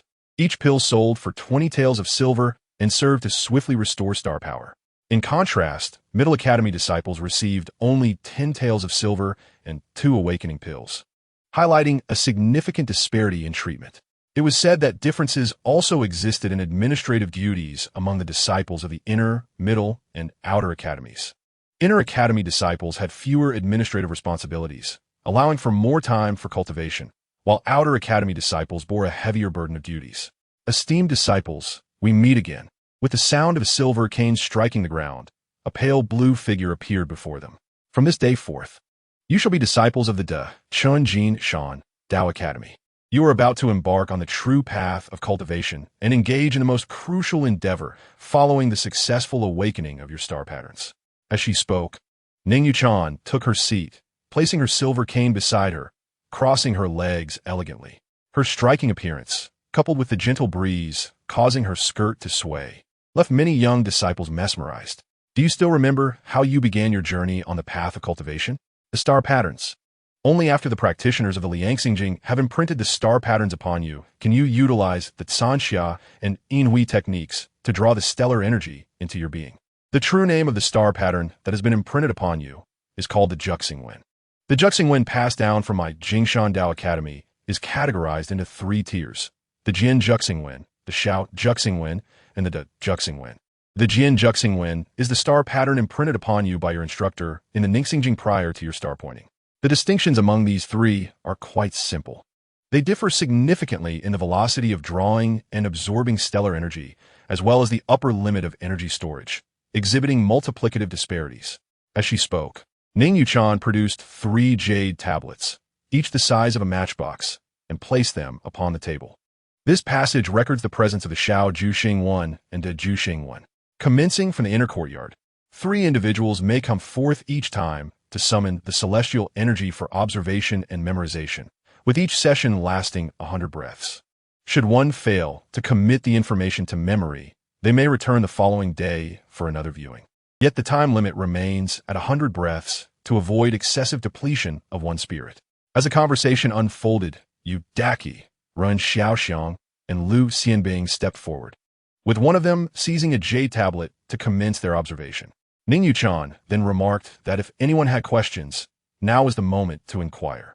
A youth asked, "Instructor Ning, why do we not imprint the De Juxing when directly before the celestial energy is summoned? The star patterns pertain to the internal realm, while the celestial arts relate to the external. Each of us inherently resists and repels the celestial energy imbued with foreign essences," replied the instructor. Another queried, "What are the specific distinctions between the Xiao and De Juxing one?" This is a newly deduced star pattern by the esteemed Grand Master Cheng of the National Dao Academy, with enhanced potency. If we simplify the absorption and accommodation speed of celestial energy represented by the star pattern to 1, then the Xiao Juxing when equates to 2, while the De Juxing when corresponds to 3. Furthermore, the De Juxing when serves as the foundation for forging stars. Only upon successfully inscribing the De Juxing when can one hope to forge stars. At this juncture, Ning Yuchan proceeded to announce a reward system instituted by the Academy. Upon hearing of the rewards, all the youths perked up with interest. Chapter 29. The limit of star forging regardless of whether they hail from the inner, middle, or outer courtyards. The first disciple to completely inscribe the Xiao Juxing when shall receive a vial of awakening spirit pills and 3 low-grade star supplement pills. The second and third places will receive 6 and 3 awakening spirit pills, along with 2 and 1 star supplement pills, respectively. As for the De Juxing one, the first disciple to inscribe it completely shall earn 2 vials of awakening spirit pills, 1 vial of low-grade star supplement pills, and 1 concentration gold pill. The second and third places will receive 1 vial of awakening spirit pills, half a vial, and 6 and 3 low-grade star supplement pills, respectively, Ning Yuchan elaborated leisurely. While the other youths were still engrossed in the excitement surrounding the rewards, several individuals from well-off backgrounds, such as Udaki, Lu Xianbing, Zhou Du, Xiao Runan, and Luo Gong, found their eyes gleaming with ambition. The rewards for the Xiao Juxing one were reasonable, as the awakening spirit pills were merely concocted from common herbs, and the star supplement pills were genuine star-infused elixirs. Yet, priced at 20 taels of silver each, they were still attainable. The crux, however, lay in the concentration gold pill, which was notoriously scarce and sold for 1,000 taels of gold each in official markets, yet remained elusive. This scarcity is tied to its remarkable effects. The concentration gold pill is an exceedingly rare elixir that can enhance the power of one's spirit. Moreover, it is said that those who have consumed the concentration gold pill possess a 10% higher success rate in star forging compared to others. As Ning Yuchan eloquently introduced the star supplement and concentration gold pills to the youths, excitement surged among them. Even the trio, currently observing the jade tablet, paused to listen. Instructor, I feel that although the Academy's rewards are set very high, they seem unattainable for us. I suspect that these rewards will ultimately be claimed by the 3 senior brothers from the inner courtyard, Sha Yutian boldly remarked. Upon hearing this, the previously exhilarated youths were doused with cold water. Indeed, no matter how enticing the rewards, they seemed beyond their reach. Ning Yuchan, however, shook his head and countered. What do you believe is the purpose behind the Academy establishing these rewards? If that were the case, why not directly award them to Yudaki and his companions? Continuing, Ning Yuchan added, have you forgotten what Su Jin said to Lu Xianbing the day before yesterday? If the number of star points truly dictated everything, then what need would there be for cultivation? Hearing Ning Yuchan bring this up again, Su Jin and Lu Xianbing felt a twinge of embarrassment. Inscribing star patterns consumes both spirit power and celestial energy, yet the process simultaneously strengthens one's spirit to a certain degree. Once the star pattern is successfully inscribed, the limits of celestial energy within your body and the speed of drawing in celestial energy will increase exponentially, thereby enhancing your physical refinement progress. How to balance and manage your cultivation time is entirely up to your personal arrangement, Ning Yuchan stated. As the discussion continued, the youths posed numerous questions, which Ning Yuchan addressed one by one, while Su Jin listened attentively. Many of the inquiries were ones he himself had pondered. Simultaneously, Ning Yuchan offered a reasonable suggestion, that physical refinement and star pattern inscription could be pursued concurrently. Solely focusing on one aspect would not be conducive to cultivation.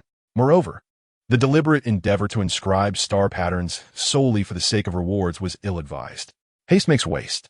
The act of inscribing star patterns on the surface merely involves the engraving of patterns, yet it fundamentally tests the practitioner's subtle control over celestial energy, including the sustained linear output of celestial energy. Su Jin, being a disciple of the middle courtyard, though initially a slow starter, found himself before the opportunity to read the contents of the jade tablet regarding the Deju Xing when in less than a quarter of an hour. Only those parts refined by celestial energy can output celestial energy.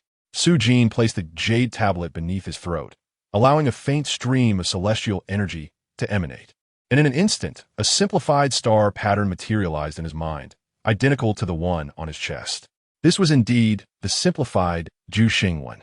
In the next moment, this simplified pattern began to flourish and grow, sprouting 12 branches from the originally simple lines, with the tips continuously extending, ultimately forming a semicircular lotus-shaped star pattern before it ceased to grow. Su Jin understood that this must be the Xiao Ju Xing one. Exquisite. This is the De Ju Xing one. Immediately, Su Jin devised a strategy. According to Ning Yuchan, the reading of the jade tablet was limited to 100 breaths in a day, beyond which risked exhausting one's spirit. With limited reading time, he aimed to maximize efficiency.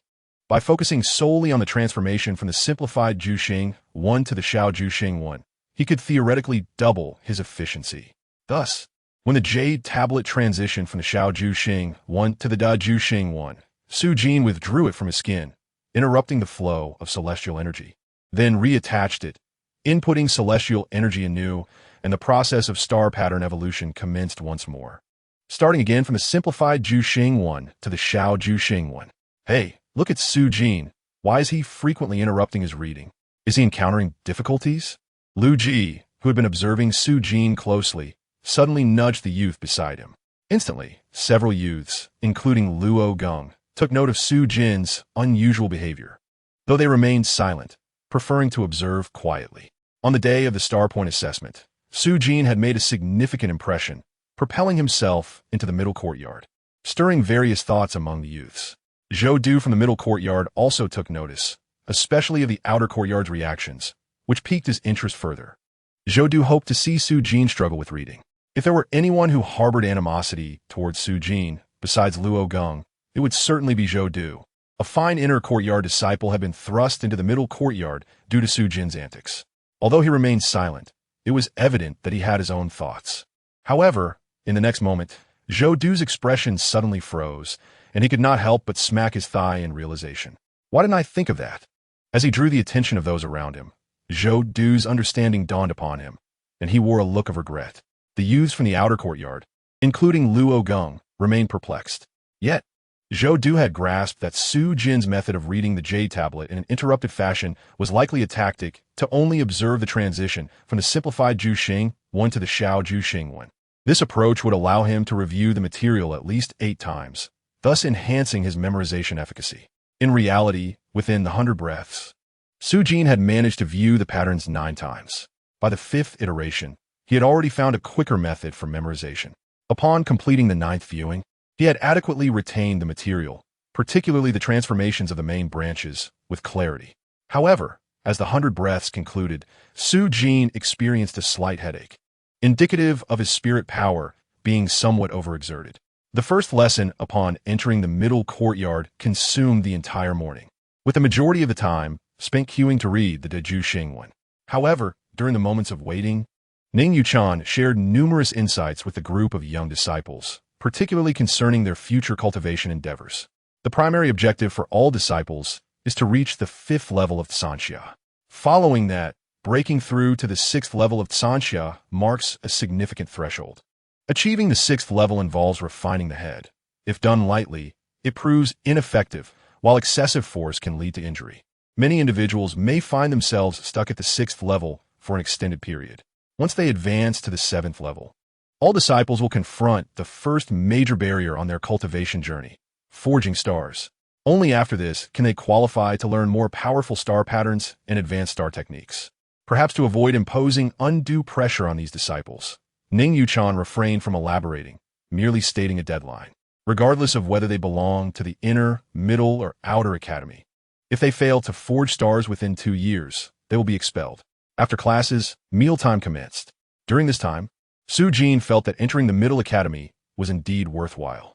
Disciples from the inner, middle, and outer academies dined in the same cafeteria, with no restrictions on the staple food. Inner academy disciples could order 3 meat dishes and 1 vegetable, middle academy disciples 2 meat dishes and 1 vegetable, while outer academy disciples were limited to 1 meat dish and 1 vegetable. Of course, 1 meat dish and 1 vegetable could suffice for sustenance, but the ability to have 3 dishes in the middle academy left Su Jin quite satisfied. Unbeknownst to many, the art of engraving star patterns proved to be more arduous than anticipated. It was 10 times more challenging than embroidery. Maintaining a stable output of star power was only a secondary concern. Su Jin had meticulously noted in class how the main trunk of the star pattern evolved from 3 lines to 6, while the branch lines expanded from 6 to 12. Yet, less than 10 minutes into his attempts, a throbbing pain began to radiate from his head. The excessive consumption of spiritual power, compounded by the effects of a recently ingested awakening pill, had taken its toll. This endeavor was indeed taxing. Under these circumstances, even with concentrated effort on engraving star patterns, success would take at least 10 days to 2 weeks. If attempting to cultivate while engraving, it could stretch to a month, let alone the intricate large star patterns. In a moment of contemplation, Su Jin suddenly thought of the star lantern. Since martial arts could be practiced within the star lantern, could he also attempt to engrave star patterns there? Upon this realization, Su Jin's mind shifted, and he immediately immersed himself in the combat platform.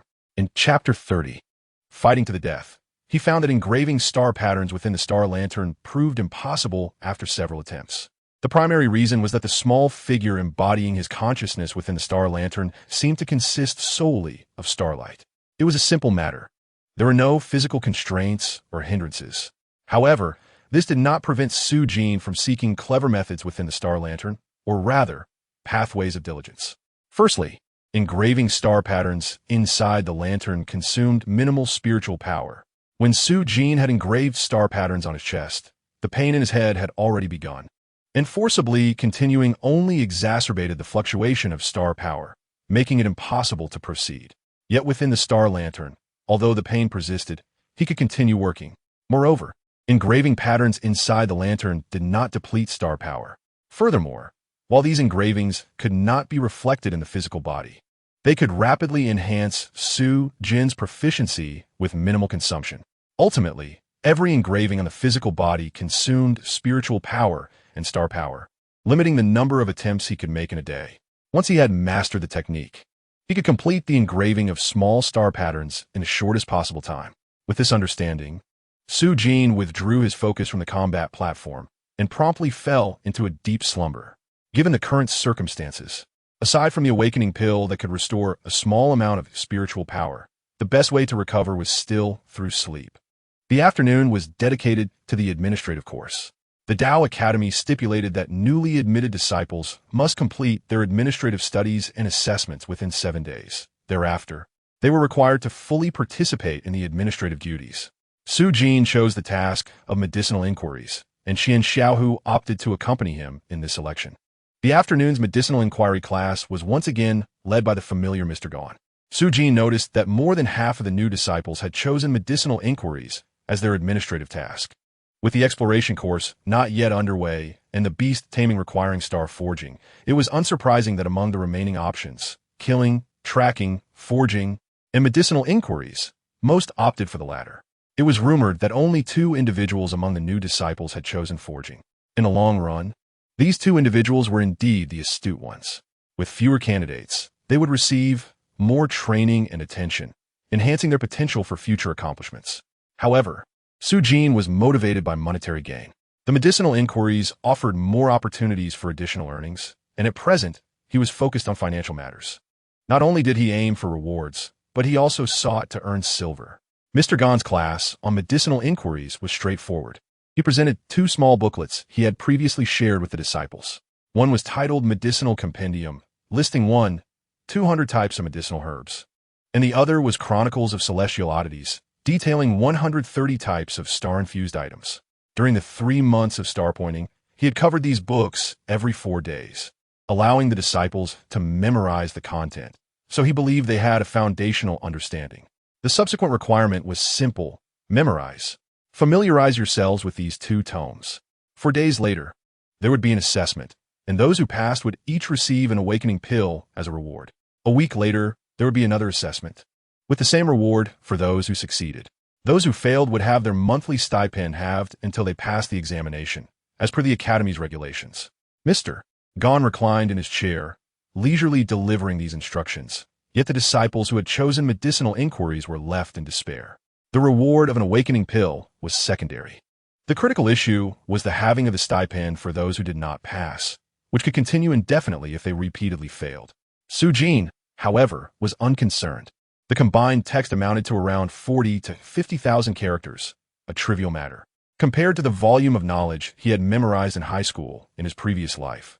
It was negligible, certainly easier than political studies. Moreover, having reviewed these 2 booklets dozens of times over the past 3 months, he felt he had retained much of the content. This requirement posed no difficulty for Su Jin. He could focus solely on his cultivation. Within the halls of the Tianhe gang, the gang leader had assigned him a mission to Dansha County.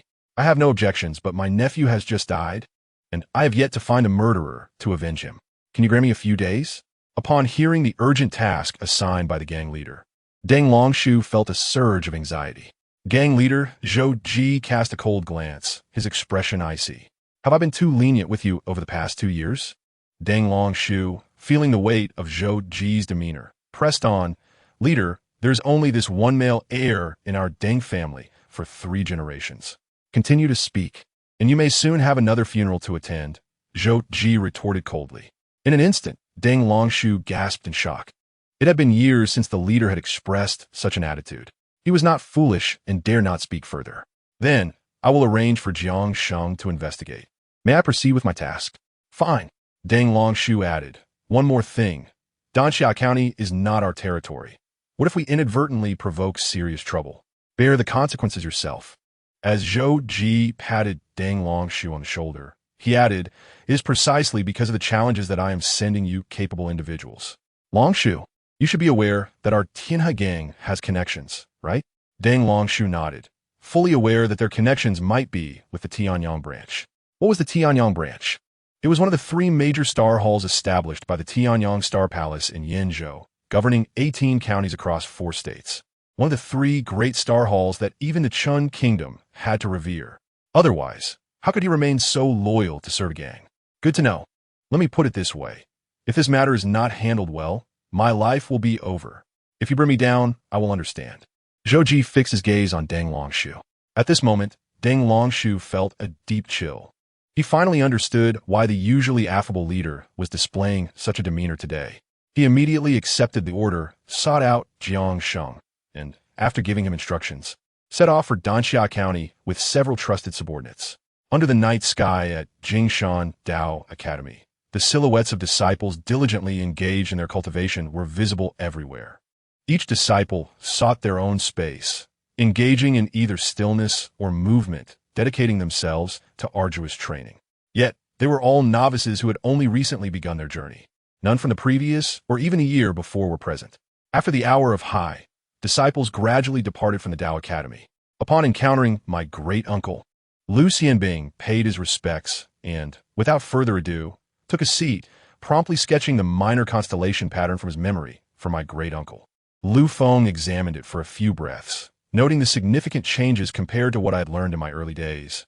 With both the main structure and branches having evolved, the National Dao Academy was indeed in a constant state of refinement and optimization of the constellation patterns. Not having assisted you in engraving it beforehand was the correct approach. Xianbing, your father is a district lieutenant, currently on a mission, so I shall lend you my support. Focus within and do not resist.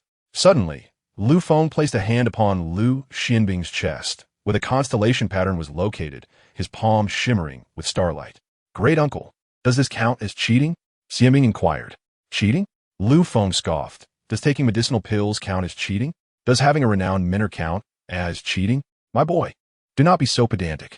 Where the law does not prohibit, one may act. The efforts of 4 generations of the Lu family have elevated your father to the esteemed position of district lieutenant and have advanced his cultivation to the realm of 5 stars. If we were to have you start from scratch like those others, what would be the purpose of our ancestors' toil? The hard work of our forebears exists to provide the next generation with a higher starting point and the opportunity to reach greater heights. This antiquated mindset must be abandoned. Lu Xianbing nodded, acknowledging, Great uncle, I have been enlightened. If your generation can break through to the realm of gathering stars, the Lu family shall achieve the status of a prestigious lineage, Lu Feng declared. Xianbing silently nodded, well aware of the cultivation path. Sanxia, Zhuxing, Lianxing, Ningxing, and Judo. His father's aspiration for him was to reach the realm of Ningxing with 9 stars and to solidify his mastery in Judo. Focus within and harness your spirit to stimulate the star power, continuously reinforcing the traces I help you engrave. Strive to successfully inscribe the minor constellation pattern within 10 days and the major constellation pattern within 30. You must acquire that Dingxin Jindan. This elixir has been allocated by the National Dao Academy from Yinzhou Dao Academy. Even your father cannot obtain it. As he spoke, Lu Feng handed Lu Xianbing a vial of medicine, the Qi Shan Dan, which could restore a certain amount of spirit power, being 3 times more effective than the Xing Shin Dan. If he felt fatigued, he could take one. Lu Xianbing accepted it, expressing his gratitude before closing his eyes, relaxing his entire being, allowing Lu Feng's star power to flow into him as it traced the pattern upon his chest. Meanwhile, Luo Geng arrived at the residence of his uncle, Luo Kaxing, who was prepared and waiting for him. Gengya, you must exert yourself fully and strive to be the first to successfully inscribe the major constellation pattern. The Dingxin Jindan will greatly assist you in your star forging, Luo Kaxing remarked. Thank you, uncle. Here are 2 vials of Xing Shundan and 5 Qi Shundan, all beneficial for restoring spirit power. Use them as you see fit. The effects of the Qi Shandan are approximately 3 times that of the Xing Shandan, but they should not be taken consecutively. Luo Geng, filled with gratitude, understood the value of what his uncle provided. 1 Qi Shandan was worth 30 taels of silver. Amidst his appreciation, a sense of trepidation arose within him. Uncle, I am somewhat afraid. Luo Kaxing frowned. Afraid of what? What if I cannot achieve this first place? After all, I only ignited my star after 62 days. Far behind you, Daki and the others. A resounding slap struck Luo Geng's cheek, causing it to swell instantly. How can you be worse than Su Jin? Do you truly believe that the number of days it takes to ignite a star is everything? The number of days is merely the unfortunate choice of the Star Palace and the National Tao Academy, as it is the only fair measure not influenced by external factors. Do you understand? Luo Kexing stated. Luo Geng nodded, still bewildered, prompting Luo Kexing to sigh inwardly. In the path of cultivation, a single misstep leads to many. You must strive. Aiming for first place is the goal, but if it eludes you, that is also a possibility. However, you must contend for it. Even if it means risking your life, it is of utmost importance. Do you understand? Luo Kexing insisted. Luo Geng nodded, somewhat comprehending, yet the pressure upon his heart lessened significantly. Subsequently, Luo Kexing placed his hand on Luo Geng's chest, and starlight surged into him. At the same time, Zhou Du, Ren Xiaoxiang, Yu Guan, and Song Yi each received similar assistance in their respective homes or at relatives' residences. However, most disciples of the Tao Academy remained in their own quarters, diligently exploring the depths of meditation, relying on external help being a rare occurrence. After concluding the evening session, Su Jin marveled at the starlight enveloping his forearm, elated. In just 2 to 3 days, he would break through to the second level of Sanxia. He would thus achieve a level of self-defense, at least in his own estimation. This was still under the premise of conservative cultivation, as some spirit power must be reserved for inscribing the star patterns.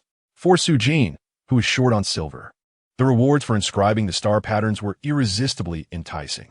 After consuming a Qi Shun Dan, Su Jin secured the door and sat cross-legged on his bed, preparing to immerse his thoughts into the Kendo platform's star lantern, awaiting the perfect inscription of the minor constellation pattern within the lantern before directly engraving it on his chest.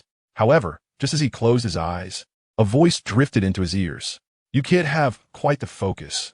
After doing something so monumental, are you not the least bit afraid they might discover you as the culprit? In an instant, Su Jin's eyes shot open, shock etched across his face.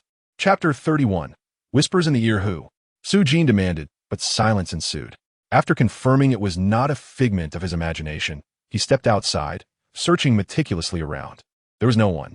The area surrounding his dormitory was devoid of any presence. Since that day, when he had dispatched Deng Hu and his gang, Su Jin had come to realize that lime was quite a remarkable substance, an artifact that could reverse dire situations at crucial moments. Thus, he had purchased several more bags for future use, ensuring he carried a bag whenever he left the academy. I have developed an addiction to lime. However, when it came to foes who had yet to forge stars, lime often proved useful. He had employed it in the past. The whisper echoed in his ear once more, causing Su Jin to erupt with irritation, leaping from his bed and rushing outside. The area beyond the door was empty. The rooftop held no one either. Su Jin, what's happening? Xiao Runin from the neighboring dormitory, drawn by the commotion, emerged to investigate. Sister Xiao, I just heard someone knocking outside, so I came to see. Su Jin hurriedly explained. Knocking? Although it is a single room, as one of the few females in the academy, Xiao Runin remained vigilant regarding her safety. Su Jin carefully examined the lime he had scattered, finding no footprints. Just as he settled down, that voice returned to his ear. If you wish to find me, train for 100 years before you come to speak. In an instant, Su Jin stood up, but, after a moment of contemplation, slowly sat back down. There was no point in venturing out again if he could not locate the source. If there were indeed someone, the district guards would have arrived by now. You are merely boasting. Su Jin pondered how his identity had been disclosed that night. At this moment, his anxiety was futile, and he could only attempt to extract information. You can lower your voice.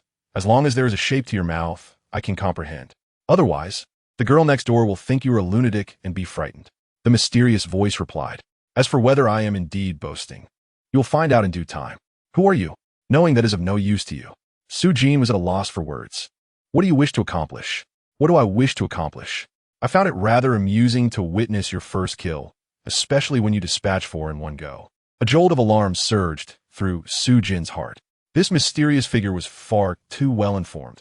Among the 5, one had been slain by his father, Su Dajiang, with a heavy stick. How could this person know such specifics? Had they been a witness? What exactly do you want? Su Jin asked in a grave tone. There is nothing much to say. except that it seems rather remarkable that a young lad who has just begun to cultivate the Wudo Shakian to perfection within a mere 10 days can unleash the brilliance of stars instantaneously. I perceive that you possess considerable insight, and thus I have taken a liking to your talent. Would you be inclined to learn a particular skill? The mysterious figure inquired. Teach me a skill? Su Jin's mind raced. Such an opportunity does not simply present itself in this world. I refuse. On the rooftop, the figure clad in blue, Qi Shanai, was unexpectedly amused by Su Jin's resolute rejection. You are quite confident, are you not? To refuse me so decisively. Are you not afraid that I might expose your affairs? Qi Shanai remarked. Not at all. I believe you are not that kind of person. On the rooftop, Qi Shanai suddenly felt a sense of being outmaneuvered. Was he truly that kind of person? It seemed not. However, he could not allow this young man to gain the upper hand today. Having infiltrated the Tao Academy for a day, he had thoroughly grasped Su Jin's circumstances. To cultivate Wudo Shakian to perfection within 7 or 8 days indicates an unparalleled level of comprehension. Those who are diligent, courageous, strategic, patient, ruthless, and possess a sense of loyalty and righteousness are rare, but not impossible to find. At least, Tianzhong from 20 years ago was one such individual. Yet, if one adds the first quality, it becomes exceedingly rare, a phenomenon Qi Shanai had only witnessed in the past 2 decades. Even within the grand halls of the stellar palaces, there was no record of anyone achieving perfection in Wudo Shakian in such a short span. Thus, could he be outmaneuvered? Certainly not. Coincidentally, I am indeed that kind of person. Since you're not afraid, I shall go seek a bounty from the Tiana gang. That fellow, Deng Xiangzhu, has placed a bounty of 100 taels of silver, you know. Qi Shanai stated. Senior, why not allow me to take the bounty for you? Su Jin considered before speaking. On the rooftop, Qi Shanai nearly burst into laughter. Do you think I lack your mere 100 taels of silver? Then why would you report me to the Tiana gang?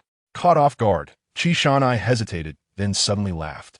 Indeed, verbal sparring has never been his forte. Just tell me whether you will practice this skill or not. If I say I will not, what do you intend to do, senior? Su Jin felt a surge of frustration, but could not express it.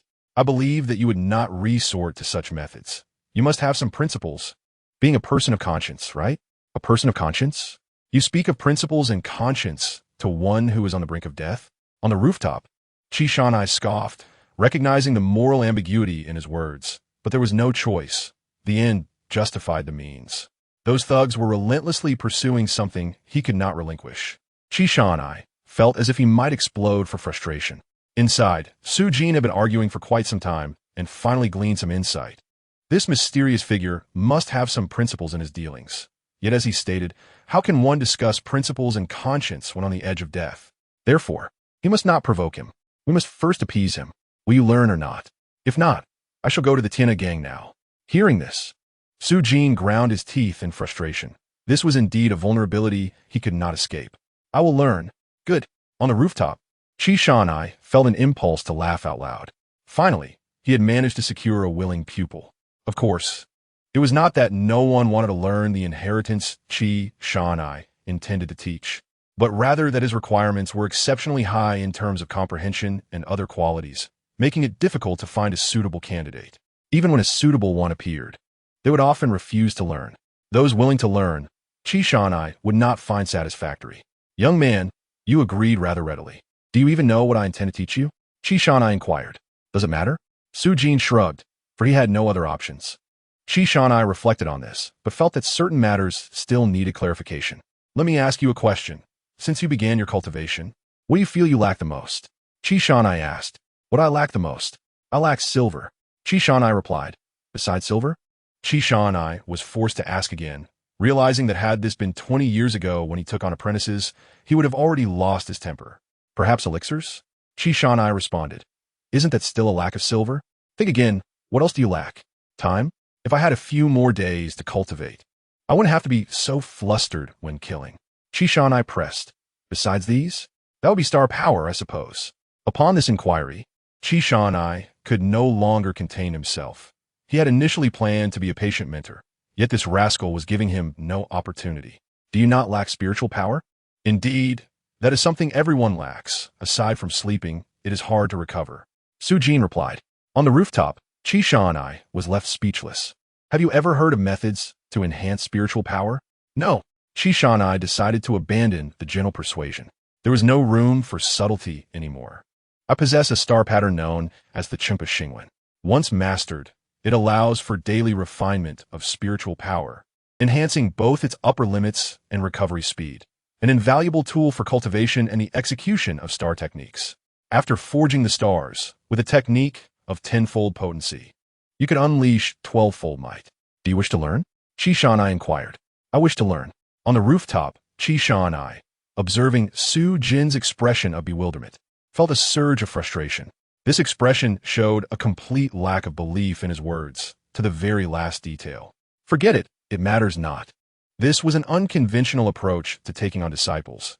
I will teach him first, and once he has mastered it, he will be on my ship. Qi Shan I thought to himself as he began to instruct Su Jin. This Chingpa Xingwen is located at your star palace, a critical point, and is exceedingly special. It cannot be directly imprinted upon you. Shortly, my spiritual power will flow into your body to sketch the star pattern. You must operate the Inui technique to receive the star power, concentrating your thoughts on the forehead of your star palace. Qi Shan I explained. Very well. Su Jin naturally wanted to refuse the idea of having an imprint placed on his forehead, but given the critical nature of the situation, he had no choice but to comply.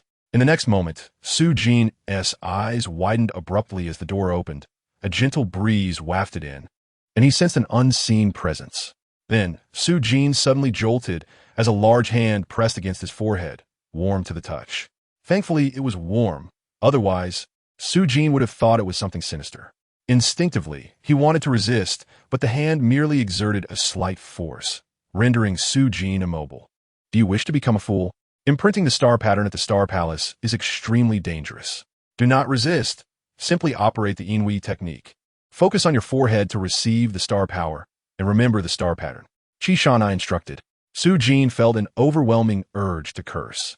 The scene before him resembled something out of a horror film. He could hear a voice, but could not see anyone.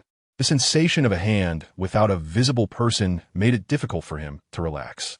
Why not reveal yourself? This situation makes me a bit anxious, Su Jin muttered. Qi Shan I paused, realizing the truth in Su Jin's observation, and thus revealed his figure clad in blue. This revelation utterly astonished Su Jin. It felt as if a living person had transformed before his eyes, like magic. How did you achieve this? Once you learn this star pattern and a few others, you too may have the potential to accomplish such feats. Qi Shan I replied. Concentrate, guard your spirit, and receive the star power. Regardless of Su Jin's willingness, he had no choice but to commence his learning. However, merely half an hour into the practice, Su Jin exclaimed, I can't do it anymore. My head is starting to hurt. My spiritual power has been depleted. Huh? Qi Shan I was momentarily taken aback. This was indeed possible, considering the young man had been continuously cultivating prior. Very well, let us conclude for today. In an instant, the figure in blue vanished. Su Jin, however, continued to ponder a pressing question. What was the true intention of this seemingly fearsome individual who was forcefully teaching him the Chingpa Xingwen? What were his motives? After much contemplation, Su Jin considered numerous possibilities but could not ascertain any definite conclusions. He could only focus his mind and once again immerse himself in the star lamp of the Sanda platform, beginning to engrave the minor gathering star patterns. The earlier claim of a headache had indeed been a ruse to deceive the figure in blue. At that very moment within the Jinshan Dao Yuan, the vigilant Su Xingwei, Tianzhong, abruptly opened his eyes while in quiet meditation, casting his gaze towards the window, his hand instinctively grasping the hilt of his sword. Chapter 32. Sanxia Erzhong, the sound of the long sword being unsheathed echoed abruptly in Tianzhang's tranquil chamber, startling him in the dead of night. Could you refrain from scaring me like that? I nearly drew my sword, he muttered in exasperation. Then draw it if you wish. Do you fear me? Came a response, leaving Tianzhong even more speechless. After a brief silence, he inquired, What brings you here again? Wasn't it arranged for you to conceal your identity within the Dao Yuan? Am I in hiding? Do I, Qi Shan Yi, need to hide? Qi Shan Yi retorted proudly. Tianzhong remained silent, patiently awaiting Qi Shan Yi's next words. Do you have any money? Qi Shan Yi asked after a few moments. None. Borrow me 5,000 taels. You might as well rob someone. If I were inclined to rob, I could become the richest man in Jinshan County by tomorrow, and your doorstep would be trampled upon. Qishan replied. In the next instant, a stack of silver notes flew from Tianjiang's hands towards Qishan Yi. 2,000 taels? Not enough. Qishan Yi counted the notes upon receiving them. That's all the cash I have, Tianjiang stated. Very well, prepare some more for me. I may return in a few days, Qishan Yi said before vanishing, leaving Tianjiang with an expression of disbelief. There was nothing to be done. Debts had to be settled. Master, I wish to inquire about the methods available in this world to enhance one's divine spirit power. Su Jin expressed his unease regarding the peculiar behavior of the cloaked figure. After the morning class concluded the following day, he approached Ning Yuchan for guidance. Is there a secret technique to augment the upper limit of divine spirit power? Su Jin asked. Routine practice, including the engraving of star patterns, can gradually enhance divine spirit power over time. However, I have not encountered any secret techniques to expand the upper limits of divine spirit power. The provincial and national Dao Yuan lacks such knowledge, but it is said that the Star Palace possesses it, albeit under extremely stringent conditions for cultivation. Is your divine spirit power insufficient? Ning Yuchan queried. Perseverance is key in the path of cultivation. One must not be hasty, she added patiently. Su Jin noted that, seizing the opportunity to ask Ning Yuchan various questions about cultivation and secret techniques, many of which were quite peculiar, leaving her somewhat astonished. Master, are there any star techniques that enable invisibility? There are indeed star techniques that allow one to conceal themselves within light or shadows, or methods to mask one's presence, rendering one unnoticed. The provincial Dao Yuan possesses similar star techniques, Ning Yuchan explained. What if, for example, you stood before me, and I could not perceive such a star technique? Is there any? I have heard of such things, but it is said that they require a rare combination of secret star patterns and techniques, making them exceedingly uncommon. Master, are there any star techniques that allow for the usurpation of another's body? What do you mean? I do not quite understand, Ning Yuchan responded, perplexed by Su Jin's inquiry, which he had encountered in fantasy novels in his past life. There are those who, upon reaching the pinnacle of cultivation, nearing the end of their physical lifespan, can utilize star techniques to transfer their divine spirit into a younger body. Is there such a technique? This question lingered in Su Jin's mind after the enigmatic figure had imparted the Chungpa star pattern to him the previous night. After a prolonged contemplation, he wondered if some ancient being sought to cultivate a vessel for body snatching. It was not merely the fantasy novels influencing him. He was genuinely worried about being taught techniques to enhance divine spirit power so readily. Is this not akin to a pie falling from the sky? Your assertion is indeed novel. Ning Yuchan shook her head. There are legends of a Star Palace master achieving immortality through the transformation of stars before their demise. But I have never heard of body-snatching star techniques. Of course, this may be due to my limited experiences. Astervart, Ning Yuchan curiously inquired. What compels you to ponder such matters all day? Have you broken through to Sanxia Wuzhong yet? In 55 days, if you do not reach Sanxia Wuzhong, remember that you owe me 3,000 taels in a year. No, I was merely chatting with my fellow disciples. I remember. Su Jin responded hastily as he departed. Ning Yuchan's answers somewhat eased Su Jin's anxiety. The worst-case scenario would be being used as a vessel for body snatching by the mysterious figure. With that inquiry, the likelihood of such an outcome seemed diminished. Yet, he remained apprehensive, pondering the ulterior motives of the cloaked figure. Newly admitted disciples are free from chores for the first 7 days, allowing them to devote themselves entirely to cultivation. Over the past few days, Su Jin diligently practiced morning and night, exhausting all the star energy obtained from the combat platform. The only distinction was that most of his leisure time was spent engraving star patterns within the star lamp, and there was little practice on the combat platform. As night fell, Su Jin trained in the secluded area behind the dormitory, practicing the Wudo Kill Fist. Upon completing the 3rd repetition of the Yin Hui style, he repeatedly infused the accumulated star energy from the combat platform into the star patterns. The Wudo Kill Fist was executed again and again. By the 7th repetition, with the first move and Yin Yang Fist unleashed, a star shield manifested on his forearm. Joy surged within Su Jin. He had achieved great success. This was the manifestation of the first move of the Wudo Kill Fist and the Yin Yang practice reaching its peak. According to his master, mastering the Wudo Kill Fist would exponentially enhance combat capabilities. A fully realized Wudo Kill Fist still required the aid of fist momentum to unleash basic star techniques. Yet it was significantly stronger than when only partially mastered. After all, in the initial mastery phase, one had to execute a complete 3-move series to unleash a basic star technique. During real combat, who has the luxury of time to execute every stance? However, mastery was different. Once perfected, one could unleash star techniques with mere gestures. From the rooftop, the cloaked figure gazed upon Su Jin's training with a furrowed brow. This lad has not perfected the Wudo Kill Fist? Has he merely attained great success in the first move? Could it be that he has reached perfection in the second move? That was a distinct possibility. However, to reach great success within 12 days of star cultivation was indeed extraordinary, not to mention within a branch or division of the Dao Yuan. As he continued to observe Su Jin's training, the cloaked Qishan Yi suddenly became dumbfounded. This lad must have performed the Wudo Kill Fist 10 times in one go. Such abundant star energy within him. I recall that those at Sanxiao Yizhong can typically perform it 3 times in succession. With each breakthrough, they can perform an additional repetition. 10 times? Could it be that the star patterns of our Dao Yuan have become more concentrated? In the next moment, Su Jin commenced his 11th repetition. On the rooftop, Qishan Yi crossed his arms, curiosity piqued. The 12th, 13th, 14th, and 15th repetitions followed. As he executed the 4th move, Bei Shi Tian Lang, Su Jin suddenly unleashed a punch. Whoosh! A sharp sound pierced the air. A star beam shot forth from Su Jin's fist, traveling 2 meters before dissipating. In that instant, an indescribable sense of fluidity coursed through Su Jin's entire right arm. Merely with a thought, his right arm, including his fist, became enveloped in a faint starlight.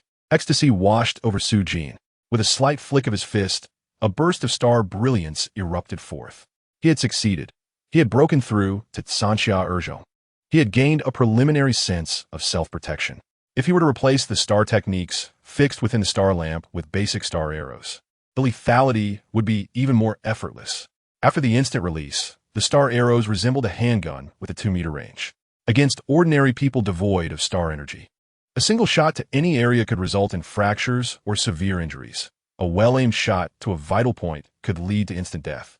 Breaking through to Sanxia Yizhong in 11 days was a speed of cultivation that was exceedingly rare, even within the Star Palace, let alone in the branch divisions. On the rooftop, Qishan Yi's satisfaction grew with each passing moment. As for the abundance of star energy, he had already rationalized it as a possibility of exceptional talent. Like himself, who possessed extraordinary talent in divine spirit power. After completing 3 rounds of star energy induction using the Yin Hui style and finishing the Wudo Kill Fist, Su Jin did not consume the awakening pill to restore his divine spirit power. Instead, he intended to reserve the awakening pill for the star patterns. After 2 days of relentless practice, Su Jin has mastered the art of perfectly inscribing the small gathering star pattern using stellar energy within the star lamp. It can be said that the most challenging part has been completed inside the star lamp. The next step is to control the stellar energy to engrave it on his chest. To illustrate this more vividly, if the small gathering star pattern is likened to a copy, Su Jin has progressed from mere imitation to a more refined depiction after completing the inscription in the star lamp, significantly reducing the difficulty. Su Jin believes that he is on the verge of success with his small gathering star pattern. He wonders if the mysterious dying figure in green will appear tonight. It would be preferable if he does not. Just as Su Jin contemplates this, a mysterious voice whispers in his ear, "Have you learned your lesson today? Are you waiting for me?" Su Jin is at a loss for words. He indeed has returned. In the next moment, the jammed bolt of the door flies open on its own, and Su Jin senses someone's entrance. At that instant, he wishes he could scatter the bag of lime he holds to reveal this enigmatic being. Before Su Jin can react, a large hand once again covers his forehead. He stares blankly, frowning. Could you refrain from being so bizarre and maintain a semblance of normalcy? You are bold enough to consider throwing lime at me. Do you still feel frightened? Qishan Yi chuckles, revealing his form, though Su Jin still cannot see his complete visage. Let us continue as we did yesterday. The gentle and steady force of the spirit flows into Su Jin's head like a stream. Under such circumstances, Su Jin can only comply. However, half an hour later, he opens his eyes, feeling a throbbing pain in his head, realizing that his spirit energy is nearly depleted. No worries, I prepared this for you. A pill appears before Su Jin. The revitalizing pill can directly restore your spirit energy, with effects 3 times more potent than the awakening pill, Qi Shanai states. Su Jin is speechless. Could it be any more considerate? In Chapter 33, who is the evil demon? Under the influence of the revitalizing pill specially prepared by Qi Shanai, the time initially required to engrave the clear spirit star pattern, which was supposed to be half an hour, is extended to an hour and a half. Su Jin cannot afford to be careless because Qi Shanye's gentle and constant spirit energy circles around his head, compelling Su Jin to activate the Yin Hui style and maintain focus on the Star Palace. Otherwise, Qi Shanai would soon notice. Su Jin feels that the clear spirit star pattern is beginning to take shape. Nevertheless, the difficulty of inscribing the star pattern on his chest pales in comparison to the simplified gathering star pattern inscribed by his instructors. Su Jin recalls that when Ning Yuchan engraved the simplified gathering star pattern on his chest, it only took 2 attempts, with each lasting a quarter of an hour and spaced half an hour apart, resulting in success after 2 tries. In contrast, the clear spirit star pattern has taken a cumulative 2 hours, 4 hours in total, to achieve only a hint of formation.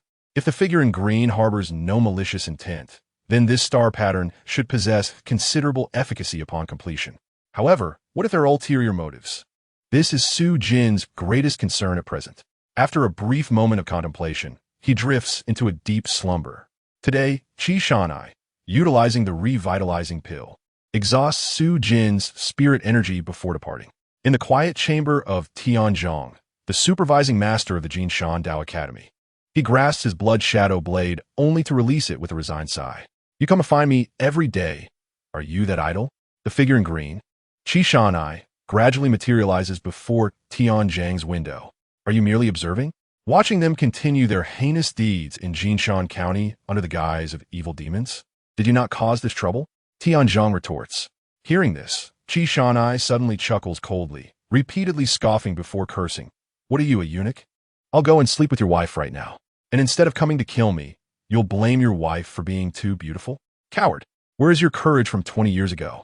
Tianzhang's chest heaves violently, his brows furrowing with murderous intent. The court and the National Academy have issued orders. If one day the court commands me to sleep with your wife, will you prepare the bath water for me? You. With a clang, Tianzhang draws his long blade, pointing it at Qi Shanai, warning him not to go too far. You can't handle it when it comes to your wife, but you can endure it when it affects these common folk. Do not forget, 20 years ago, who wrote the blood letter to Yu City, taking the first step towards defining your kin's revenge under the pressure of the Tianyang Star Palace. After saying this, Qi Shanye's figure suddenly fades into the distance, leaving behind his voice. I have said all I need to. You should reflect on it. In this world, everyone fears death and harbors selfish desires. But in the stillness of the night, you must ask your own heart. As his voice dissipates, Tianzhang falls into deep contemplation. In truth, without Qi Shanai as reminder, the letters piling up on the table have already made it clear to Tianzhang that he must take action. However, under the court's full cooperation with the Tianyang branch to pursue the evil demons, his options are exceedingly limited. After a long while, a red beam of light bursts forth from the academy, soaring into the sky and landing at the residence of the academy head, Dong Zhao, atop the mountain. You've arrived, come in. As the figure lands, Dong Zhao's voice resonates. Tianzhang strides in to find Dong Zhao standing with his hands clasped behind his back at the window of a small building, from which he can survey the entire Jinshan County. Academy head, I want to dispatch troops to patrol Jinshan County, Tianzhang declares. Did you not receive the court's orders? Dong Zhao asks. I did, but Academy head, take a look. Tianzhang hands several letters to Dong Zhao. On June 18th, a total of 9 homicides occurred across the 6 counties and 1 city of the entire region, resulting in 12 fatalities, 7 of which were committed in the name of evil demons. On June 19th, 13 homicides were reported, with 19 dead, 9 of which were attributed to evil demons. On June 20th, there were 14 homicides, resulting in 26 deaths, with 10 attributed to evil demons, and no evidence found, leading the authorities to classify them as demon-related. On June 21st, there were 21 homicides with 39 fatalities, all under the guise of evil demons. By tonight, reports indicate 32 more homicides, resulting in 46 deaths, all attributed to evil demons. This does not account for the multitude of robberies and assaults, with nearly 100 cases reported daily. Various factions in the county are seizing the opportunity to exploit the chaos. Academy Head, it's a mess. Jinshan County is in turmoil. The indifference of the government and the academy has allowed the rise of malevolence and chaos throughout Jinshan County. If this continues, industries will collapse, and great disorder will ensue. Tianjang's expression is filled with urgency. With the court and the National Academy's orders as they are, and the Tianyang branch keeping a watchful eye, what can we do? Dong Zhao replies, let us not even mention the evil demons. Tianzhang exclaims loudly, Academy Head, do you still not realize whether or not there are evil demons? What if I do realize? Dong Zhao sighs, I lack the authority to define the rules. Under the pressure of the Star Palace, even the National Academy has lost its power to distinguish right from wrong. What can we do? At this point, Dong Zhao heaves a sigh, lamenting that the Lingji Star Palace is overly rigid, and as various branches are extinguished, even their Star Palace has been besieged. Who would have thought that it would lead to our Chun kingdom suffering such consequences?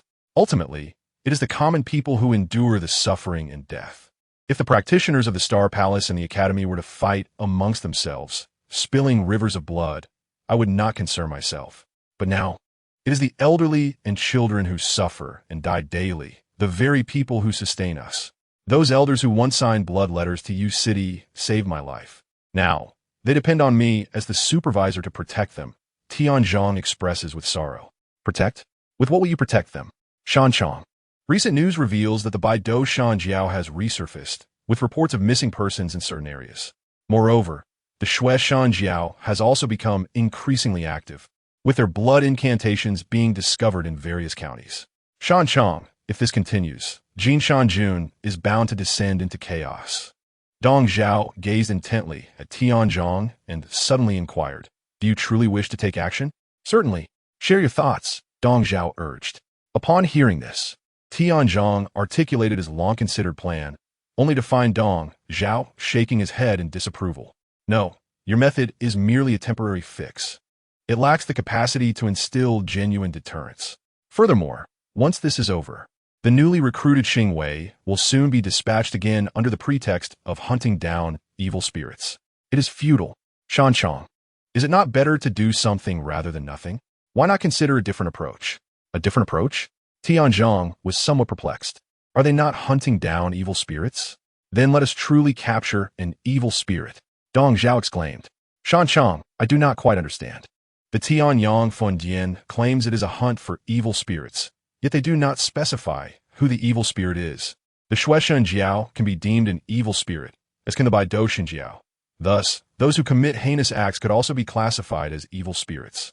Dong Zhao's voice grew quieter as he spoke, and Tianzhang leaned in closer.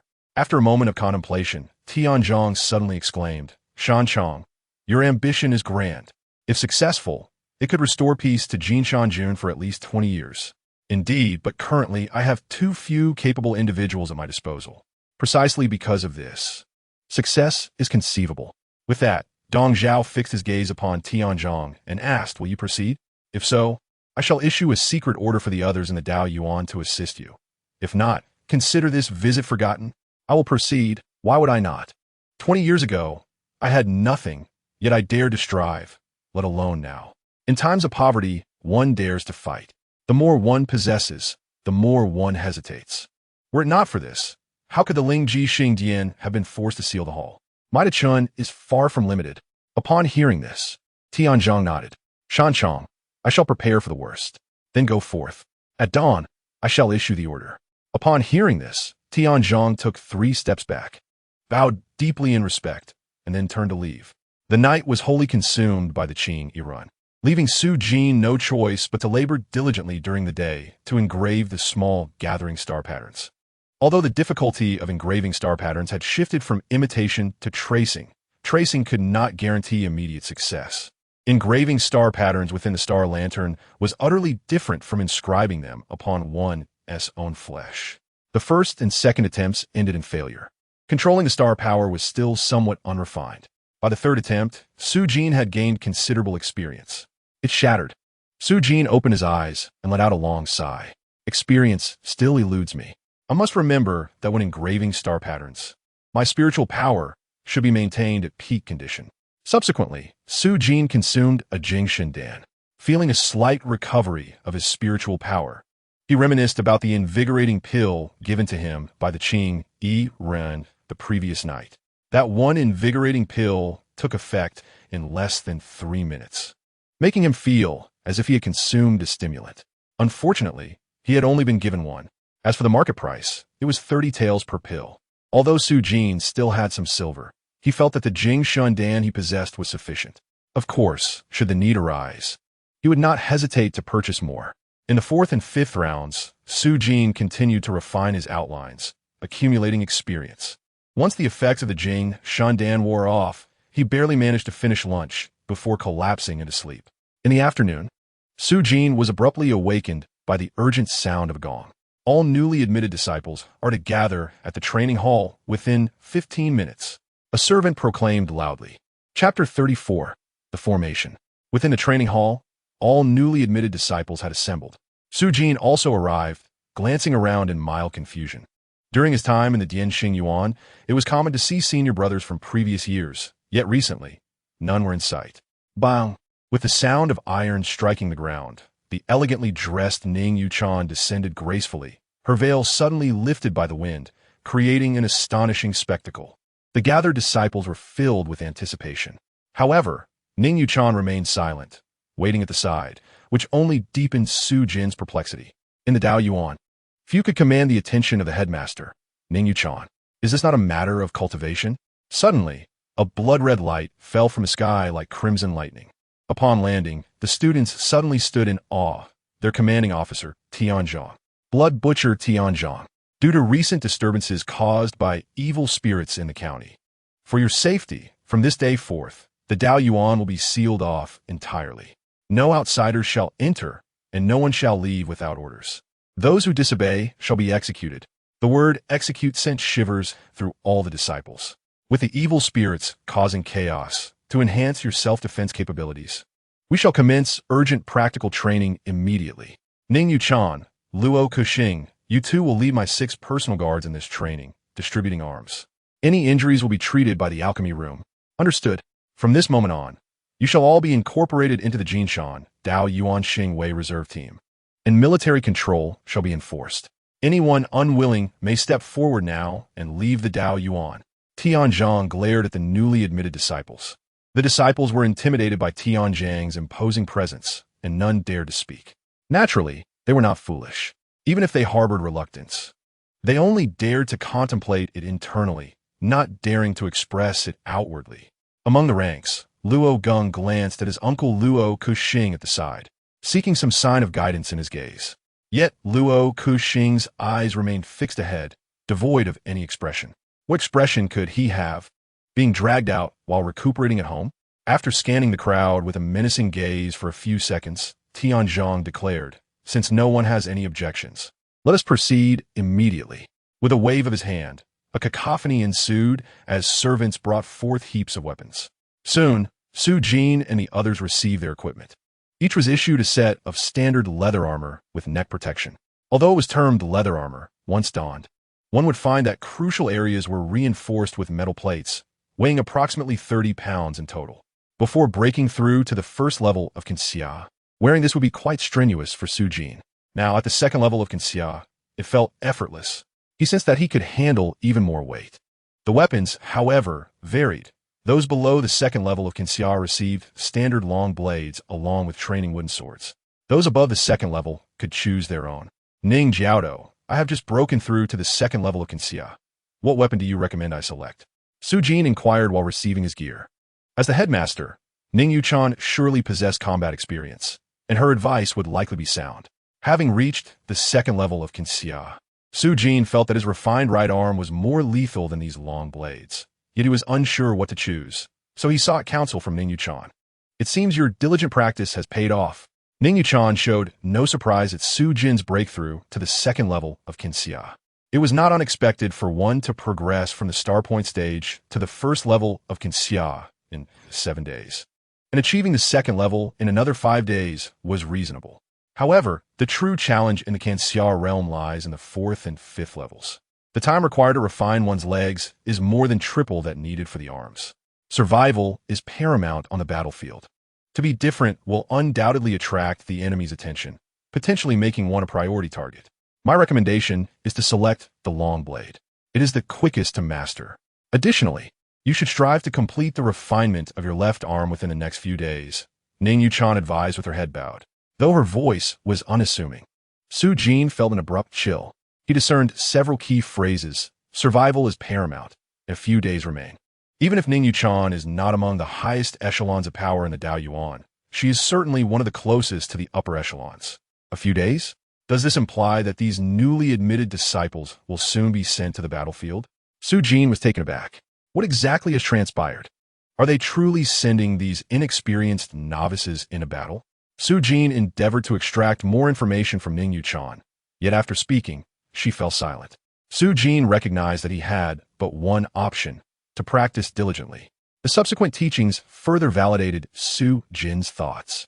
Tianjiang's 6 personal guards instructed a set of knife techniques derived from the Wudou Sha Quan, known as Wufang Sha Dao.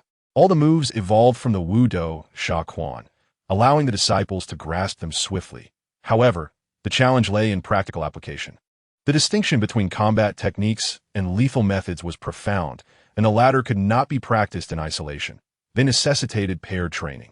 The afternoon progressed swiftly, beginning with a focus on striking the vital points of a strong man for 1 hour. Following this, they transitioned into paired combat. Su Jin's sparring partner was Song Yi from the central courtyard. The two donned full armor and wielded wooden swords. Initially, their engagement was straightforward, but soon the 6 patrolling guards erupted with shouts of reprimand. Haven't you eaten? My hand is stronger than your sword. Strike with all your might first, then seek variations. Your opponent is the murderer of your father, the seducer of your wife, the grave robber of your ancestors. Do whatever it takes to kill him. Use your blade and slay him. Aim for his most vulnerable spots. The guard's crude language possessed an inexplicable infectiousness, inciting many youths to charge wildly at their opponents. This left Ning Yuchan, Luo Kaxing, and the recently summoned instructor, Mr. Gan, along with the metalworking instructor, Zheng, quite overwhelmed, unable to afford even a moment's distraction. These seasoned veterans dared to teach anything, while these bloodless youngsters were audacious enough to heed their words. Some even aimed for their opponent's eyes and lower regions. Such recklessness would prove troublesome, although military discipline was in place. Inflicting serious injury to vital areas could not be easily remedied. Commander Tianjiang, meanwhile, observed closely, ensuring no gaps in their training. While honing their skills was essential, his intent was not to maim. Song Yi shouted as he charged at Su Jin, swinging his sword.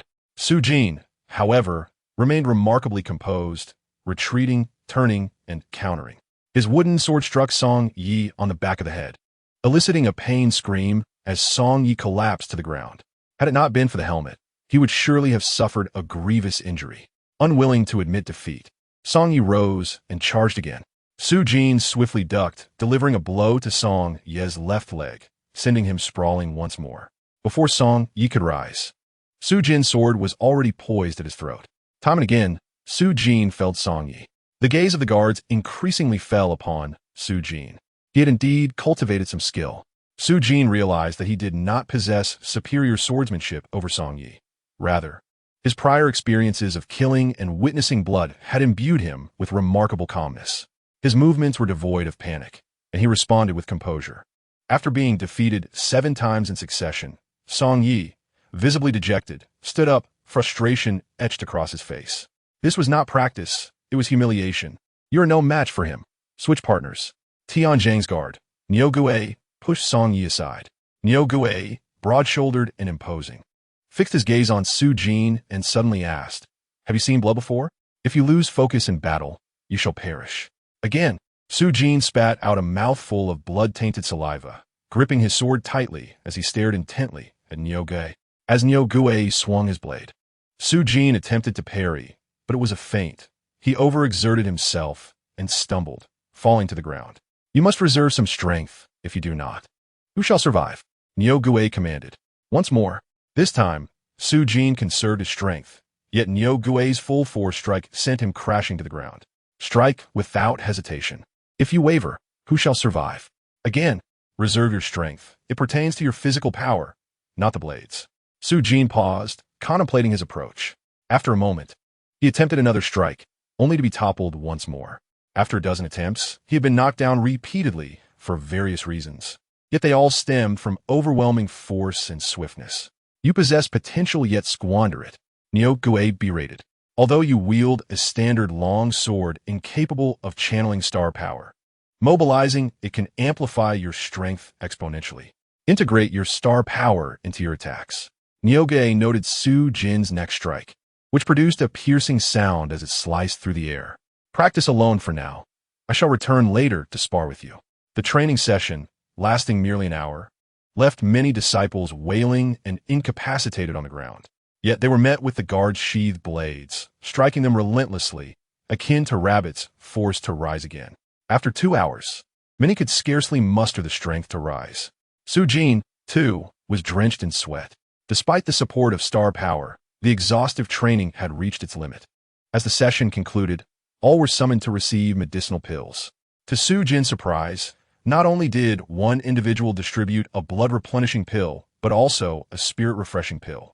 This was akin to bestowing 8 taels of silver. With over 70 individuals present, it was a substantial investment. Su Jin swallowed the pills, feeling warmth radiate through him, restoring some of his strength. Brother Jin, what is the purpose of this training? Qian Xiaohu inquired during dinner. I am uncertain, Su Jin replied, shaking his head. However, you must not skip evening classes and be sure to take the spirit-refreshing pill. If you have excess silver, purchase more of them. We must seize the opportunity to enhance our strength in the coming days. Brother Jin, is something significant about to happen? Qian Xiaohu whispered. Practice diligently, regardless of what occurs. Greater strength equates to a higher chance of survival. I understand, Qian Xiaohu nodded gravely. Su Jin, too, pondered the true intent behind Tianjiang's rigorous training regimen. Chapter 35. Doubling star power that night. After completing his routine evening training, Su Jin lay down, feeling a sense of helplessness wash over him as he pouted. The door swung open once more. The man in the green robe had returned, unrelenting in his nightly visits. Today, however, he had seemingly learned from past encounters. Before resting his hand atop Su Jin's head, he revealed himself and offered yet another spirit-refreshing pill. Are you aware of today's training at the Tao Academy? Su Jin asked as he swallowed the pill, attempting to engage in conversation. I am aware. Do you know the reason behind it? I do not. Su Jin pondered. Focus and tranquility. Wait, I have something to discuss. What is it? Upon hearing the green-robed man's response, Su Jin realized his suspicions were correct. His observations over the past few days had proven accurate. Could I practice for just half an hour today? For what purpose? A spirit-refreshing pill should sustain your current mental state for an hour and a half, Qishan remarked. I sense an unusual atmosphere at the Tao Academy. I wish to complete the Shao Ju Xing when within these days, as it will double my internal star power and significantly enhance my strength. Su Jin explained. Qishan abruptly halted, pausing before inquiring. Are you confident in inscribing the Shao Ju Xingwen? I should be ready in the next few days. Very well. Qishan outwardly appeared unfazed by Su Jin's assertion, yet internally, he was in turmoil, nearly overwhelmed with an urge to curse. Just yesterday, he had seen Su Jin's formidable star power and assumed him to be exceptionally gifted. Yet now, he claimed confidence in inscribing the Shao Ju Xingwen. And if memory served him right, this young man had only been studying it for 3 days. If in 2 or 3 days the engraving is successful, it will actually take 5 to 6 days for the engraving to be completed. During his 12 years as the master of the Ling Ji Xing Dian's branch, the fastest to condense the Shao Ju Xing one was his previous disciple, Shun Shu, who accomplished it in 8 days. However, it is uncertain how much support Shin's clan provided him behind the scenes. Yet the young man before him, Qishan Yi, was fully aware that there was no external assistance at all. Of course, if one must count, he could be considered a factor, but he had not contributed in any way to the Shao Ju Xing one. While Qishan Yi felt he had stumbled upon a treasure, Su Jin also felt a sense of relief. This mysterious figure in blue appeared reasonable, which would allow for greater flexibility in future dealings. Focusing on the Shang Xinggong. In the next moment, Qishan Yi's gentle and warm spirit power surged forth once again. Qishan Yi was extremely punctual. When he said half an hour, It was indeed half an hour, without taking even a moment more from Su Jin. Half an hour passed without hesitation, but he left behind a piece of advice. If the Chung Pixing one is successfully engraved, it will bring you only benefits and no drawbacks. In terms of life preservation, its effectiveness far surpasses that of the Xiao Ju Xingwen. You would do well to give it some thought and ponder it deeply.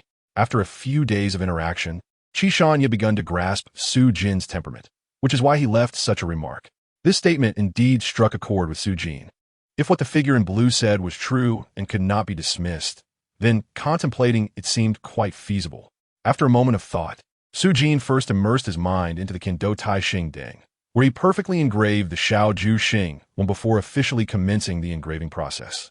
Prior to the formal engraving, Su Jin swallowed Jing Shendan. It was imperative to restore his spirit power to its optimal state in order to succeed in one go. After 15 minutes, benefiting from countless repetitions, Su Jin smoothly used his star power to completely outline the Xiao Ju Xing when on his chest. Next came the continuous flow of star power to achieve solidification, ultimately leading to a successful engraving. The training over the past few nights with Qi Shanyi in the Shangxing Gong had begun to bear fruit. The Shangxing Gong required the star power to flow smoothly and steadily without interruption, and under Qi Shanyi's hands-on guidance, Su Jin's ability to direct and control the star power had greatly improved. Certainly, the solid foundation built from thousands of repetitions within the star lamp was also indispensable. There was no sudden burst of inspiration. After more than half an hour, Su Jin looked at the star pattern on his chest, which had completely solidified and illuminated. Filled with joy, the simplified Ju Xing one appeared flat, while the Xiao Ju Xing one resembled a three-dimensional half-lotus blossom. At first glance, it seemed as if the half-lotus had sprouted from within his chest. With a flow of star power, this half-lotus seemed to come to life. In the next moment, as Su Jin's heart stirred, he did not adopt the Yin Hui style, but directly envisioned the Xiao Ju Xing one on his chest and began to draw in star power. According to his instructor, the Kanxia and Yin Hui styles were primarily aimed at young practitioners aiming for key stars. In fact, star power is omnipresent. With the star pattern, as long as one envisions it, one can draw in the Yin Hui style anywhere. Naturally, performing the Yin Hui or Kanxia style under the outdoor starry sky would expedite the absorption of star power slightly, but only marginally. Under his focused visualization, a vast amount of star power surged into Su Jin's chest, and he quickly began to feel the difference. After completing the engraving of the Xiao Ju Xing one, the speed of star power absorption indeed increased significantly, and, crucially, the upper limit had also risen considerably. 20 minutes later, he felt a fullness in his chest, indicating that the star power was at capacity. Excited, Su Jin decided to step outside and practice the Wudo Sha Quan in a secluded area behind the house. After 10 minutes, Su Jin finished his punches and stood, beaming with joy. Indeed, his star power had doubled, or even more. Before engraving the Xiao Ju Xing one that night, in a fully charged state without drawing on the starlight from the Kendo Tai, Su Jin could perform the Wudo Sha Quan 4 times in a row. Now, he had performed it 8 times in one go. It's worth noting that even Yuda Qi, who had reached the first level of the Ding Xing and was at the 5th level of Kanxia, could only manage 7 repetitions at most. The star power had increased exponentially. More importantly, the speed of absorbing star power had also accelerated, which meant that Su Jin's spirit power remained unchanged, but the frequency of his training sessions had doubled compared to his fellow disciples. This also implied that the cost-effectiveness of recovery pills like Jing Shendan and Ti Shendan for restoring spirit power had also doubled. And then there were the rewards. The thought of rewards suddenly brightened Su Jin's eyes. He would visit Ning Jiaotu early the next morning to claim the reward for condensing the Xiao Ju Xing one, which amounted to over 100 taels of silver. The effects of having engraved the Xiao Ju Xing one were fully realized the following morning during training. Lately, Su Jin had only been performing 3 rounds of Kanxia, or Yin Hui, each morning and evening.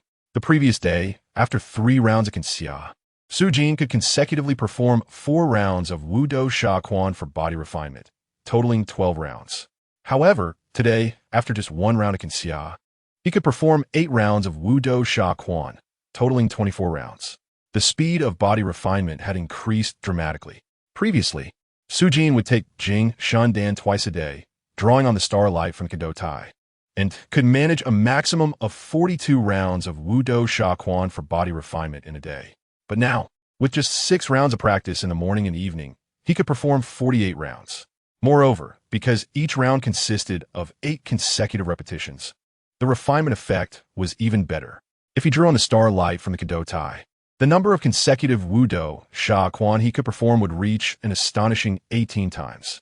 Previously, it took Su Jin 5.5 days to progress from the first to the second level of Kinxia. But now, he felt he could achieve the third level in just 3 days.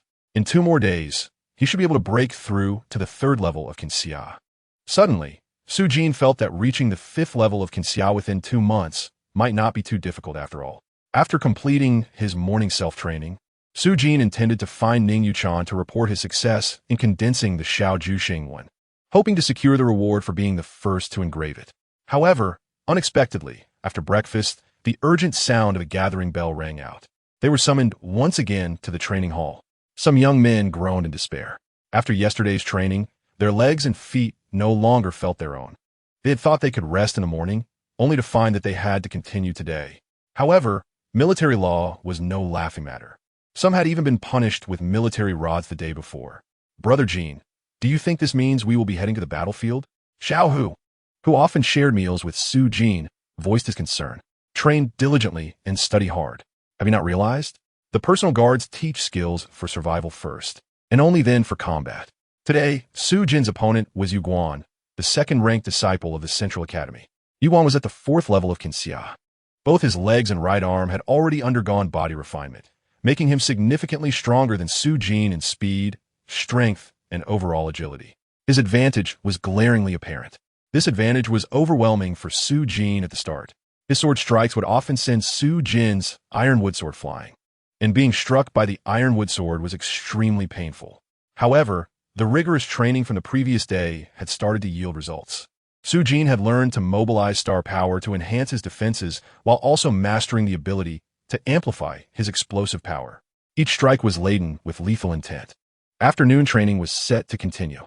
Although the young men were constantly lamenting and injuries were common, the flow of star power within them significantly enhanced their recovery abilities. Thus, the afternoon training could not be halted. Eager to secure the reward for being the first to engrave the Xiao Juxing one, Su Jin sought out Ning Yuchan right after lunch. Su Jin, seeing the bruised and battered Su Jin outside the small courtyard, Ning Yuchan was taken aback, even harboring some concern. This kid, he is not here to borrow money again, is he? What is it? She asked upon entering the courtyard. Instructor, I have come to report that I successfully engraved the Xiao Juxing one, Su Jin stated directly. Ning Yuchan was momentarily taken aback, as if she hadn't heard him clearly. Could you repeat that? Jiao Tu, I have successfully engraved the Xiao Juxing one. What? Ning Yuchan stood up immediately, leaping directly in front of Su Jin, without even leaning on her iron crutch. It was only when her hand rested on Su Jin's shoulder that she realized the inappropriateness of her action. Su Jin was also taken aback. He had the feeling that Ning Yuchan was about to strip him of his clothes. The sensation was rather explosive. Show me. Ning Yuchan retreated a step and said. In the next moment, Su Jin lifted his garment, his mind focused, and the half-blooming lotus-shaped Xiao Juxing one on his chest shimmered with starlight, vivid and lifelike. Ning Yuchan's almond-shaped eyes widened, and she murmured in a daze. This should have only been 4 days, right? Chapter 36. Alarmed Elder Mountain Master Yu. Ning Yuchan began a question, but then stopped. She had initially intended to ask Su Jin whether he had learned the Xiao Juxing one before, but realized that would be a pointless inquiry. Such a possibility might have existed last year or the year before, for the Xiao Juxing one had not changed. However, this year, it was the Grand Master Cheng who re-evaluated the Xing one, resulting in considerable differences compared to previous years. Ning Yuchan had also wanted to ask if someone had assisted Su Jin, but refrained from doing so. The Tao Academy does not intervene in matters where family elders assist in cultivating the Xing one. Firstly, such laborious tasks are typically only undertaken by extremely close relatives. Secondly, this is tacitly accepted by the Tao Academy, not only because they cannot discern it, but also because family heritage is considered a form of strength. Yet, Ning Yuchan was acutely aware that Su Jin, a youth who needed to borrow a few hundred taels of silver from her, had no one to help him hastily cultivate the Xiao Ju Xing one. More importantly, the fastest record for condensing the Xiao Ju Xing one in the Tao Academy was 10.5 days, a record that included the assistance of family members. She was well aware of those like Lu Xianbing, Zhou Du, Run Xiaoxiang, and Luo Geng, who had elder relatives to assist them. But Su Jin's record was truly astounding. It might not even exist in the Star Palace. When exactly did you succeed in engraving the Xiao Ju Xing one? Ning Yuchan asked, regaining her composure. Last night, or rather, it should be early this morning, around the time of the Z hour, Su Jin replied. At that moment, he was anxious about not securing the first place, so he spoke with extreme precision. After staring at Su Jin for a few moments, Ning Yuchan suddenly asked, Su Jin, do others know about your success in engraving the Xingwen? No, you are my Jiao, too, my master. I certainly came to you first. I was supposed to come earlier this morning, but I only arrived now due to the morning training, Su Jin explained. Then wait in my courtyard for a moment. Locking in the reward requires at least 2 witnesses. I will go find someone, Ning Yuchan said. This was a matter of course, and Su Jin understood. In an instant, Ning Yuchan pointed her iron crutch and soared over the courtyard wall, disappearing in an instant. Inside the small house in the Tao Academy, the mountain master Dong Zhao, who had been about to take a nap after lunch, suddenly frowned and rose. That girl Yuchan is becoming increasingly unruly. Entering without even knocking, he thought. Just then, there was a knock on the door. Ning Yuchan still knew to knock. Yuchan, what brings you here in such a hurry? Mountain Master Dong, Zhao asked with a smile. Mountain Master, Su Jin has successfully engraved the Xiao Ju Xing one in just 3.5 days. The smile on Mountain Master Dong Zhao's face vanished instantly. Really? He is currently in my courtyard, saying he wants to lock in the first place reward for engraving the Xing one. Do others know? I asked. He said he has not informed anyone else. Yuchan, I remember it took you 9.5 days, right? Mountain Master Dong, Zhao remarked. Yes, but back then, my mother helped me several times. Su Jin should not have had any external assistance. This talent is truly... Mountain Master Dong, Zhao exclaimed. Yuchan, is there something you wish to discuss with me? I have come to seek the Mountain Master's decision, Ning Yuchan replied, and we can only follow orders. This is one of the agreements between the 2 major star palaces and the National Tao Academy. Each year, the branch palaces of the 2 major star palaces can select a top talent from the Tao Academy to supplement their ranks. Theoretically, if Su Jin enters the Star Palace, he will have a brighter future. But will he? Ning Yuchan's expression became stern as her gaze involuntarily fell upon her own limp leg. If Su Jin were a genius directly discovered by the branch palaces of the 2 major star palaces, then indeed, there would be hope. However, he was selected from our Tao Academy, and his life has already been marked by the Tao Academy's lineage. Ah, Yuchan, you must understand. Whether it be the Tianyang branch or the Tsangming branch, once discovered, they can directly request talents from the National Tao Academy, and we cannot refuse. Dong Zhao sighed. That is why I have come to seek your counsel, Mountain Master. I do not wish for Su Jin to follow my old path. I want to offer our Tao Academy an opportunity. Ning Yuchan's expression was slightly agitated. Mountain Master Dong Zhao sighed deeply upon hearing this. Ah, what a pity. If only the Ling Ji Star Palace had not been destroyed and locked down, we would not be in such a predicament, and you would not have to. Mountain Master, you decide. Su Jin's speed in engraving the Xing one is unprecedented. I have never seen it, nor is it in the records of the Tao Academy. Ning Yu Tan reiterated. Mountain Master Dong Zhao pondered for a long while before saying, It is now June, and there are still 6 months until the end of the year. We must conceal him for at least half a year. Furthermore, it must not affect his normal training.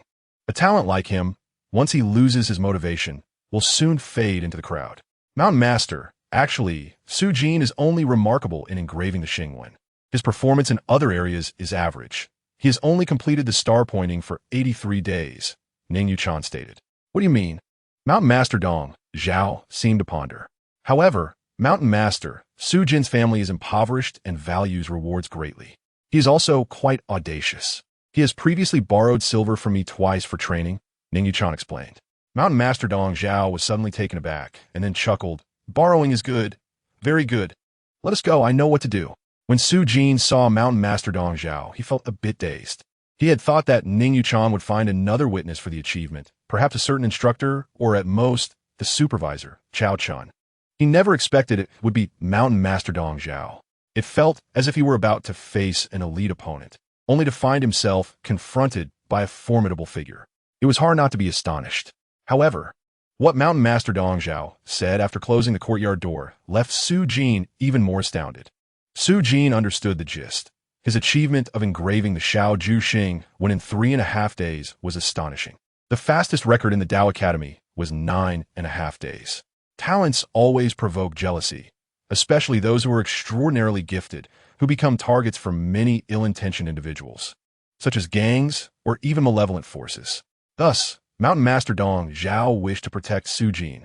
The essence of the matter was that they would conceal Su Jin's 3.5 days engraving achievement from the outside world, and he would not be recognized as the first in engraving the Xing when within the Tao Academy. However, the rewards for being first in engraving the Xing when would still be issued to Su Jin. Not only would they be issued normally, but they would also be increased. The usual reward for engraving the Shao Ju Xing when in first place is a bottle of Spirit Awakening Pill and 3 low-grade star supplementing pills. If Su Jin is willing to forego the title of first in engraving the Shao Ju Xing one, then Mountain Master Dong Zhao would reward him with 3 additional star supplementing pills, along with an extra Spirit Awakening Pill. A single star supplementing pill is worth 20 taels. 3 would total 60 taels, while a Spirit Awakening Pill is worth 30 taels. This amounts to an additional reward of 90 taels of silver. Su Jin had no reason to disagree. The title of first place cannot be spent like silver. After all, what could be more important than silver? Naturally, he agreed. Refusing would be foolish. Moreover, who is Mountain Master Dong Zhao? He is the head of the Jinshan Tao Academy, akin to a high-ranking official in a previous life. When the leader offers you a specific suggestion, to refuse would imply dissent. He gladly agreed.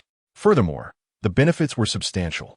To Su Jin's astonishment, the headmaster Dong Zhaodai was remarkably straightforward, presenting Su Jin with his rewards before departing, without any pretense. He handed over a bottle of Awakening Pill, 6 supplementary star pills, and a revitalizing pill right on the spot. Such a leader does not indulge in empty promises. Su Jin, do you comprehend the headmaster's intentions? Understood, coach. Su Jin nodded vigorously. Moreover, you must not be negligent in the engraving of the Great Gathering Star pattern. Should you succeed in the engraving, come to find me immediately. Rest assured, I would never bring you harm, Ning Yuchan added. Su Jin readily agreed. However, as he exited Ning Yuchan's courtyard, he resolved to delay returning to her for a few days after successfully engraving the Great Gathering Star pattern. He had faith that Ning Yuchan meant him no harm. Yet his exuberance today, aimed at securing the top position, had drawn the headmaster's attention. The headmaster had also instructed him to keep the engraving timeline a secret, which imparted a sense of unusual intrigue to Su Jin. He was not foolish. He recognized that his rapid progress might have startled others. Thus he needed to temper his displays. Certainly, he aimed to showcase his talent, yet he understood that being merely a half step ahead was genius, while being a full step ahead marked him as a pioneer. Su Jin had no desire to be a pioneer. Hence, he needed to hold back somewhat. Upon returning to his dormitory, Su Jin continued to immerse his mind in the Kendo platform, preparing to devote another half hour to the Great Gathering Star pattern. While he could afford to temper his external performance, internally, he must not.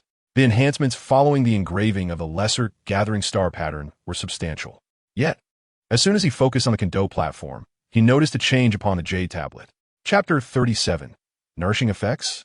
First tier Kendo platform. Master, Su Jin, bestowed with the favor of the stars, with daily worship. One may receive a thread of starlight, star lamp. Solidifies the foundational star technique's brilliance. Replaceable after 5 days.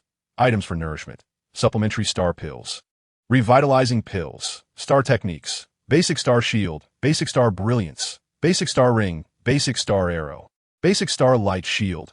Upgradable. There had been a change in the items available for nourishment. Previously, the list had been empty. Now, it included the supplementary star pills and revitalizing pills. Su Jin did not rush to test the effects of nourishment, instead pondering why the awakening pill, healing pill, and essence pill he had previously acquired were excluded from the list, while today's supplementary star pills and revitalizing pills were included. What did this change signify? If he could elucidate this question, he could discern the fundamental rules governing the items for nourishment. Su Jin arranged the awakening pill, healing pill, essence pill, supplementary star pills, and revitalizing pills before him, observing them intently. Externally, they appeared indistinguishable, all round in shape.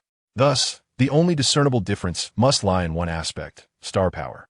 According to Ning Yuchan and Gon Fuji, the awakening pill, healing pill, and essence pill were crafted for various herbs using the most conventional methods, primarily extracting their medicinal properties. In contrast, although the herbs used for the supplementary star pills and revitalizing pills were also common, they were produced by star alchemists, employing special techniques to infuse star power, magnifying their medicinal efficacy and embodying the essence of true star pills. Thus, the first rule for items suitable for nourishment became evident. Only pills or items that contain star power may be nourished. But what effects does nourishment confer? Which pill should he attempt to nourish? Su Jin quickly made his decision. Among the two pills, he possessed only one revitalizing pill, which, despite having consumed two previously, still constituted an insufficient sample for study. Conversely, he had 6 supplementary star pills, providing an ample basis for experimentation. Hence, he resolved to nourish the supplementary star pill. In the next moment, Su Jin's focus settled upon the jade tablet, specifically on the supplementary star pill designated for nourishment. Instantly, the pill he had held in his palm vanished. Where did it go? Su Jin soon discovered the missing supplementary star pill on the Kendo platform, now positioned beneath the only illuminated star lamp, enveloped in its ethereal starlight. Was this the process of nourishment? Su Jin mused, beginning to grasp that it likely required time. But how much time would be necessary for successful nourishment? This warranted observation. Su Jin estimated it might take days. He planned to check again at the same time the following day. The afternoon training was still rigorous, which came as no surprise. Even without employing star techniques, he held a considerable advantage over ordinary individuals. In battle against Yuguan, they began to experiment with integrating star techniques to enhance their defense or offense. Unexpectedly, as the afternoon training neared its conclusion, all participants were instructed to bring standard long knives to the slaughterhouse at the rear of the academy, where hundreds of pigs and sheep awaited. The requirement was simple. Each person must personally slay a pig or sheep, ensuring it was completely dead. Upon witnessing this scene, Su Jin understood that the possibility of facing real combat was indeed tangible. This was intended to expose the new disciples of the academy to bloodshed, even if it was that of livestock. Experiencing such a bloody spectacle would significantly mitigate their stress responses in future encounters. Recalling his first kill of a ruffian, when his heart raced, breath came in gasps, sweat poured down, and his hands and feet trembled uncontrollably, lasting for several seconds. He realized that if a ruffian had attacked him then, he would have surely perished. For Su Jin, who had already taken a life, killing a pig was rather straightforward. A clean slice dispatched the pig's head. Others, such as Yudaki, Ren Xiaoxiang, Lu Xianbing, Luo Gong, and Yuguan, especially those with slightly higher cultivation, found it relatively easy. However, for some less courageous individuals with lower cultivation, it became a chaotic scene of slaughter. One pig, bleeding profusely, let out a harrowing scream, its neck caught by the knife, running wildly around the yard, even chasing after a young boy. Su Jin surmised that this scene would haunt some individuals for the rest of their lives. Some were sickened, and others urinated themselves. No one was laughing. In a scene where blood pooled around their feet, with some pigs cleaved in half yet still alive and shrieking, laughter was utterly absent.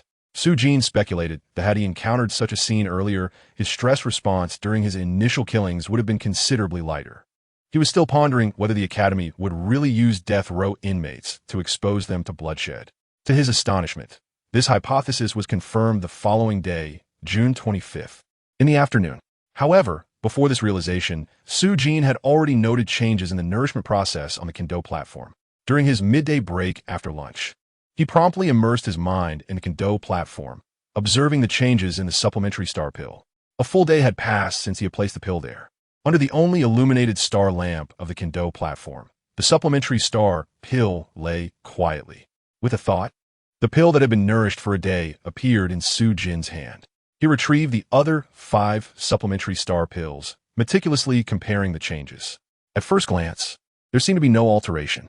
Yet, upon closer inspection, Su Jin discovered that the nourished supplementary star pill now bore a faint star halo. This halo required careful observation to discern. This was the change post-nourishment. However, whether the pill's efficacy had changed remained unclear. With time constraints during the midday period, it was not suitable for testing. Su Jin had already devised a plan. That evening, he would consume one supplementary star pill and one nourish supplementary star pill to evaluate their effects. The afternoon training in the martial arts hall continued unabated. The 3-day training and yesterday's brutal slaughterhouse session have led to a transformation in most of the youths, significantly enhancing their practical combat abilities. So they would no longer be flustered in challenging situations. The group of young individuals initially believed that today's training would conclude here, as many considered the harrowing scenes from yesterday's slaughterhouse to be the pinnacle of their experience. Yet, just as the training was about to conclude, a personal guard of Tianzhong suddenly arrived with 24 individuals, all clad in prison garb. As the youths looked on, additional workers brought forth copious amounts of food and drink for the prisoners, ensuring they were well fed, and then each was handed a long blade. Among these youths, the directive was clear. If they killed one prisoner, their death sentence would be commuted to exile. If they killed two, they would be released on the spot. Instantly, the expressions of the 24 prisoners transformed, becoming wild and bloodthirsty, as if the youths before them had become mere lambs. The predatory gazes of the prisoners began to assess the vulnerabilities of the youths, weighing their strengths and weaknesses, selecting targets. The youths, while listening to Supervisor Tianzhong, were left in shock. In the next moment, Supervisor Tianzhong pointed at the first prisoner, declaring death row inmate Fong De, who killed his brother-in-law and drowned his witnessing nephew. Death row inmate Zhao Er, a habitual gambler, sold his wife for debts, accidentally killed his father while being pursued by his brother, and then killed his brother. Death row inmate Bianhu, masquerading as a porter, robbed and murdered 21 individuals, young and old alike. Death row inmate Li Qi, an accomplice of mountain bandits, responsible for the deaths of over 10 households in Li family village, and afterward, personally killed 7 members of the same village. Supervisor Tianzhong detailed the crimes of all 24 death row inmates, during which none of the prisoners bowed their heads, all fixating on the 73 youths like wolves eyeing their prey.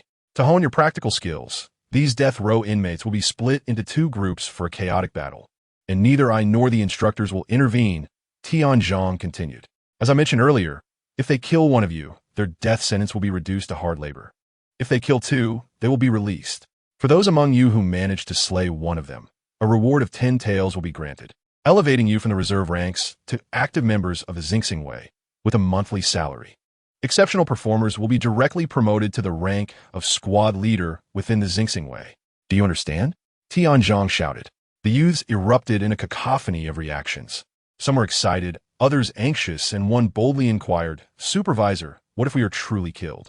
Then you will have died in battle. I will report your death to your families, and they will receive a consolation payment, Tianzhong replied coldly. A collective gasp filled the air among the youths. This was serious. While some were filled with fear, others, like Song Yi, Luo Gong, and Su Jin, gleamed with determination. The bounty set forth by Tianzhong held substantial value. The reward of 10 taels was significant.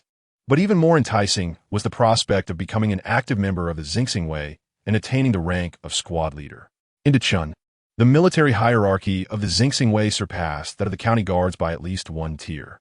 This meant that a standard Xingxing Way member held a rank equivalent to a squad leader within the county guards, while a squad leader of the Xingxing Way was at least equivalent to a team leader within the county guards. The salary could not be underestimated. Crucially, once one became a squad leader of the Xingxing Way, it signified a complete transformation of status. As Su Jin understood it, it was akin to evolving from an ordinary worker to the head of a police precinct. Su Jin had made up his mind to compete. He had to seize this opportunity. Don't you all have any guts? Suddenly roared Luo Kuxing, pointing an accusatory finger at the group of youths. His outburst elicited laughter from many, diminishing their fear and igniting their fighting spirit. Change to the long knives and prepare for battle, Tianzhong commanded, instilling a sense of solemnity in all the youths. Chapter 38, Promotion to Squad Leader. We will split into 2 groups. Those willing to join the first group of combatants may step forward. The banner leader of the Xingxing Way, Luo Kuxing, called out, casting a knowing glance at his nephew Luo Gong. Logically, those in the second group would have the advantage after observing the first round of combat. However, in battle, courage is paramount, especially under the scrutiny of Supervisor Tianzhong. It is worth noting that a squad leader of the Xingxing Way could easily become a team leader in the county guards, whereas a team leader from the county guards could not ascend to the rank of squad leader in the Xingxing Way. as Luo Kuxing's words settled. Su Jin was the first to step forward, followed closely by Luo Gong. Soon after, 3 or 4 others joined, including Luo Gong and Lu Xianbing, with Xiao Renan and Qian Xiaohu also stepping forward behind Su Jin. Gradually, over 20 individuals took their places, yet it was still shy of half the required number. Evidently, many harbored the rational thought of observing the first battle. Luo Kuxing looked to Supervisor Tian Zhang, silently inquiring if they should wait. "We will distribute the combatants proportionally," Tian Zhang stated. You, and you," Luo Kuxing declared, swiftly dividing the 24 death row inmates into 2 groups, one of 11 and the other of 13. "All combat must take place within the training hall. Any prisoner who leaves the designated area will be immediately executed, and any combatant who exits will be treated as a deserter." In no time, Luo Kuxing had organized the first combat group, ensuring the rules were clear. The 11 death row inmates gathered, their wolf-like gazes fixated on the first wave of 28 youths. Their primary objective was simple: to kill one in order to have their death sentence commuted to exile. Many began to select their targets, with the female Xiao Renan becoming the focus of several. Some prisoners even quickly formed alliances, though the reliability of such partnerships remained uncertain. "Prepare. Fight." As the command was issued, the 11 death row inmates, like wolves, began to close in on the 28 youths. Su Jin stood somewhat relaxed, while the other youths, excluding Luo Gong and Lu Xianbing, bore expressions of tension, with some even starting to sweat and breathe heavily. 20 meters. 10 meters. 8 meters. Kill. Suddenly, the 11 death row inmates roared in unison, brandishing their long blades and charging forward with ferocity. In an instant, Xiao Renan, who stood a meter away from Su Jin, panicked, sensing that at least 2 were coming for her. Many disciples faltered, glancing around anxiously, some even contemplating retreating to let others face the oncoming blades. In the next moment, Su Jin, Lu Xianbing, and Luo Gong surged from the ranks, confronting the death row inmates.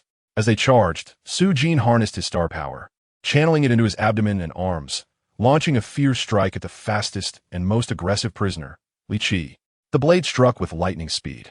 Li Qi instinctively raised his knife to block, but the force was overwhelming. Su Jin's blade sent his weapon flying and struck deep into his shoulder. Observing Su Jin engaged with Li Qi, another death row inmate aimed to strike at him, seizing the opportunity to kill. Yet, Su Jin remained unfazed. With a swift kick, he sent Li Qi sprawling, then spun around like a whirlwind, slashing 3 times, the final strike cleaving the inmate open, killing him on the spot. Blood sprayed forth, creating a gruesome spectacle. This marked Su Jin's second kill, but unlike before, he felt no fear or anxiety. The scent of blood invigorated him, sending a thrilling shiver through his fingertips. Kill! Letting out a tiger's roar, Su Jin, his blade dripping with blood, charged at another death row inmate. The reality was that the prisoners, too, feared for their lives. The third inmate, upon seeing the blood-soaked figure of Su Jin charging towards him, turned and fled in terror. Having only dined well that day, there was no contest between his speed and the well-fed Su Jin. Within 3 steps, Su Jin plunged his blade into the fleeing inmate's back, eliciting a haunting scream. "It's me." The inmate Niu Gui, who had taken the blow from Su Jin, gasped and stumbled back 3 steps. Su Jin was perplexed, unsure why Niu Gui had attempted to block him. This is a scene that reveals the brutality of the situation. You single-handedly killed them all. What are the others supposed to practice? Niu Gui lamented. Suddenly, Su Jin sheathed his knife, realizing he had let his bloodlust take over. At this moment, he noticed the chaos around him was far worse than he had anticipated. Lu Xianbing stood, leaning on his spear, panting heavily. Luo Gong, who had just slain a death row inmate, appeared pale and on the verge of retching. Qian Xiaohu was bent over, violently vomiting. After severely injuring Li Qi, Su Jin pursued other inmates, while Qian Xiaohu, determined to protect Su Jin, seized the opportunity to deliver several blows, ultimately slaying Li Qi, only to be drenched in blood and vomit on the spot. Many disciples, having yet to see blood, were already retching at the sight of innards spilling and blood gushing, while some could barely move their legs. The battle concluded in a remarkably brief period. As Luo Kuxing had stated, with cultivation and armor. As long as one possessed a modicum of courage, these death row inmates were nothing to fear. Yet, injuries were still sustained. 2 with minor wounds, 1 with a cut on his arm, and another with a laceration on his backside. 8 inmates were killed on the spot, while 3 sustained grave injuries, incapacitated and wailing in agony. Go. Those who have yet to see blood. Each must deliver a blow, sever legs, arms, and behead to pass. Failure to do so will result in expulsion from the academy. Tianzhang's command once again sent many disciples, who had yet to see blood but were violently retching, into despair. How could those who were afraid of blood continue their cultivation? What followed was an exceedingly gruesome scene. Those quick on their feet struck with their hands and feet, while the slower could only behead. Many inmates, in their final moments, convulsed violently, causing blood to spray everywhere, leading some to wet themselves in fear. This instilled trepidation among many disciples who had not yet participated and only heightened the panic and despair of the inmates. Their only chance of survival lay in killing a disciple of the academy. Soon, the second round commenced, with 45 against 13. Yu Daqi, Fein Xiaoxiang, So Du, and Yu Guan were the first to step forward. Theoretically, the strongest disciples were in this second batch, yet their performance paled in comparison to the first. Among the first group, Su Jin, Lu Xianbing, and Luo Geng charged courageously, inspiring the majority of their peers. However, in the second group, after Yu Guan, Yu Daqi, and Run Xiaoxiang each killed a death row inmate, they exhibited severe stress reactions. Zhou Du, who could have beheaded one, found himself terrified when an inmate's blood spurted towards him, and in a panic, he was bitten on the thigh by a desperate inmate, causing him to drop his weapon. Ultimately, they managed to slay 13 inmates at the cost of 1 severe injury and 5 minor ones. The scene was chaotic. Those who have not seen blood, move in for the kill. Tianzhang issued his cold command once again. Su Jin understood that Tianzhang was, in fact, safeguarding their lives. As long as they had successfully marked their stars, they were recognized as cultivators. Tianzhang was willing to invest time, livestock, and the blood of death row inmates to transition them from fresh recruits to seasoned veterans. However, in ordinary armies, the transition from recruits to veterans often meant a process of elimination, a sacrifice of lives. Su Jin, Lu Xianbing, Lu Ging, Yu Daqi, Fein Xiaoxiang, and Yu Guan distinguished themselves and were directly promoted to the rank of Shizhang in the Sungsing Wai, receiving a monthly stipend of 10 taels.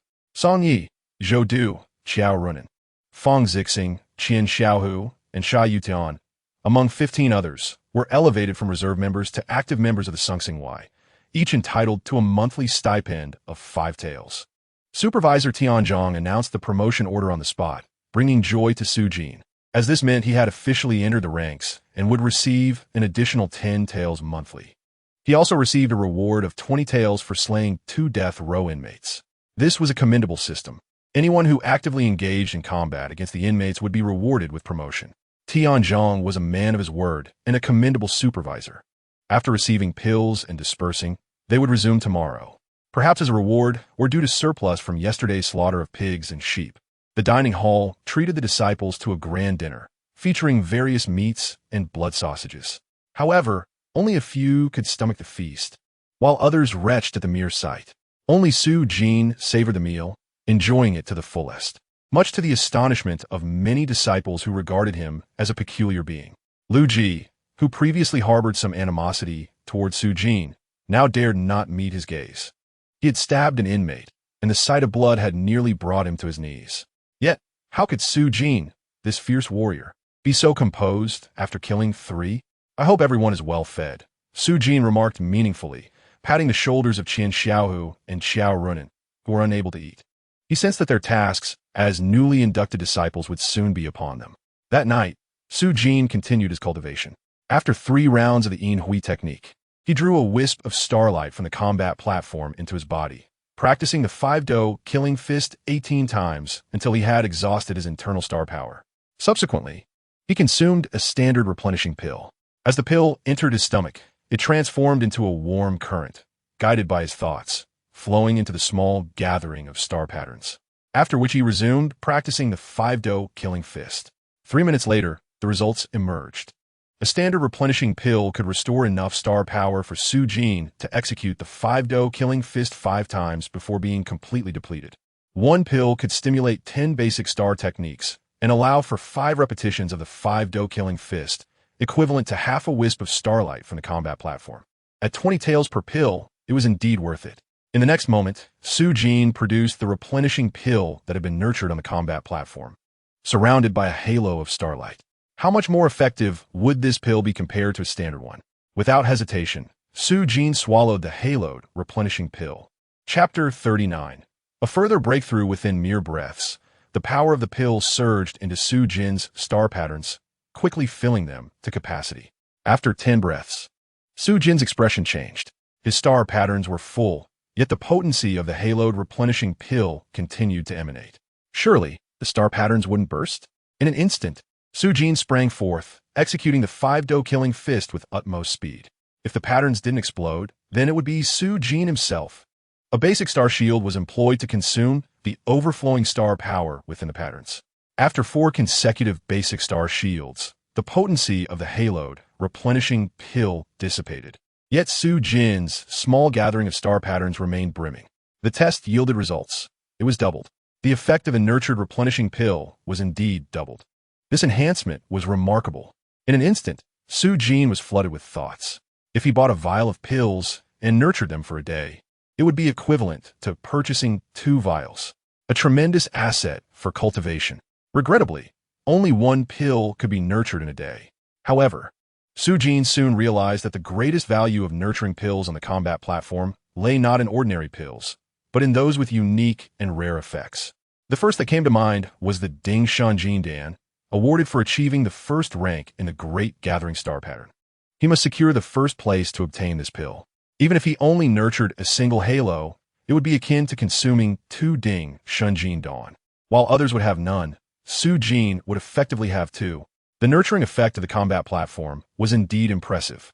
Su Jin focused on the combat platform, observing the replenishing pill under the star lamp that was currently being nurtured, and new questions arose. Could this nurturing process be applied to other substances? And was there an upper limit to its effectiveness? If there is a limit, what might it be? With 6 in hand, Su Jin resolved to utilize them as samples for thorough investigation. Once the matter is clarified, subsequent actions will be more manageable. In the next moment, the sound of fist winds slicing through the air resonated once more.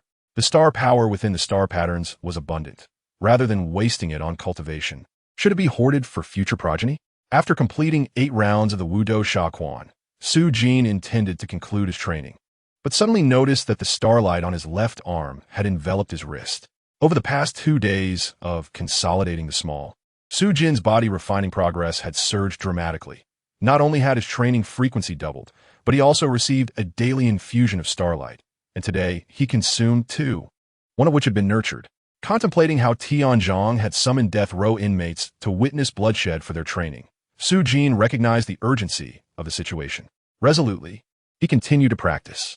After swallowing a moment later, his star power restored, he resumed the Wudo Shaquan. Following another 8 rounds, Su Jin promptly ingested then repeated 5 more rounds of the Wudo Shaquan, subsequently consuming another. Upon reaching the 3rd round, with a swift sound cutting through the air, Su Jin unleashed a star arrow. The star arrow dissipated 3 meters away from his body. Focusing intently, he observed that the starlight had completely enveloped his left hand. He had advanced to the 3rd level of. Elated, Su Jin exuberantly waved his fist. In less than 3 days, or rather 2.5, he had progressed from his 2nd to the 3rd level of. The next step would be to refine his legs. If the leg refining period was 3 times that of his arms, Su Jin set himself a modest goal, to reach the 4th level of in 10 days and the 5th level in 20 days. Su Jin rolled his eyes dramatically. The timing was impeccable.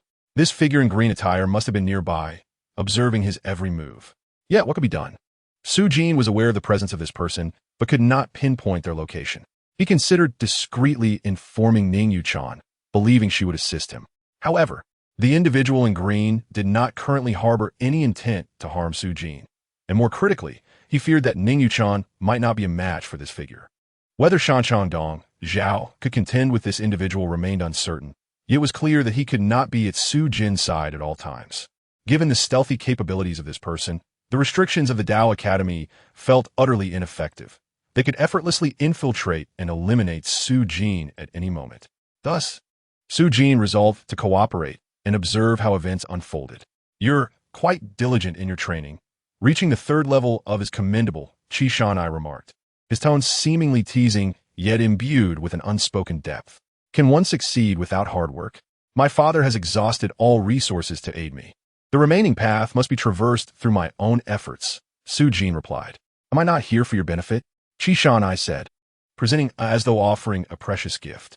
Su Jin swallowed it without hesitation. What do you think of yourself? Your origins are unclear. I cannot afford to rely on you blindly. Qi Shanai chuckled awkwardly. His identity was indeed not suitable for revelation. Yet this young man was rather ungrateful. Having just consumed his elixir, he began to berate him. 30 taels each, and I borrowed the silver, he thought, feeling quite unfilial. Focus on the, continue inscribing the. Qi Shanye's voice echoed, and a gentle wave of spiritual power surged into Su Jin's. However, Su Jin sensed that the spiritual energy Qi Shanai infused today was significantly stronger than the previous day. Indeed, over the past 4 days, the power he received from Qi Shanai had been progressively intensifying. The first day felt like droplets, the second day like a line of drops, the third day like a flowing stream, and today the energy felt like a gentle current. Each day brought forth a strengthening. Considering it, Qi Shanai had been assisting him for 4 consecutive days. Su Jin, possessing considerable comprehension, had already memorized the. Yet, peculiarly, his attempts to inscribe it yielded no results. Even while trying within the star lamp, he found not only a lack of success, but also an inability to even form the pattern. Quite bizarre. After an hour, Su Jin's spiritual energy was depleted. He presumed the session had concluded, but unexpectedly, Qi Shanai presented him with another. ISNT, it said that consecutive consumption is ineffective. Su Jin in Guit, it's not that it's ineffective, but rather that the efficacy diminishes exponentially with short intervals. This second one is likely only half as effective as the first. The third would yield at most 1/10, and the fourth would be nearly useless, Qi Shanai explained. Then what about you? Su Jin queried. There is no time to waste. We must ensure the takes form. If interrupted, all efforts will be in vain, Qi Shanai asserted. Su Jin's mind stirred as he tentatively asked, Are you leaving? Qi Shanai saw through Su Jin's careful thoughts. It's not that I lack time, but rather you're running out of it. Su Jin was momentarily taken aback. Indeed, this mysterious figure seemed privy to something. No more questions. Hurry and continue your training. You will understand tomorrow, Qi Shanai urged. Su Jin could only comply and swallow the elixir. After half an hour, he experienced a throbbing headache. The effects of a second were indeed halved. Continuous consumption felt a bit indulgent. Well done. The Inur has taken preliminary shape, but it remains a mere embryonic form. The rest is up to you, Qi Shanai noted, sounding quite fatigued after assisting Su Jin in inscribing the star patterns for an hour and a half. Remember, starting tomorrow, you must dedicate 15 minutes to contemplate the every 12 hours. If time permits, do so every 6 hours. This will expedite the completion of your, Qi Shanai instructed. How long will it take, or when will this be fully formed? Su Jin in Guit, at least half a month, at most a month. Once it is complete, you will know yourself. Furthermore, that has already begun to exhibit some power within your. Tomorrow, you will sense it, Qi Shanai replied. What sensation? Su Jin pressed on. You will find out by tomorrow morning. Su Jin, feeling helpless, received 3 vials of elixirs from Qi Shanai. One contained an unknown powder, the second was, and the third was all filled to the brim. Su Jin's eyes widened in astonishment. This was quite generous, amounting to 500 taels of silver. He turned to Qi Shanai, perplexed. Qi Shanai, too, removed the azure light shrouding his face, revealing his true visage, a slightly elongated square face, long eyebrows, a deep complexion, and a rugged beard, exuding an air of experience and sharpness. The powder is premium healing medicine. It is effective for both internal and external injuries before forging stars. As for the other 2, use them as you see fit. Do not hold back. They're meant for consumption, Qi Shanai instructed. Su Jin was taken aback, momentarily unable to process the situation. He had always assumed Qi Shanai was some formidable figure, yet now he was suddenly generous. Why are you giving me so many elixirs? Su Jin asked. A sharp slap to the back of his head left Su Jin reeling. Take it and stop asking questions. Don't you know that a gift from an elder must not be declined?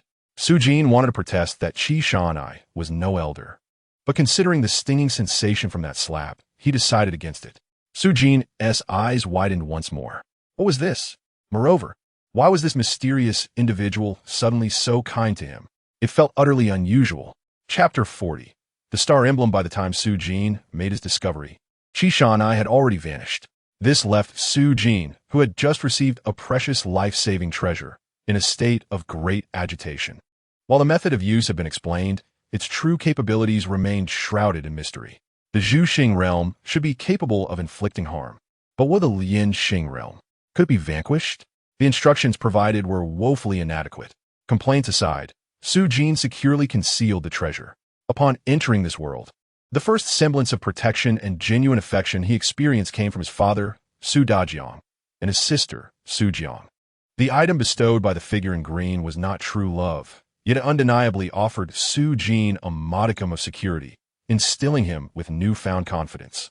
Yet, why did the figure in green act thus? What was their intention? The absence of greed suggested a focus on people, but such intentions could manifest in various ways, which left him somewhat apprehensive. At the first watch of the next day, Su Jin rose as usual to practice his cultivation. Today marked the commencement of refining his legs, starting with the right one. Once both legs were tempered, his physical prowess would surpass that of the average person, even those who had trained diligently for decades. The initial transformation upon breaking through to the third level of Sanxia was a significant enhancement of his star power. With the second level of Sanxia combined with the minor gathering star pattern, Su Jin could execute the eightfold 5-do killing fist with full star power 8 times. Now, it had increased to 10 times. After completing 6 cycles of practice, he would reach 60 iterations, and with the aid of the awakening spirit pill, the process would accelerate even further. Soon, a delightful revelation struck Su Jin. He suddenly comprehended the initial manifestation of power that the figure in green had described regarding the Chengpa star pattern. This newfound capability brought him immense joy. Previously, Su Jin's spirit power could only sustain him through 3 cycles of the Sanxia technique before fatigue set in, leading to excruciating headaches if he attempted to force another cycle. At that juncture, he was compelled to consume an awakening spirit pill to proceed with a 4th cycle. However, this morning, after 3 cycles, he felt no trace of fatigue. Had his spirit power expanded? Under such speculation, Su Jin resumed the Sanxia technique for a 4th round. 20 minutes later, a sensation of fullness surged in his chest. His star power was replenished, and he executed the 5-do killing fist 10 times. At this point, he began to feel a faint hint of weariness. His spirit power had indeed increased by a staggering 1/3. This was not merely a slight enhancement. It was explosive. As a result, his daily training rounds had escalated from 6 to 8. This was merely the initial manifestation of power. If he fully developed the Chengpa star pattern, how much more would his spirit power amplify? The potential was astounding. In this context, Su Jin felt that, barring any delays, he could break through to the 4th level of Sanxia within 8 days. On his customary route to the dining hall, he was suddenly intercepted by a servant. Su Shixiang, Ning Jiaodou, asked me to wait for you here. She wishes for you to find her in her courtyard. The servant's address had changed. A fortnight prior, they had merely called out his name, but now he was referred to as Su Shixiang, and their demeanor had turned respectful. A few minutes later, Su Jin arrived at Ning Yuchan's courtyard. Master, you called for me? His use of the term master was a calculated move, a product of his previous life's experiences, which taught him the importance of maintaining interpersonal relationships with a degree of boldness. After all, while the instructor belonged to everyone, the master was uniquely his. Wait, I am your instructor, not your master. A master deserves reverence. Ning Yuchan quickly corrected him. Since you have taught me so much, you are indeed my master. Allow me to pay my respects. Su Jin pretended to kneel. Despite his heartfelt words, he felt a slight resistance to the act of bowing. Ning Yuchan shot him a glare. What do you mean by taught you? That is a bit of an exaggeration. She extended her arm to block his intended kneeling. Enough with the banter. You still have some of that supplement pill I awarded you, correct? Yes, Su Jin replied. Remember, when you are out, always maintain your internal star power at above 50%. As you have yet to forge your stars, your cultivation must remain at 70 to 80% to respond to any threats calmly. Do not conserve star power when necessary. Preserving your life is paramount. Furthermore, do not overexert yourself while outside. Your spirit power must also be kept at a certain level. Ning Yuchan's series of admonitions made Su Jin feel that the title of master was well-deserved. In a limited time available, Su Jin posed all the questions he had neglected to ask Qi Shan'ai. Time is of the essence. I will be brief. You must hurry to breakfast. We will soon assemble, Ning Yuchan stated. Indeed, it was no wonder that Qi Shan'ai had been so generous the previous night, even at the expense of precious pills. To imprint the Chengpa star pattern into its nascent form, it was clear that action was imminent. However, Ning Yuchan was aware of the Academy's movements, which was not surprising. How did Qi Shan'ai possess this knowledge? The powers of the sealed star techniques would inevitably wane. Nevertheless, the likelihood of encountering formidable opponents above the Lianxing realm during their mission was minimal, as not only Su Jin and his fellow new disciples were mobilizing, but the Academy also had corresponding support in place. Ning Yuchan revealed little, but her few words instilled great reassurance in Su Jin. He was not being sent forth as mere cannon fodder. Upon arriving at the dining hall, Su Jin devoured 2 substantial bowls of rice with great urgency as the drum sounded. After 100 breaths, aside from one severely injured outer disciple from the previous day, all 72 new disciples were present. Tianzhang, Ning Yuchan, Luo Kuxing, and Tianzhang's 6 personal guards were already in attendance. 6 squad leaders stepped forward. Tianzhang commanded. Su Jin, Yu Daqi, Lu Xianbing, and others simultaneously stepped forward. The Academy has urgent tasks for your cohort to execute. Others may freely choose one squad leader to join, forming a team of 11 today. After 100 breaths, those without a team will be assigned directly. Tianzhang's words were straightforward, and the disciples chose their leaders with equal directness. After all, it was far more comfortable to select someone they trusted or were close to as a squad leader. Qian Xiaohu and Xiao Runan were the first to rush forward to stand behind Su Jin, followed by Song Yi and Fang Zixing. However, Yu Daqi's team filled up the fastest. As the top disciple of this cohort, he had reached the 5th level of Sanxia nearly a month ago and was close to breaking into the 6th. It was only natural that following a strong individual felt the safest. Next, Lu Xianbing's team also filled up, followed by Ren Xiaoxiang and, finally, Su Jin's team. To everyone's surprise, the last team to fill was not that of the Outer Academy's Luo Gong, but rather that of Yuguan. The last 2 individuals, moving at a sluggish pace, reluctantly chose to join Yuguan's team. During the bloody battle against the condemned prisoners, while Yuguan had claimed ahead, his performance had still fallen short compared to the other 5 squad leaders. Very well, teams are established. From this moment forth, military law is in effect. During mission execution, all actions, advance, retreat, conceal, must heed the squad leader's commands. Those who defy orders during combat will face execution by the squad leader. The gravity of military law resonated deeply with all present. In the midst of his speech, Tianzhang's 6 personal guards had each chosen a team to join. Coincidentally, the guard who entered Su Jin's team was Niu Gue, the one who had previously offered train with him, thus becoming a familiar face. After receiving their supplies, each team immediately set off towards their respective mission destinations, determined to complete the task without error. At the command of Tianzhang, all disciples received a supply pack, which contained a portion of food, a pouch of fresh water, and 5 medicinal pills, 3 healing pills, 1 spirit-reviving pill, and 1 star restoration pill.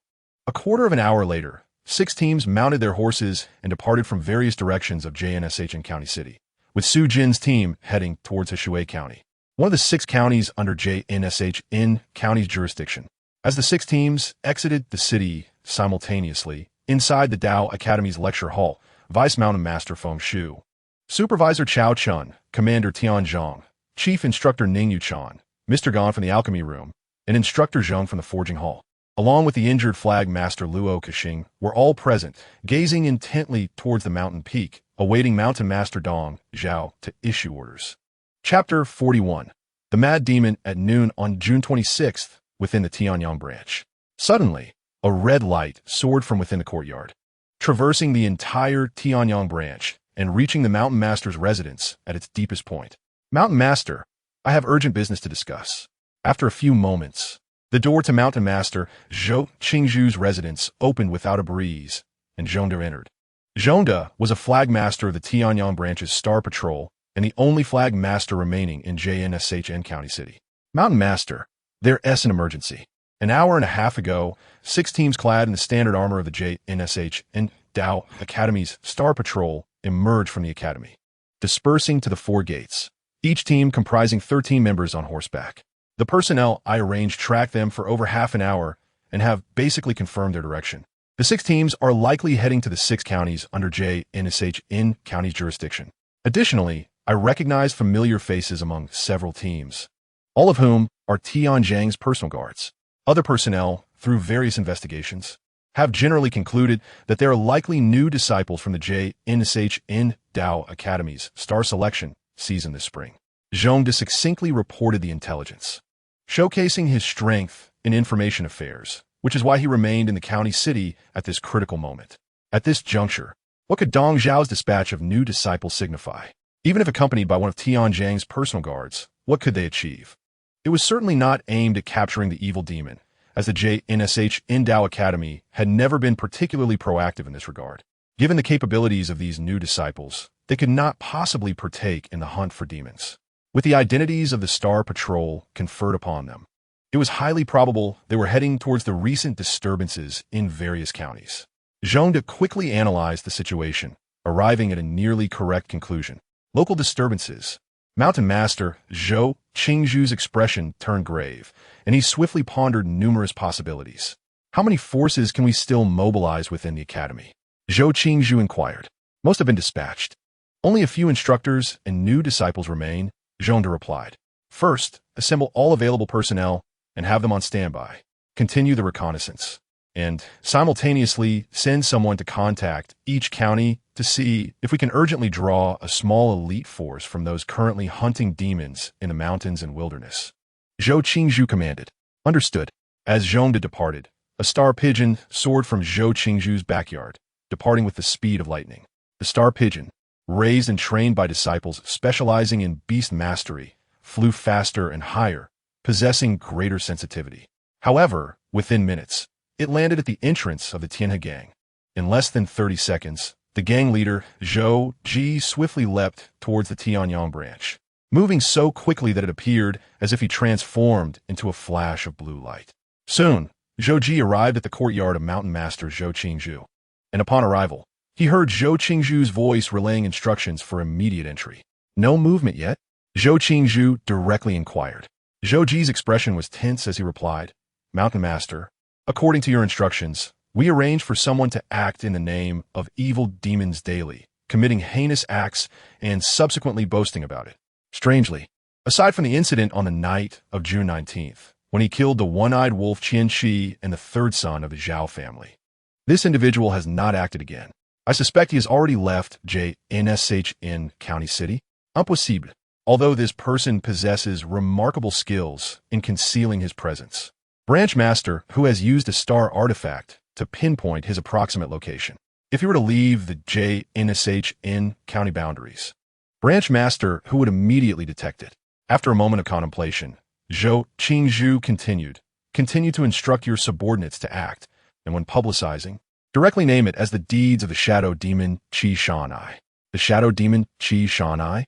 Understood, Zhou Ji responded. Additionally, gather a capable group of personnel in the shortest time possible, ready to act at any moment.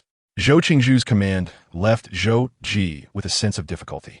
Mountain Master, aside from myself, virtually all capable personnel in the gang have been dispatched. Is JNSH in County City the only place with your gang? There are also the retained experts from the Songming branch and those fierce rogue cultivators. Quickly find someone, whatever you need, provide it, as long as they are willing to act. Zhou Qingzhu insisted. Whatever is needed. Zhou Ji pondered briefly before nodding. I will handle it immediately. A quarter of an hour after Zhou Ji's departure, Zhongde returned once more. After Zhongde left the Tianyang branch, Zhou Qingzhu unexpectedly issued order after order. Soon, Vice Mountain Master Lu Yelan, accompanied by 2 instructors, departed from the Tianyang branch, heading out through the west gate of JNSH in County City, with their sights set on Hushui County. However, just as they exited the city gate, Supervisor Chao Chun leapt down from the city wall, blocking their path. What do you mean by this? Lu Yelan, a middle-aged beauty with her hair elegantly arranged, was infuriated at the obstruction, wielding her long sword that shimmered with starlight. Pointing it menacingly at Chao Chun. Chao Chun, Where I go is not something you can obstruct.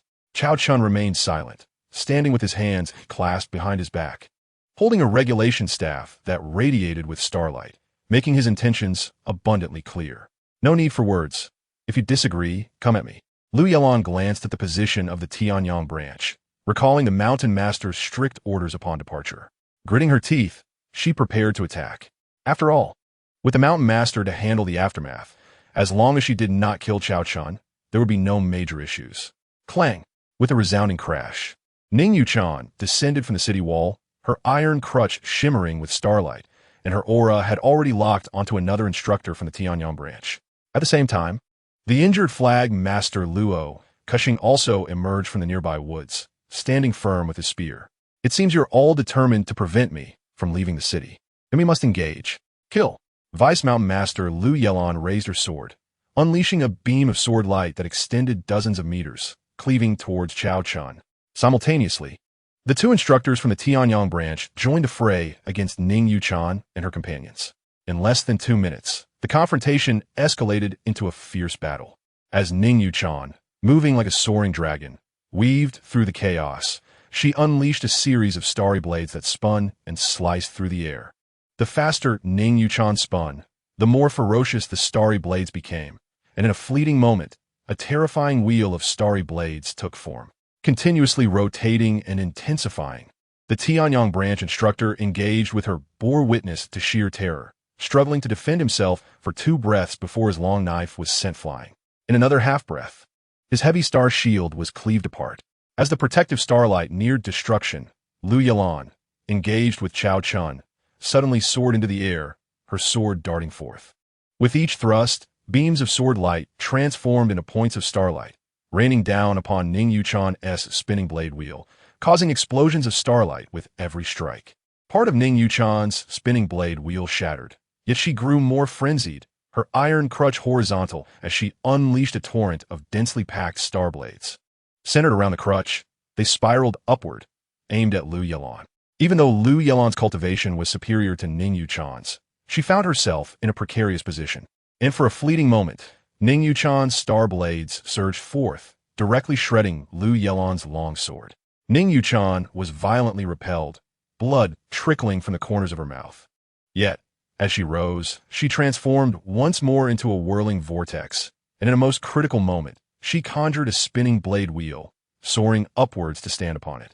Her long hair danced and her skirt fluttered, while the iron crutch in her hand swelled with starlight, morphing into an enormous starry iron hammer, fixating menacingly upon Lu Yalan. Filled with murderous intent, under the onslaught of the spinning blade wheel, a single strike from Ning Yuchan caused Lu Yalan to spew blood and retreat. At the side, Chao Chun, who had ceased to intervene, was instantly taken aback. Yuchan's combat prowess had surged once again. Observing Ning Yuchan's desperate resolve, Lu Yalan, in a state of urgency, cried out, "Yuchan, we share a bond of teacher and pupil. It should not come to this." Ning Yuchan appeared to be deaf to her pleas, only casting a glance at her injured leg, her murderous intent intensifying. Suddenly, a brilliant phantom of a star, engraved with intricate constellations, erupted from within her. This left Chao Chun truly astonished. She was invoking the star offering. Yuchan was indeed prepared to gamble her life. Lu Yalan, also alarmed, shouted, "Chao Chun, I too have come here under orders, but should I perish here, consider the consequences." Yuchan, do not act recklessly. With no other choice, Chao Chun spoke up. In this battle, they could obstruct the Tianyang branch's individuals from leaving the city, but should they slay even 1 or 2, the Tianyang branch and even the Star Hall would have just cause to retaliate. The pressure would inevitably come from the court and the National Tao Institute, and not even the headmaster could bear it. Although Ning Yuchan appeared crazed, at the moment Chao Chun spoke, the spinning blade wheel raged on, and the iron hammer rose, delivering 3 consecutive blows that sent Lu Yalan reeling, bloodied. Only then did she halt, still hovering atop the starlit blade wheel, the starry iron hammer in her grasp pointing threateningly at Lu Yalan and her companions. Bloodied, Lu Yalan regarded Ning Yuchan's fierce demeanor, wiped the blood from her mouth, and let out a long sigh. The name of the mad Rakshasa was indeed well-deserved. Unfortunately, those in the Star Hall had been blinded and had lost their integrity. With that, Lu Yalan turned to leave, not lingering for a moment. Bearing these injuries, she could now report to the headmaster Zhou Qingzhu of the Tianyang branch. Meanwhile, Rock Xing, who had just exhausted himself battling another instructor from the Tianyang branch, observed the hammer-wielding Ning Yuchan with a sense of trepidation. Previously, he had seen her tranquil and graceful, her long dress flowing like water, and he assumed her title of Jade Rakshasa was merely due to her injured leg. Today, witnessing the mad Rakshasa, he finally comprehended why she bore such a name. Simultaneously, similar occurrences unfolded at the east, south, and north gates of Jingshan County, where numerous individuals from the Tianyang branch, even those of the refining star realm, sought to exit but were thwarted or persuaded by the people of Jingshan Dao Institute. On the observation tower of Jingshan County, Headmaster Dong Zhao wielded a disc-shaped star artifact, emitting a faint starry light that stretched outwards, monitoring the star power aura surrounding Jingshan County to assist in sealing off the city. The artifact was known as the Star Lock Ring. Chapter 42. Capturing alive. As for horseback riding, Su Jin had some experience in his past life. However, it was customary for someone to lead the horse, and when he sought to gallop freely, he was informed that one must first seek a specialized wild riding instructor and be equipped with protective gear. At that time, Su Jin had contemplated trying it, but the costs were exorbitant. Little did he expect that upon arriving in this world, his dream of wild riding would be realized. The noble steed transitioned from a slow trot to a full gallop in merely 10 minutes. Yet, after the exhilarating rush, Su Jin's dream of wild riding shattered. He no longer wished to ride. It was not fear but pain. His legs ached, his backside throbbed, and, at times, he endured sharp pains that nearly made him vomit his breakfast. This was with stirrups and a saddle. The horse was a one-star battle steed trained by a beast tamer, known for its exceptional endurance, which was double that of an ordinary warhorse, though its speed only slightly exceeded that of a typical steed. This marginal increase in speed resulted in greater jolting. After just over half an hour outside the city, the disciples were all stiff, their jaws clenched, unsure how much longer they could endure. The leading Nyoge whispered to Su Jin, prompting him to halt the warhorse and rest for a quarter of an hour. The group dismounted with exaggerated groans, vigorously kneading their legs. Nyogue, however, silently gathered all the warhorses, providing them with water and feed. Qian Xiaohu, seemingly unperturbed, assisted Nyogue in tending to the horses, prompting Su Jin to ponder the scene. A few minutes later, Nyogue returned. When we set off again, remember to use your waist and back to exert force, but do not overexert. Keep it loose. Upon reaching Hushui County, we must maintain our combat readiness. We will arrive before nightfall, and the Spring Rain Bureau will deliver the mission objectives then. We shall proceed as instructed, Nyogue stated. Spring Rain Bureau? Su Jin had heard of it. A governmental intelligence agency of the Great Shun. Its reputation in the public eye was minimal, yet it was said to be all-seeing. Su Jin had little knowledge of other matters, having only been in this world for a little over 3 months, and was unfamiliar with areas outside Jingshan County. The involvement of the Great Chen's Spring Rain Bureau indicated that this mission was far from simple. Much like in his past life, capturing an ordinary criminal did not warrant the intervention of national security. Brother Nyo, what exactly does the Spring Rain Bureau do? Qian Xiaohu, of humble origins and limited information-gathering abilities, casually inquired. They specialize in gathering leads, Nyogue explained with a smile, clearly favoring Qian Xiaohu. From this point forward, we will execute the mission. Do not ask, do not speak, and anyone who violates this will be dealt with according to military law. The latter part of Nyogue's statement was delivered with utmost seriousness, serving as both a reminder and a warning to the squad.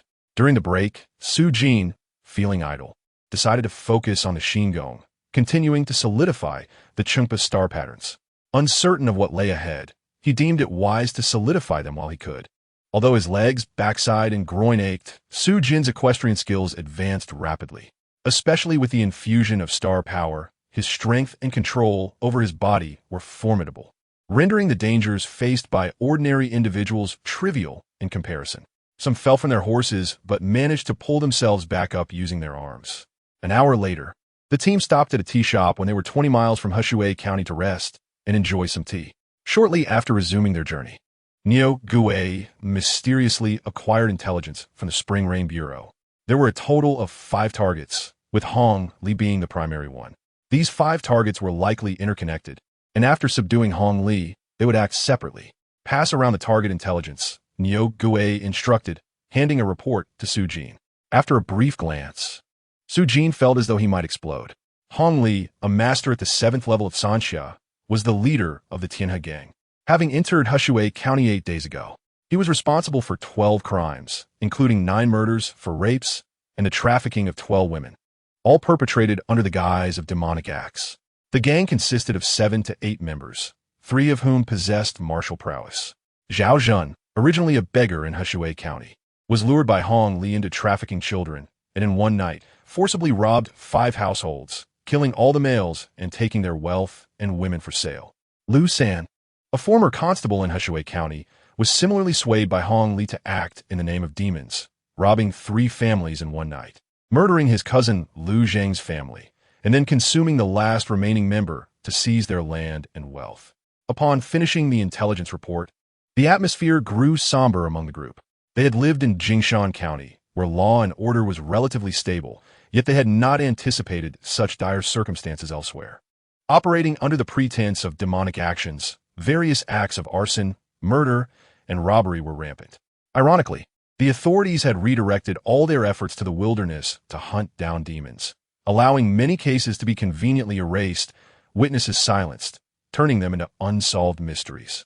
Ultimately, all these calamities stemmed from the actions of Hong Li, the leader of the Tianhe gang, whose arrival in Heshui County had instigated a surge of demonic activity. This sudden realization struck Su Jin, as if he had grasped a fragment of the true objective behind this operation, yet he still lacked additional evidence. Before darkness fell, the group arrived at Heshui City. Niu Gui waved his hand, leading everyone directly to the county government office. In the astonished gaze of the gatekeeper, Niu Gui slammed a token onto the gatekeeper's face. Sungsingwai Bansha, 13 warhorses, keep watch. If one is missing, off with your head. Having delivered his orders, Niu Gui turned and left. At that moment, a figure in gray, wearing a bamboo hat, emerged from the corner of the courtyard. While Su Jin turned to observe with caution, Niu Gui waved his hand and said, "Follow him. He is the guide arranged by Chun Yusi." They navigated through the streets until the guide led them to a rather impressive courtyard. The people should all be inside.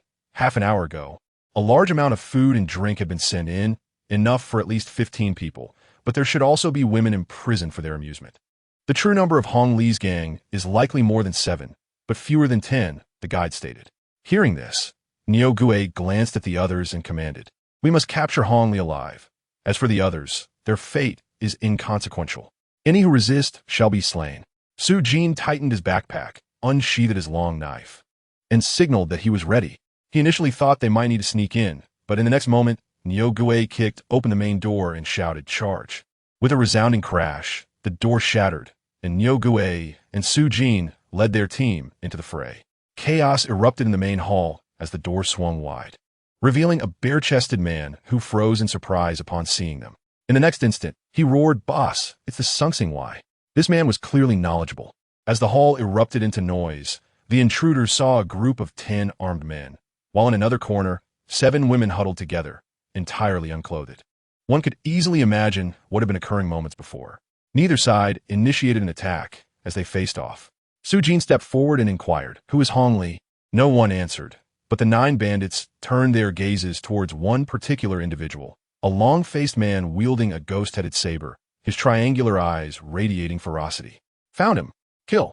Upon Su Jin's command, he and Niu Gui lunged forward simultaneously, each targeting a different foe. Niu Gui aimed for Hong Li, while Su Jin charged at another bandit emanating starlight. The others also selected their targets and surged forward. Su Jin's focus fell upon a bandit at the 5th level of Sanxia, who shimmered with faint starlight below his neck. Upon seeing Su Jin approach, he did not show any signs of fear. Hong Li merely cast a cursory glance before grinning viciously. "Brothers, since the Sungsingwai have come, let us fight our way out. Don't worry, their cultivation is lower than mine." With a single strike, Su Jin was forced to retreat by the 5th level bandit, but he rolled and charged forward again, channeling starlight as he delivered a series of slashes. In a fluid motion, he unleashed a powerful starlight ring, sending shockwaves that pushed the bandit back, perfectly complementing Su Jin's offensive.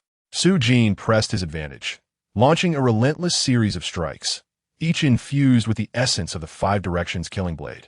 allowing him to unleash a foundational starlight technique with every blow. The bandit was soon overwhelmed. This was one of the results of his grueling 3 days of practice, utilizing foundational starlight techniques in combat, which only he among those present could achieve. After 3 exchanges, Su Jin utilized the 5 directions killing fist with his left hand, simultaneously delivering a foundational starlight arrow. The bandit, already struggling against Su Jin's foundational starlight rings, was caught off guard by the rapid-fire starlight arrow. When it struck, the bandit's body erupted with starlight. However, he had gathered a significant amount of starlight for defense, preventing any serious injury. As the starlight dissipated, the bandit staggered backward. Su Jin seized the moment, leaping forward to decapitate him. Without pausing, Su Jin spun like a whirlwind, striking another bandit, sending him reeling with a foundational starlight ring, and then lunged at a 4th target. After 3 swift kills, the remaining bandits, who had been engaged with the Sung Sing Wai, were filled with terror and quickly fell into disarray. Once chaos ensued, defeat was imminent. Soon, the 4th, 5th, and 6th bandits were slain. Suddenly, Niu Gui grunted as he was forced back by Hong Li. Having failed to ascend in his cultivation years prior, he now possessed merely the 6th level of Sanxia. Be careful, he's trying to escape. Qian Xiao Hu and Song Yi, stationed at the entrance, rushed toward the fleeing Hong Li. Get back. However, Hong Li merely feigned a move, hurling his ghost-headed saber at Qian Xiao Hu while diving toward the window, attempting to escape through it. Su Jin, positioned near the window, swiftly turned to block his path. Get out of the way! Hong Li roared, throwing a punch, and a starlight arrow shot towards Su Jin like lightning. Su Jin's chest expanded slightly as a starlight shield appeared, blocking the arrow while he simultaneously struck at Hong Li and unleashed a foundational starlight ring. In that very moment, Niu Gui, having regained his composure, rushed in and severed Hong Li's left leg with a single blow. Leave him alive, Niu Gui exclaimed. In the next instant, Qian Xiao, whose long knife grazed past Hong Li's neck, but Su Jin lunged fiercely, landing a punch directly on Hong Li's chest where the star patterns lay, triggering a burst of starlight. With a resounding explosion, starlight erupted from Hong Li's chest, and he spewed blood as the radiance around him rapidly dimmed. The star patterns had been damaged, and before he could gather his starlight again, Hong Li was rendered unable to summon his powers. The first target was successfully captured alive. Chapter 43. Ascending resources. Following the successful capture of Hong Li, the concluding battle progressed swiftly. There were 10 bandits in total in this courtyard. None managed to escape. 7 were slain on the spot, 2 were captured alive, and 1 was severely injured yet lingering on the brink of death. All participating members sustained minor injuries, with Su Jin and Niu Gui, who had previously coughed up blood, classified among them. However, as the starlight circulated, the sharp pain in their chests diminished significantly, posing little hindrance to their combat capabilities. Search the courtyard inside and out for any suspicious individuals, Niu Gui commanded. Although Su Jin held the rank of Shizhong, it was evident that he was still a novice, with many matters led by Niu Gui, his bodyguard. While Niu Gui issued the orders, Su Jin was responsible for the specific tasks. He instructed Xiao Ruo to find a side room and bring the 7 unclothed women there, providing them with clothing. The others formed pairs to scour the entire courtyard. These ruffians exhibited alarmingly low vigilance, and no suspicious individuals were discovered in or around the courtyard. However, Qian Xiao, who soon approached Su Jin, his expression a mix of tension and excitement. Within a small side room connected to the main hall, Qian Xiao, who and Song Yi uncovered 2 large chests. Even for Song Yi, who came from a well-to-do family, the sight of these chests was astonishing. They were filled with gold and silver treasures, jade artifacts, pearls, a small amount of gold, a considerable quantity of silver, and a dozen silver notes. A rough estimate placed their worth at least 5,000 taels, not including the treasures. While it was known that the Sung Sing Wai could claim spoils from their missions, Su Jin was unaware of how to divide them. Given the substantial amount, if it were only a few hundred taels, he might have taken the initiative to distribute it evenly among the group. However, with several thousand taels at stake, he knew he could not bypass Niu Gui's authority. After pondering for a moment, Su Jin sought out Niu Gui. Brother Niu, we found these. How should we handle them? Is there a precedent? Su Jin inquired. Gazing upon the 2 grand chests brimming with gold and silver, Niu Gui appeared somewhat astonished. After a careful examination, he remarked that the Xing Wei had established rules during missions. Confiscated treasures were to be divided among themselves, with a bounty of 2/10 allocated as compensation for the brothers' efforts. Should any brother fall in battle, an additional 1 or 2/10 could be claimed as a form of consolation. Niogue explained, "These goods are classified as spoils of war." He pointed to the 2 large chests, adding, "The valuables procured from the bandits are considered confiscated." He then shook the bundle he held, which contained a small amount of silver notes and a few vials of medicinal elixirs, recently obtained from the corpses. After a moment of reflection, Niogue continued, "However, the distinction between spoils and confiscated items can sometimes be ambiguous. It is essential not to overstep, as spoils must be returned to the rightful owners, should they exist." Su Jin began to comprehend the nuances. Confiscated items could be freely distributed, whereas spoils could yield a 2/10 share, with the possibility of acquiring more, as the superior, Shangguan, would likely turn a blind eye, given the perilous nature of their endeavor. "Let us proceed with our mission and discuss this further once it is completed," Su Jin suggested. "Agreed," Niogue acknowledged, regarding Su Jin with newfound respect. The allure of wealth was captivating, yet Su Jin remained focused on the task at hand, a clear indication of his promising future. "Niogue, you possess the highest cultivation. Should any unforeseen circumstances arise, you can keep an eye on Hongli. The next mission's target has a maximum cultivation of Sanxia 4th level. Together with Ruan Nan and Song Yi, we can effortlessly manage this challenge," Su Jin strategized. Having exerted considerable effort during the recent encounter with Hong Li, Su Jin's prowess had significantly increased his standing within the team, nearly eclipsing Niogue. "I understand," Su Jin noted, concealing 2 unutilized lime blades within his garments. A few minutes later, under the guidance of a Spring Rain Division scout, the group of 12 stealthily approached their second target, Zhao Zhun, who resided in a household evidently seized by force. Only 6 individuals remained, with merely 2 possessing any cultivation. The strongest, Zhao Zhun, was a wandering cultivator at the Sanxia 3rd level, entirely outmatched by Su Jin. While the various academies of the Didao typically accepted disciples aged between 15 and 30, in practice, those over 20 were often rejected. Many aspiring cultivators would save money to privately commission experts to engrave star patterns, which could cost several hundred taels a time. If one attempt failed, they would simply try again, sometimes resorting to alternative methods, including those who had previously failed in the academies. However, such individuals often experienced excruciatingly slow progress, with many only managing to advance a single level in the Sanxia realm over the course of 1 or 2 years. The progression from the Sanxia 1st to 5th levels involved refining the chest and limbs, while the 6th level required the honing of the 6 yang acupoints, the most arduous and time-consuming. The 7th level culminated in a seamless flow of star energy throughout the body, allowing one to reach the pinnacle of the Sanxia realm and attempt star forging. Zhao Zhun was evidently a wandering cultivator, yet even among the common folk, a cultivation level of Sanxia 3rd was quite formidable, sufficient to establish dominance in a small locale. Initially, Su Jin's group had captured 3 individuals from Zhao Zhen's faction, but upon witnessing the horrific condition of several children in another room, Su Jin's expression darkened. Swiftly, he executed each child with a single stroke, avenging their torment. Such vile atrocities, he thought, recalling the gruesome details he had encountered in news reports during his past life. Seeing it firsthand ignited a burning desire for swift retribution within him. He wished to free them from their suffering.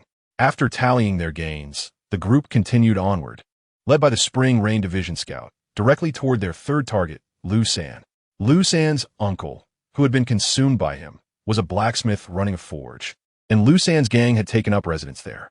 Moreover, Lu San was the highest cultivation target remaining at the Sanxia 4th level. Intelligence indicated that Lu San had recently amassed wealth and consumed numerous medicinal elixirs, leading to his recent breakthrough into the Sanxia 4th level. "Xiao Hu, you Tian. You two guard the perimeter. If anyone attempts to flee, slay them on the spot," Su Jin instructed, his bloodlust fully awakened following the encounter with Zhao Zhun. These were scum of society. Their elimination was a form of salvation. Su Jin's self-justification gradually eroded many of the legalistic convictions he had held in his previous life. Without any unexpected developments, Su Jin had already proven capable of single-handedly dispatching cultivators at the Sanxia 4th level. following 2 consecutive battles. Not only had Su Jin's combat skills rapidly improved, but the others in his team had also evolved from novices into seasoned warriors, each capable of slaying 2 enemies on average. In this encounter, they successfully captured Lu San while eliminating all others. However, during the search for spoils, an unexpected discovery awaited them. The distinction between treasures and spoils was unclear. They unearthed a substantial sum exceeding 1,000 taels, along with several vials of supplementary star medicine, indicating Lu San's ambition. What astonished Su Jin was the presence of hundreds of pounds of fine iron and a small pile of copper ingots in the blacksmith shop, likely intended for crafting copper wares. These materials were precisely what Su Jin required for upgrading his Kendo platform. Previously, Su Jin had learned that 100 pounds of fine iron typically cost around 20 taels, while 10 pounds of purple copper theoretically equaled 10 taels, though one would need approximately 15 taels to purchase it in reality. Due to insufficient star energy and the prior need to eliminate Deng Hu, Su Jin had refrained from procuring these materials in the county city. Now that he had discovered them, a plan began to form. The iron and copper ingots were too heavy to transport and would not count as spoils, as Lu San's uncle had been eliminated, leaving no heirs. These items would likely be confiscated. Thus, Su Jin resolved to claim a portion for himself. Under normal circumstances, carrying 100 pounds of iron and 10 pounds of copper would be impossible for Su Jin during a mission. However, he had previously discovered that the Kendo platform could directly accommodate the materials required for its upgrade without exceeding its limit, allowing it to serve as a temporary storage facility. This realization came when he had experimented with the upgrade requirements, discovering that the Kendo platform could absorb the necessary materials with a mere gentle nudge. It could also release them, but only up to the limit of the upgrade. For instance, 1 pound of silver was needed for the upgrade, equating to 10 taels. Su Jin possessed this amount, having tested the process during idle moments in the dormitory. Upon triggering the Kendo platform, he found that it could draw in the prepared upgrade materials. In a similar fashion, Su Jin deftly placed his hand upon an iron ingot, focused his thoughts on the Kendo platform, and in an instant, over 10 fine iron ingots vanished. He repeated the process for the copper ingots, which also disappeared in kind. The Kendo platform underwent a transformation, with a new accumulation of iron ingots, a small stack of copper ingots, and a modest amount of silver appearing. Simultaneously, the upgrade information on the Jade tablet of the Kendo platform experienced a subtle shift. Upgrade possible. Requires 10 strands of star energy, 9 Jade tablets, 1 tael gold. The materials already absorbed would no longer be displayed. 3 more items were needed: star energy, Jade tablets, and gold. Su Jin's thoughts flickered back to the treasures from the 2 chests after capturing Hong Li. There was gold and Jade tablets among them, though the precise quantity remained unknown. Would this mission yield sufficient resources for the upgrade of the Kendo platform? Chapter 44. Nougat and Convention. Tianyang Branch. The flagmaster, Zhongde, encountered the headmaster, Zhou Qingzhu, within the tranquil chambers of the Chuanjing Institute. At this moment, Zhongde appeared somewhat haggard after a long day of exertion, his lips slightly chapped. What the Lianqing realm and those beneath it? Zhou Qingzhu inquired. The objective remains unclear. There are speculations, but no definitive intelligence has emerged. Unusual occurrences must harbor hidden dangers, Zhou Qingzhu remarked, standing with his hands clasped behind him. Dong Zhao has even employed the Xingqi locking star ring, effectively sealing off Jingshan County City, all to capture a few rogues causing disturbances. Zhongde was aware of certain matters, yet he dared not voice them. Some truths are best left unspoken, for revealing them could invite significant trouble. We must prepare in advance. Have the teams hunting the evil entities made contact? Zhou Qingzhu asked. Indeed, they have made contact, but they report that the commanding county guard has suddenly intensified their operational tempo and tightened restrictions, forbidding any leaves of absence. Mutual supervision among colleagues has also escalated sharply, rendering the possibility of withdrawing from the teams virtually non-existent, Zhongde replied. Have the search teams coordinated with the Jingshan Dao Institute? It appears Dong Zhao's strategy is quite grand. Contemplating this, Zhou Qingzhu resolved to immediately contact Hua Exen, Han Shou, El Igong, Jin Shi, and Lin Lang, instructing them to devise all possible means to withdraw from the search teams and assemble at the critical routes leading to the 4 gates of Jingshan County City. If necessary, they could directly abandon the teams. Hearing this, Zhongde was struck with alarm. Headmaster, that would make them deserters. What deserters? I shall bear all responsibility. Zhou Qingzhu retorted. Moreover, as long as our Tianyang branch members are away from the military law does not apply. Understood. As Zhongde took his leave, Zhou Qingzhu smirked coldly. In that case, I, as the headmaster, must also put this to the test and see how they intend to stop me. In the next instant, Zhou Qingzhu's figure flickered, and he departed from the Tianyang branch, transforming into a streak of light racing towards the eastern gate of Jingshan County City. Almost the moment Zhou Qingzhu appeared at the eastern gate, the deputy headmaster, Feng Shu, materialized to intercept him. However, Zhou Qingzhu, with starlight rising beneath his feet, soared into the air, intending to directly vault over the city wall. Feng Shu, being merely at the Lianqing realm, could not hope to halt him. At that moment, another azure streak of light suddenly descended upon the city wall, and with a flick of the star-locking ring in his hand, a burst of starlight shot forth like chains, ensnaring Zhou Qingzhu. Boldly, you have jeopardized the crucial operation against the evil entities. Do not think you alone can bear the consequences. Even your provincial institute cannot afford such a blunder. Dong Zhao, having retracted the star-locking disc, chuckled. A misunderstanding. A misunderstanding. I thought it was an evil entity breaching the city, only to discover it was you, Headmaster Zhou. Had I known it was you, I would not dare to obstruct. Humph. I doubt you would have the audacity to stop me, Zhou Qingzhu said, brushing aside his sleeves and darting towards the city outskirts.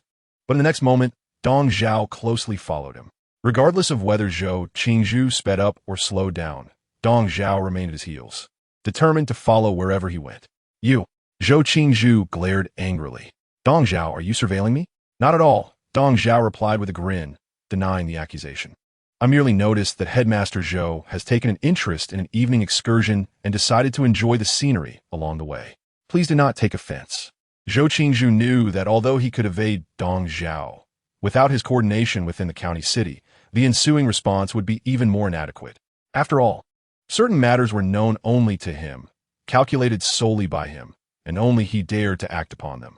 Headmaster Zhou, please proceed at your own pace, Zhou Qingzhu said as he continued walking away. In Hushui County City, Su Jin and his companions emerged from a transport agency, escorting a captured criminal, marking the fifth target of their mission, all of which had been accomplished with remarkable ease. At this juncture, the group was splattered with blood, exuding a heavy aura of menace. Thus, their mission in Hushui County was deemed fully completed. Yet Su Jin felt a sense of unreality. The tasks had been deceptively simple. Except for Hong Li, who posed a slight challenge, the other targets presented no difficulty whatsoever. How could this possibly justify the considerable investment made by Tianzhong in them during these past days? Not to mention the energy and resources spent on training and equipment, which exceeded 200 taels of silver. Yet they had been dispatched only to undertake relatively undemanding assignments, leaving Su Jin with an unsettling feeling of disparity. Gentlemen, all 5 targets have been successfully apprehended, and the minor tasks are complete.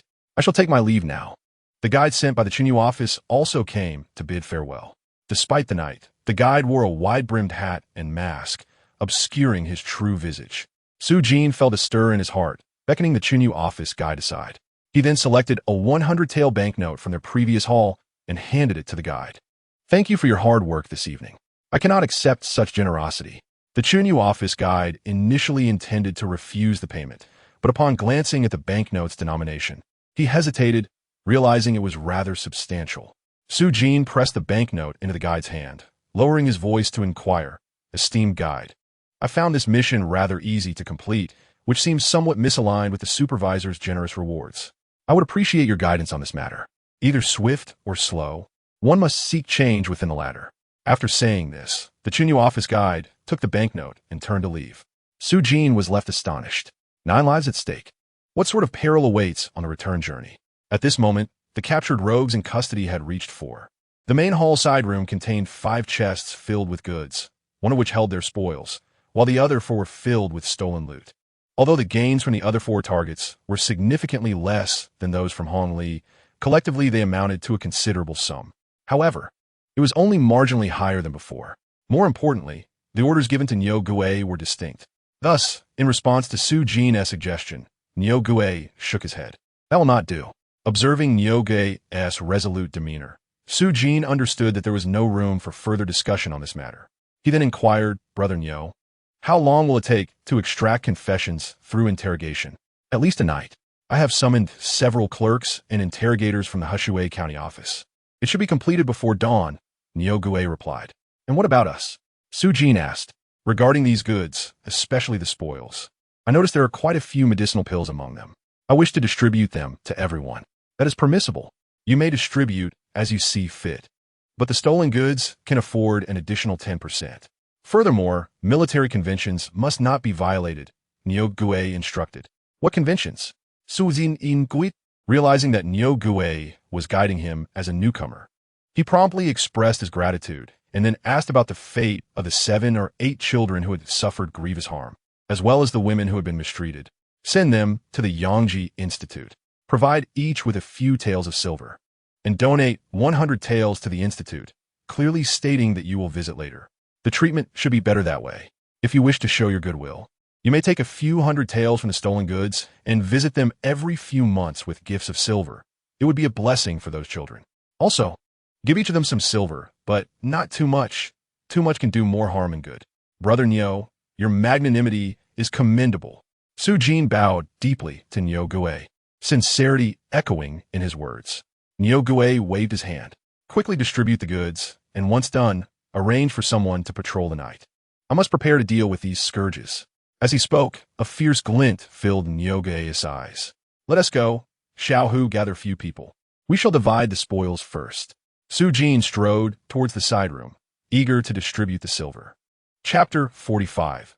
Ascending the arena of combat, the spoils predominantly comprised banknotes and small silver coins, along with a considerable quantity of medicinal pills. The most substantial quantity of Buxingdan was found on Hong Li, amounting to 2.5 bottles. The other 4 targets had only a bottle or a few pills in the possession of their leader. Upon counting, there were a total of 46 Buxingdan. If converted to silver, they would amount to nearly 1,000 taels. The banknotes totaled 1,500 taels, and the small silver coins exceeded 120 taels, along with several pieces of gold jewelry. Within the stolen goods, there were over 30 pieces of jade artifacts, 97 taels of gold, 26 silver notes, each valued at 100 taels, and more than 300 taels of silver ingots worth 10 taels each. Additionally, there is a chest filled with various gold and silver jewelry, the total value of which is difficult to ascertain, primarily comprising gold and silver ornaments, jade artifacts, and pearls. Excluding the gold and silver jewelry and jade artifacts, the total sum of gold and silver amounted to 6,900 taels. Su Jin unsavava took into account Nyogue's words. In this case, the victims had almost all perished, and even if surrendered, it would be confiscated, following military customs. Nevertheless, Su Jin first extracted 600 taels of silver from the loot, intending to allocate 200 taels to the charity hospital, and a few taels to the children who had been cruelly mutilated. Furthermore, he planned to provide 20 taels each to the 10 or so rescued women, including the clerks and officials of the criminal department and the Imperial Beast Hall. Subsequently, Su Jin took an additional 35%, approximately 2,400 taels, from the stolen goods and added them to the confiscated items, tossing the loose silver and gold jewelry back into the stolen goods. Consequently, the total amount of silver available for distribution reached 3,900 taels. Regarding the division of silver, Su Jin was equally forthright. He and Nyogue each took 20%, while the remaining individuals divided the rest equally. Su Jin's confidence in this arrangement was robust, as both he and Nyogue had contributed significantly, earning their rightful share. Anyone who disagreed could compare the number of enemies slain. Ultimately, Su Jin received 780 taels, while Buxingdan received 9 pieces. The others each received about 210 taels of silver, with Buxingdan receiving 2 to 3 pieces, depending on the individual. In the end, this substantial fortune brought joy to all.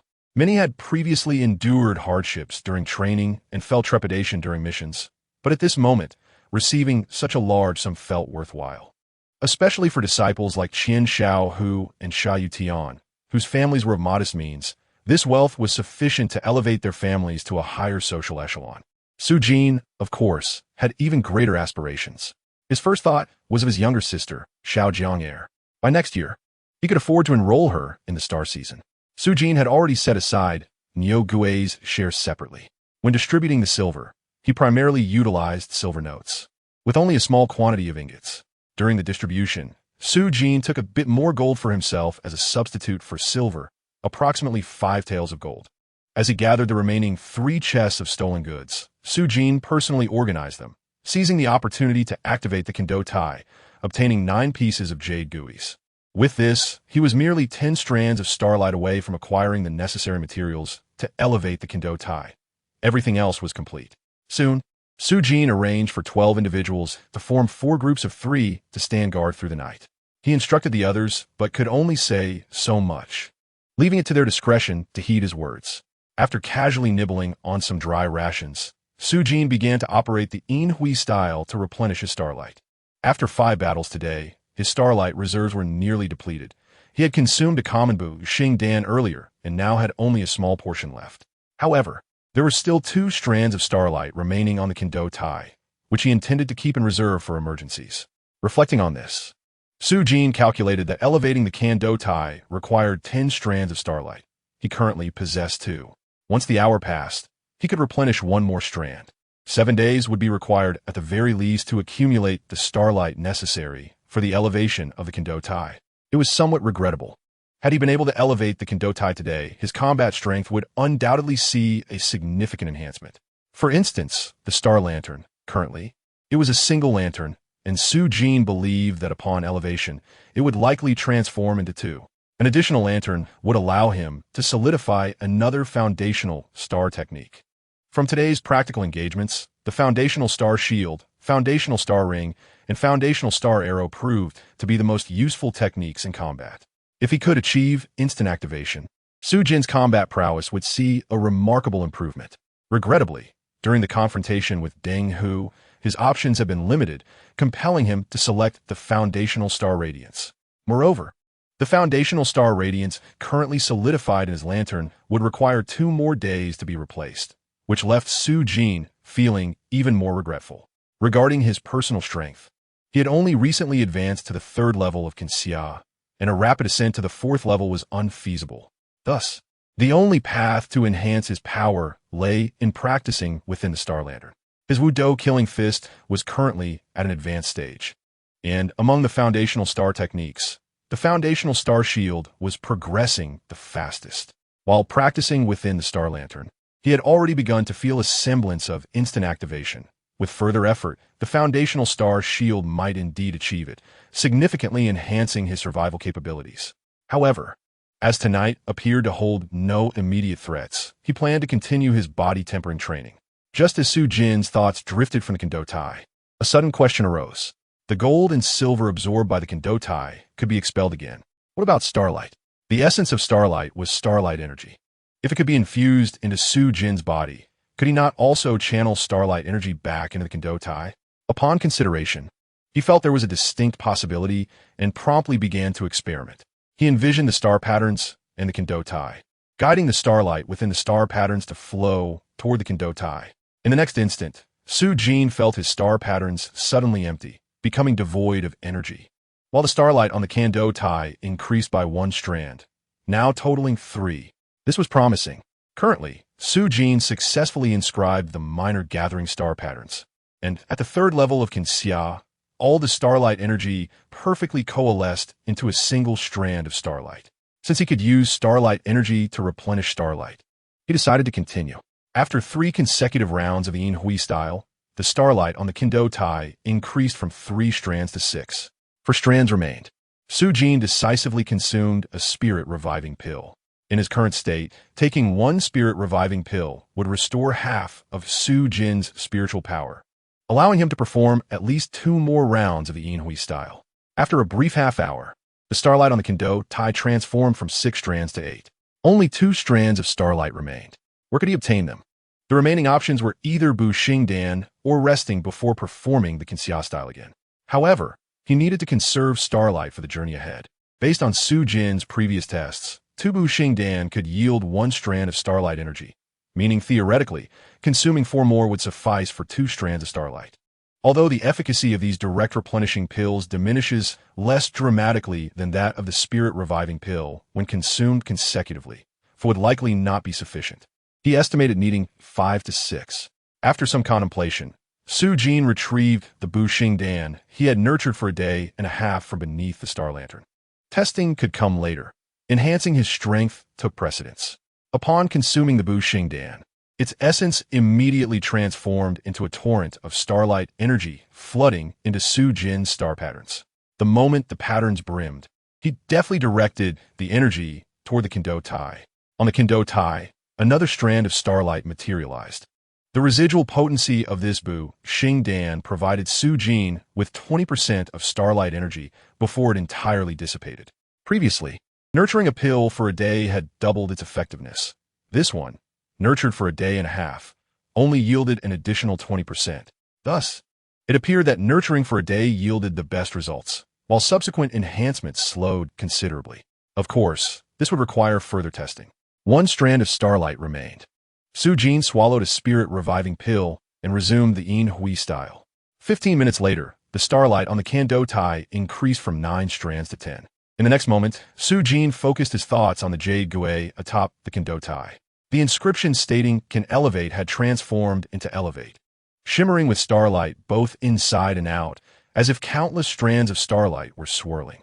After some consideration, Su Jin excused himself to the backyard, seeking a secluded room to avoid drawing attention during the elevation process. In the next instant, he concentrated on the word elevate inscribed on the jade gui. Elevate. In almost the same instant, an invisible starlight surged from Su Jin's, soaring towards the heavens.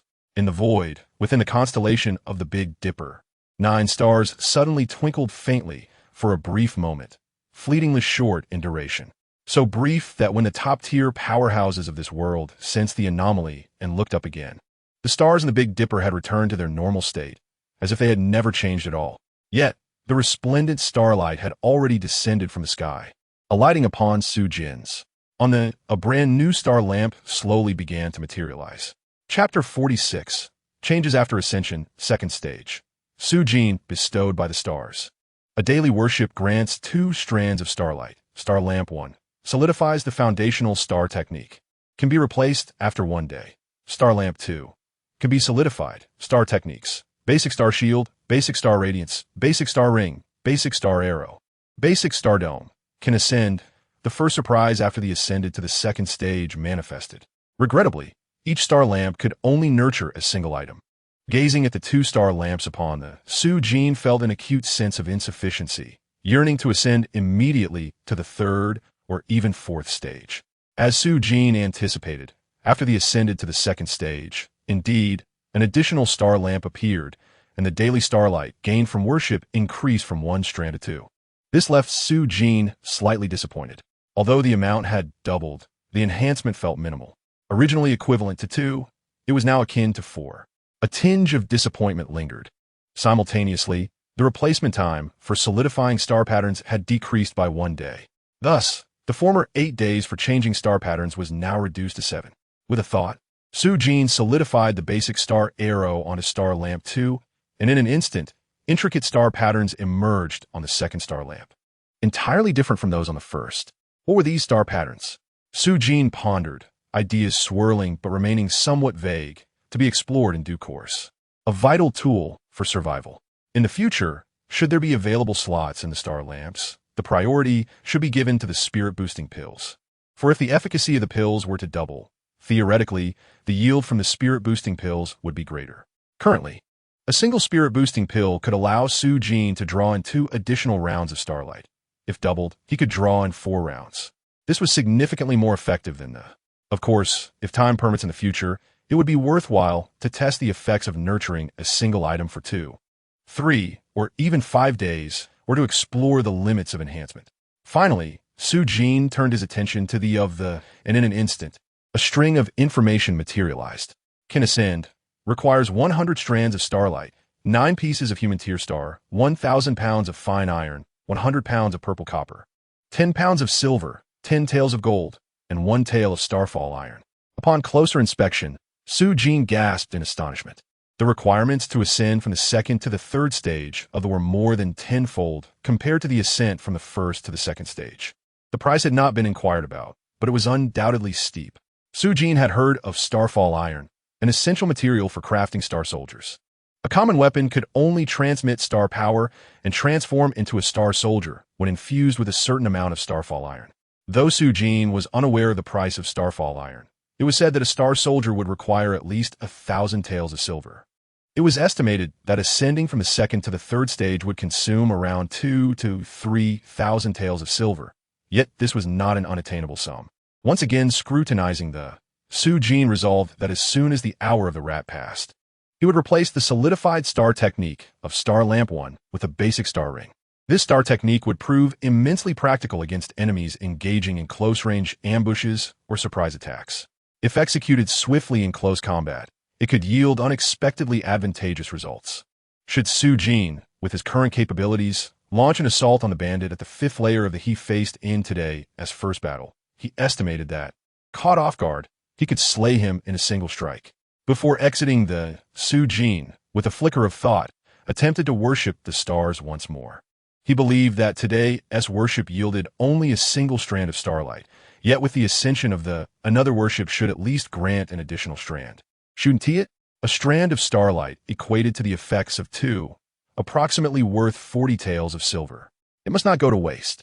To his surprise, as the small figure on the performed the act of worship, 2 additional strands of starlight appeared. This was a delightful surprise. It should be understood that the opportunity to obtain starlight through worship had refreshed following the ascension of However, this starlight caught Su Jin's eye, as it appeared to be more robust than that acquired from the first stage. It was not an illusion. With a thought, Su Jin sought to test it. Since the hour of the rat had arrived, he could still worship for 2 additional strands of starlight, leaving him with a plentiful reserve. Testing 1 strand would not be a waste. Rising, Su Jin executed the 5 dots killing fist twice, depleting his internal star power entirely. With another flick of thought, he drew 1 strand of starlight into the star pattern. A delightful surprise ensued. The star pattern on his chest swelled with energy, filled to the brim. Yet there remained half of the strand of starlight on Previously, a single strand of starlight had barely sufficed to fill Su Jin's star power at the third layer of. Now, half a strand was sufficient. This indicated that after the ascended to the second stage, the starlight obtained from worshipping the stars not only increased in quantity, but also doubled in star power content. The actual enhancement was 4-fold. This change filled Su Jin with elation. Theoretically, after ascending to the second stage, the 2 strands of strengthened starlight gained daily from worshipping the stars equated to the value of 8, worth 160 taels of silver. Without considering anything else, Su Jin felt that he could amass considerable wealth in the future, even saving on medicinal pills. The doubling of star power contained within a single strand of starlight significantly enriched Su Jin's star power reserves. With nothing pressing at hand, Su Jin decided to practice the 5 dots killing fist on the spot. After performing 32 repetitions, he completely expended the 2 strands of starlight. The refining starlight surged from the root of his thigh, extending over an inch. Unbeknownst to him, time slipped past, and the hour of the rat had arrived. With a flick of thought, Su Jin once more performed the worship of the stars, and it was graced with 2 more robust strands of second-stage starlight. Simultaneously, he replaced the solidified star technique of Star Lamp 1 with the basic star ring. After contemplating the star palaces for a quarter of an hour, Su Jin fell into a deep slumber. That night, in a temporary interrogation chamber at the farthest end of the courtyard, anguished cries echoed. In the midst of it all, 3 corpses were dragged out. The tortured had succumbed to death. The patrolling disciples gazed upon the mangled bodies, a chill coursing through their hearts. Yet none felt sympathy for these bandits, for the heinous acts committed by these thugs warranted 1,000 tortures. The interrogation continued until the sun rose high, at which point Su Jin finally encountered the bleary-eyed Niu Ge, along with the barely conscious Hong Li and Lu San. After a night of interrogation, these 2 were the only survivors. Niu Ge directly handed 3 of the blood-sealed confessions to Su Jin, saying, "You take 1 copy, the other 2. Find trustworthy individuals to deliver them, just in case. I will rest for an hour, then set out. You handle the other matters before I wake." With that, Niu Ge found a room and collapsed into sleep. Su Jin, holding the silver, dismissed for clerks and 2 jailers, while also attending to several matters. Before long, a clerk from the charity hospital arrived, bringing an old doctor in a horse-drawn cart to collect the bodies. The clerk appeared accustomed to such scenes, his expression blank, while the old doctor shed tears after merely glancing at the corpses. The old physician, trembling with age, hastily attended to the injuries of the children, though it was evident that a skilled bone setter would be required for proper treatment. Many of the children's afflicted limbs would necessitate amputation before they could be reattached, offering a slim hope for recovery. However, the extent of their potential restoration remained uncertain. Upon witnessing the 200 taels of silver presented by Su Jin, the small official at the Yangjiun displayed an immediate transformation from a blank expression to one of astonishment. He reached for the silver, only to find it stubbornly unmoved, prompting him to glance towards Su Jin. "I am Su Jin, the captain of the Xingwei in Jinshan County. May I inquire your esteemed name, sir?" Su Jin introduced himself directly. The small official paused, beginning to grasp Su Jin's intentions. "I am Su Mingbai, the steward of Yangjiun. These children, having suffered such calamity before reaching adulthood, require both additional nourishment and medical care. This 200 taels will be donated to Yangjiun. I kindly request your diligence in their care, Lord Su," Su Jin stated. Su Mingbai accepted the silver, eagerly affirming, "It is my duty. The Yangjiun can only provide these children with basic sustenance, but with this generous donation, the 8 children will surely recover swiftly, lacking neither clothing nor medicine." "Very well. I shall pay a visit to express my gratitude in 6 months," Su Jin replied. Su Mingbai was momentarily taken aback, quickly cupping his hands in salute. "I shall await your visit."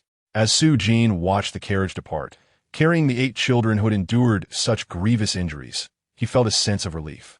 With this act of kindness and the provision of silver, Su Mingbai would undoubtedly ensure that these children would not be neglected. Nevertheless, a visit in 6 months was imperative. Half an hour later, the main clerk from Hishui County's government arrived, having completed the inventory of stolen goods and presenting Su Jin with a detailed list. He simultaneously submitted an official document to the county office, signifying the completion of the handover. Just as the transaction concluded, Niu Gui, who had been sleeping for an hour, awoke promptly. Su Jin's demeanor shifted to one of seriousness as he prepared to return. Chapter 47. A narrow path in Jinshan County at the Tianyang branch. The headmaster Zhou Qingzhu surveyed 2 piles of urgent reports on the table, his expression dark enough to drip with discontent. These reports, received from different channels by the flag leader Zhong De and the Tianhe Gang's leader Zhou Ji, conveyed similar alarming information. The Jinshan Dao Academy had dispatched 6 teams to each of the 6 counties, all engaged in a singular mission: to eradicate the bandits that had plagued the region for the past fortnight with overwhelming force, resulting in the slaughter of most and the capture of a few, particularly the leaders. Among the intelligence provided by Zhou Ji was a chilling note indicating that all the incense masters sent to these locales had vanished without a trace, alive or dead. It was highly probable they had been captured. If these masters were indeed taken alive and subjected to torture, revealing the details of their operations, Zhou Ji would find himself in dire straits. At that moment, the Tianhe Gang's leader Zhou Ji, waiting anxiously outside Zhou Qingzhu's courtyard, was as skittish as a quail. If this were true, Zhou Ji would face grave consequences. Yet, Zhou Qingzhu's countenance grew even more forbidding. The semi-lockdown of Jinshan County, the deployment of teams to apprehend the bandits, and the intensified scrutiny of the Tianyang branch's experts indicated a palpable sense of malice. He sensed that Dong Zhao's series of maneuvers were ultimately directed at him. Was it possible that the situation could lead to his downfall? Indeed, it was. Zhou Qingzhu cast a glance at the waiting Zhou Ji, his eyes momentarily flashing with murderous intent. However, he hesitated. It was not merely a matter of losing a distant nephew.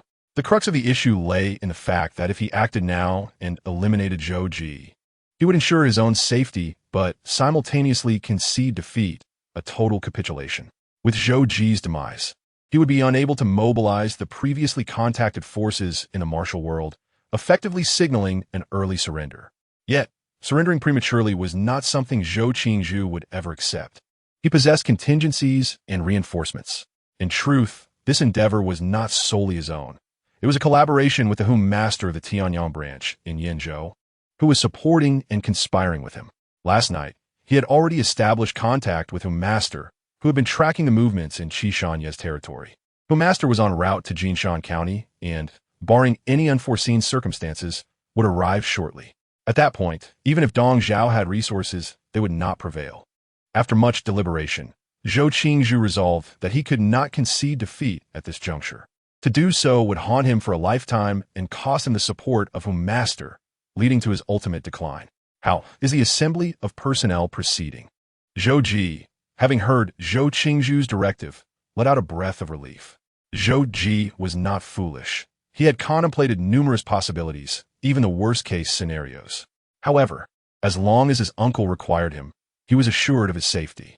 36 individuals? If divided into 6 directions, it is still somewhat inadequate, lacking overwhelming advantage.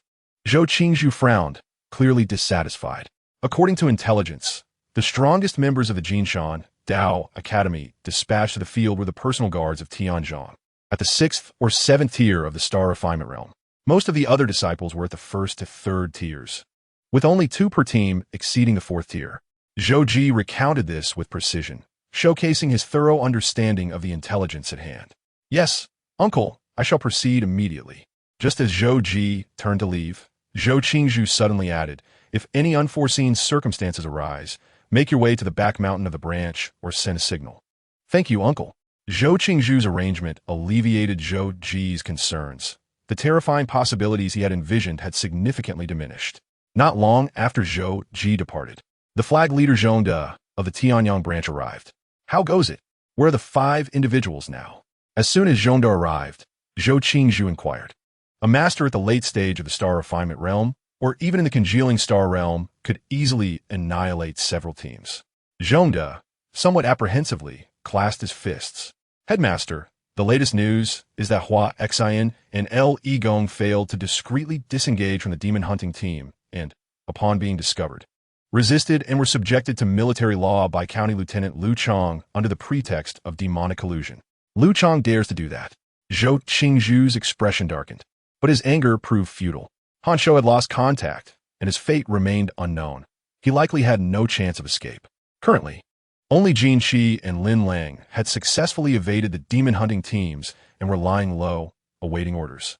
It was believed that County Lieutenant Liu Chong initially intended to send someone to pursue Jin Shi and Lin Lang, but was halted by Huang Yinshu, the supervisor of the Tianyang branch, and thus no personnel were dispatched. Zhou Qingzhu's countenance improved slightly upon hearing that at least 2 had succeeded, with 2 individuals managing to escape. Although they were both in the late stage of the Star Refinement Realm, they could surely sweep through the 6 teams. Have they been properly arranged? Zhou Qingzhu inquired. What about those tasked with restraining the experts from the Jinshan Dao Academy? Are they all in place? Previously, the Jinshan Dao Academy had partially sealed off Jinshan County, hindering their ability to provide support.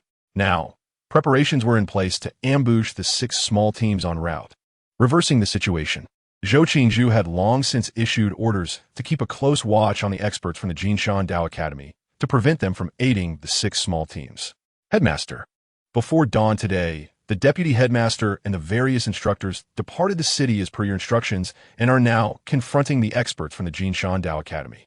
Only on the Western Front, the deputy headmaster, having been injured yesterday, was not a match for Ning Yuchan and, having exchanged positions with the monitoring institution, arrived somewhat later.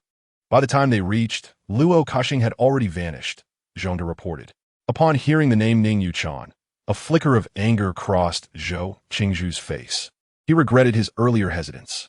Observing the situation and reporting at any moment, after a hearty meal at noon, Niu Ge and Su Jin, along with their entourage, set off towards JNSH NJNCHing. If all goes smoothly, they should arrive by nightfall. Besides the original team members, 2 prisoners, Hong Li and Lu San, accompanied them. After enduring a night of interrogation, both were gravely injured, but not fatally so. Before their departure, Niu Ge administered a supplementing star pill to each of them. Their bodies had been tempered by star power, and with the protection of the star power from the pill, they would survive the journey. Notably, Su Jin's instructions from yesterday proved effective. Qin Xiaohu and the others had consumed all but 1 emergency star pill last night and this morning, and the awakening pills dispensed over the past 4 days had also been completely used up. Sha Yutian had surprisingly broken through to the second level of C Nexi, and Qian Xiaohu was close to a breakthrough as well. Two other team members who had earlier reached the star point had also advanced to the second level of C Nexi, resulting in a certain enhancement of their combat capabilities. Soon, they exited the territory of Hushui County, taking a brief rest after more than an hour. Upon hearing this, everyone's expressions turned exceedingly serious. Xiao Renan's face even bore a hint of sorrow. Brother Niu, your mission comes first. Besides, with my cultivation at the 6th level of C Nexi, my chances of survival are quite high. If you manage to escape, they are unlikely to fight me to the death, Niu Gui stated. I will now outline several combat strategies against different enemies, so pay close attention. After a quarter of an hour, the team set off again. But Su Jin found himself carrying a layered package containing the silver notes allocated to Niu Gui, along with a letter and an address. Upon receiving it, Su Jin felt an urge to speak, but was at a loss for words. He could only accept it and contemplate ways to survive. After another quarter of an hour, they arrived at Lihua Gang, a towering mountainous area flanked by numerous colossal rocks, occasionally adorned with a few pear trees, hence the name. A narrow path had been carved through the center for passage. At its widest, it spanned about 20 to 30 meters, but at its narrowest, it shrank to merely 4 or 5 meters, extending just over 3 miles. Once they entered Lihua Gang, their vigilance heightened considerably. After proceeding about 2 miles, Niu Gui's expression suddenly shifted. At the narrowest point ahead, a massive rock blocked the path, completely obstructing their route. Even a star warhorse could not break through. Almost simultaneously, 8 armed cultivators leaped out from behind the boulder. Upon seeing the first person, Niu Gui's complexion turned ashen. Yu Chong, a master of the star refinement realm. Chapter 48. Desperation and Strangulation. Yu Chong, a master of the star refinement realm. When Niu Gui uttered this phrase, every face, including Su Jin's, turned pale. The disciples present had only been cultivating for 3 or 4 months, but they had already grasped much of the knowledge. One must reach the peak of the 7th level of C Nexi to forge a star, and only after successfully forging a star could one refine it. A master of the star refinement realm could easily annihilate 10 of them at the 1st or 2nd level of C Nexi with a mere flick of a hand. In an instant, Niu Gui's shock gave way to a resolute expression as he lowered his voice and spoke to Su Jin beside him. We cannot outrun a star warhorse, but if you make it to the Hushui County government office, they will not dare to storm it. Boom! Niu Gui had not finished his instruction when a thunderous sound erupted behind them. A massive boulder had fallen, along with several tall pear trees, instantaneously blocking their retreat. A bare-chested man, his chest shimmering with starlight, jumped down from the high ground, clapped his hands, and sat cross-legged on a large stone. He placed the iron rod strapped to his waist flat on his knees and quietly observed Niu Gui and his group. With the path ahead sealed and their retreat obstructed, the disciples turned pale, some already sweating profusely. Someone promised me a chance to enter the ZH-9ing tower, so here I am. The man, Xiong Taigun, calmly stated. Do you actually believe that? Niu Gui retorted. I have no choice but to believe it, otherwise I would have no opportunity to enter the ZH-9ing tower to forge a star. Xiong Taigun replied. Niu Gui scoffed softly and turned to Yu Chong. Yu Chong, as a master of the 2nd level of star refinement, do you dare to besiege us, the Xingwei, knowing that the supervisor will annihilate your entire clan afterward?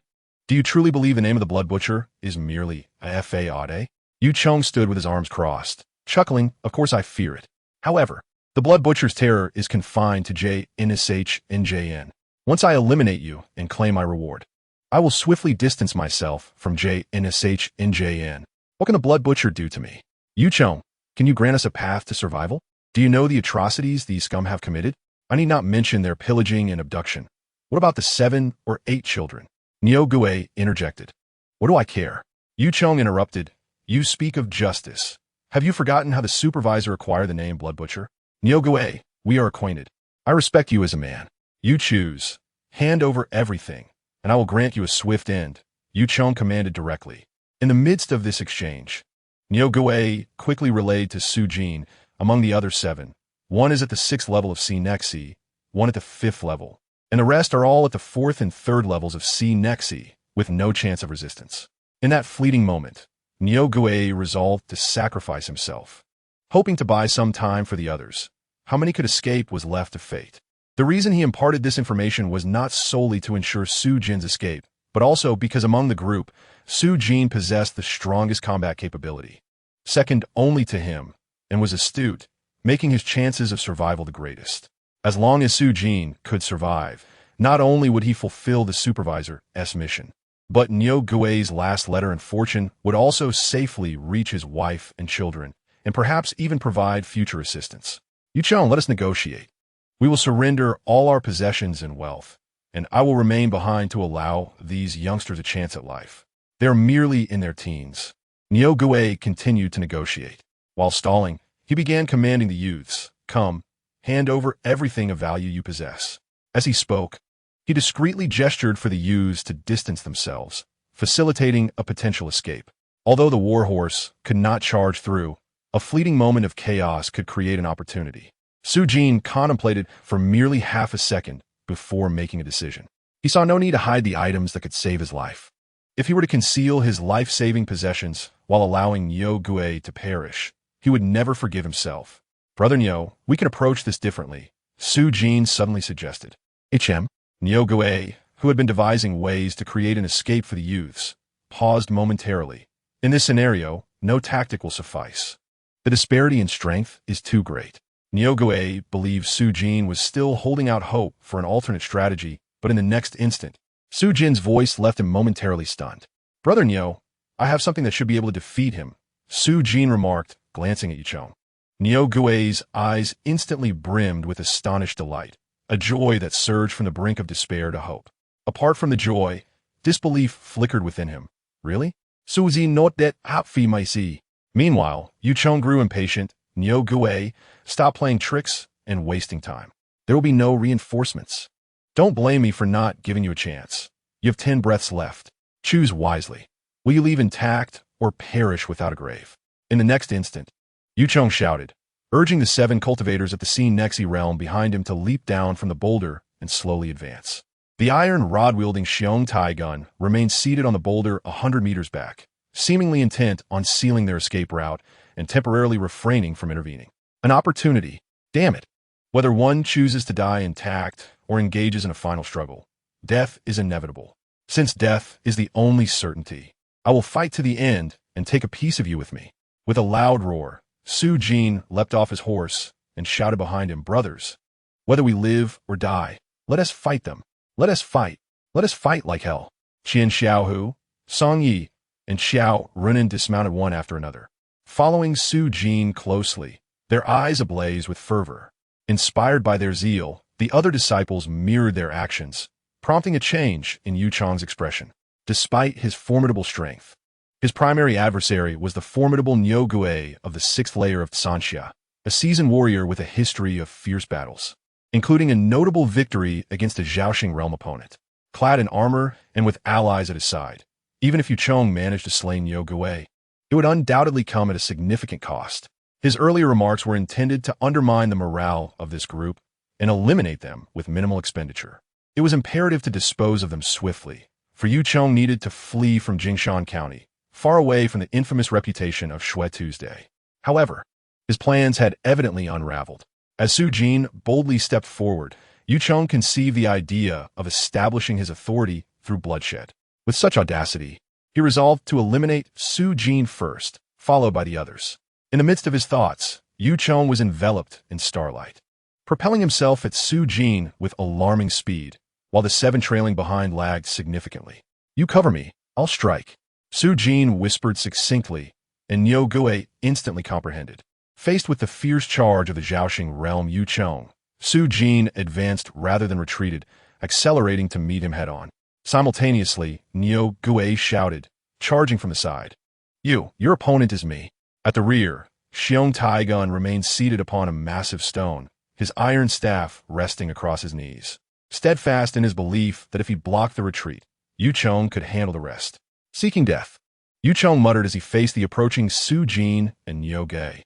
With a sudden surge, he leaped into the air, wielding his long blade, which emitted a dazzling 3-meter arc of starlight aimed at Niu Gui.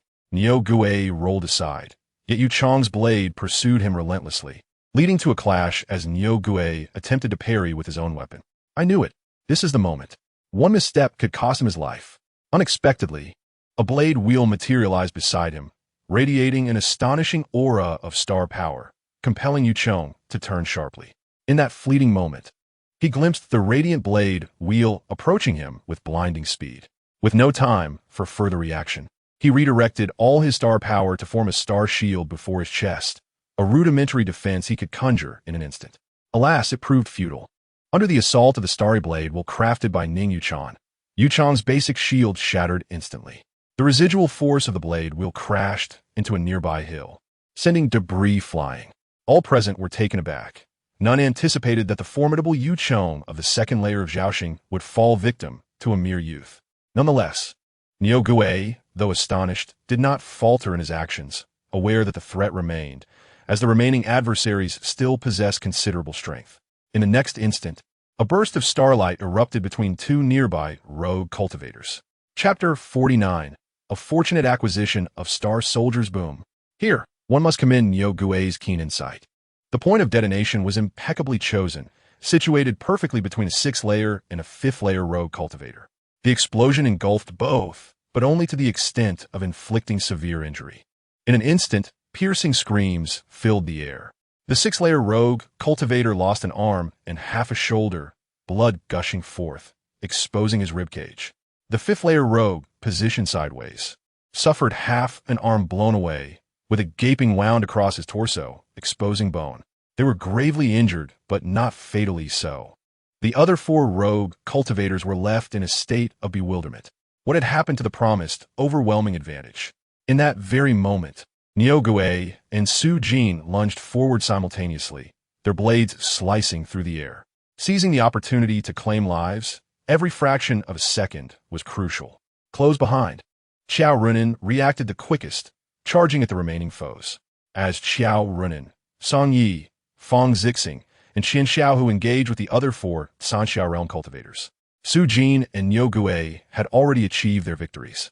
Niu Gui thrust his long blade into the wound of the 6th-layer rogue cultivator, twisting it with a thunderous scream as the rogue fell lifeless. Su Jin, more cautious, delivered a precise strike that sent the 5th-layer rogue reeling, followed by a sudden star arrow that detonated at the wound, resulting in a horrific scream that was instantly silenced by Su Jin's blade. At that very moment, Xiong Taigun finally reacted, springing to his feet, bewildered by the rapid turn of events. In less than 2 breaths, their most formidable force, Yu Chong, had been reduced to mere scraps, while the main opponents, the 6th and 5th layers of Sanxia, had been severely wounded or slain. According to their prior strategy, Xiong Taigun's role was simply to secure the rear and prevent the Xingxing guard from escaping. Never did he expect the battlefield would shift so dramatically. Contemplating for a moment, Xiong Taigun leaped from the stone, charging towards the Xingxing guards to join the fray. However, just then, the tide turned once more. With the 6th and 5th layer rogue cultivators dispatched, Su Jin and Niu Gui exchanged a glance and simultaneously charged at the 4th layer rogue cultivator. The latter sensed the danger, striking back at Song Yi to retreat. Niu Gui's long blade flew forth, slightly off target, grazing the fleeing rogue's rear, causing him to stumble. Su Jin closed the gap, plunging his sword into the rogue's back, piercing through to the lungs. A twist, and the rogue was no more. Only 3 remain. Meanwhile, Xiong Taigun, having dashed several dozen meters forward, witnessed this scene, his gaze sharpening with disbelief. What a bunch of failures! He muttered, opting to turn back. He fled, scaling the hillside with ease, disappearing amidst the rubble. Su Jin and Niu Gui showed no interest in pursuit. The remaining 3, 1 4th layer and 2 3rd layer cultivators, were now encircled by Qiao Runan, Qian Xiaohu, Fong Zixing, and others, effectively a 4-to-1 situation. In a one-on-one match, they might have had the advantage, but in this scenario, the numerical superiority was insurmountable. Moreover, with Yu Chong's demise and Xiong Taigun's retreat, the remaining adversaries were stripped of their courage and resolve. Even as Su Jin and Niu Gui stood by, within 3 breaths, the 2 3rd-layer cultivators were overwhelmed. And shortly thereafter, the 4th-layer rogue met the same fate. The battle concluded. The disciples surveyed the battlefield strewn with corpses, glancing at Su Jin and Niu Gui, suddenly filled with a sense of surviving a calamity. Niu Gui, Deeply moved, said, "Brother, no need for words. Just call on me in times of need." Upon the battle's end, he delivered a fist to Su Jin, then sank to the ground, panting heavily. Despite the brevity of the conflict, the toll on their energy and willpower was immense. Su Jin smiled and nodded, accepting the water skin offered by Niu Gui and drinking deeply. "Let's rest for a quarter of an hour before we set out again," he declared. The group settled amidst the bodies, partaking in food and drink. In just a few short days, this band of fledgling novices had transformed into battle-hardened warriors. War, indeed, is a profound catalyst for change. Xiaohu go and search. Su Jin in stu. Naturally, searching meant rifling through the corpses. After vanquishing their enemies, some spoils were expected. Qian Xiaohu had gained experience in this regard over the past few days. Many rogue cultivators, including bandits, often carried valuable possessions. Of course, some chose to hide their wealth in secret locations or entrust them to family members. However, the majority of individuals tend to carry important items with them, typically sewing small pockets into their inner garments or even into their undergarments to conceal valuables such as silver notes. And some even hide them beneath the soles of their shoes. My goodness, these individuals possess considerable wealth, as they all have silver notes and elixirs. The bounty from the corpses left money, Xiao Hu in awe. The least affluent among them had at least 100 taels in silver notes. The scattered cultivator at the 6th level of Sanxia had an astonishing 600 taels in pristine silver notes, along with 2 vials of Buxing Dan. The scattered cultivator at the 5th level of Sanxia possessed 500 taels in silver notes and 1 vial of Buxing Dan. The remaining 4 individuals had silver notes ranging from 100 to 400 taels. Under normal circumstances, a scattered cultivator at the 3rd or 4th level of Sanxia would not possess such wealth. However, Su Jin quickly deduced that this must be a form of payment for services rendered or perhaps a bribe for these individuals. There may be other conditions for bribery, but the wealth appears limited to these items. As they are all desperate individuals, it is certain that they would only act for monetary gain. The fact that most of them carried their wealth on their persons ultimately benefited Su Jin and his party. Judging by the amounts, it seems that the minimum for a first-level cultivator is 100 taels, with Buxing Dan likely valued separately. Thus, the fleeing Xiongtai gun must have possessed at least 700 taels, if not more. And what of Yu Chong, the second-level cultivator? Yu Chong? After a brief moment, Money Xiao, who, with a grimace, remarked, "Jingu, there are silver notes, but they are torn and soaked in blood. And most of the elixir vials are shattered. Only 1 vial remains intact. The sword." Suddenly, Niu Gui spoke up. The long sword used by Yu Chong was a Xingbing, which should be the most valuable item. Money Xiao, who hurriedly retrieved the sword, and upon inspection, discovered it was still in excellent condition. After washing it, the results of their looting were revealed. The total amount of silver notes reached 2,200 taels, with over 100 taels in loose silver. Additionally, they had acquired 9.5 vials of Buxing Dan, totaling 97 pills. These scattered cultivators of the Jianghu had an average of over 1 vial of Buxing Dan each. This is to be expected, as for practitioners, especially those who tread the bloody path, star power is of utmost importance. Once the star power within them is depleted, their combat effectiveness plummets. Thus, they must always keep a sufficient supply of Buxing Dan. From the only vial of elixir retrieved from Yu Chong's dismembered body, after cleaning the bottle, it was discovered to be a far more valuable Shunjing Dan, a full vial. Subsequently, all these spoils were laid out before Su Jin and Niu Gui. In a mere 2 days, the rules of this small team had been established, or rather, Su Jin's prestige had been solidified. This Xing Bing Long sword belongs to him. None of you have any objections, do you? The former statement was directed at Su Jin, while the latter was aimed at the others. No objections. The group of disciples expressed their unanimous approval, and Su Jin graciously accepted the Xing Bing long sword. The moment he grasped the long sword, it felt cool to the touch, yet exuded an inexplicable sense of comfort. With a thought, the star power surged into the sword, and in an instant, the long sword emitted a dazzling blade of starlight over a foot long, instilling fear in those who beheld it. Su Jin was ecstatic. With this Xing Bing in hand, his combat power would undoubtedly be amplified. The total value of the spoils was 2,300 taels in silver, with 97 Buxing Dan equivalent to 1,940 taels and 1 vial of 10 Shunjing, Dan, equating to 300 taels, summing to a grand total of 4,560 taels. Su Jin and I will each take 20%, and the rest will be evenly distributed among you. Those who desire silver may take silver, and those who prefer elixirs may take elixirs. Simply follow the values. The remainder, Niu Gui decisively divided, and the disciples were all cheerful, certainly having no objections. Having just encountered a formidable opponent at the Refining Star realm, they initially thought they were doomed, yet unexpectedly, they survived and even struck it rich. Anyone would be delighted in such circumstances. All right, calculate your shares and take what is yours, Su Jin said with a smile. Wait a moment. Suddenly, a voice echoed from the hilltop, and the crowd looked up to see a man standing atop a pear-blossom tree on the hill, sword in hand, gazing down at them with a smile. These treasures should belong to me. Shouldn't they? Chapter 50. Upon seeing the man standing atop the pear-blossom tree, Su Jin's expression changed dramatically, and the other disciples were equally alarmed. Not to mention anything else. Just the ability to stand atop the pear-blossom tree, swaying in the wind, indicated that he was at least at the Refining Star realm. He could be a master of the Refining Star realm, or even a formidable force at the Condensing Star realm. They had not yet finished dividing the spoils, and yet another had arrived. 2 portions? 3 portions? Or perhaps more. Just as the crowd was gripped by fear, the man standing atop the pear-blossom tree suddenly leaped lightly down from a height of over 10 meters. He descended swiftly, yet when he landed, the starlight beneath his feet burst forth, allowing him to touch down gently. The crowd stared in astonishment.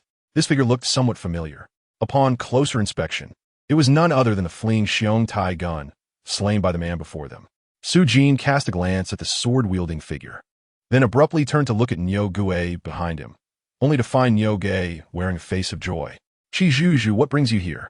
Niu Gui had already discarded the long sword in his hand and stepped forward, intending to embrace this gentleman of the Qi family. The Qi gentleman glanced at Niu Gui and hurriedly protested, No, no, no. Look at you, covered in blood. Ha ha ha. Niu Gui laughed heartily, moving forward to give the Qi gentleman a bear hug, inadvertently smearing some blood on him. Come, let me introduce you all. This is one of the 5 flag masters of Jinshan, Daoyuan, Qi Buchang. He has been out on a mission to hunt down evil spirits and may not have crossed paths with you before, Niu Gui said with a grin. Upon hearing this, everyone, including Su Jin, allowed a collective sigh of relief. It turned out to be one of their own. Just moments ago, they had all been terrified. By the way, Lao Qi, what brings you here?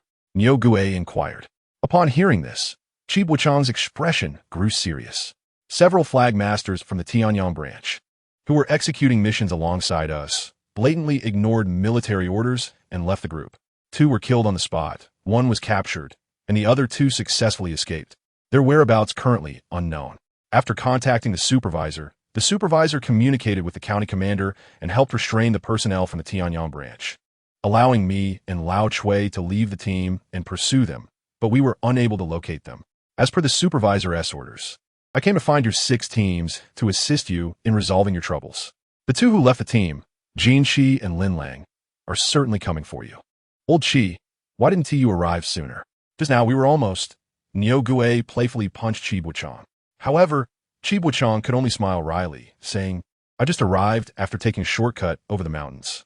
I happened to encounter Xiong Tai Gun, and after slaying him with a single sword, I made my way to the hilltop and saw you dividing the spoils, so I made a little jest. Thank goodness, thank goodness. By the way, everyone is here, right? No casualties or stragglers. Qi Buchang continued to ask, all the while surveying the team. No, everyone is present. Thanks to Su Jin, otherwise, we could have faced complete annihilation. Su Jin, well done, well done. Qi Buchang praised, and Su Jin felt a bit awkward, realizing he had momentarily forgotten amidst the tension. Let us collect our shares. However, in that fleeting moment of turning, Su Jin's gaze darkened ominously. There is something amiss. This Qi Buchang has issues. Previously, Su Jin had given it little thought. Considering him the flag master of the Jinshan Daoyuan and knowing that Niu Gui was well acquainted with him, seemingly having a strong relationship.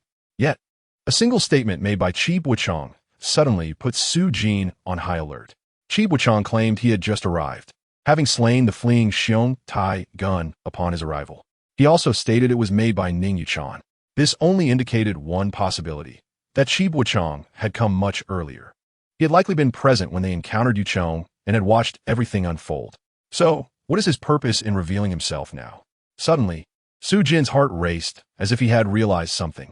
Just at that moment, Chi Buchong spoke again. Old Neo, since you are safe now, I must hasten to rescue the other teams. I will need 2 of your 1-star warhorses. I must hurry. No problem. Su Jin, you find 2 steeds for Chi Zhu, and we will make do, Neo Gui instructed. Su Jin complied promptly, darting towards the farthest warhorse, suddenly exclaiming, Brother Neo, come take a look at this warhorse. It seems to me that it is injured. Injured? Let me see. Neo Gui hurried over and leaned next to Su Jin by the horse's neck, puzzled, as there appeared to be no injury. Suddenly, Su Jin's voice, low and conspiratorial, pierced through to Neo Gui's ears. The word struck Neo Gui like a thunderbolt. Indeed, how could Chi Buozhong know? How could he possibly know? The only answer is that he has seen it. If he has seen it, then Chi Buozhong must have been present for quite some time, perhaps even witnessing their entire skirmish. Chi Buozhong is lying. But why would Chi Buozhong lie? Neo Gui, an old soldier who had fought through rivers of blood alongside Supervisor Tianzhong, possessed a temperament unlike any ordinary person. In an instant, he contemplated a grim possibility, a flicker of pain surfacing in his eyes. After so many years of brotherhood, how could it come to this? You prepare yourself? I still have one last Xingbaoan in hand. He is at the 7th level of star refinement. After imparting this low whisper, Neo Gui turned away from the horse, his demeanor returning to normal. This warhorse is indeed injured. I will select 2 more for you. As he spoke, Neo Gui led 2 warhorses over and presented them to Chi Buozhong. It is as you say. Accepting the steeds, Chi Buozhong glanced at the others and remarked, By the way, the confession, hand it over to me. Although the likelihood of someone ambushing you later is quite low, having it with me is safer. Here. Neo Gui handed over a confession wrapped in oil paper from his bosom without hesitation, affirming, with you carrying it, the mission is bound to succeed, and we shall not betray Supervisor's trust. Su Jin detected the underlying meaning in Neo Gui's words, yet Chi Buozhong remained oblivious. Chi Buozhong's focus was entirely elsewhere. Upon receiving the confession, he frowned. 1 copy? Old Neo, you wouldn't overlook something so significant, would you? Normally, shouldn't there be 2 or 3 copies for security? Of course, 3 copies. Neo Gui managed a strained smile, though Su Jin perceived that this smile was more painful than tears. Oh, who is keeping the other 2 copies? Upon asking, Chi Buozhong seemed to realize his mistake and added an explanation. I just want to confirm. Neo Gui, still smiling, pointed to the captive on horseback. 1 is with the captive, and 1 is sewn beneath the horse's belly. Sewn beneath the horse's belly? Chi Buozhong was taken aback. You truly are clever to devise such a method. Indeed. Which warhorse is it? Let me see.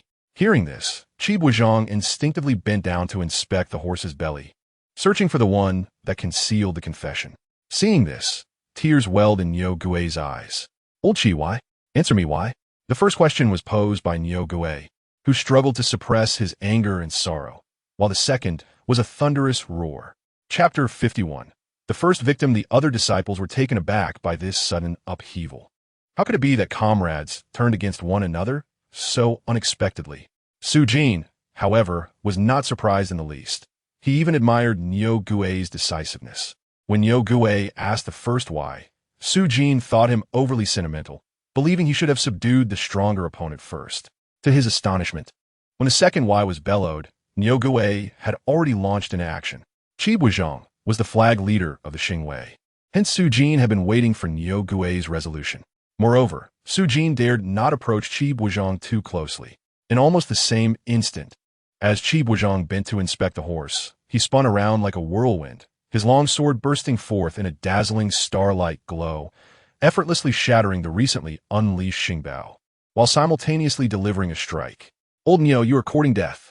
The starry blade surged over 4 meters, and, as it descended, it unleashed 3 elongated beams of sword light. Despite Neo Gui's rich experience, he barely evaded the first 2 beams, only to meet the last one with his long knife. The sword light, infused with stellar energy, directly severed Neo Gui's standard long knife.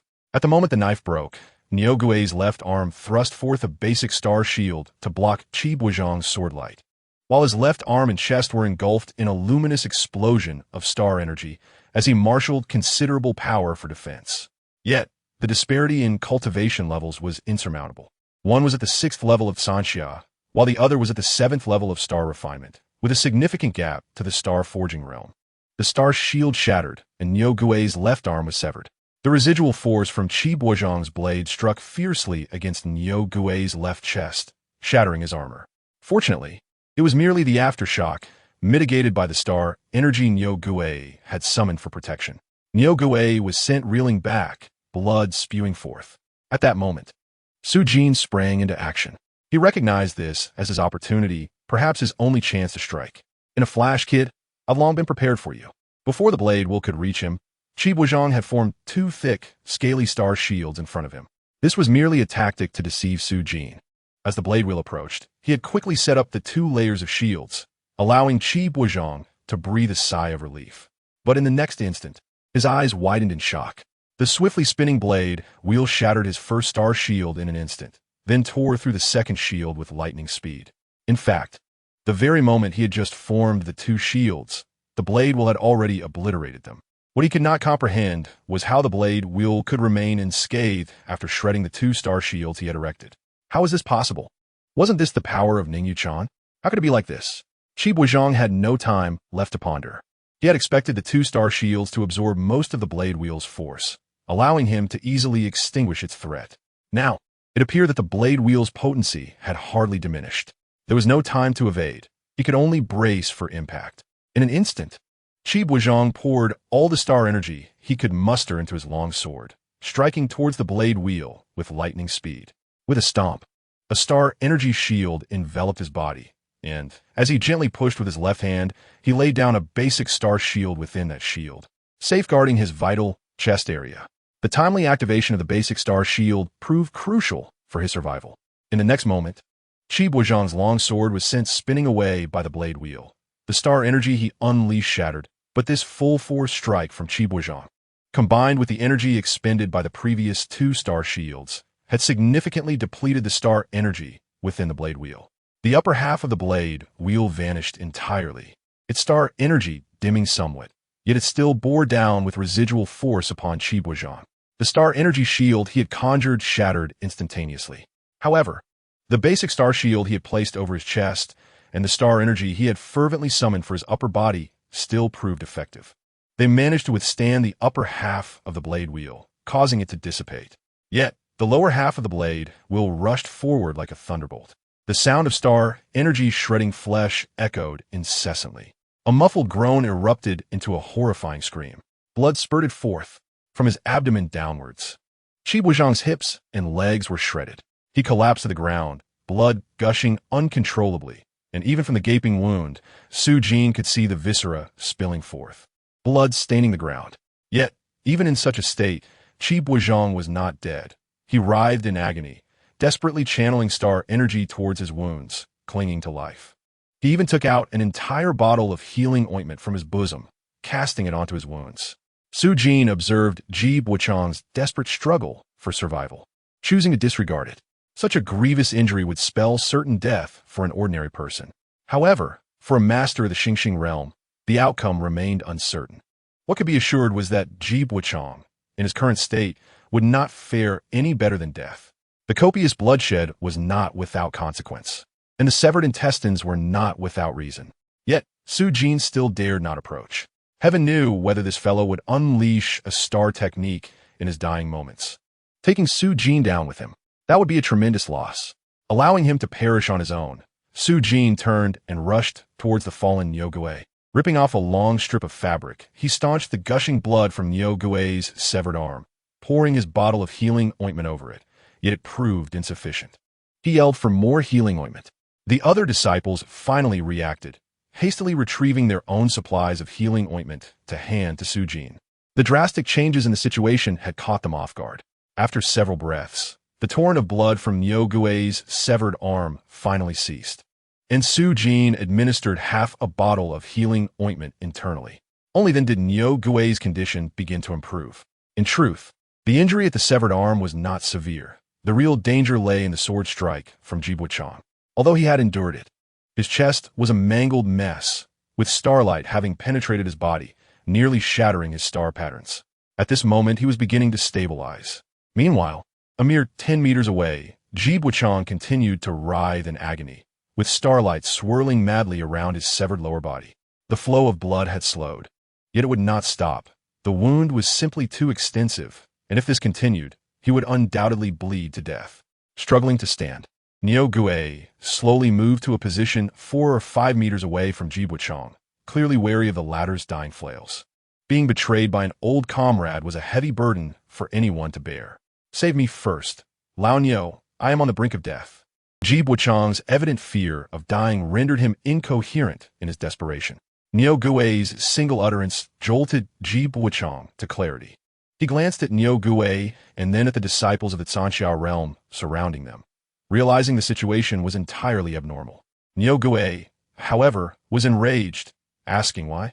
At this moment, Ji Buchang, aware that he was beyond salvation and destined for death, ceased his struggles and gasped, 13 years ago, my family was impoverished. My mother gravely ill. Zhou Shanchong used his star power to heal her, then funded my entry into Jinshan Academy, providing me with silver to aid my cultivation and help me break through to the Xingxing realm. I never had the chance to repay him. Last night, he offered me the opportunity to repay him. You truly are a person of deep loyalty. Whether Niu Gui's word were laced with sarcasm or genuine praise was unclear. Old Niu, plead for me with the supervisor, spare my son's life. Just as he finished speaking, Ji Buchang's head tilted, and he breathed his last. Chapter 52. Returning to the city, and the Blood Butcher moves out in Jinshan County City, at the Tianyang branch, in the lecture hall. The arrival of the swiftly approaching flag leader Zhong caused Shanchong, Zhou Qingzhu, to lose his usual composure. In the past, he would calmly await Zhong Da's report. However, at this very moment, Zhou Qingzhu could hardly contain his impatience and directly inquired, "What of Ji Buchang? Has he agreed to take action?" Ji Buchang had received a star pigeon from the team led by Yu Chong, stating that Yu Chong's team had failed in their mission, and he was about to annihilate the forces in Heshui County. He also indicated that he would track and observe the teams from Heshui, Jinsha, and Nana counties. And should our arranged team fail, he would intervene as reinforcements to eliminate them. "Rest assured, Shanchong, I will find a way to maintain contact," Zhongda reported. Upon hearing this, Zhou Qingzhu let out a long sigh of relief. It was astonishing that Yu Chong, second-level Xingxing master, had also failed. Indeed, Dong Zhao had long prepared for such an eventuality, but he could never have imagined that I would spend over a decade embedding a trusted mole in a high position. It was worth it, Zhou Qingzhu mused, feeling quite pleased with himself. Zhongda seized the moment to flatter. "You have an excellent eye, Shanchong." I recognized Ji Buchang's filial piety early on, deducing his loyalty. I never anticipated he would be so useful at a critical moment. Just one individual taking action is worth 10. Zhou Qingzhu basked in his self-satisfaction. "You have a discerning eye, Shanchong."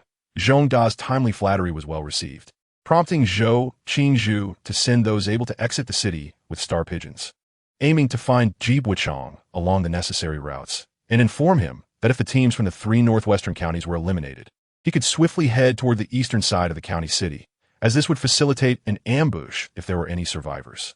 Afterward, I will escort him to the Tianyang branch. Understood. Zhongda accepted the command and let out a slight breath of relief. The certainty that his Shanchong would not fail those who served him made him feel secure. At Jinshan Academy, Shanchong Dong Zhao reviewed the latest news from the Star Pigeon and also felt a sense of relief. Under the Pear Blossom Ridge, even though Ji Buchang appeared to have succumbed, Su Jin and Niu Gui did not rush to approach. What if he was merely biding his last breath? If it got too close and he lashed out, it could cost them dearly. "No ruse. First, let us divide the spoils. We'll deal with Ji Buchang later," Niu Gui stated.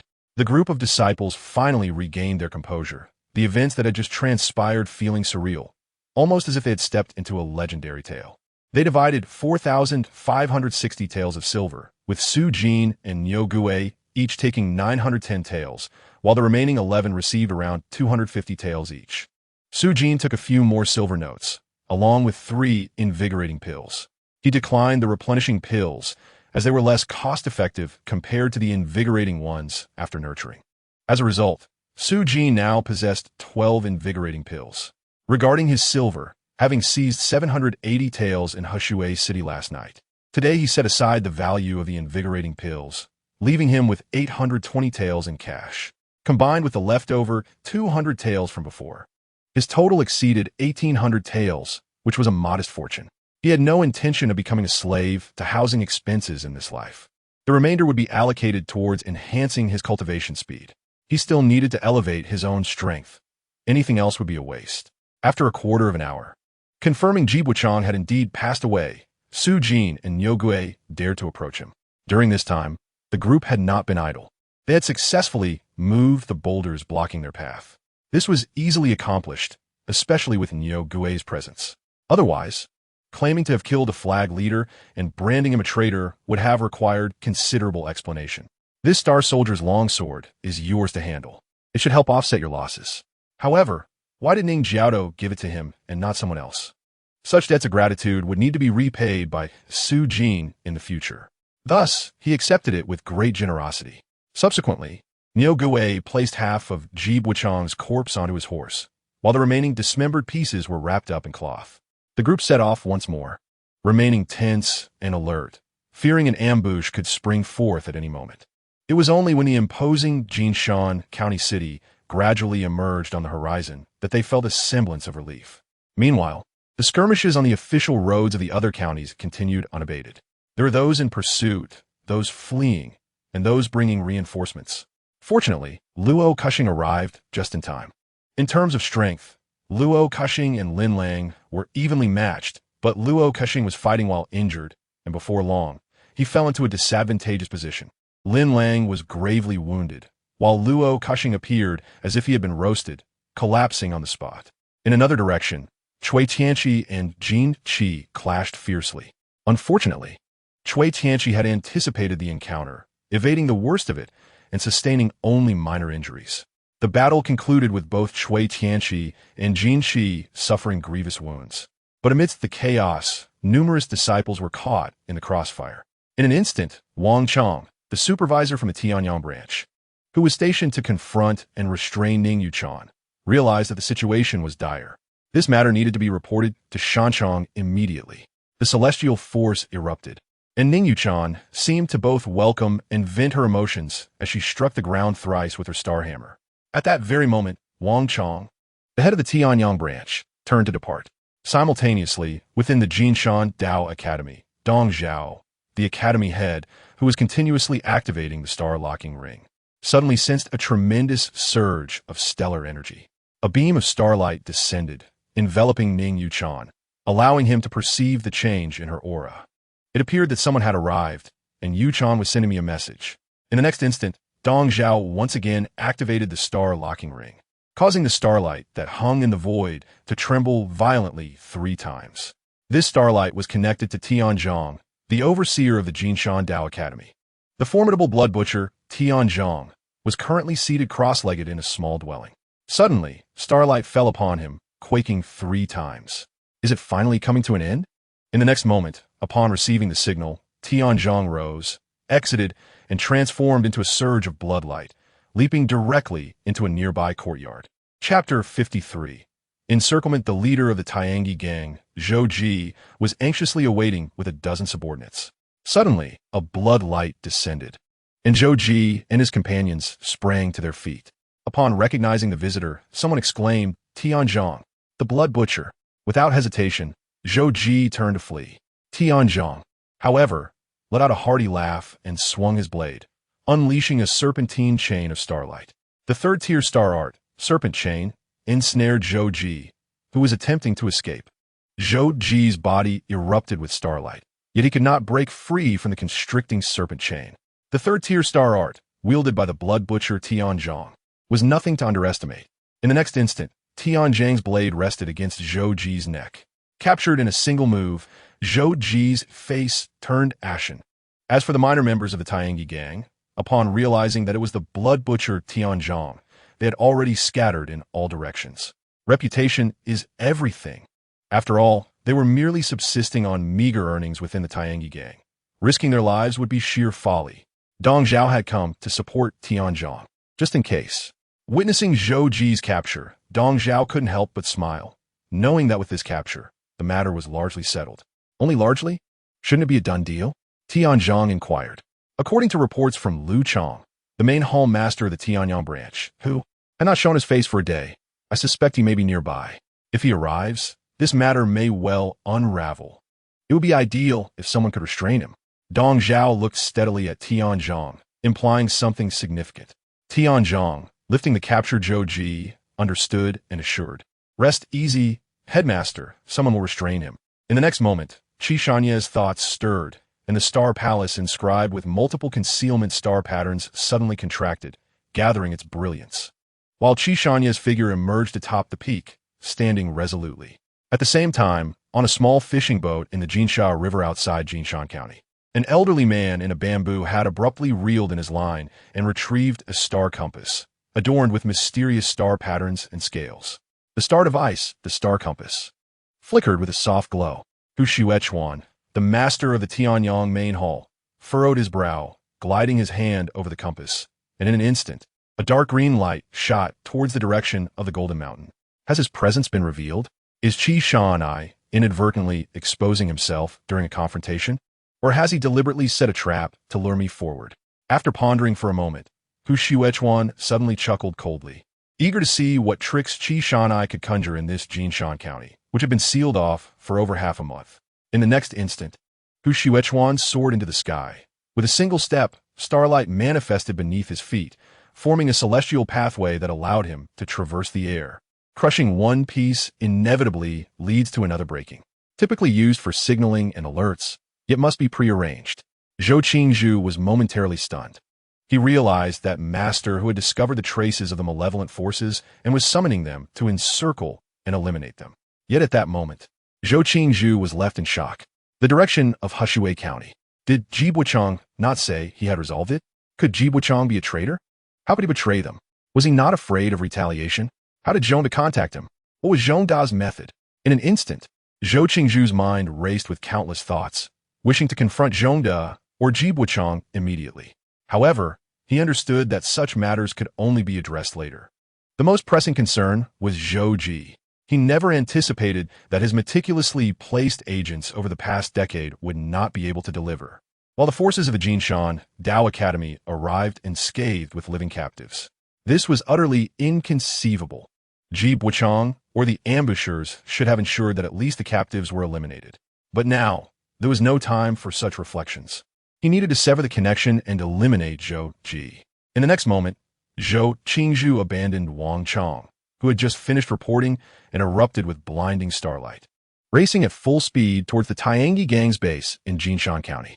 3 minutes later, when Zhou Qingzhu arrived at the Tiangi Gang's base, the once bustling hall was now deserted. Yet, there were no signs of a struggle. A sense of foreboding swelled within Zhou Qingzhu. Where was Zhou Ji? Did he escape on his own? Or was he captured? Zhou Qingzhu's expression darkened. Both scenarios were plausible. Zhou Ji, being a local power, would have better access to information. He might have received the news before Zhou Qingzhu and fled to avoid being silenced. But why was there not a single minion remaining in the hall? And yet, no signs of a fight were evident. He hoped it was the former. If Zhou Ji had fled and hidden away, that would be acceptable. But if he had been captured? In an instant, Zhou Qingzhu's sense of crisis intensified. Just minutes before, his anticipated ally, Hu Xuechuan, the master of the Tianyang Star Hall in Yenzhou, had suddenly sent him a message regarding the encirclement of the malevolent forces. This was to be expected, considering that for the past month, Hu Xuechuan had been utilizing the star compass to pinpoint Qi Shanya's location. However, prior to this, only a rough location was known. And based on the recent urgent message, it seemed that Qi Shanya's precise location had now been determined. But why at this moment? Originally, even in the worst-case scenario, Hu Xuechuan's presence in Jinshan County would render him untouchable. He had ample means to escape. Yet now, Zhou Qingzhu suddenly sensed an overwhelming aura of danger. Master who was pursuing the malevolent Qi Shan'ai, Zhou Ji had vanished, and more critically, Zhou Qingzhu had left the Tianyang branch without taking a single subordinate with him. Would Dong Zhao dare to launch a strong offensive with him absent? Even if he did, with the celestial formations within the Tianyang branch's martial hall, they would have a significant advantage, supported by other experts from the branch. What could Dong Zhao do? At most, it would tarnish his reputation. But now, danger. The situation was exceedingly perilous. Should he return to the Tianyang branch or leave the city? This was the dilemma Zhou Qingzhu faced at that moment. If leaving the city allowed him to rendezvous with Master Hu, he would be entirely safe, even if trouble arose. He could retreat to the branch or even to other locations. However, leaving the city also risked being targeted and entangled by Dong Zhao and others. Returning to the Tianyang branch would necessitate a defensive stance. Each option had its merits and drawbacks. After a moment's contemplation, Zhou Qingzhu made his decision. He would depart Jinshan County. Given that Jinshan County was already under the dominion of the Dao Academy, if Zhou Ji had indeed been captured, the audacious Dong Zhao and Tianzhong might even resort to using siege crossbows. Exiting Jinshan County was the more prudent choice. Now, gathering them again will take at least a quarter of an hour, which is a tremendous waste of time. The longer the delay, the more perilous his situation becomes. However, the strength of these individuals can still be harnessed.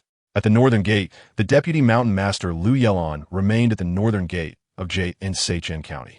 In an instant, Zhou Qingzhu made a decision, intending to vacate Jinshan County at the fastest possible pace. Yet as he took flight, a crimson flash of blade light descended like lightning. Tianzhong, what audacity! Zhou Qingzhu bellowed in fury, but instead of advancing, he retreated, opting not to confront the incoming Tianzhong head-on. Instead, he chose an alternate direction in a bid to escape. Amidst the swirling dust, the supervisor Chao Chun and Ning Yuchan appeared, their auras locking onto Zhou Qingzhu. Mountain Master, no wonder we have been unable to locate the evil entities we have been searching for.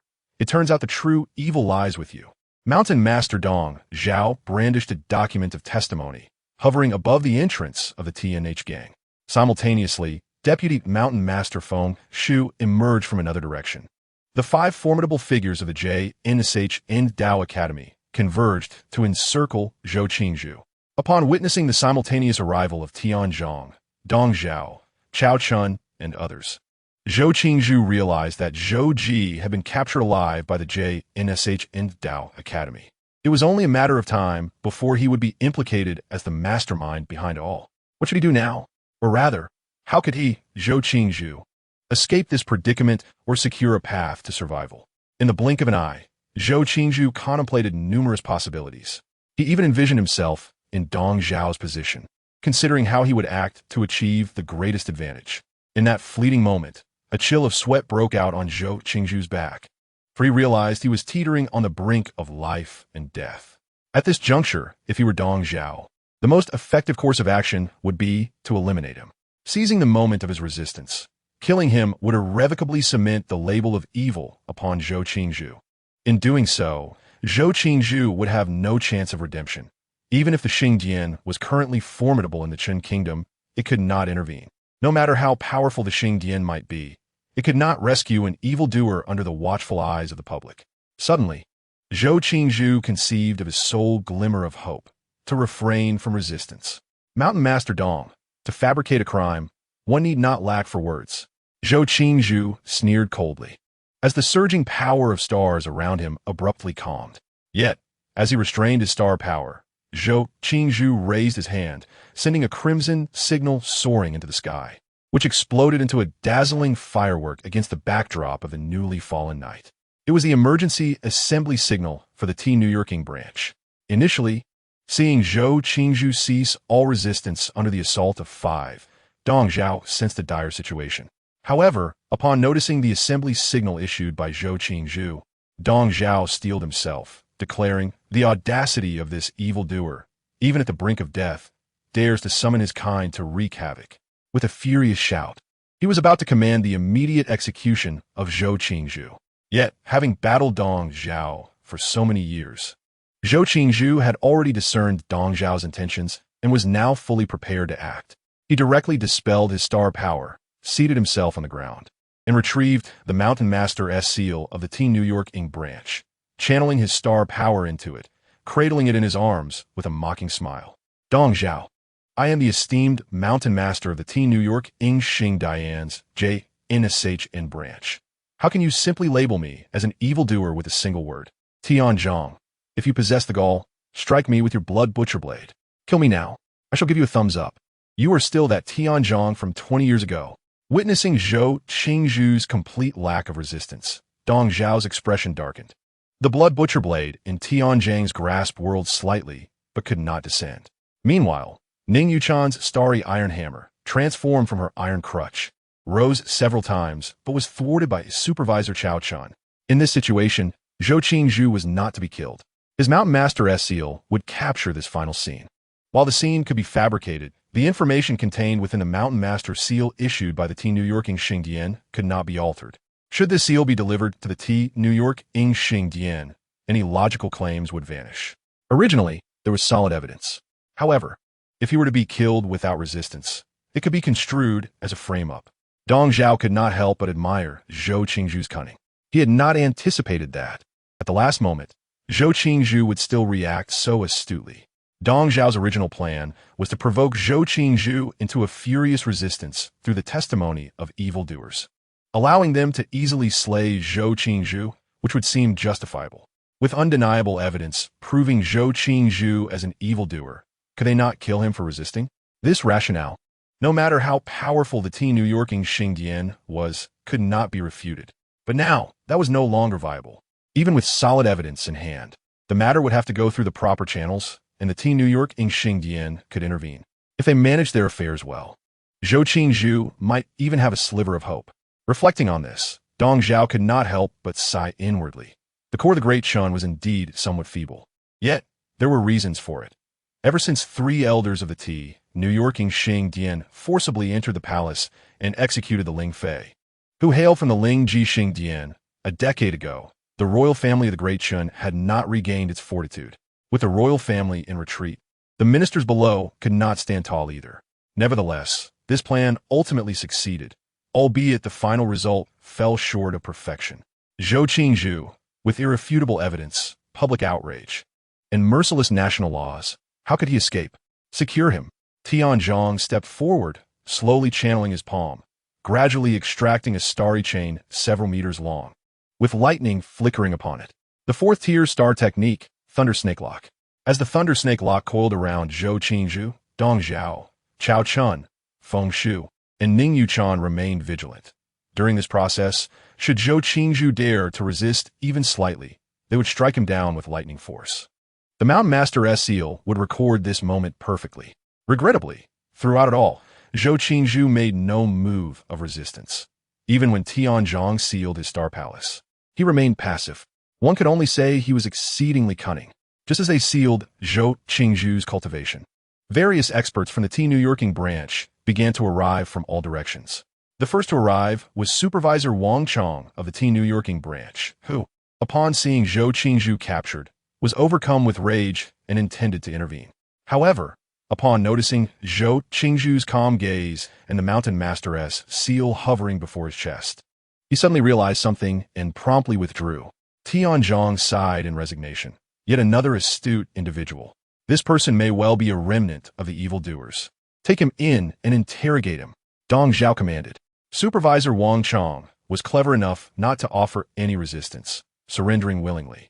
He understood that they were backed by the T New York Xingdian, and Dong Zhao would certainly not dare to execute them casually. The more recklessly they killed, the more severe the retaliation from the T New York Xingdian would be. Subsequently, Deputy Mountain Master Liu Yelan and others from the T New Yorking branch, including several instructors and the banner leader Zhongda, followed suit. It was not that they were all astute individuals. Rather, upon witnessing the Mountain Master supervisor and Deputy Mountain Master offer no resistance and surrender, they understood that defiance was futile. Any resistance would lead to immediate suppression and execution by the experts of the JNSH Endao Academy, even if others remained unharmed. The deceased would have died in vain. Zhou Qingzhu observed as an increasing number of high-ranking members of the T New York Endao Academy were captured by Dong Zhao. Feeling increasingly pleased, the more individuals captured, the safer he felt and the greater the commotion became. The greater the commotion, the sooner the T New Yorking Xingdian would intervene.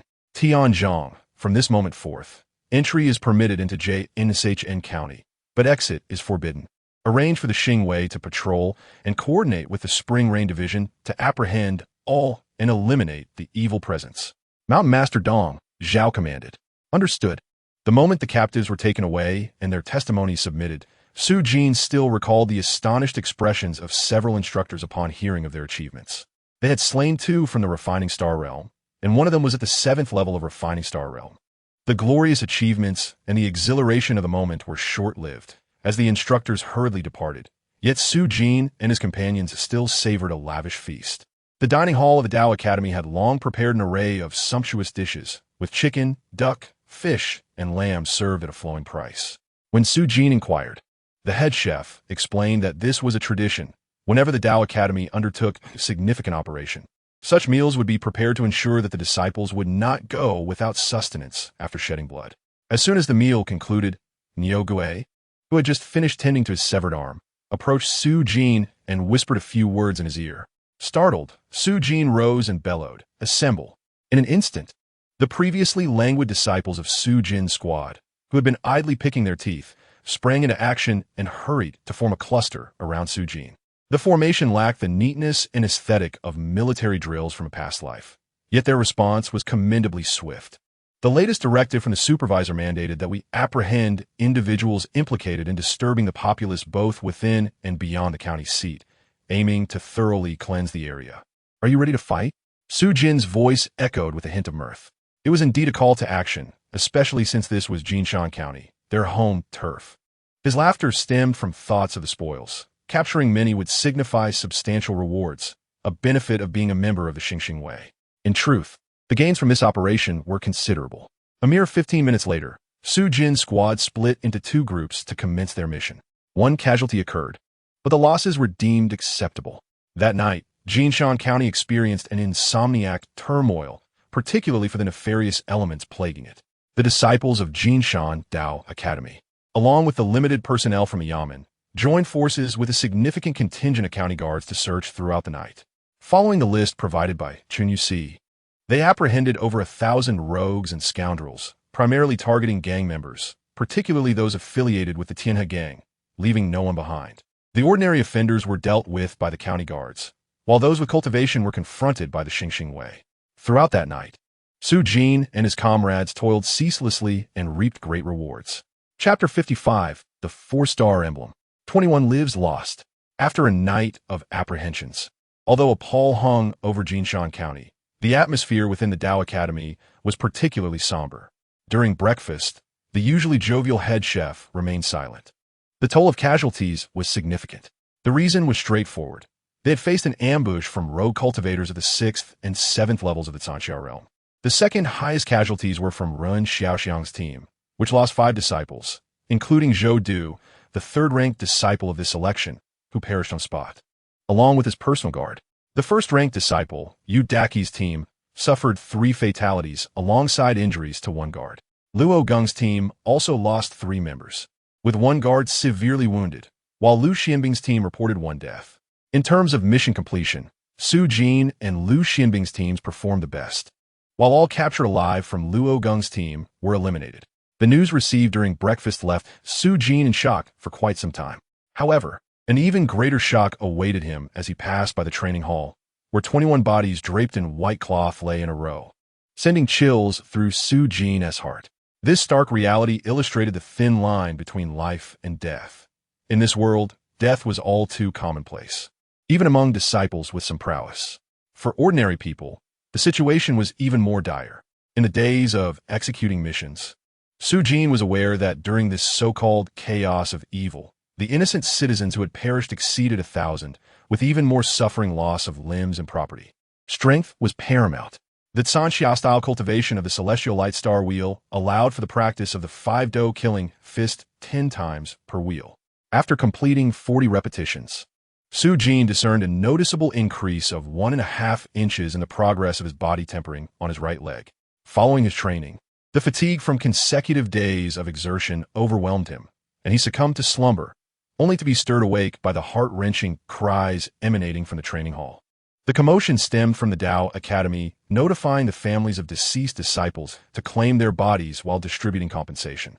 Each family received 100 taels of silver as compensation, along with a letter from the Academy that allowed for 2 free admissions to the Academy for eligible individuals over the next decade or 2 requests for assistance from the Academy.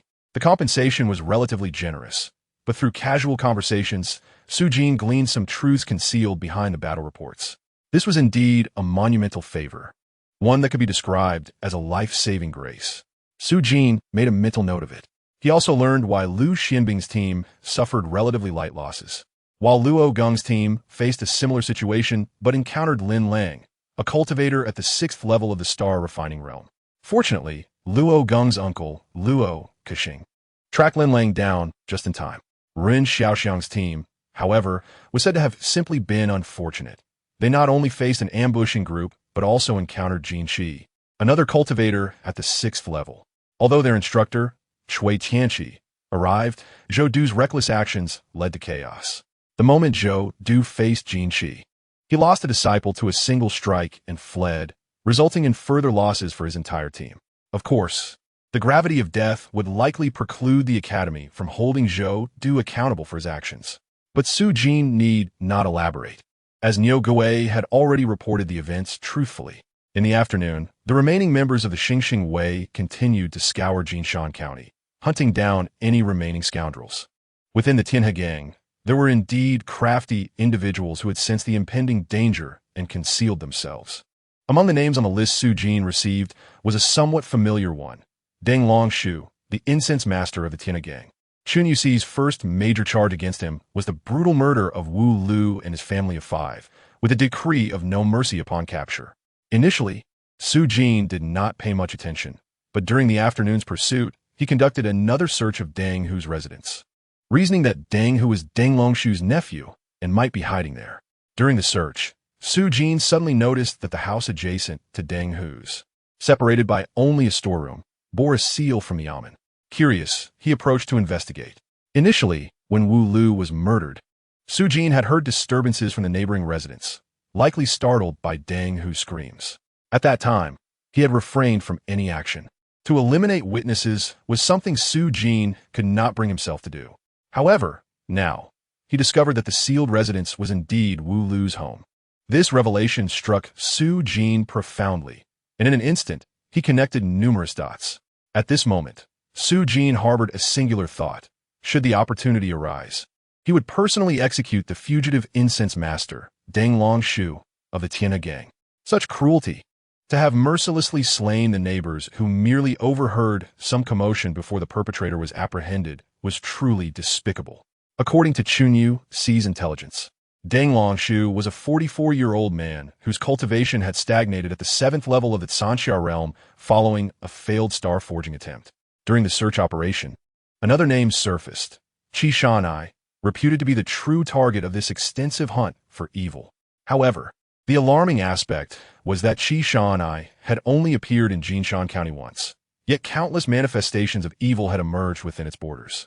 After a day and night of relentless searching, the list of primary fugitives provided by Chun Yuxi had seen 80% apprehended, prompting a slowdown in the operation. The Xingxing Wei ceased their exhaustive sweep of the entire county. Nevertheless, the entirety of Jinshan County remained under Su Jin's watchful eye, with the Dao Academy imposing strict access controls, allowing no one to leave without orders and barring entry to unauthorized personnel without insignia. This was reportedly to safeguard the Academy's disciples. The scale of the Academy's operation was monumental and to thwart any desperate actions from those at risk of being left behind. Military governance remained in effect. Su Jin, however, felt no urgency. His sole focus was on cultivating his strength. To swiftly enhance one's cultivation, currently at the 3rd level of Sanxia, it is far too insecure. During the day of the search operation, Su Jin learned another piece of news while engaging in casual conversation. The 4th tier of Mingming star technique, unlike the foundational star techniques previously studied, which were all 1st tier, left Su Jin pondering. Why was that figure in the green attire so kind to him? Who exactly was this enigmatic individual? Chapter 56, Breakthrough and Instant Activation east of Yin and Yang, west of Wanshi, south of Liuhe, north of Tianlang. At the center lies the determination of the world. After practicing the Wudo killing fist 10 times in succession, Su Jin finally felt a sense of relaxation throughout his body. The tension accumulated over 2 days of missions gradually dissipated during the focused training. After completing the 10 repetitions, Su Jin intended to absorb the starlight. But the sound of weeping from the distant martial arts hall stirred an indescribable emotion within him. Urgency, an inexplicable urgency. Thus, Su Jin directly channeled the starlight from the combat platform into his body, continuously executing the Wudo killing fist until all the second-tier starlight from the platform was completely consumed. Only then did he finally stabilize his mind. With a total of 42 repetitions of the Wudo killing fist, the progress in body tempering was impressive, with the advancement in his right leg exceeding 2 inches. This method proved to be significantly more effective than his usual routine of 4 rounds, 10 repetitions each. With the support of star power, Su Jin felt no fatigue and continued with the Yinhui style. Once the starlight within the star patterns was fully restored, he resumed his training. After 4 rounds, the tempering progress of his right leg increased by another inch. Su Jin took a spirit-enhancing pill that had been nurtured for 12 hours. Instantly, a warm and refreshing energy surged towards his head, causing even the incompletely formed Chungpa star pattern to shimmer with brightness. 1 minute later, the once obscure Chungpa star pattern now gleamed. The mental fatigue from 4 rounds of the Yinhui style had completely vanished, replaced by an extraordinary vigor, an energy 100 times greater. It felt as though he had consumed a stimulant. Su Jin felt unprecedentedly spirited, ready to fight through the night. The spirit-enhancing pill, nurtured to perfection, fully replenished Su Jin's spiritual energy, whereas the ordinary spirit-enhancing pills could only restore half. This indicated that nurturing a single pill to produce a halo effect doubled its efficacy. At least for now, both the spirit-enhancing and star-replenishing pills function this way. Continuing his training, after another 4 rounds of the Yinhui style followed by 40 repetitions of the Wudo killing fist, Su Jin slowly concluded his practice. Observing the starlight, he noted that the tempering progress of his right leg had surged by another 1.5 inches. Today, he had nearly completed a total of 120 repetitions of the Wudo killing fist, yielding astonishing results, with the overall tempering progress approaching 5 inches. The starlight around his right leg was nearly reaching his knee. If he could maintain such an intense training regimen, Su Jin estimated that he could achieve a breakthrough within 3 to 5 days. This indeed represented progress. Just 20 days prior, before he had unlocked the stars, he would not have dared to wash his body with cold water. Doing so would have left him bedridden. Now, however, it was of no consequence. He even found himself admiring his own well-defined muscles, unable to resist touching them. As he approached the dormitory door, just as he was about to enter, the door of the adjacent single-room dormitory suddenly opened, revealing Xiao Runan, who had not yet retired for the night. Su Jin was momentarily taken aback by her words. Although they were neighbors, the difference between genders, coupled with his singular focus on cultivation, meant they rarely interacted. Gaining an ounce of strength translated to an ounce of survival capability. This mission had brought him considerable silver and pills, and he planned to convert these into strength promptly. Otherwise, they would remain mere paper wealth. Transforming them into personal power was the true capital, Su Jin stated. Paper wealth? Transformation? This unexpected expression of gratitude left Su Jin momentarily speechless. It was nothing extraordinary. He merely fulfilled his role. Yet, she was different. Su Jin could only smile wryly. Wasn't she also in need of strength? Returning to his room, he sat cross-legged, awaiting the opening of the door. Su Jin had already resolved that when the figure in green returned, he would question him thoroughly. Was this person truly a malevolent entity? His strength might rival or even surpass that of the Mountain Master. Thus, the question arose, could such a formidable master be concealed within the small Jinshan County? Was the figure in green potentially a malevolent being? If so, Su Jin had prepared a series of inquiries. Unfortunately, after waiting for a quarter of an hour, the door remained closed, and the enigmatic figure did not appear. This left Su Jin pondering. Could it be that the figure truly was a malevolent entity? Had he fled? Though these thoughts swirled, Su Jin understood that idle speculation was futile. He consumed a spirit-awakening pill, enhancing the Chungpa star pattern for a quarter of an hour before attempting to inscribe the grand gathering star pattern for half an hour, eventually succumbing to a deep slumber. However, before drifting off, Su Jin replaced all the nurturing pills under the starlight with spirit-enhancing pills. He would not test the potential changes from nurturing star-replenishing pills for 2, 3, or even 5 days, especially after the loss of so many disciples from the academy. Now, Su Jin was singularly focused on one ambition: to train with all his might, striving to reach the 5th or even the 6th level of Sanxia as soon as possible, and to forge stars.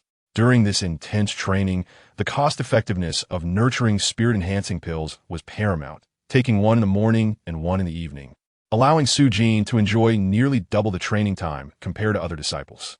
On the 28th, Su Jin initially planned to leave the city to visit his father if the academy lifted the internal and external restrictions, then find a way to resolve his sister's situation and bring Jiang back.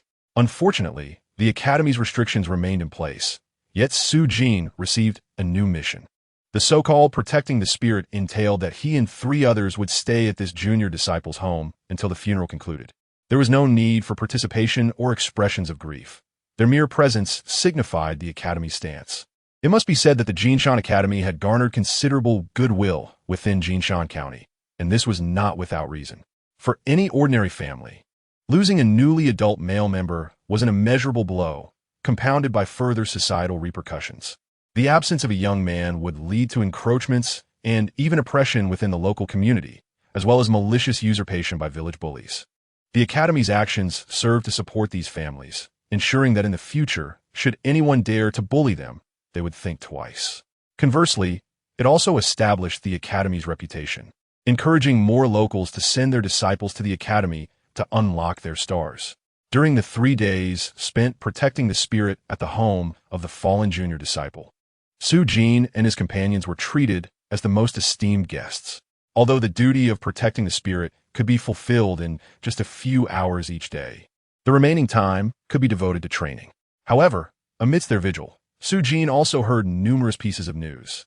For instance, Zhou Du faced no penalties from the academy. Yet there were indeed repercussions.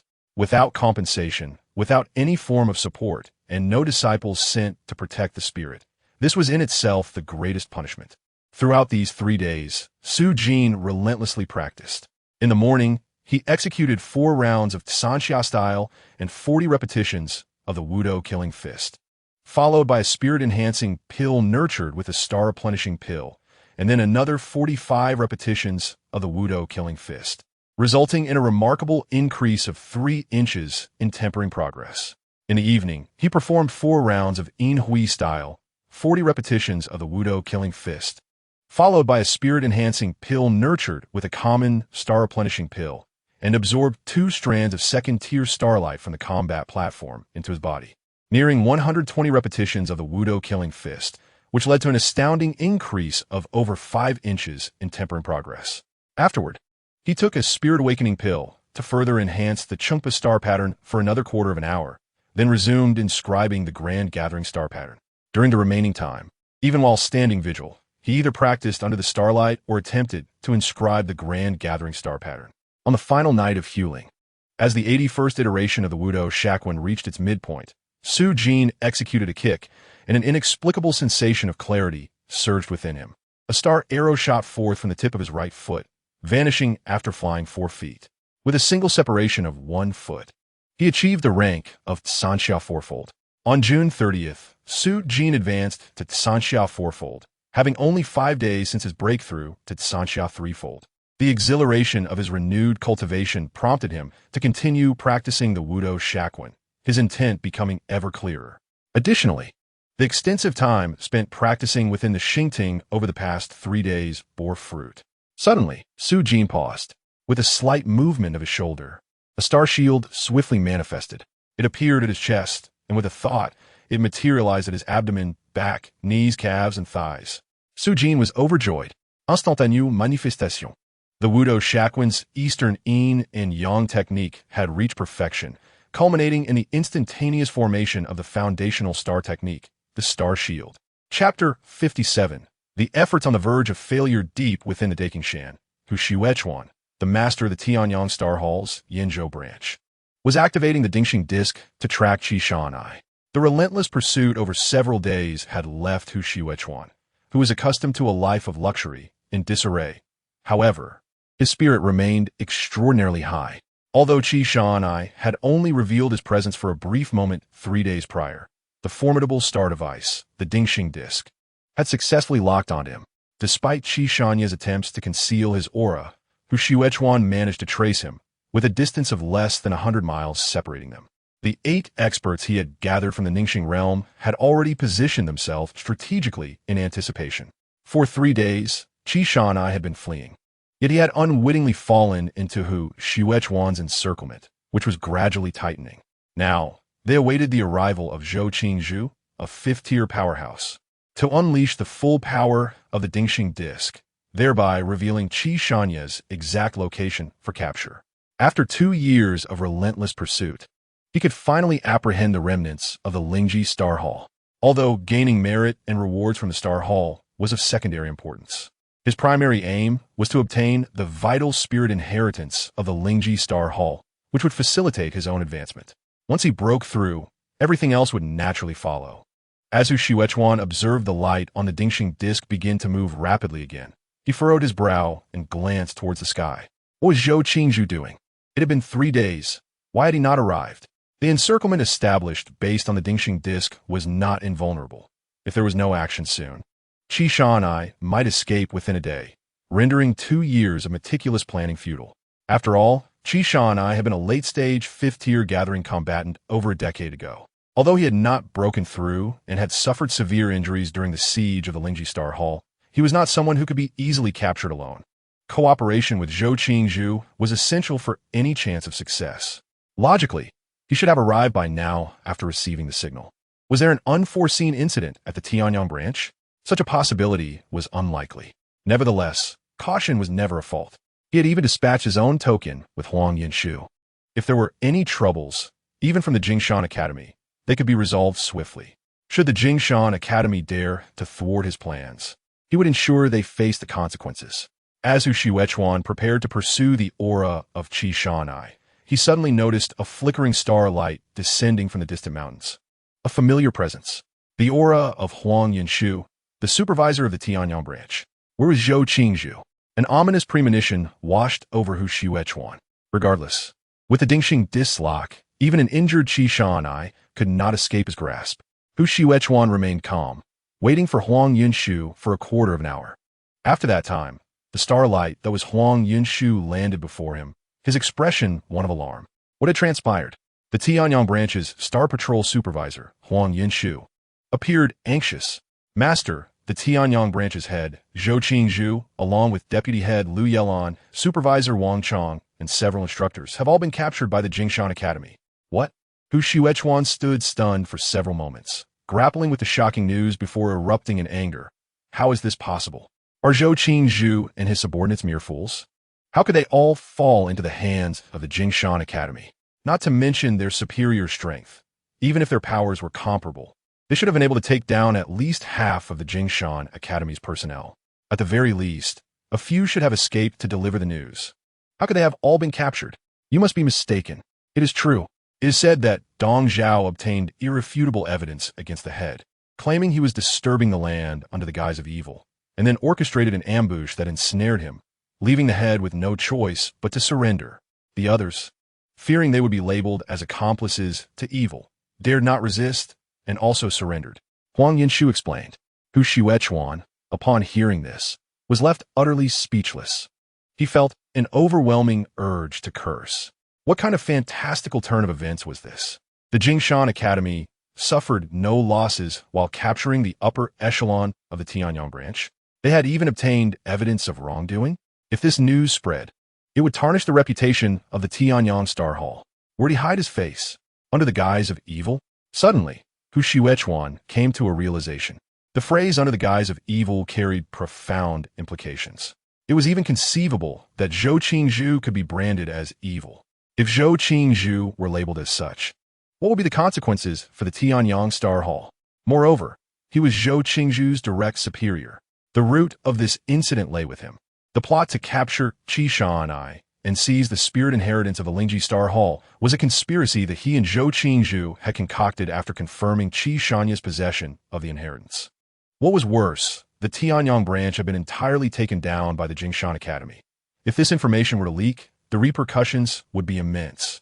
Should things go awry, his position as the branch master would be at risk. Suddenly, Hu Xuechuan found himself in a state of deep turmoil. After years of planning and nearly 2 years of action, he had been on the verge of capturing the elusive Qi Shan'ai, only for such a colossal upheaval to occur. Hu Xuechuan's heart felt as though it were bleeding. Yet, this unexpected event was too significant. It demanded his immediate attention. His ambition regarding Qi Shan'ai was driven by the unique spirit inheritance of the Lingji Star Hall, as well as the prospect of personal advancement following his breakthrough. However, if he did not address the situation at the Tianyang branch, his personal development within the Star Hall would be halted, relegating him to the status of a mere wanderer among the stars. Weighing his priorities, he understood the gravity of the situation. Yet, looking again at the Dingxing Disk, Hu Xuechuan felt an overwhelming sense of frustration. Although the Dingxing Disk was a 6th-tier star device and a tracking artifact, it had its limitations. Once it locked onto an aura, the closer one was, the more precise the direction became. However, as the distance increased, the indications grew increasingly vague, eventually only pointing to a broad area or direction, unless he could re-establish a close lock on the aura. Yet he had no choice left. The more he pondered, the angrier he became. Suddenly, he stomped his foot, causing a faint shimmer of starlight to erupt beneath him, collapsing the peak and startling numerous beasts, including star beasts. You inform the others. With that, Hu Xuechuan soared into the sky, stepping upon starlight as he headed towards the city of Jingshan. Approximately an hour after Hu Xuechuan's departure, a figure resembling water suddenly materialized within a stream deep in Dakingshan, whose background bore a slight resemblance to Kishani. Had the aura of the Dingxing Pan receded? Was this a success? Damn it, Tianzhong is truly despicable, forcing me to flee for 3 days and nights, almost having to resort to my last means of survival. Fortunately, I managed to shake off the aura of the Dingxing Pan's lock. Kishani murmured to himself, leaping from the water and swiftly darting in the opposite direction from where Hu Xuechuan had gone. Under the bright midday sun, in the desolate mountains, clusters of water stains rapidly receded. On July 1st, at noon, Su Jin returned to Jingshan Dao Academy after completing his protective spirit mission. While handing over the task at the External Affairs Hall, he received another notification. At the 3rd quarter of the afternoon, all disciples were to gather at the Martial Arts Hall.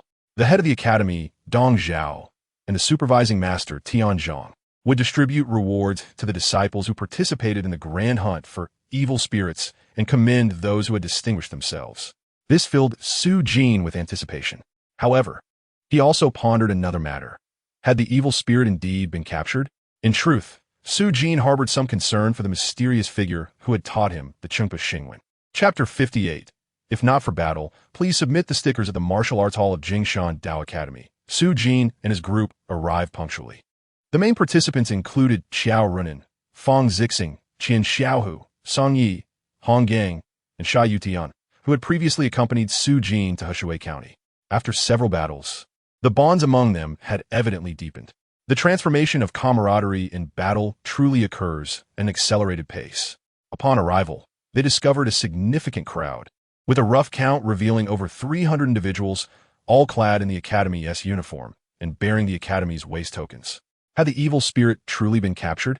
Moments later, numerous instructors, teachers, and the flag leaders of the Xingwei arrived, with the supervising officer, Chao Chun, taking his place on the elevated platform of the Martial Arts Hall. With a gentle stamp of his foot, the hall fell into a profound silence. Su Jin interpreted this as a display of the supervising officer's authority, comparable to the disciplinary departments of universities in his previous life. After a few breaths, 3 beams of light arrived in succession, supervising Master Tianzhong, Deputy Head Feng Shu, and Head Dong Zhao. Su Jin was somewhat curious about how they managed to maintain this order, as though they were positioned like a sequence of playing cards.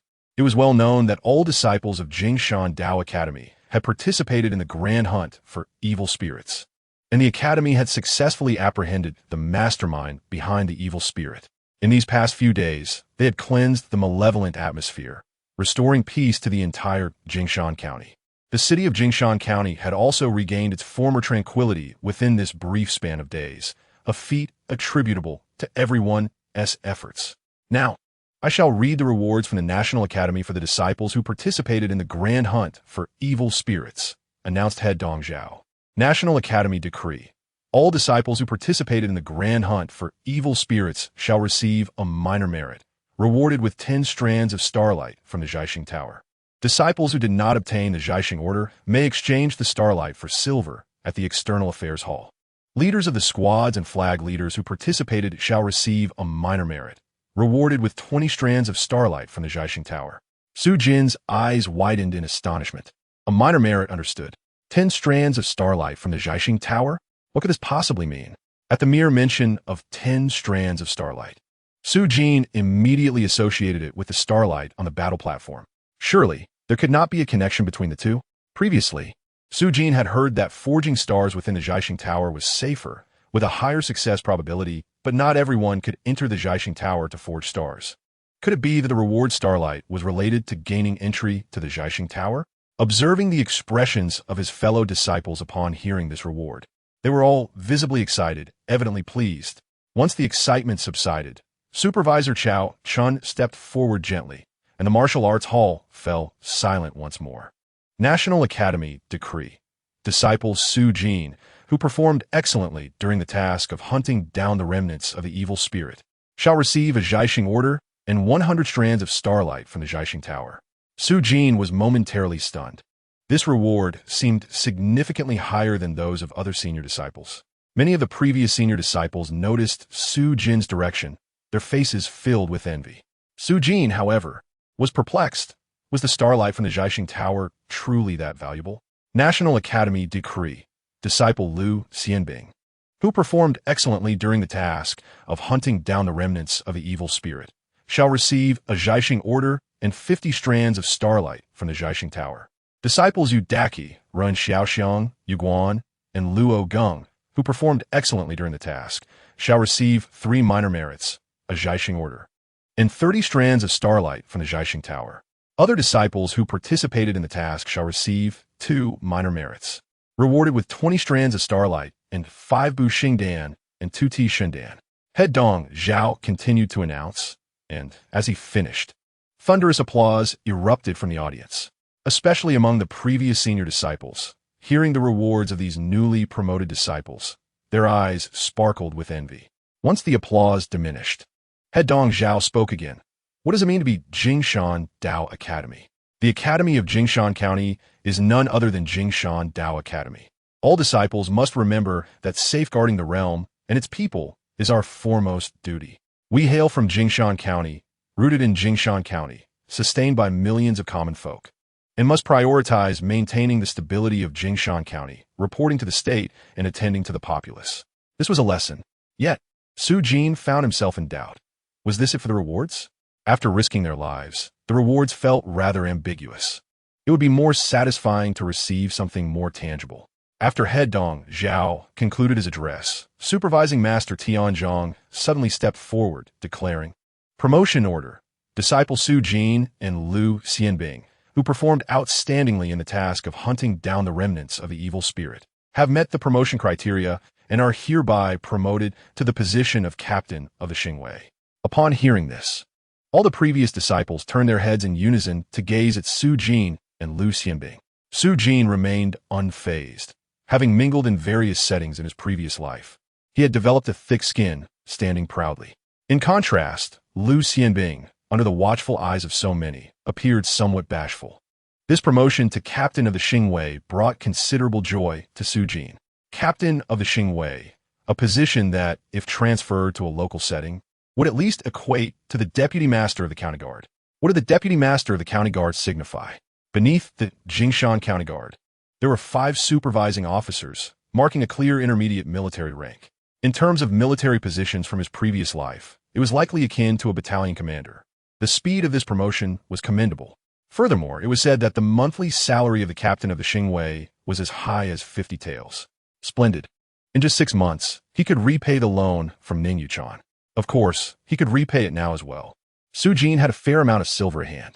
However, he was not in a hurry to repay.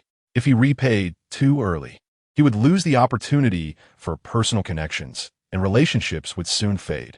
It was better to remain indebted for a while.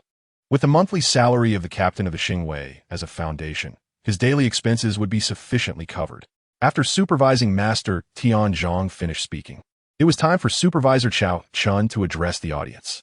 Su Jin initially thought the usually taciturn supervisor would only say a few words, but to his surprise, He launched into a lengthy admonition, or rather, it was a routine lecture, reminding the disciples that even after receiving rewards, they should not become complacent, among other things. Supervisor Chao Chun was truly adept at discussing the academy's regulations. While Su Jin listened from the audience, he found himself pondering. This was likely the true power structure of Jingshan Dao Academy. Only the name and the authority, not to be delegated to others. Matters involving name and authority had nothing to do with Deputy Head Feng Shu. Su Jin had already begun to plan that once this lecture concluded, he would head to the External Affairs Hall to claim his rewards and discover what the Jiaxing Order and the starlight from the Jiaxing Tower truly entailed. Meanwhile, on the platform, Supervisor Chao Chun was still delivering his lecture when suddenly, Head Dong Zhao raised his gaze, squinting towards the distance, a chill flickering in his eyes. Almost simultaneously, Supervisor Tianzhong lifted his gaze towards the distance, a sudden surge of murderous intent radiating from him. The disciples, who were listening to the admonitions of the director Chao Chun, suddenly felt a chill run down their spines, as if their hair was standing on end. Director Chao Chun also sensed something amiss. He paused mid-sentence and squinted towards the horizon. As the disciples dispersed, leaving the martial arts hall, they beheld a figure descending from the heavens, stepping upon the stars. With each step, a burst of starlight erupted, instantly traversing a distance of 1,000 meters. Soaring high as if an immortal had arrived. In an instant, the figure appeared above the Jinshan Daoyuan. At that very moment, the mountain master Dong Zhao also soared through the stars and laughed heartily. Lord Hu, your esteemed presence is a great honor. I beg your pardon for not welcoming you sooner. However, Hu Xuechuan, who had arrived on a starry path, was unimpressed. Instead, he bellowed in anger, striking out with a palm that transformed into a massive violet-black handprint spanning 1,000 meters, crashing down towards the Jinshan Daoyuan. More terrifying was the fact that this palm encompassed all the disciples within the Jinshan Daoyuan. Under the overwhelming pressure of this strike, none of the disciples could stand upright. They were forced to crouch, with some even dropping to their knees, unable to withstand the terrifying aura. Dong Zhao, you destroyed my Tianyang branch. Now I shall bring ruin to your Jinshan Daoyuan. An eye for an eye, Hu Xuechuan declared. Your words are excessive. Dong Zhao laughed heartily, as the Starlock ring illuminated, causing beams of starlight to rise from all directions of the Jinshan Daoyuan, converging into Dong Zhao's Starlock ring. The other instructors, teachers, and vice mountain masters rushed like lightning towards the locations where the starlight shone brightly.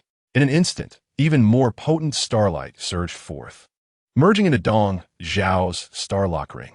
The next moment, Dong Zhao raised his Starlock ring, causing the starlight to shoot directly upwards, shattering Hu Xuechuan's violet-black handprint. Simultaneously, Tianzhong also took to the stars, unleashing the Blood Butcher Blade, which transformed into a crimson lightning bolt extending 100 meters, slashing fiercely towards Hu Xuechuan. Intruders shall be slain, Tianzhong roared. Bolstered by the great formation of the Jinshan Daoyuan, Dong Zhao's Starlock ring struck relentlessly in tandem with Tianzhang's blade light. Even the formidable Lord Hu Xuechuan was forced to retreat step by step, eventually pushed out of the confines of the Jinshan Daoyuan.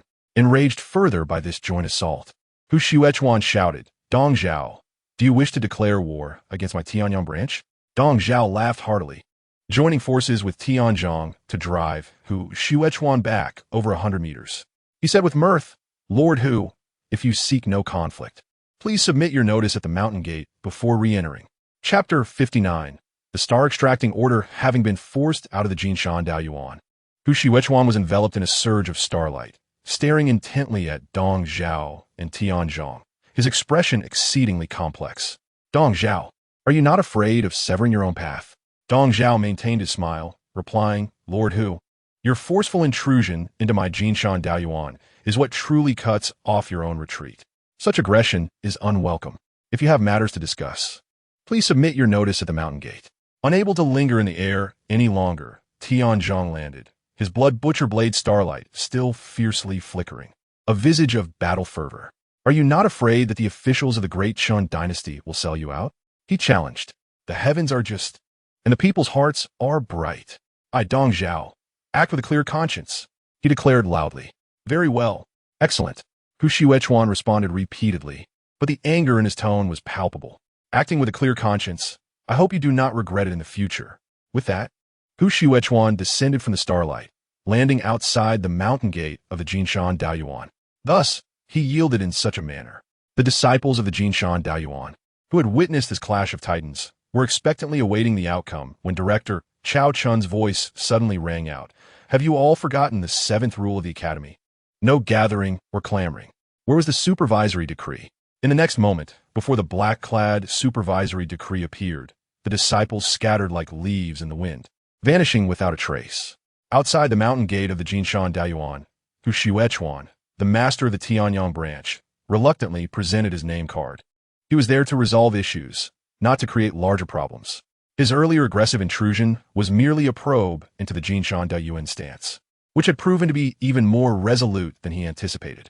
It seemed that Dong Zhao indeed possessed undeniable evidence, making the matter considerably challenging, potentially impossible to resolve amicably. Yet, despite the difficulty, it must be addressed. After all, the Tianyang branch fell under his jurisdiction.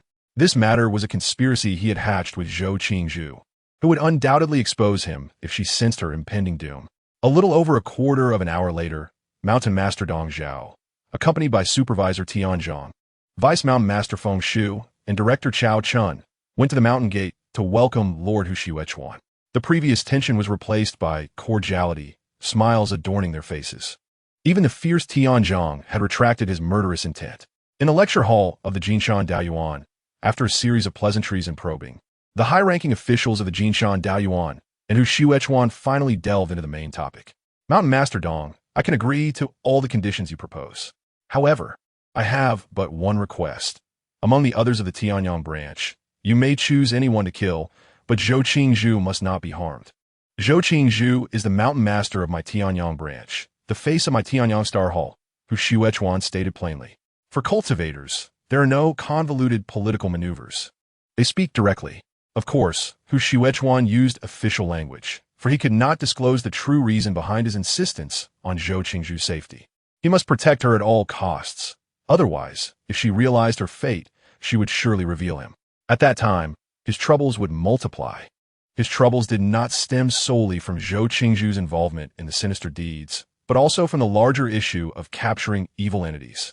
This grand endeavor of capturing evil entities was conducted under the name of the Tianyang Star Hall, leveraging its influence to mobilize certain forces within the Chun Kingdom, drawing upon official resources to corner Qishanai. Yet the ultimate goal was to obtain the spirit inheritance of the Lingji Star Hall, cloaked in the guise of public interest while serving private aims. This was the crux of the matter. It is worth noting that even when the Tianyang Star Hall and the Tsangming Star Hall joined forces, they could not compel the Lingji Star Hall to relinquish its branches and lock itself away without obtaining the spirit inheritance. The reason was simple. The spirit inheritance of the Lingji Star Hall could not be imprinted on a star jade and could only be passed down through manual imprinting. Thus, capturing a living witness was of utmost importance. However, capturing a living witness was merely the first step towards obtaining the inheritance. Hu Xuechuan, however, possessed some special means, confident that he could capture Qishanai and extract the inheritance from him. Yet this plan was born of selfish ambition. If the Tianyang Star Hall learned the truth, his fate would be dire. Thus, Hu Xuechuan had to protect Zhou Qingzhu. No, Zhou Qingzhu's actions have drawn the ire of both gods and men. She must die. Dong Zhao's tone was resolute. Upon hearing this, Hu Xuechuan sighed deeply, yielding once more. Mountain Master Dong, I believe this matter should end with us. Escalating it to your great Chun dynasty or your national academy will benefit neither of us. Do you dare to kill Zhou Qingzhu in your national academy? A mere early-stage cultivator. What is there to fear from your national academy? Dong Zhao replied with a smile that, while amicable, ignited a murderous impulse within Hu Xuechuan. How stubborn. Mountain Master Dong, I fear that even your National Academy's Grandmaster Chung does not share your confidence. Keep in mind, the Star Extracting Conference is fast approaching. Hu Xuechuan continued to threaten. How would you know unless you try? You, Hu Xuechuan, enraged, turned away in frustration. Mountain Master Dong, I hope you will consider my proposal carefully. It is mutually beneficial. I shall return in 3 days. After Hu Xuechuan departed, Director Chao Chun remained silent, as did Blood Butcher Tianzhong. Only Vice Mountain Master Feng Shu appeared anxious. Mountain Master, Are we truly going to execute Zhou Qingzhu? The evidence is as solid as a mountain. What can be cut? After Mountain Master Dong Zhao finished speaking, he added, "What I can execute is contingent upon whether the officials in the court dare to act, and whether the sovereign has the courage to do so. What about you, Mountain Master?" Feng Shu inquired, puzzled. "We must give it a try. What if we succeed? Moreover, the initiative is in our hands. Let us wait and see." Upon concluding, Mountain Master Dong Zhao's expression grew solemn. "From this moment forth, the four of us shall be divided into 2 teams, along with the instructors and flagmasters of the academy, all of whom will take turns guarding the prison of the academy to prevent Hu Xuechuan from acting out of desperation." Understood. The benefits of being promoted to the leader of the Xingwei Guard were far greater than Su Jin had imagined. In addition to a monthly salary that skyrocketed to 50 taels of silver, the academy allocated a small independent courtyard for residents, significantly enhancing his standard of living. The courtyard was modest in size, even smaller than Ning Yuchan's, consisting of a small main hall accompanied by a resting chamber. However, the yard was quite spacious, 4 meters wide and 6 meters long, ideal for Su Jin's daily cultivation. He could even place a lounge chair in the courtyard, reclining there during leisure hours, basking in the starlight, and practicing martial arts under the star lanterns, which was exceedingly pleasant. As for the upgraded armor with enhanced defensive capabilities and the soft silk inner armor, along with seasonal attire, they paled in comparison. If he could receive a complete set of star soldiers as a reward, that would truly be a significant prize. With the assistance of Qian Xiaohu and others, Su Jin, who had just completed his move, was currently studying the Zhaixing Ling. According to the reactions of all the disciples, the reward of starlight from the Zhaixing building was the real, substantial reward. During the previous reward distribution, he had discussed this with several senior brothers. The starlight from the Zhaixing building was the universally accepted hard currency of the era, far sturdier than any yellow or white material. Within the Zhaixing building, starlight could be exchanged for various star techniques and patterns, elixirs, star soldiers, and even star artifacts, among other uses. To be more grounded, the starlight from the Zhaixing building could also be exchanged for gold and silver. If one were to exchange at the Foreign Affairs Hall, a wisp of starlight could be traded for 100 taels of silver. This was also a reason for the joy among numerous disciples of the academy. Even the 10 points of starlight rewarded by the great demon of chaos represented 1,000 taels of silver. Importantly, this was not the end of it. This was the official exchange rate set by the academy. While a wisp of starlight could be exchanged for 100 taels of silver at the academy, possessing 100 taels of silver would never allow one to exchange for even a wisp of starlight. It was said that the price of starlight in private transactions was double that amount. However, such private transactions were rather complex and not accessible to everyone. Thus, when calculating, Su Jin's reward of 100 wisps of starlight was exceptionally valuable. According to market value, that would amount to 10,000 taels of silver, a truly considerable fortune. If Su Jin were to act recklessly and directly exchange this 100 wisps of starlight for silver at the Foreign Affairs Hall, he could be considered a wealthy man in Jinshan County. In that case, he could easily provide a couple of strings for his father and marry himself off to 10 or 8 wives without any issue. Of course, that was merely a fanciful thought. In any world, possessing immense wealth without the corresponding strength to protect it merely marks one as a lamb waiting to be slaughtered. Nevertheless, according to the overseer of the Foreign Affairs Hall, this 100 wisps of starlight were merely paper wealth for Su Jin at this stage.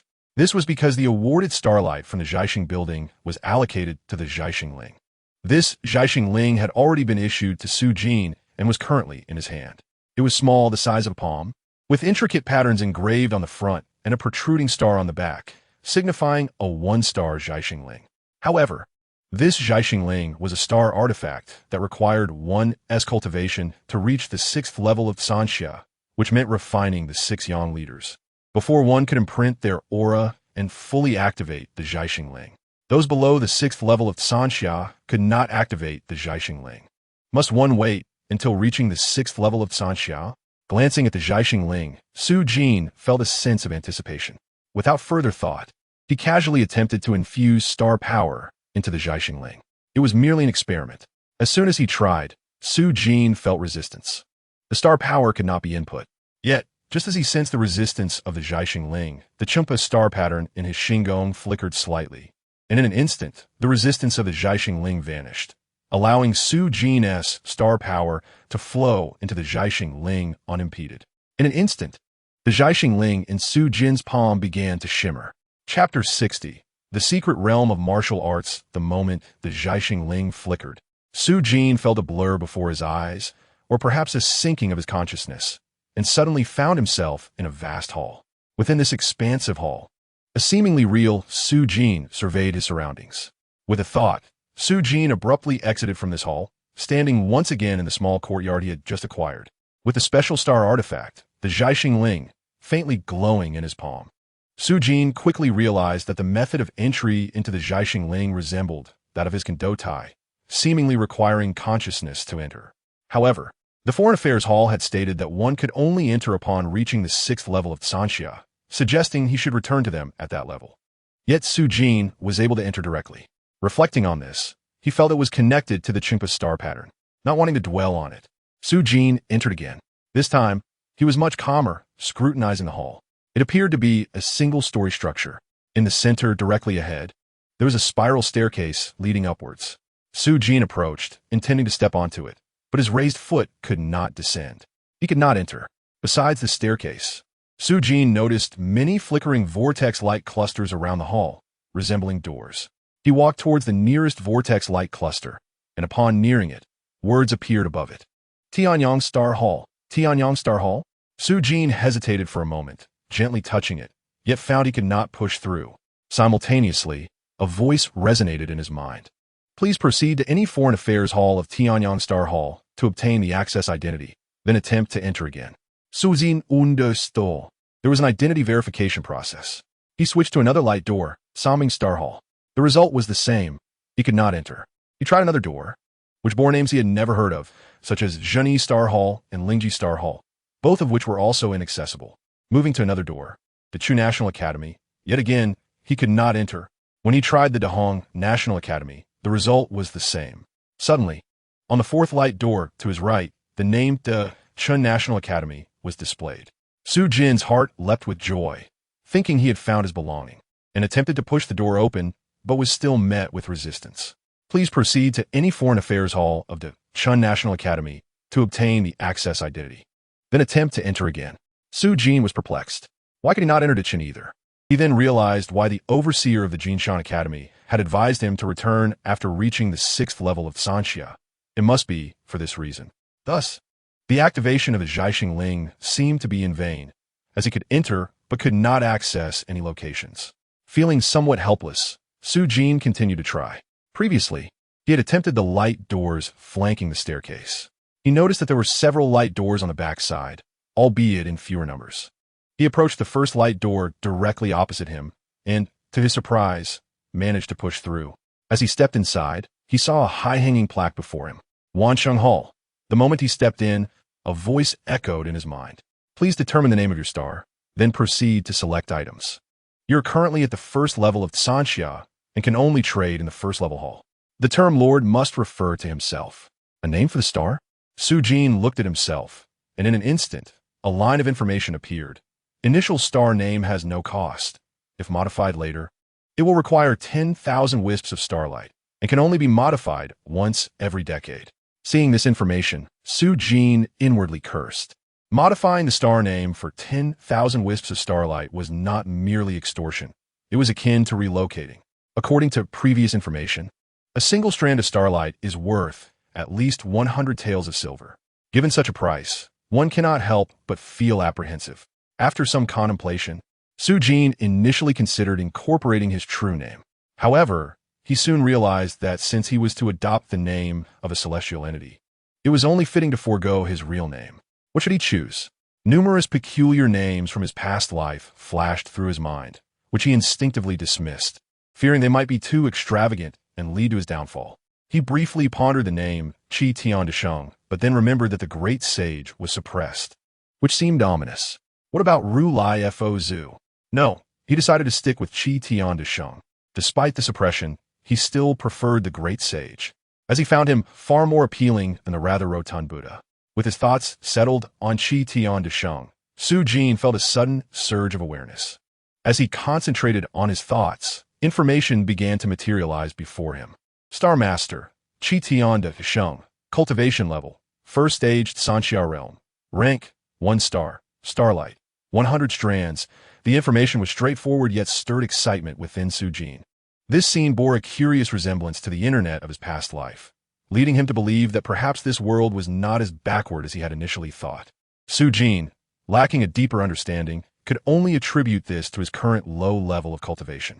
Having finalized his celestial name, Su Jin noticed numerous shelf-like labels springing up in the Grand Hall. First stage star techniques: Star Shield, Star Radiance, Star Arrow, Star Ring, Star Light Cover, Star Rope, Star Blaze, Flying Star Step.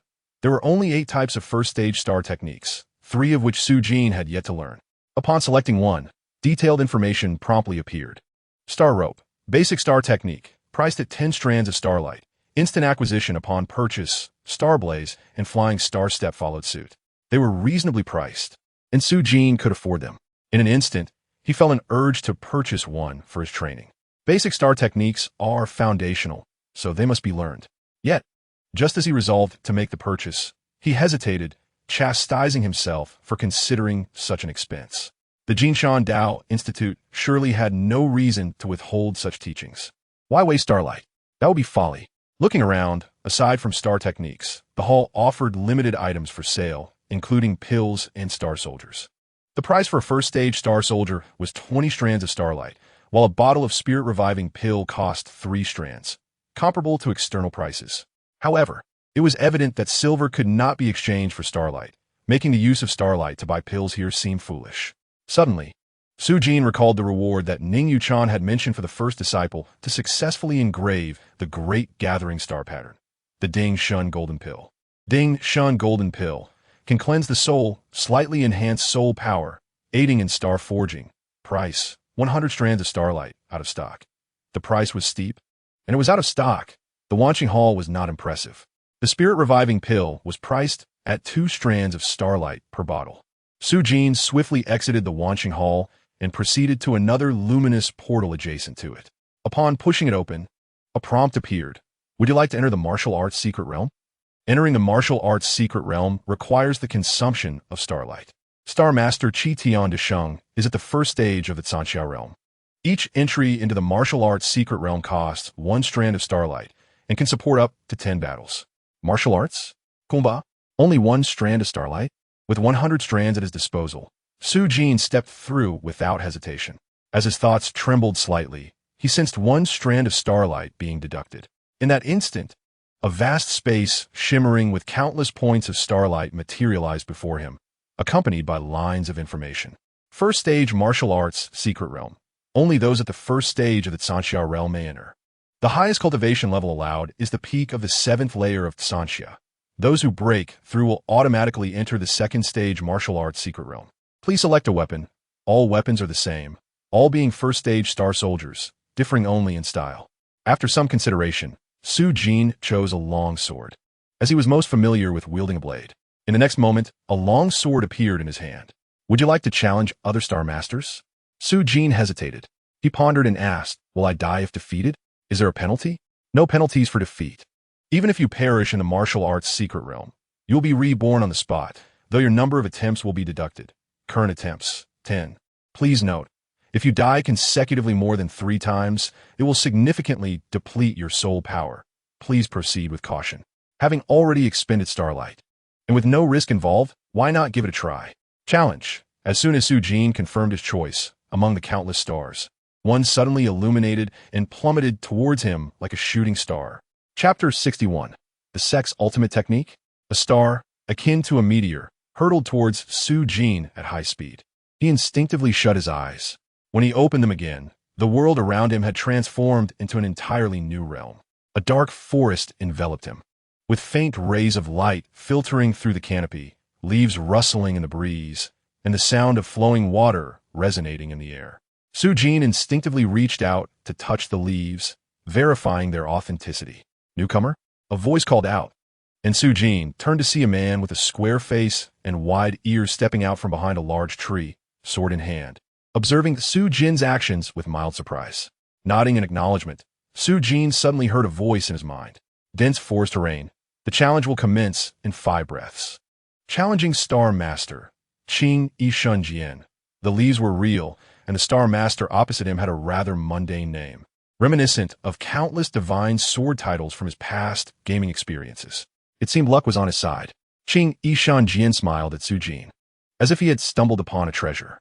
Indeed, Su Jin marveled at the torn leaves in his hand, utterly astonished. This martial arts secret realm felt overwhelmingly authentic, far surpassing any immersive experiences he had encountered in his past life. A punch delivered to the tree trunk confirmed it. It hurt. At that very moment, the starlight connecting Su Jin and Qing Yishan Jian vanished, and the battle commenced. In an instant, Qing Yishan Jian darted around the tree, his feet igniting with starlight, propelling him forward like a fish swimming through water, weaving through the dense foliage. In the blink of an eye, his long sword, exuding 2 feet of starlight, slashed toward Su Jin. Having contemplated this battle well in advance, Su Jin was eager to test the application of his basic star techniques in real combat. Therefore, he did not dodge or evade. As the starlight from the long sword approached, a basic star shield materialized before him, effectively blocking the oncoming starlight.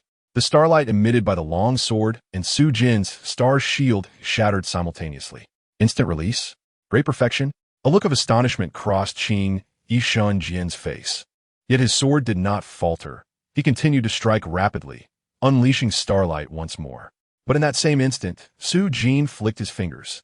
A star arrow shot forth like lightning, directly impacting Qing Yishan Jian's forehead, who was caught unawares and unable to harness any star power in time. The only trace left of him was an expression of sheer astonishment as he disintegrated into countless points of starlight. A series of notifications echoed in Su Jin's mind.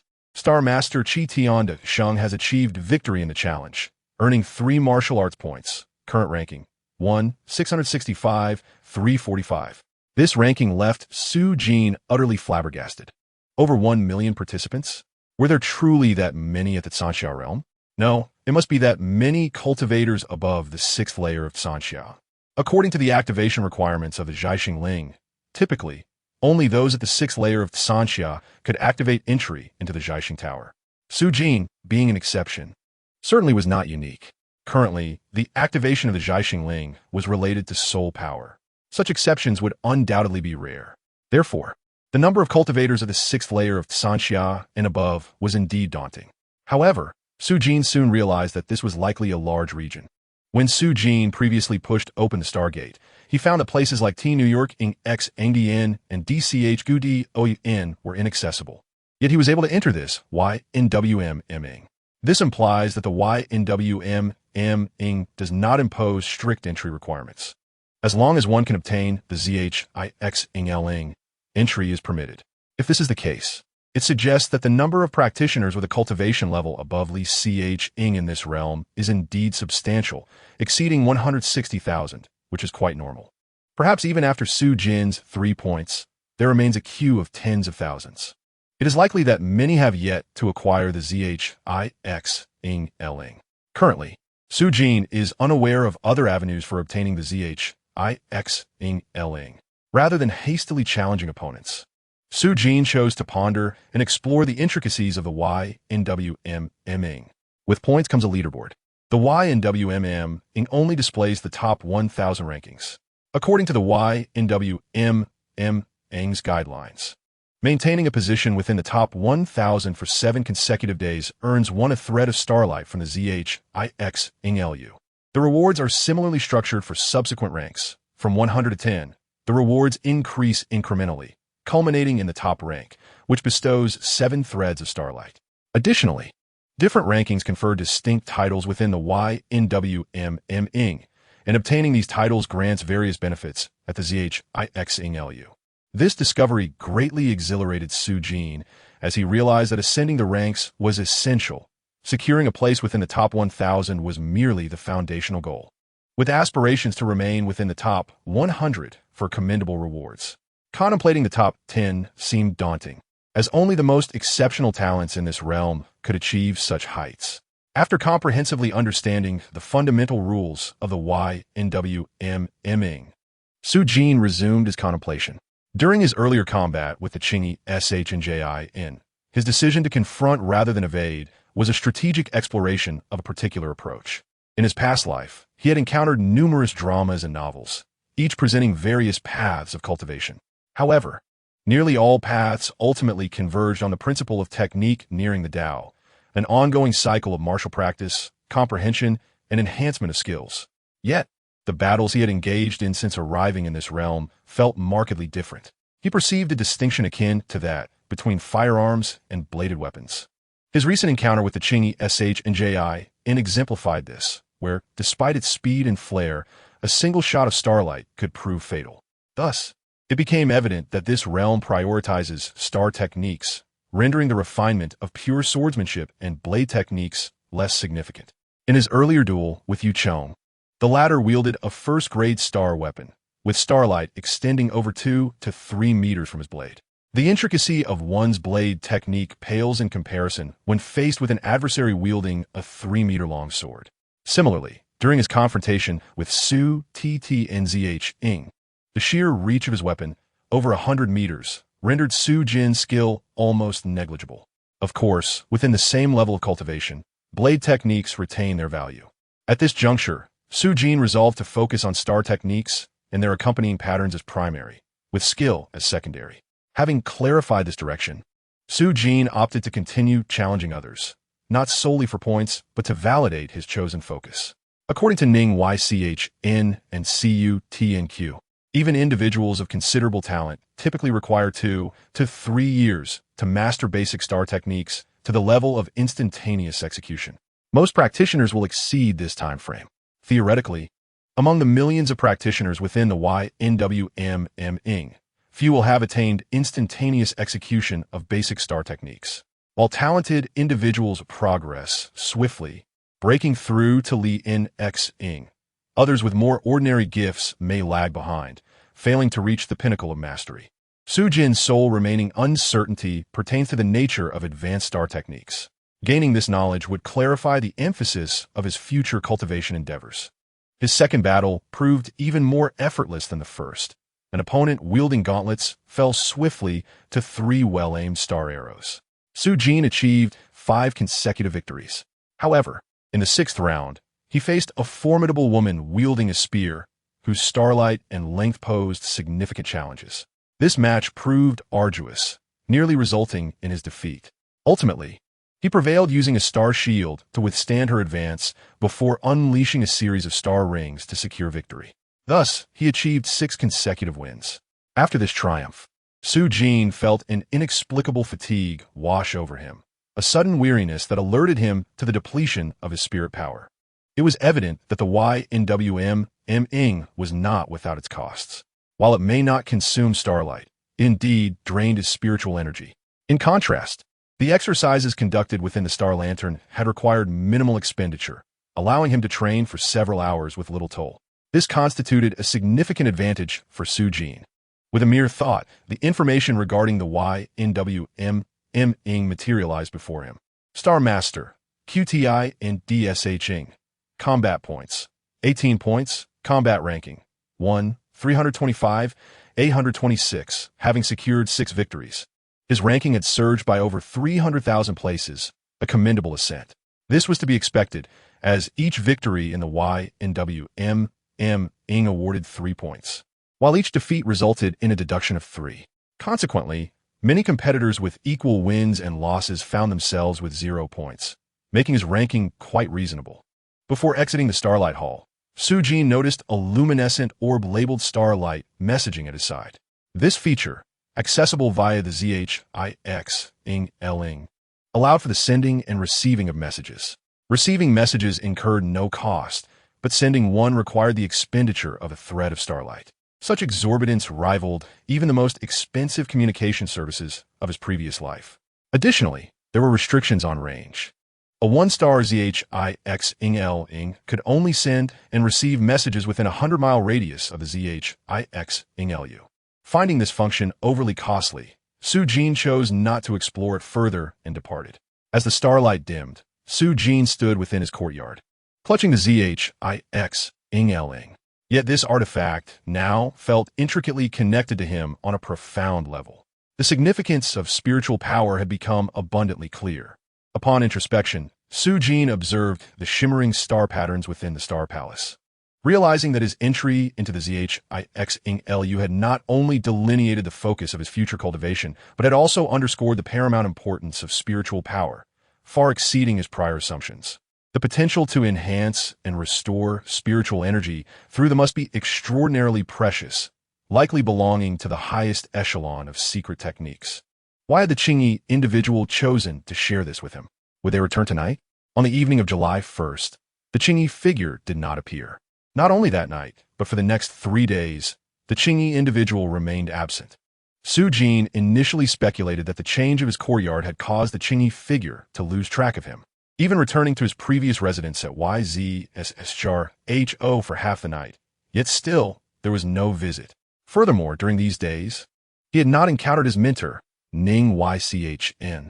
Several visits to Ning Yuchan's courtyard have left me longing to inquire about various matters concerning cultivation and the Zhixingling. However, regardless of whether it was noon or evening, no one answered the door. It was not just Ning Yuchan. For several consecutive days, the instructors and mentors of the Tao Academy have been conspicuously absent. Even Gan Fuzi from the Alchemy Chamber merely made a fleeting appearance to announce the postponement of the originally scheduled 7-day assessment. Many disciples found themselves enjoying rare leisure time. Although this leisure was noted, all disciples remained steadfast in their morning and evening cultivation sessions. Even those who previously lacked perseverance found their resolve strengthened by the unwavering commitment of their fellow brothers and sisters. Su Jin's morning and evening classes could only intensify. There was no room for interruption. In his previous life, he had maintained a rigorous schedule of sleeping past 1 in the morning and rising at 6. With a maximum of 40 minutes of midday rest. This was a feat for a mere mortal, yet he had persevered for over a year. In this realm, having cultivated to the 4th level of Tsanxia, Su Jin's physical and mental prowess far surpassed that of the average person. Morning and evening classes were effortlessly manageable. Of course, Su Jin also enjoyed moments of leisure. His relaxation consisted of reclining on a newly purchased lounge chair after his morning and evening classes, entering the Zhando Tai Xingding to either practice martial arts or engrave the Deju Xingwen. On July 3rd, after several days of practicing martial arts within the Star Lamp, Su Jin's foundational star technique, Xingmong, reached perfection, allowing him to unleash it at will. By July 5th, his foundational star technique, Xinghuan, also attained perfection, enabling spontaneous activation.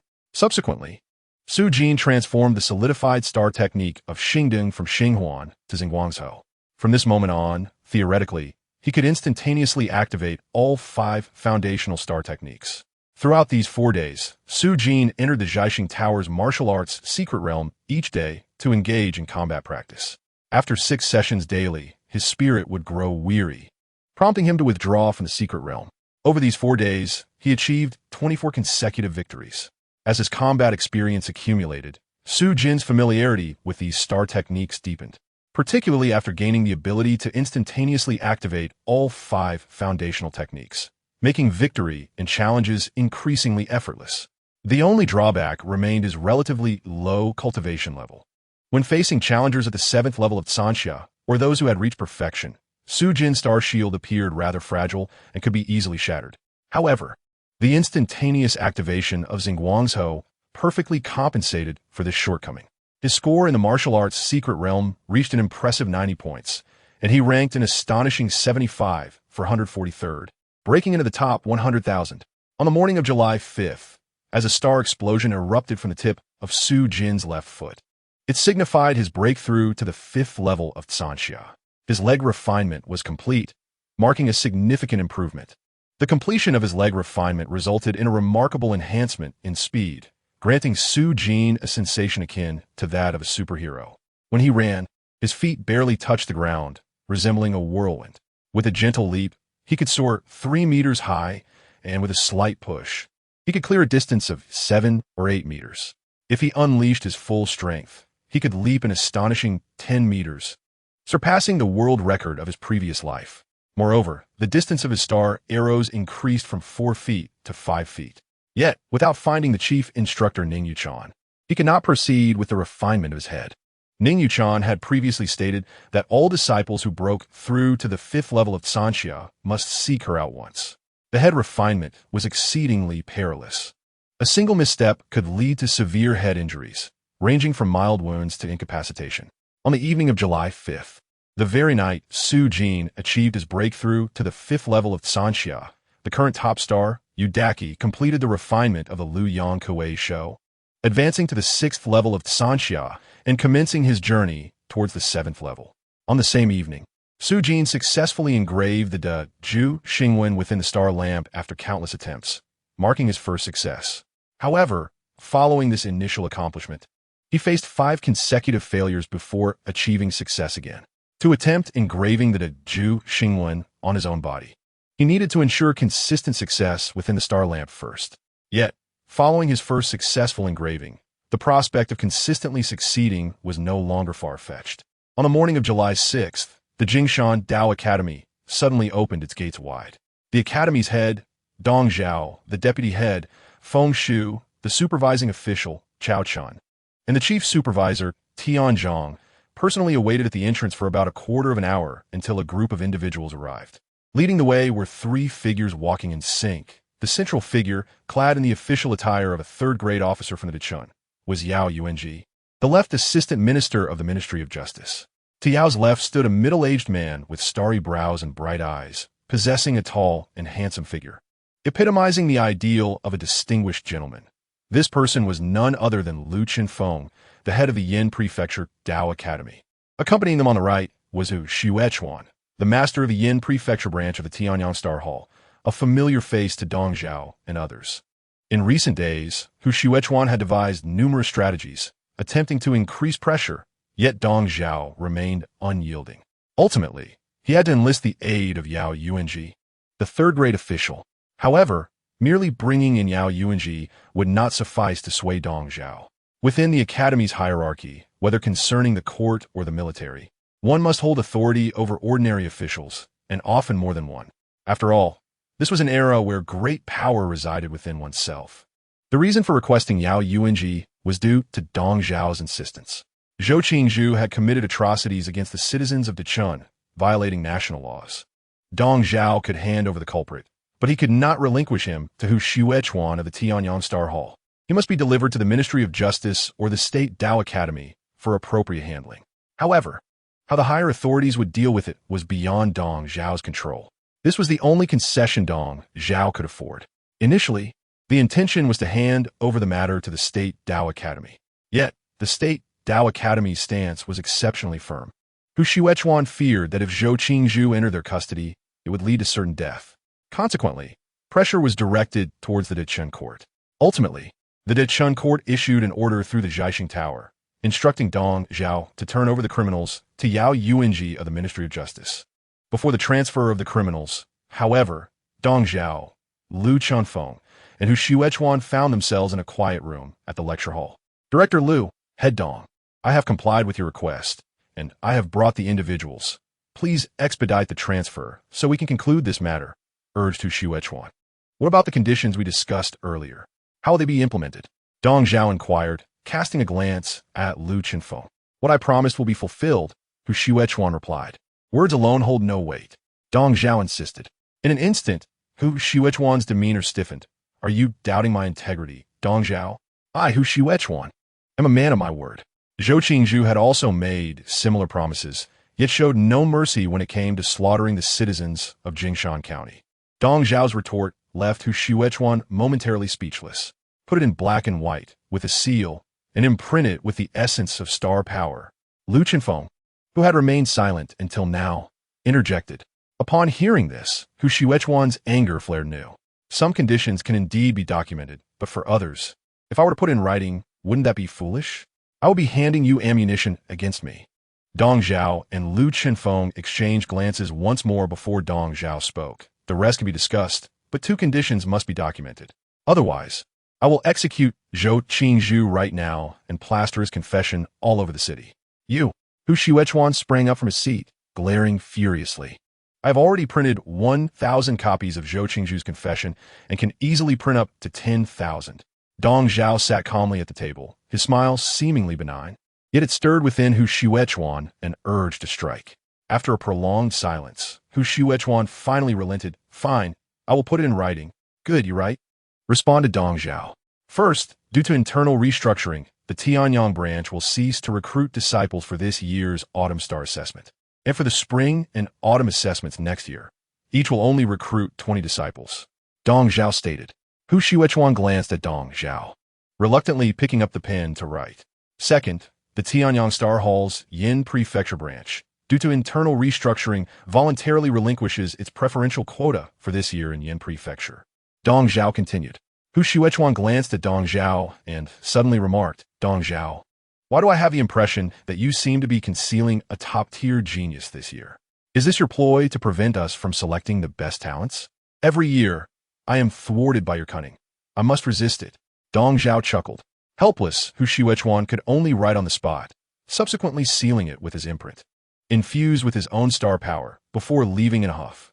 Within the lecture hall, Headmaster Dong Zhao transferred all the confessors to the custody of the Criminal Department's patrol officers brought by Left Deputy Minister Yao Yuanji. After reviewing the confessions, the Left Deputy Minister, following Hu Xuechuan's advice, promptly released those with minor involvement, including Vice Headmaster Lu Yelan, Administrator Wang Chong, and several teaching instructors. This was also one of Hu Xuechuan's requests. With these two individuals released, the Tianyang branch could essentially resume its operations. In the afternoon, having had a simple meal, Left Deputy Minister Yao Yuanji swiftly departed with the prefect of the State Academy, Lu Chenfeng, escorting the criminals, including Zhou Qingzhu. Only then did Headmaster Dong Zhao and Supervisor Tian Zhang manage to breathe a sigh of relief.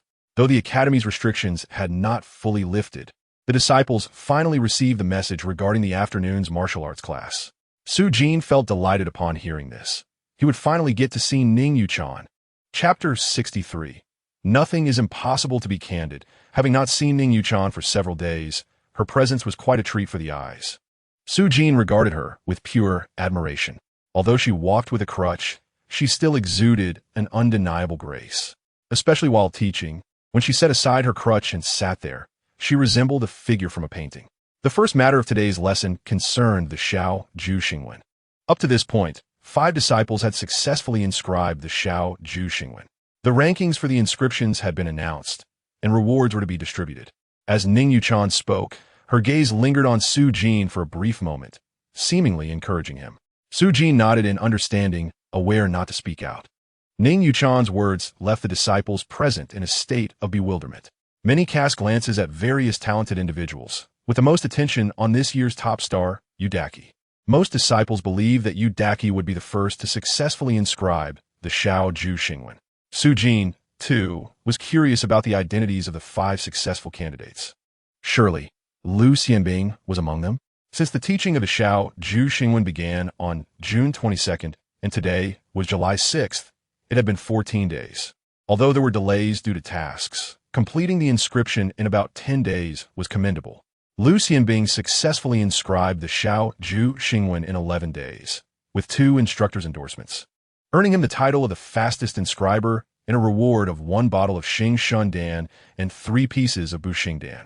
Instantly, the crowd of disciples erupted in astonishment, their gazes shifting from Yudaki to Lu Xianbing, and Su Jin was no exception. However, Su Jin was not surprised at all.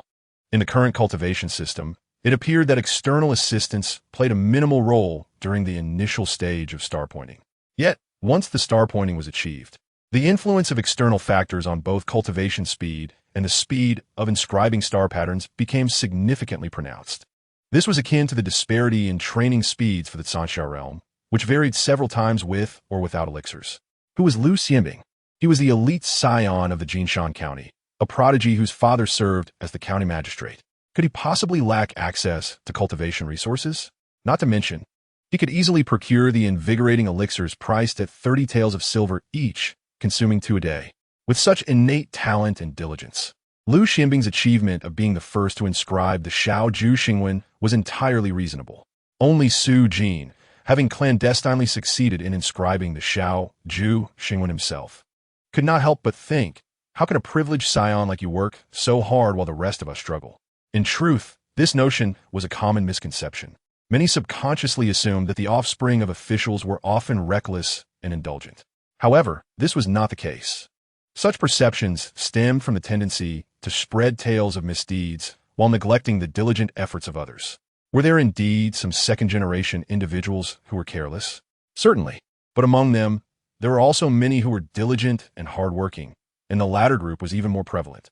Ren Xiaoxiang inscribed the Xiao Zhu Xingwen in 12 days, securing the second place, earning 6 pieces of Xing Shundan and 2 pieces of Bu Xingdan. Luo Geng succeeded in 13 days, ranking third, and receiving 3 pieces of Xing Shundan and 1 piece of Bu Xingdan. Yu Daqi and Yu Guan completed their inscriptions on the 14th day. Although they did not make it into the top 3, they still received rewards of 1 piece of Xing Shundan and 1 piece of Bu Xingdan each. Amidst the admiration and envy of their peers, Luo Geng felt a sense of pride. While his speed in star pointing might be average, both his cultivation speed and the speed of inscribing the Xiao Zhu Xingwen were extraordinary, especially when he had previously vied for positions in the central and outer academies against Su Jin and faced defeat. It had significantly impacted Luo Geng's confidence. Although Luo Geng's third-place finish was largely aided by his uncle, Luo Kexing, particularly in these days when assistance was restricted, he still received support. Now, come forth to claim your rewards. As the elixirs were distributed, Ning Yuchan's gaze inadvertently swept over Su Jin, fearing he might become overly competitive. However, to her surprise, Su Jin remained remarkably composed. For Su Jin, the rankings were mere titles, while the rewards held genuine value. Lu Xianbing's first-place reward was undoubtedly justified. Yet, Su Jin's reward was double that, along with an extra piece of Xing Shundan. The second and third-place rewards were even less significant in comparison.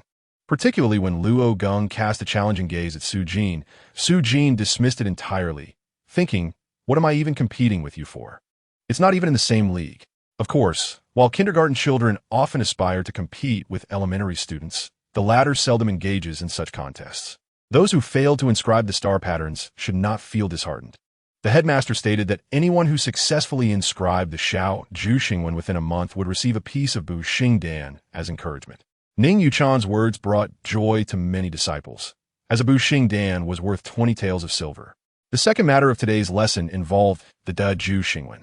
Since some had already successfully inscribed the Xiao Zhu Xingwen, the De Zhu Xingwen should not be far behind.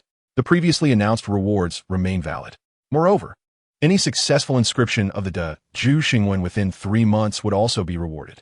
The third item on today's agenda was the discussion of the Zhai Xingling. Many of you witnessed the recent rewards of Zhai Xingling bestowed upon Su Jin and Lu Xianbing, correct? Upon hearing this, many gazes turned once more towards Su Jin and Lu Xianbing, filled with envy. I believe many of you are familiar with the Zhai Xingling and the Zhai Xinglu. To put it plainly, the importance of the Zhai Xingling is on par with that of star pointing itself. Future cultivation, as well as various tasks and competitions, will often take place within the Zhai Xinglu currently. There are 2 ways to obtain the Zhai Xingling. One is through rewards from the academy. It's quite simple. Those who excel in various tasks will be rewarded with the Zhai Xingling. The second method is when one's cultivation reaches the Sanxia 6th layer. They may purchase the Zhai Xingling from the academy. A single Zhai Xingling costs a privileged price of 1,000 taels of silver. You can also exchange 5 instances of minor merits accumulated to obtain 1 Zhai Xingling. In this lesson, Ning Yuchan elaborated on the Zhai Xingling, covering a plethora of general knowledge. The subsequent teachings regarding star techniques and cultivation methods would, however, be imparted in a more private manner, as each disciple's progress in cultivation differs. Ning Yuchan stated that anyone who reaches the Sanxia 5th layer may approach her separately to receive instruction on new star techniques and cultivation methods. Naturally, even without her prompting, Su Jin intended to seek her out after class. In the classroom, many disciples posed numerous questions regarding their cultivation, to which Ning Yuchan provided thorough responses. Many of these inquiries were also faced by Su Jin, yet he had managed to derive answers through the contemplative methods of his previous life. As the grand lecture concluded, Ning Yuchan, with a flick of his iron crutch, soared away like a streak of azure light. Su Jin rose as well, intending to seek out Ning Yuchan. Unexpectedly, Qian Xiaohu and Xiao Runan approach him first. Jingge, they have successfully inscribed the minor gathering star patterns. You should be close as well, right? These 2 were among the disciples closest to Su Jin. Yes, I am nearing completion, perhaps just a few more days, he replied. I estimate I'll need at least 7 or 8 days, Xiao Runan added. I believe I will require over 10 days, Qian Xiaohu remarked. Well, let us all put in more effort. The silver earned from our previous mission should be spent quickly on awakening pills or revitalizing pills. You can afford to slow down your body tempering, as once you successfully inscribe the minor gathering star patterns, your tempering speed will increase exponentially, Su Jin advised. Hey, Jinge, how do you know this? Qian Xiaohu inquired, somewhat bewildered. For me, after successfully inscribing the minor gathering star patterns, my body tempering progress has soared recently. I estimate that within 3 or 4 days, I will break through to the 4th level of Sanxia, Luo Geng interjected, coming forward to seek clarification, and then casually asked Su Jin, by the way, Su Jin, what level have you reached, and how long until you can break through to the 4th level of Sanxia? This last question was the crux of the matter.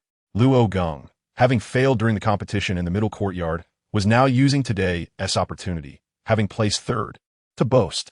A youthful desire for victory is understandable. One can only say Luo Geng is truly young. Me? Su Jin, fully aware of Luo Geng's intentions, smiled and retorted. Indeed, I believe you two are on the verge of breaking through to the 4th level of Sanxia, right? Luo Geng's face lit up with anticipation.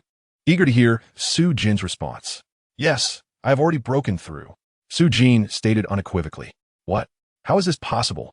Luo Geng was taken aback, staring at Su Jin with disbelief, feeling as if he had misheard. No way. Su Jin has not even successfully inscribed the minor gathering star patterns. Yet he has achieved this. How could his progress surpass mine? I still have my uncle's assistance. What is impossible about it? Su Jin chuckled, suddenly channeling star power. His hands and ankles glimmered with starlight, illuminating his exposed skin. In an instant, Luo Geng was left astonished, his eyes widening in shock. The 5th level of Sanxia. Su Jin smiled, retracting the starlight and drifting away. He sought out Ning Yuchan, filled with a plethora of questions. Nearby Yuan, who was about to engage Su Jin in conversation, was likewise rendered speechless by this scene. How can this cultivation speed, reaching the 8th star in just 83 days, be so monstrous? He, Yuan, had reached the 5th level of Sanxia in merely 6 days after 39 days of star inscription, being the best under the A-grade talent. Meanwhile, Su Jin's progress seemed unfathomable.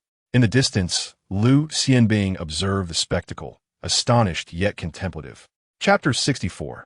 Stepping towards the true 9 golden chapters, the door was ajar. Just walk in. As Su Jin approached the entrance of Ning Yuchan's courtyard, the latter's voice resonated. Upon entering, Su Jin found Ning Yuchan waiting for him in a bamboo chair, as if expecting his arrival. Speak, I am listening. As soon as Su Jin stepped inside, Ning Yuchan reiterated. Su Jin grinned sheepishly, master in my cultivation. Suddenly, Ning Yuchan furrowed his brow and sprang to his feet. Su Jin was enveloped by a faint and delightful fragrance, as Ning Yuchan's fingers darted to his neck, channeling star power directly into the minor gathering star pattern in Su Jin's chest. In that instant, Su Jin felt a sudden rigidity, unable to move. Though his body was immobilized, the star patterns within him instinctively resisted the foreign star power. In a flash, the minor gathering star pattern shone brightly, and his entire being radiated with starlight. Ning Yuchan's expression shifted to one of utmost astonishment. The invading star power receded, and Su Jin regained his ability to move. Master, you've reached the 5th level of Sanxia. How have you cultivated so swiftly? Before Su Jin could express his surprise at the sudden action, Ning Yuchan inquired, astonished. Swiftly? Recently, I have had ample cultivation resources. Ning Laosher, during my last mission, I earned over 1,000 taels of silver, not to mention a considerable amount of awakening pills and revitalizing pills, which I have consumed entirely. It's better to convert them into strength. Su Jin explained, though inwardly he chuckled at the inevitability of his cultivation level being discovered. He had shown his 5th level of Sanxia to Luo Geng earlier, so it was no longer a secret. With more people aware, it became less surprising. As Su Jin's cultivation progressed rapidly, it would soon be a matter of course. Moreover, as long as Su Jin performed remarkably, the anomalies could easily be rationalized by others. If one is powerful enough, great scholars will defend their arguments for them. Of course, not everything could be revealed. In terms of cultivation level, Su Jin could not conceal it and had to display it entirely. However, other aspects, such as the ability to instantly activate the Chungpa star patterns, the Zhaixing Ling, and the star techniques needed to be kept under wraps. Among the hundreds of piglets, growing faster is acceptable, but transforming a fat pig into a golden pig could lead to significant trouble. Su Jin's explanation earned a slight nod from Ning Yuchan, who accepted it. However, unbeknownst to Su Jin, Ning Yuchan was contemplating something else.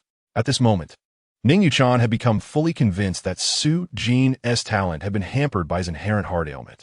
Without this hindrance, Su Jin would undoubtedly have outperformed Udaki in this year's star inscription, given that Udaki succeeded in star inscription within 3 days. Ning Yuchan surmised that Su Jin's true talent for star inscription could likely be realized in just 1 day. It was a rare talent indeed, seldom seen in decades. Ning Yuchan felt both joy and excitement. Fortunately, Su Jin's talent was delayed by his innate heart ailment. Otherwise, if news of his success in star inscription within a day spread during the star inscription season, before the Jinshan Dao Academy could cultivate him, the Tianyang branch would have promptly requisitioned him under a 1-per-year selection quota. This was due to the rather humiliating and reluctant agreement signed between the Lingji Star Palace and the Tianyang Star Palace, which fully established their presence in Dachun. The agreement allowed for the selection of talents by the 2 major star palaces, permitting them to exercise the privilege of selecting 1 talent each year from the county sub-branches. Thus, if the 2 major star palaces desired a genius, the Dao Academy of Dachun, the Provincial Academy, and sub-branches would be compelled to comply. A limit of 1 per year. This was a grave matter for Dachun, as it served as a coercive measure from the 2 major star palaces. Indeed, but there is another issue. Have you studied this? Su Jin asked, somewhat puzzled. This made Su Jin secretly relieved, grateful that he hadn't learned the Feishing step or the 10 star patterns in the Jiaxing Tower, as that would have demanded a considerable sum. Bang! A gust of wind from Ning Yuchan's finger struck Su Jin's forehead, leaving him wincing in pain. Biting off more than you can chew. Without a strong foundation, learning numerous star techniques is futile. Right now, aside from gradually breaking through to the 6th level of Sanxia, your primary focus should be on the major gathering star patterns. You have already experienced the benefits of the minor gathering star patterns, correct? Ning Yuchan remarked. Indeed, my strength has doubled. Exactly. Once the major gathering star pattern is successfully inscribed, while it may not double your strength again, it can at least increase it by 50%. 9 is the ultimate number. Do you understand? Ning Yuchan admonished. Afterward, seemingly casually, Ning Yuchan inquired, by the way, have you inscribed your major gathering star pattern? Even if it's not completed, it should be nearing, right? Not all. Su Jin shook his head vigorously. Last time, unaware of the circumstances. After successfully inscribing the Xiao Ju Xing one, I hurriedly reported it, which startled the headmaster. Su Jin realized that his speed in inscribing the Xiao Ju Xing one was exceedingly advanced.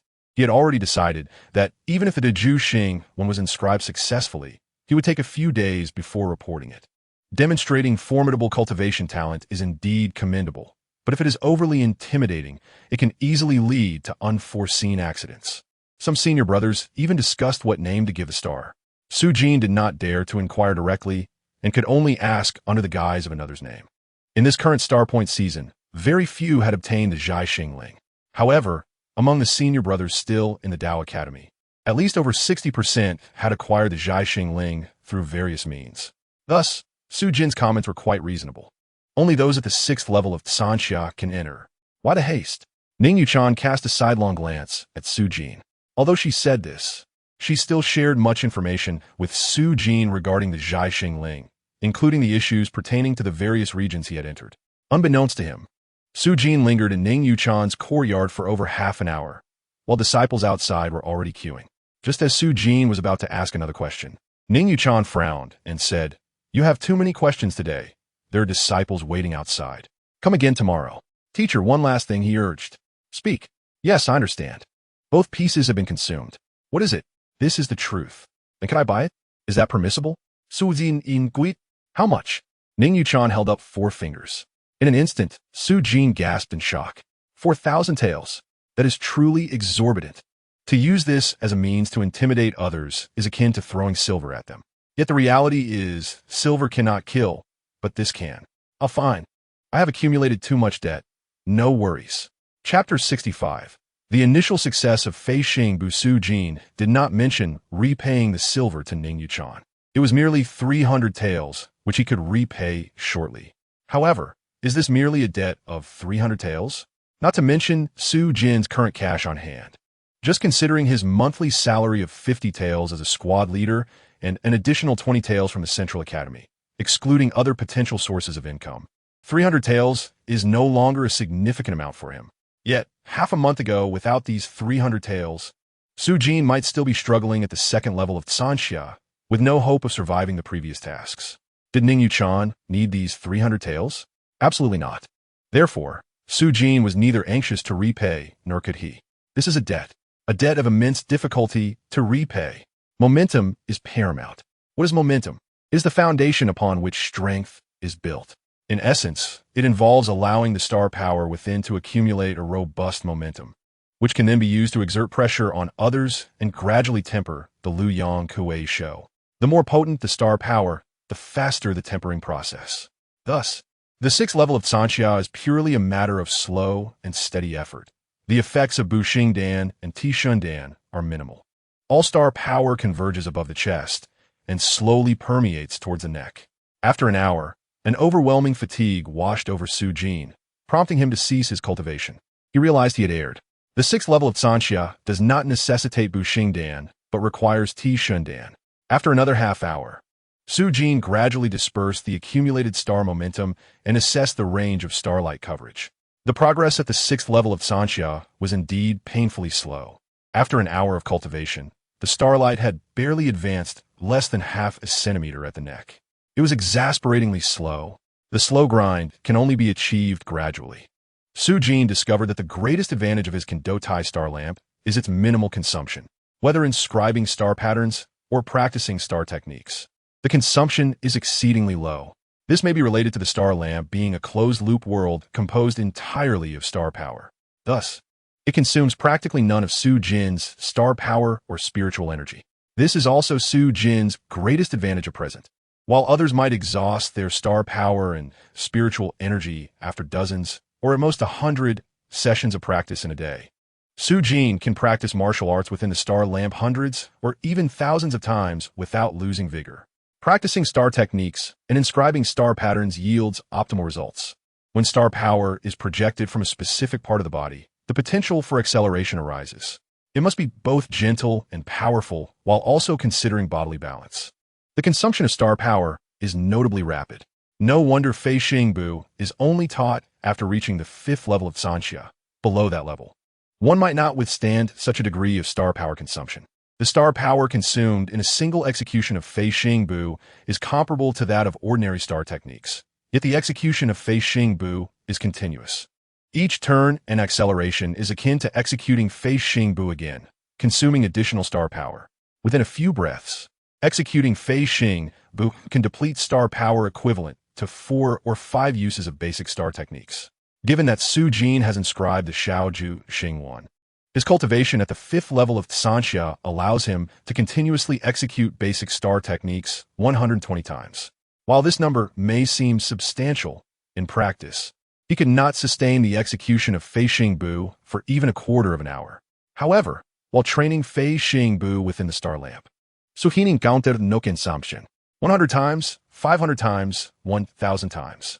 Suddenly, beneath the star lamp, his figure surged upwards, leaping 3 to 4 meters into the air, and, combined with his jump, he could reach 5 to 6 meters. With another leap, the starlight erupted, propelling him nearly 5 to 6 meters away, and with his inherent speed, he leaped 14 to 15 meters. Su Jin's heart leapt with joy. Fei Xingbu had initially taken shape. Previously, he could only leap 3 meters, yet now he soared to 5 meters.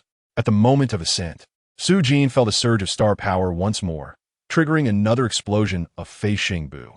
However, this time was rather slow, the starlight exploding just as he was about to land. He was still not sufficiently adept.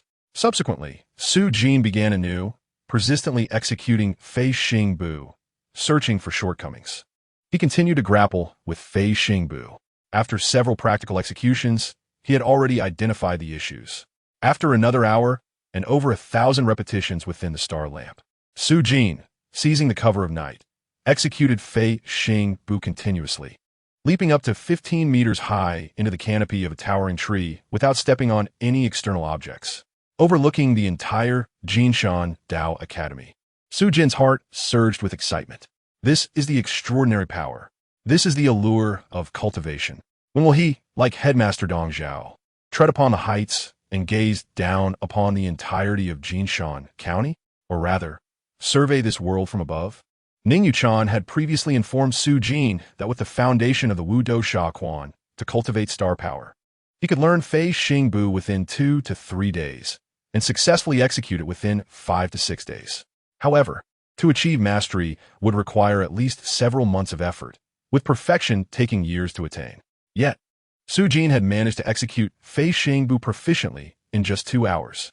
The role of the Kendo Tai Star Lamp in this achievement cannot be understated. However, even Su Jin himself did not realize that his star power flowed effortlessly, mobilizing with the ease of an extension of his own limbs. This is intricately related to the Cheng Pixing when that Su Jin inscribed in the Xingdong. Yet, the Cheng Pixing one belongs to the category of star patterns whose merits are not immediately apparent to the practitioner. Once mastered, it subtly brings various benefits. However, if the practitioner does not consciously pay attention, it is challenging to discern the role of the Cheng Pixing one in this process. At least, Su Jin had yet to realize it. According to Ning Yuchan, the hallmark of mastery in Fei Xing Bu is the ability to ascend at least 10 meters and leap 20 meters in a single execution. If perfected, one should be able to ascend at least 15 meters and leap 30 meters, in addition to maintaining fluidity and ease of movement akin to running. Continued diligent practice is essential. With a renewed focus, Su Jin immersed himself once more in the star lamp. But this time, he did not practice Fei Xing Bu. Instead, he resumed inscribing the De Ju Xing one. The progress of tempering the body at the 6th level of Sanxia was excruciatingly slow. If the Dejexing could be inscribed successfully at an early stage, it would undoubtedly expedite the cultivation progress of the Sanxia Luzhong. This is the only method that Su Jin has currently conceived to hasten the pace of his cultivation in Sanxia Luzhong. After an hour, following the consumption of a Shunming Dan, Su Jin clutched the Zhaixing Ling and entered the Zhaixing Tower, making his way directly to the Yinwu Secret Realm. Daily practice in the Yinwu Secret Realm is indispensable, not merely for ranking purposes, but more crucially for practical combat experience. A myriad of strategies can be tested within the confines of the Yinwu Secret Realm, allowing one to discern the optimal application of star techniques in real combat scenarios. Within the Yinwu Secret Realm, one may perish countless times, yet in the real world, death signifies an eternal end. On this day, Su Jin experienced a smooth run in the first 5 matches, achieving consecutive victories and accumulating 15 points. He ranked 9,755th in the first-tier Yinwu Secret Realm. The elevation in rank due to his winning streak was indeed commendable. However, in the 6th match, he encountered a formidable opponent named Xue Bai, a master of the stars, who caused Su Jin to experience death for the first time in the Yinwu Secret Realm. The primary factor was the opponent's astonishing speed. As the light curtain dissipated, from a distance of over 20 meters, Xue Bai struck Su Jin's forehead with a single sword thrust. Su Jin's head had yet to undergo complete refinement, protected only by a rudimentary star shield. The star shield was instantly shattered, and in the fleeting moment that Su Jin comprehended the situation, he was met with a fatal blow. It was too swift. At that moment of demise, a revelation dawned upon Su Jin. Xue Bai had undoubtedly perfected the facing step, possessing at least the cultivation level of Sanxia Luzhong, if not surpassing into Sanxia Qizhong. He had finally encountered a true expert and realized it was time to adjust his tactics. The stationary method was only suited for overwhelming opponents. Yinwu points, 102. Yinwu ranking, 21786. In the courtyard of Lu Xianbing within the Jinshan Dao Academy, as Lu Xianbing's excitement mingled with restraint, strands of starlight began to coalesce above his head, illuminating his entire form within moments. He had successfully achieved Sanxia Luzhong. Shortly after his breakthrough, Lu Xianbing retrieved the Zhaixing Ling and activated it, entering the Zhaixing Tower directly. As a second-generation cultivator, Lu Xianbing possessed a far greater understanding of the Zhaixing Tower than Su Jin, fully aware of its paramount significance. Thus, he promptly entered the Zhaixing Tower. Upon entering, Lu Xianbing immediately engaged in the first-tier Yinwu Secret Realm, ready for the challenge. This was the only place where practical combat could be undertaken without risk. It was also a directive from his father, Lu Chong, that after achieving Sanxiao Lu Zhong, he must engage in challenges within the Yanwu secret realm daily. 20 minutes later, Lu Xianbing exited with a hint of disappointment. After only 5 matches, he felt utterly exhausted and had to withdraw. He achieved 3 victories and 2 defeats. Star Master, Lu Pao Do, Yanwu points, 3. Yanwu ranking, 167-3665, Chapter 66. Thank you, Brother Lu. On the evening of July 6th, Su Jin still awaited the arrival of the mysterious figure in green attire. He even began to doubt whether this enigmatic individual was indeed a malevolent spirit who had met their demise. That would be truly lamentable. July 7th marked the day of the assessment by Master Gon in the alchemy chamber, originally scheduled for several days prior. It had been delayed due to the unforeseen incident involving the Desuo CMO. Although the assessment was postponed, Su Jin once again bore witness to the desolation reminiscent of his previous life, when teachers would conduct surprise oral examinations in English. Many disciples even opted to forego their morning classes to cram for the recitation. It cannot be said that they lacked effort, yet memorization proved exceedingly challenging. For instance, Qian Xiaohu. Su Jin had previously advised him, and he spent over an hour daily on memorization, yet he often dozed off while attempting to study. Ultimately, it was Su Jin who guided him to associate the simplified illustrations in the pharmacopoeia with familiar vegetables or plants to aid his memory. Fortunately, Master Gon stated that the assessment would not require full recitation, but rather a random selection. This realization left Su Jin feeling somewhat at a disadvantage, having prepared extensively. Each disciple would be randomly assigned 50 medicinal herbs from the pharmacopoeia to describe their appearance, properties, and common locations. Those fortunate enough to draw familiar herbs rejoiced, while those who drew unfamiliar ones lamented their misfortune. The majority remained diligent, and many were fortunate. Following the last task of the star-pointing season, out of the remaining 55 disciples, 42 successfully passed. Qian Xiaohu barely made the cut. Each successful disciple received a Shunming Dan as a reward, a substantial prize valued at 5 taels of silver. In the previous mission, Su Jin's small team had the highest yield, averaging over 400 taels per person, while others ranged from 100 to 300 taels, primarily due to the failure to completely eliminate the ambushers. Tomorrow, a supplementary examination would be held once more. The day after, as arranged by the Academy, all disciples who chose to assist in the alchemy chamber would enter the mountains for 3 days to complete the month's tasks. Moving forward, each month would require at least 1 journey into the mountains, each lasting 3 days. Before departure, all must visit the Weiwu Hall to collect the necessary backpacks, medicinal hose, and other tools, as well as the manuals on common medicinal herbs and celestial treasures found in the Dakingshan. After the assessment, Master Gon issued a brief reminder. Additionally, disciples who have become official members of the Xingwei should consider changing their attire if they have inspection duties in the coming days. If not, they should report to the Weiwu Hall for leave. At this point, Master Gon suddenly paused, casting his gaze towards Su Jin, Qiao Runan, Luo Geng, Hong Gang, and others. As instructors, I urge you to consider changing your attire for this upcoming mountain expedition. Furthermore, I highly recommend that you participate in every opportunity for future mountain excursions. Su Jin and the others exchanged glances, sensing the subtle implications in Master Gon's words. If familial support is lacking, one must strive harder. After class, Lu Xianbing approached Su Jin, enthusiastically extolling the virtues of the Zhaixing Ling, particularly emphasizing the benefits of the Yanwu secret realm, urging Su Jin to expedite his breakthrough to Sanxia Lu Zhong, stating that the significance of the Zhaixing Tower was second only to cultivation. Although Su Jin was already aware of this, he appreciated the gesture of goodwill.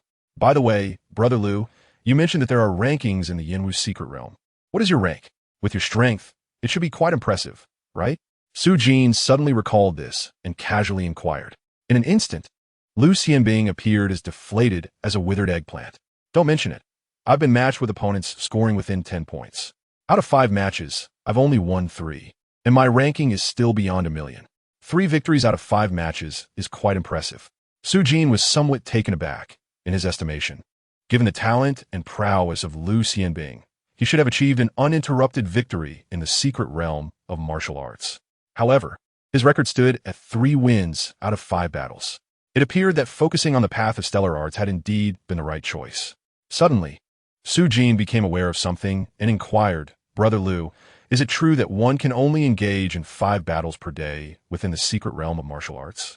Su Jin was aware that there was no limit on the number of attempts, but he wished to ascertain whether Liu Xianbing had actually only fought 5 times, or if that was his personal maximum for the day. Theoretically, one can engage in battles without limit in the secret realm, provided one has enough starlight, but it is contingent upon one's divine soul power. In peak condition, my divine soul power can only support 5 battles. To continue, I would need to consume a spirit-reviving pill. However, I must reserve those for the Juxing one. Liu Xianbing articulated with clarity. "I see." Su Jin comprehended, recognizing that 5 battles was indeed Liu Xianbing's maximum for the day, while his own limit stood at 6. The Qingpa Xingwen was truly formidable. "By the way, you have broken through to the 5th level of Sanxia. The Xiao Ju Xingwen must have improved, right?" Liu Xianbing suddenly asked. "Almost there. I just need a little more. It should be completed in a day or 2, Su Jin admitted, though he wished to acknowledge it more. Yet Ning Yuchan had yet to disclose the information to him. It seemed that Liu Xianbing was indeed curious about his rapid advancement. Nevertheless, it was of no consequence.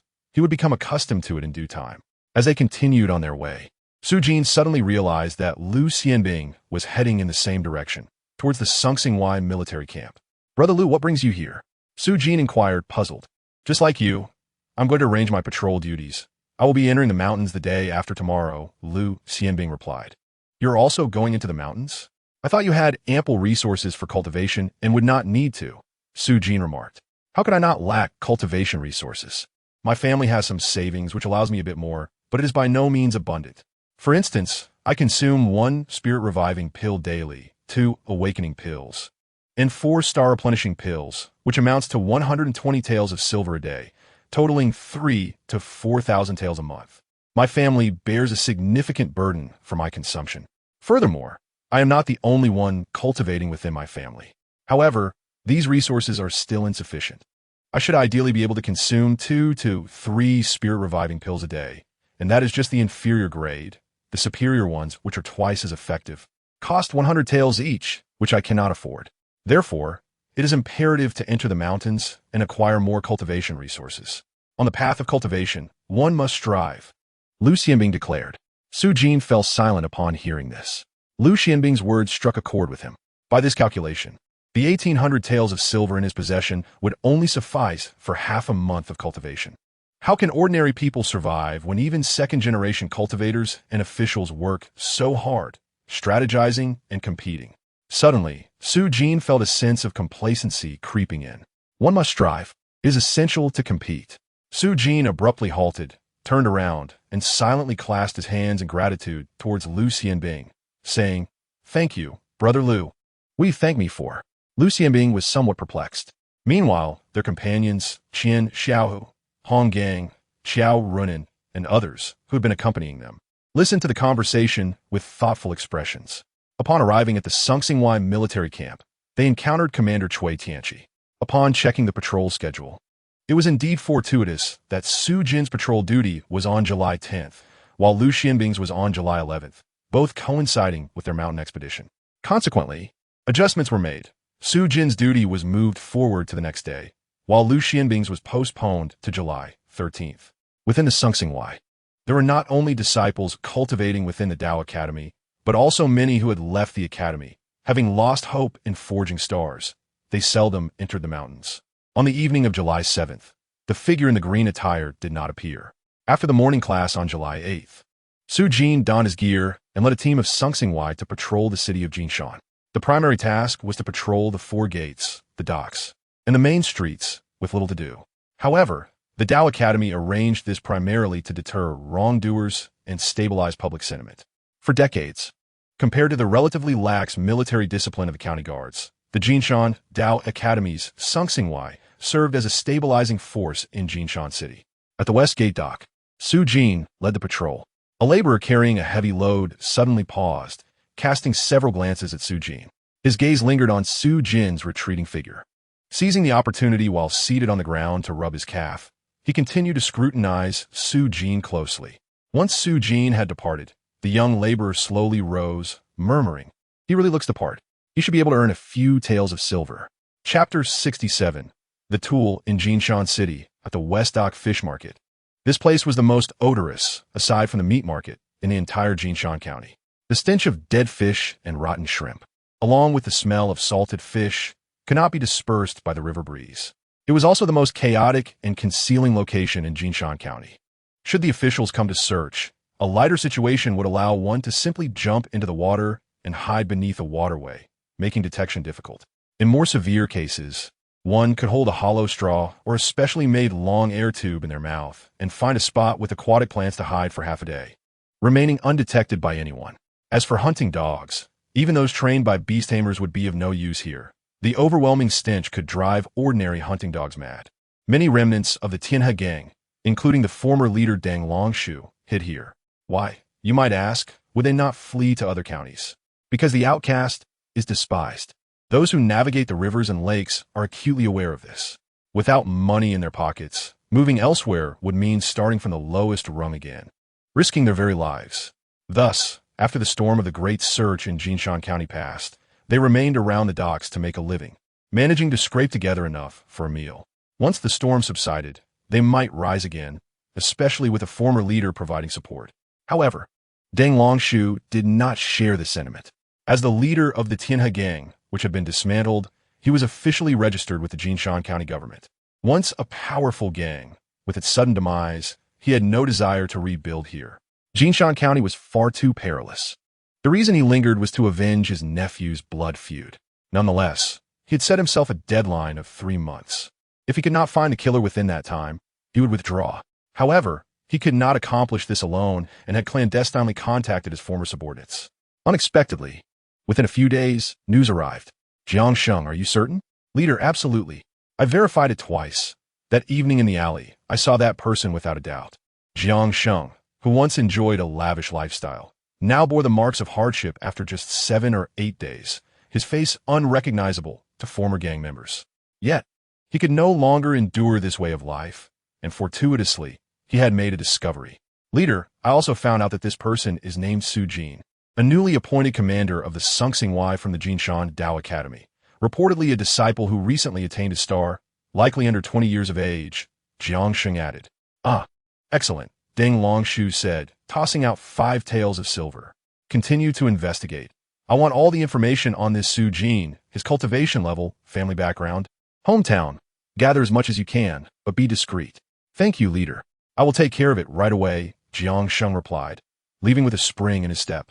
With the 5 taels of silver as a foundation, he felt emboldened to venture beyond Jinshan County, but it did not hinder him from seeking further gains.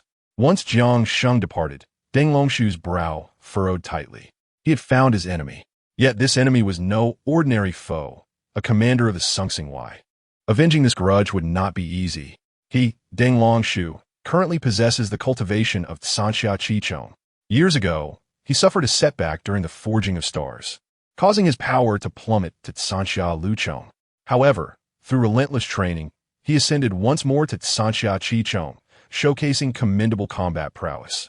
Nevertheless, the leader of the Sungsing Y must possess formidable practical strength, as none who attain such a position are weak. He harbors the potential to avenge his nephew, but there lies an equally potent risk of failure. No, I must devise a strategy.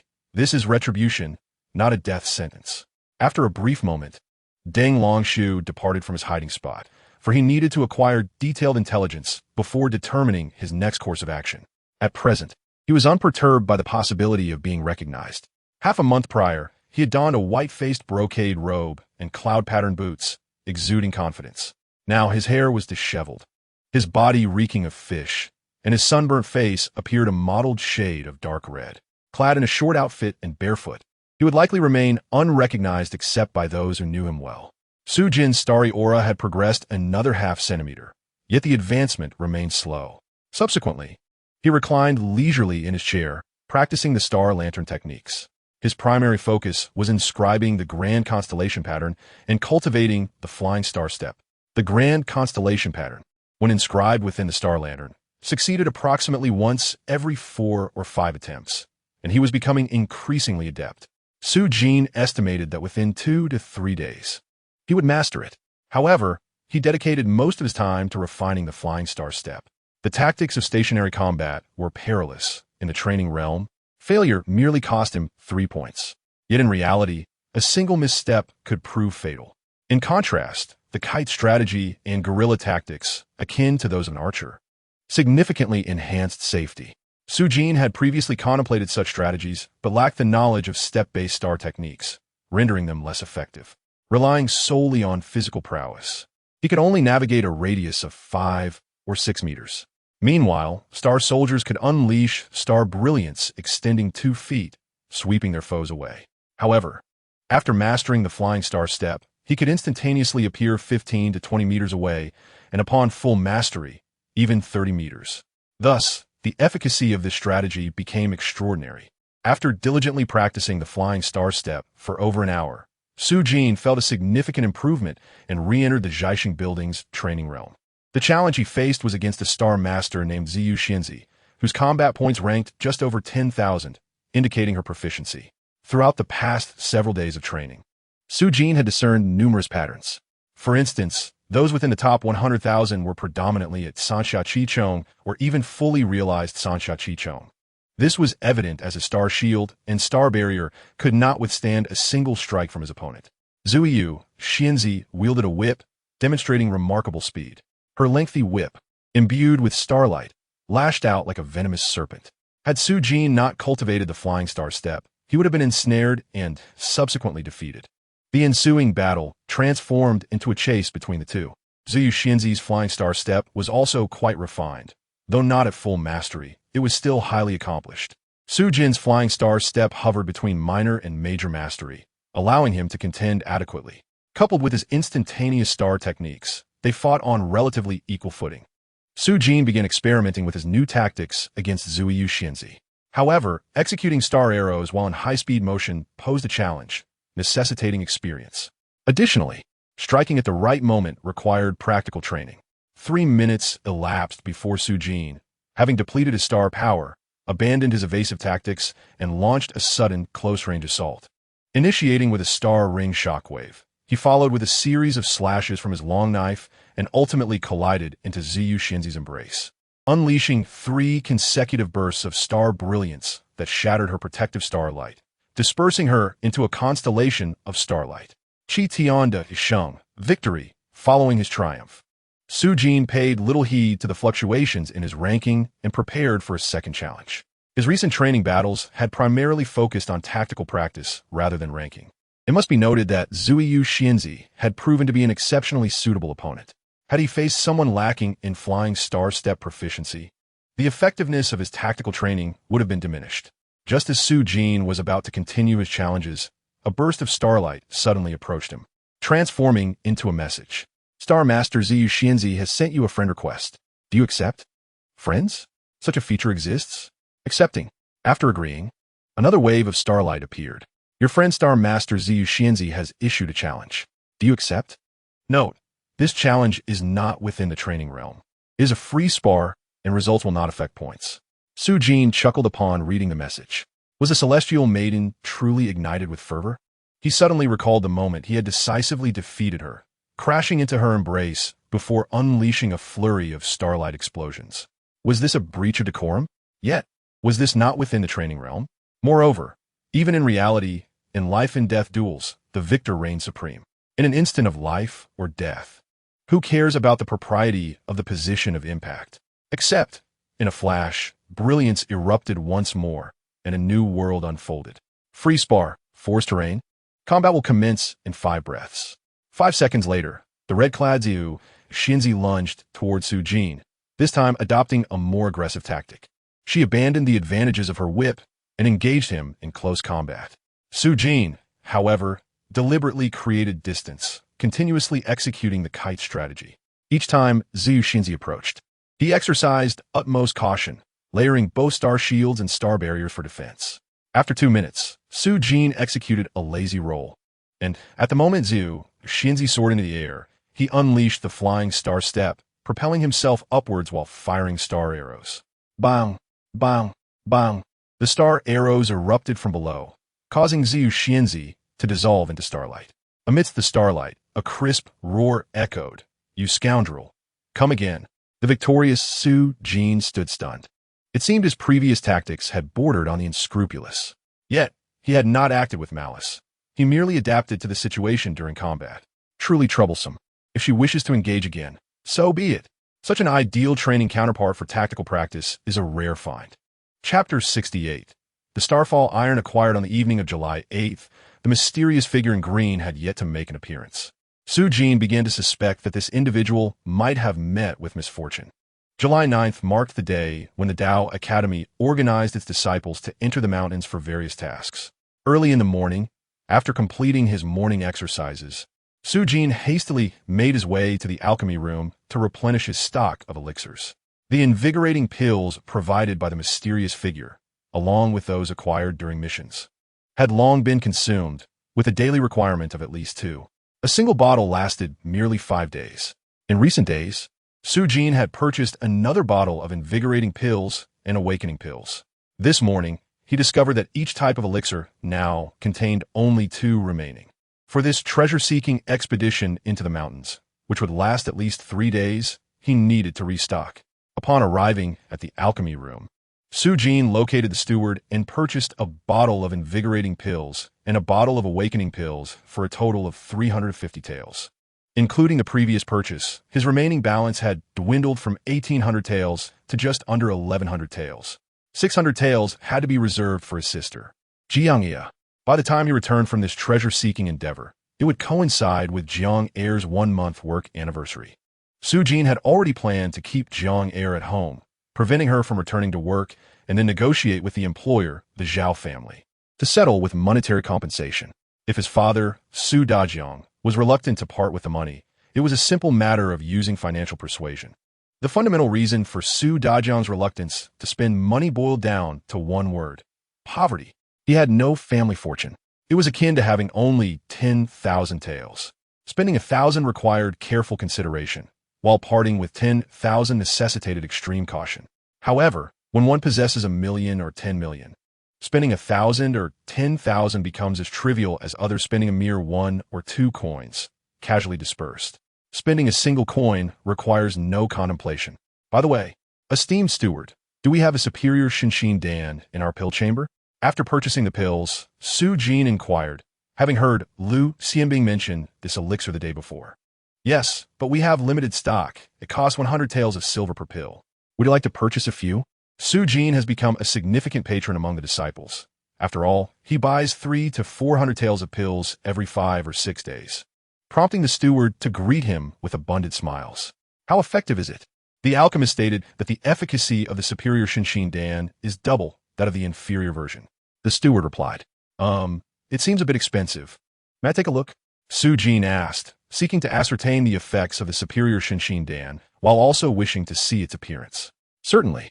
The steward then carefully retrieved a vial, unsealed the wax, and poured a single pill onto a jade platter, presenting it before Su Jin for viewing only, as it was something meant to be consumed. Thank you, steward. After merely a glance, Su Jin found little interest, though internally he was exhilarated. This was not the superior Shinshin Dan. It resembled an invigorating pill. After nurturing an ordinary invigorating pill within a star lamp for a day, it appeared thus. A faint halo of starlight encircled the pill, presenting a breathtaking and extraordinary sight. In an instant, Su Jin conceived a lucrative idea. By nurturing ordinary invigorating pills to elevate them to superior ones, the price difference amounted to 70 taels. Even if the profit were somewhat diminished, 60 taels remained. The dilemma was that the nurtured invigorating pills were barely sufficient for Su Jin's use at present. Ah, you're heading into the mountains. Would you like to prepare some Bu Xingdan? The steward, noticing Su Jin's intention to leave, hurriedly promoted the product. Su Jin shook his head, gesturing his refusal, and then exited the pill chamber, making his way directly to the forging hall. The items he had ordered a few days prior should have arrived. As for Bu Xingdan, he still had ample stock on hand. Furthermore, with his recent training at the 6th level of Sanxia, his consumption of star power had been minimal. The second-tier starlight on the Kando platform went in used daily, accumulating 8 strands. He had no need for Bu Xingdan. Steward, has the Xingyan iron I ordered a few days ago arrived? Upon reaching the forging hall, Su Jin inquired eagerly. Yes, it has arrived. I will retrieve it for you. Previously, when he had slain the treasonous flag-bearer Ji Buchong of the Xingwei, he had been awarded a first-tier Star Soldier sword. Su Jin's initial intention was to sell it to purchase Xingyun iron. If he could discreetly find a suitable buyer, he should be able to sell it for upwards of 800 taels without issue. The forging hall had Xingyun iron as well. However, upon inquiry, he learned that it was not for sale, classified as military control materials. This left Su Jin in a quandary. To upgrade the second-tier Kendo platform to the third tier, while other materials like fine iron, purple copper, silver, and gold were easily obtainable with money. Xingyun iron and human-tier star jade were hard to come by in the ordinary market. Su Jin had already inquired in Jinshan County and found that only Jinshan Academy, Tianyang Branch, and Saming Branch openly possessed Xingyun iron. There might be clandestine channels, but he was unable to locate them. Moreover, such hidden avenues would likely be more expensive. Su Jin sought out the instructor Zheng at the forging hall, hoping to procure a piece of Xingyun iron, though he was vague about its intended use. Zheng's response was similar. Xingyun iron was military-controlled, and every tale that came to their forging hall required documentation of its destination. Nonetheless, as it was merely a low-level military-controlled material, loopholes existed. Su Jin could exchange the first-tier Star Soldier sword for it. Thus, their accounts would balance, and the piece of Xingyun iron could be given to Su Jin. With no other options, Su Jin gratefully accepted the exchange. When he finally received the piece of Xingyun iron, he was somewhat surprised by its diminutive and weighty nature, merely the size of fingernail, dark and dense, weighing a full tael. "Thank you, steward." After expressing his gratitude, Su Jin inquired, "Steward, do we have any human-tier star jade for sale? What is the price?" "Thank you, steward." Upon leaving the forging hall, Su Jin felt a mental shift as he integrated the piece of Xingyun iron into the Kendo platform. He then hurried to the training hall as the assembly time was approaching. Thus far, he had a clear understanding of the costs involved in upgrading to the Kendo platform from second to third tier. He had already obtained 1 tael of Xingyun iron, valued at nearly 2,000 taels. The other fine iron, 1,000 jin, would cost just over 100 taels of silver, while 100 jin of purple copper and 10 jin of silver, along with 10 taels of gold, would each be slightly over 100 taels. These 4 items totaled over 400 taels, not exceeding 500. The largest expense lay in acquiring 9 pieces of human-tier star jade. Even the lowest grade would suffice, necessitating 900 taels. This meant that merely to elevate the Kendo platform, an additional investment of at least 1,400 taels was required. With 1,100 taels of silver remaining, subtracting 600 set aside for his sister and father, only 500 taels remained, sufficient to support Su Jin's training for merely 7 or 8 days. Thus, despite the high monthly salary of the commander of the Xingwei, it merely afforded a comfortable lifestyle and was inadequate for training. Consequently, Su Jin must exert every effort in this treasure-seeking expedition. After all, opportunities to venture into the mountains with the protection of academy experts were rare. Su Jin, burdened with the backpack and tools he had collected from the External Affairs office yesterday, arrived at the training hall where a considerable crowd had gathered. A sea of black-clad figures, numbering over 300. Each month, during the treasure-seeking expedition, all disciples still training at Jinshan Academy participated. Shortly thereafter, Master Gon was the first to arrive. Typically adorned with 3 strands of flowing beard, today Master Gon donned a vigorous outfit, carrying a large backpack, followed by Instructor Zheng from the forging hall and 2 other instructors, along with 2 flag-bearers from the Xingwei, Cui Qianqi and Zhang Yunliang. Then, with a resounding clang, Ning Yuchan also made her entrance. Her attire today was strikingly different from her usual long skirt. She wore a sky-blue ensemble, with arrow sleeves and her long hair tied back, fluttering with 2 white ribbons, exuding a captivating grace. However, what surprised Su Jin even more was the appearance of Supervisor Chao Chun accompanied by 2 inspectors dressed in black. And finally, even the Deputy Mountain Lord Feng Shu arrived. In an instant, Su Jin realized that the monthly treasure-seeking expedition at Jinshan Academy was of greater significance than he had imagined. It was not merely an opportunity for disciples to acquire training resources.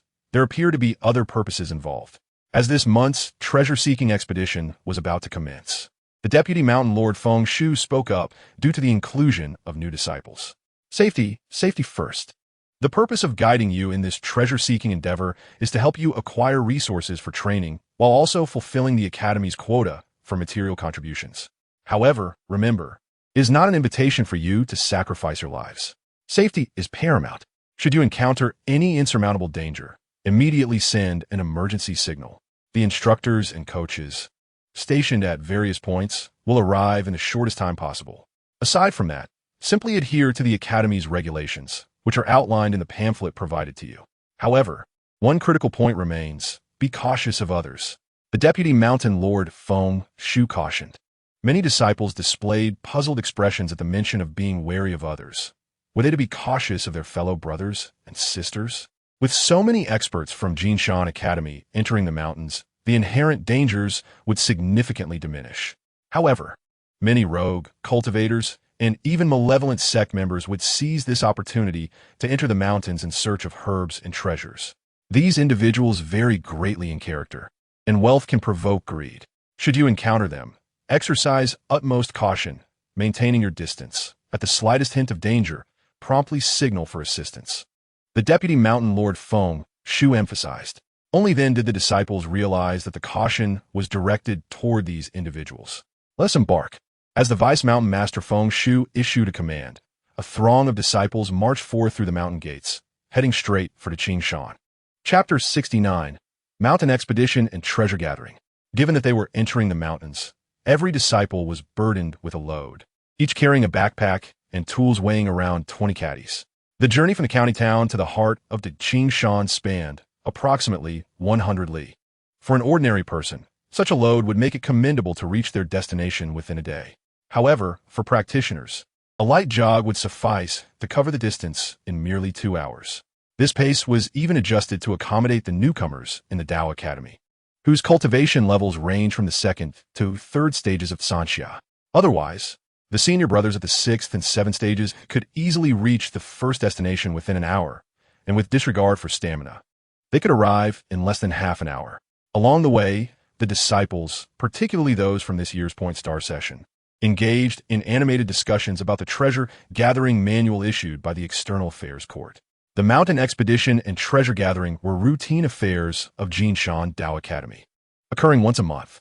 The manual documented 149 commonly found medicinal herbs into Qingshan, 33 rare herbs, 34 frequently encountered celestial oddities, and 14 rare celestial treasures. Each entry was accompanied by evaluation. For instance, the most common herb, deer antler grass, could be sold to the Academy for 1 tael of silver. Some aged specimens contained a faint star power aura, which practitioners could sense upon nearing them. These were classified based on the strength of the star power into categories of 10, 20, 50, 100, 200, 500, and 1,000 years. Furthermore, they were designated as 1-star, 2-star, 3-star, 4-star, 5-star, 6-star, 7-star herbs. The Academy offered exponentially higher prices for herbs of greater star ratings. While the ordinary deer antler grass fetched 1 tael per piece, a 1-star herb, equating to 10 years, was valued at 5 taels, and a 3-star herb, corresponding to 50 years, was priced at 50 taels. The higher the star rating, the more valuable the herb. Nevertheless, the majority of herbs encountered were ordinary ones, with 1-star and 2-star varieties being somewhat common, while those above 3 stars were exceedingly rare. For this treasure gathering, the Academy mandated a minimum requirement for all disciples. Each must collect and submit herbs or treasures valued at 200 taels of silver. Meeting this criterion would earn them a satisfactory evaluation and count as a minor achievement. Failure to meet this requirement would result in a demerit, and accumulating 3 demerits would lead to expulsion from the Academy. Collecting and submitting herbs or treasures valued at 1,000 taels would earn a commendable rating and count as 2 minor achievements, while 2,000 taels would grant an excellent rating and count as 3 minor achievements. Accumulating 5 minor achievements would qualify them for the star picking order. The Academy would retain 50% of the value of herbs and treasures exceeding 200 taels, while retaining 20% of the portion exceeding 2,000 taels, with the remainder being the personal property of the disciple, convertible into silver or radiant stars at the star-picking tower. Anyone caught hoarding would face expulsion. In addition, there were ranking rewards. The top 30 in terms of value would receive accolades. These were the fundamental rules established for the mountain expedition and treasure gathering by Jinshan Tao Academy. Once in the mountains, disciples could form pairs or act independently, each receiving 3 emergency signal devices. Although officially designated as 3 days, the actual duration was 5 days, excluding the 2 days for entering and exiting the mountains. Entering on the 9th, they could exit on the 13th, and those who completed their tasks could return early. Su Jin calculated that this timing was perfect. He could return from his task on the 13th, while his younger sister would return home on the 14th. Many disciples sought companions for the journey, but Su Jin did not rush to find one, feeling it unnecessary. It was not due to a lack of confidence in his abilities. Rather, he believed that finding trustworthy companions was fraught with potential conflicts and pitfalls. His stance was one of cautious selectivity. Su Xiong, have you found a partner for the journey? Suddenly, Lu Xianbing approached. Not yet, Su Jin replied, assuming Lu Xianbing sought companionship. Although he had some understanding of Lu Xianbing, it was not deep enough to warrant a partnership at this moment. In all fairness, Lu Xianbing was quite qualified for the journey, being one of the few at the 6th stage of Sanxia this session. Just the previous night, Ren Xiaoxiang had also broken through to the 6th stage. As Su Jin contemplated how to decline, Lu Xianbing lowered his voice, advising that if one was confident in their strength, it was best not to partner up. After all, with so many instructors and even the vice principal present, safety was not a major concern. However, partnering could have one's potential gains. If you did not wish to partner, you could simply decline or claim to already be partnered with him. At that moment, Su Jin understood that Lu Xianbing's suggestion was not merely a friendly reminder, but also an invitation to serve as mutual shields against rejection. After all, those approaching were all academy disciples, and outright refusal could be hurtful. This official son certainly had a knack for socializing. As expected along the way, several individuals approached them seeking companionship, including many senior brothers at the 5th, 6th, and even 7th stages. Yet, those seeking Lu Xianbing outnumbered those who approached Su Jin, with the latter receiving only 2 or 3 inquiries. He declined each one. Su Jin also realized that those seeking Lu Xianbing's company were likely not genuinely interested in partnering, but rather in cultivating connections with him. Regardless of Lu Xianbing's future cultivation path, his father, Lu Chong, was a county official, making such associations highly valuable. Although Lu Xianbing was usually taciturn, he was quite talkative when conversing with familiar friends, sharing a wealth of information unknown to Su Jin. This was only natural, as Lu Xianbing had different channels for information. For instance, the monthly mountain expedition and treasure gathering was, in essence, a means to supply the resources for the star-picking tower.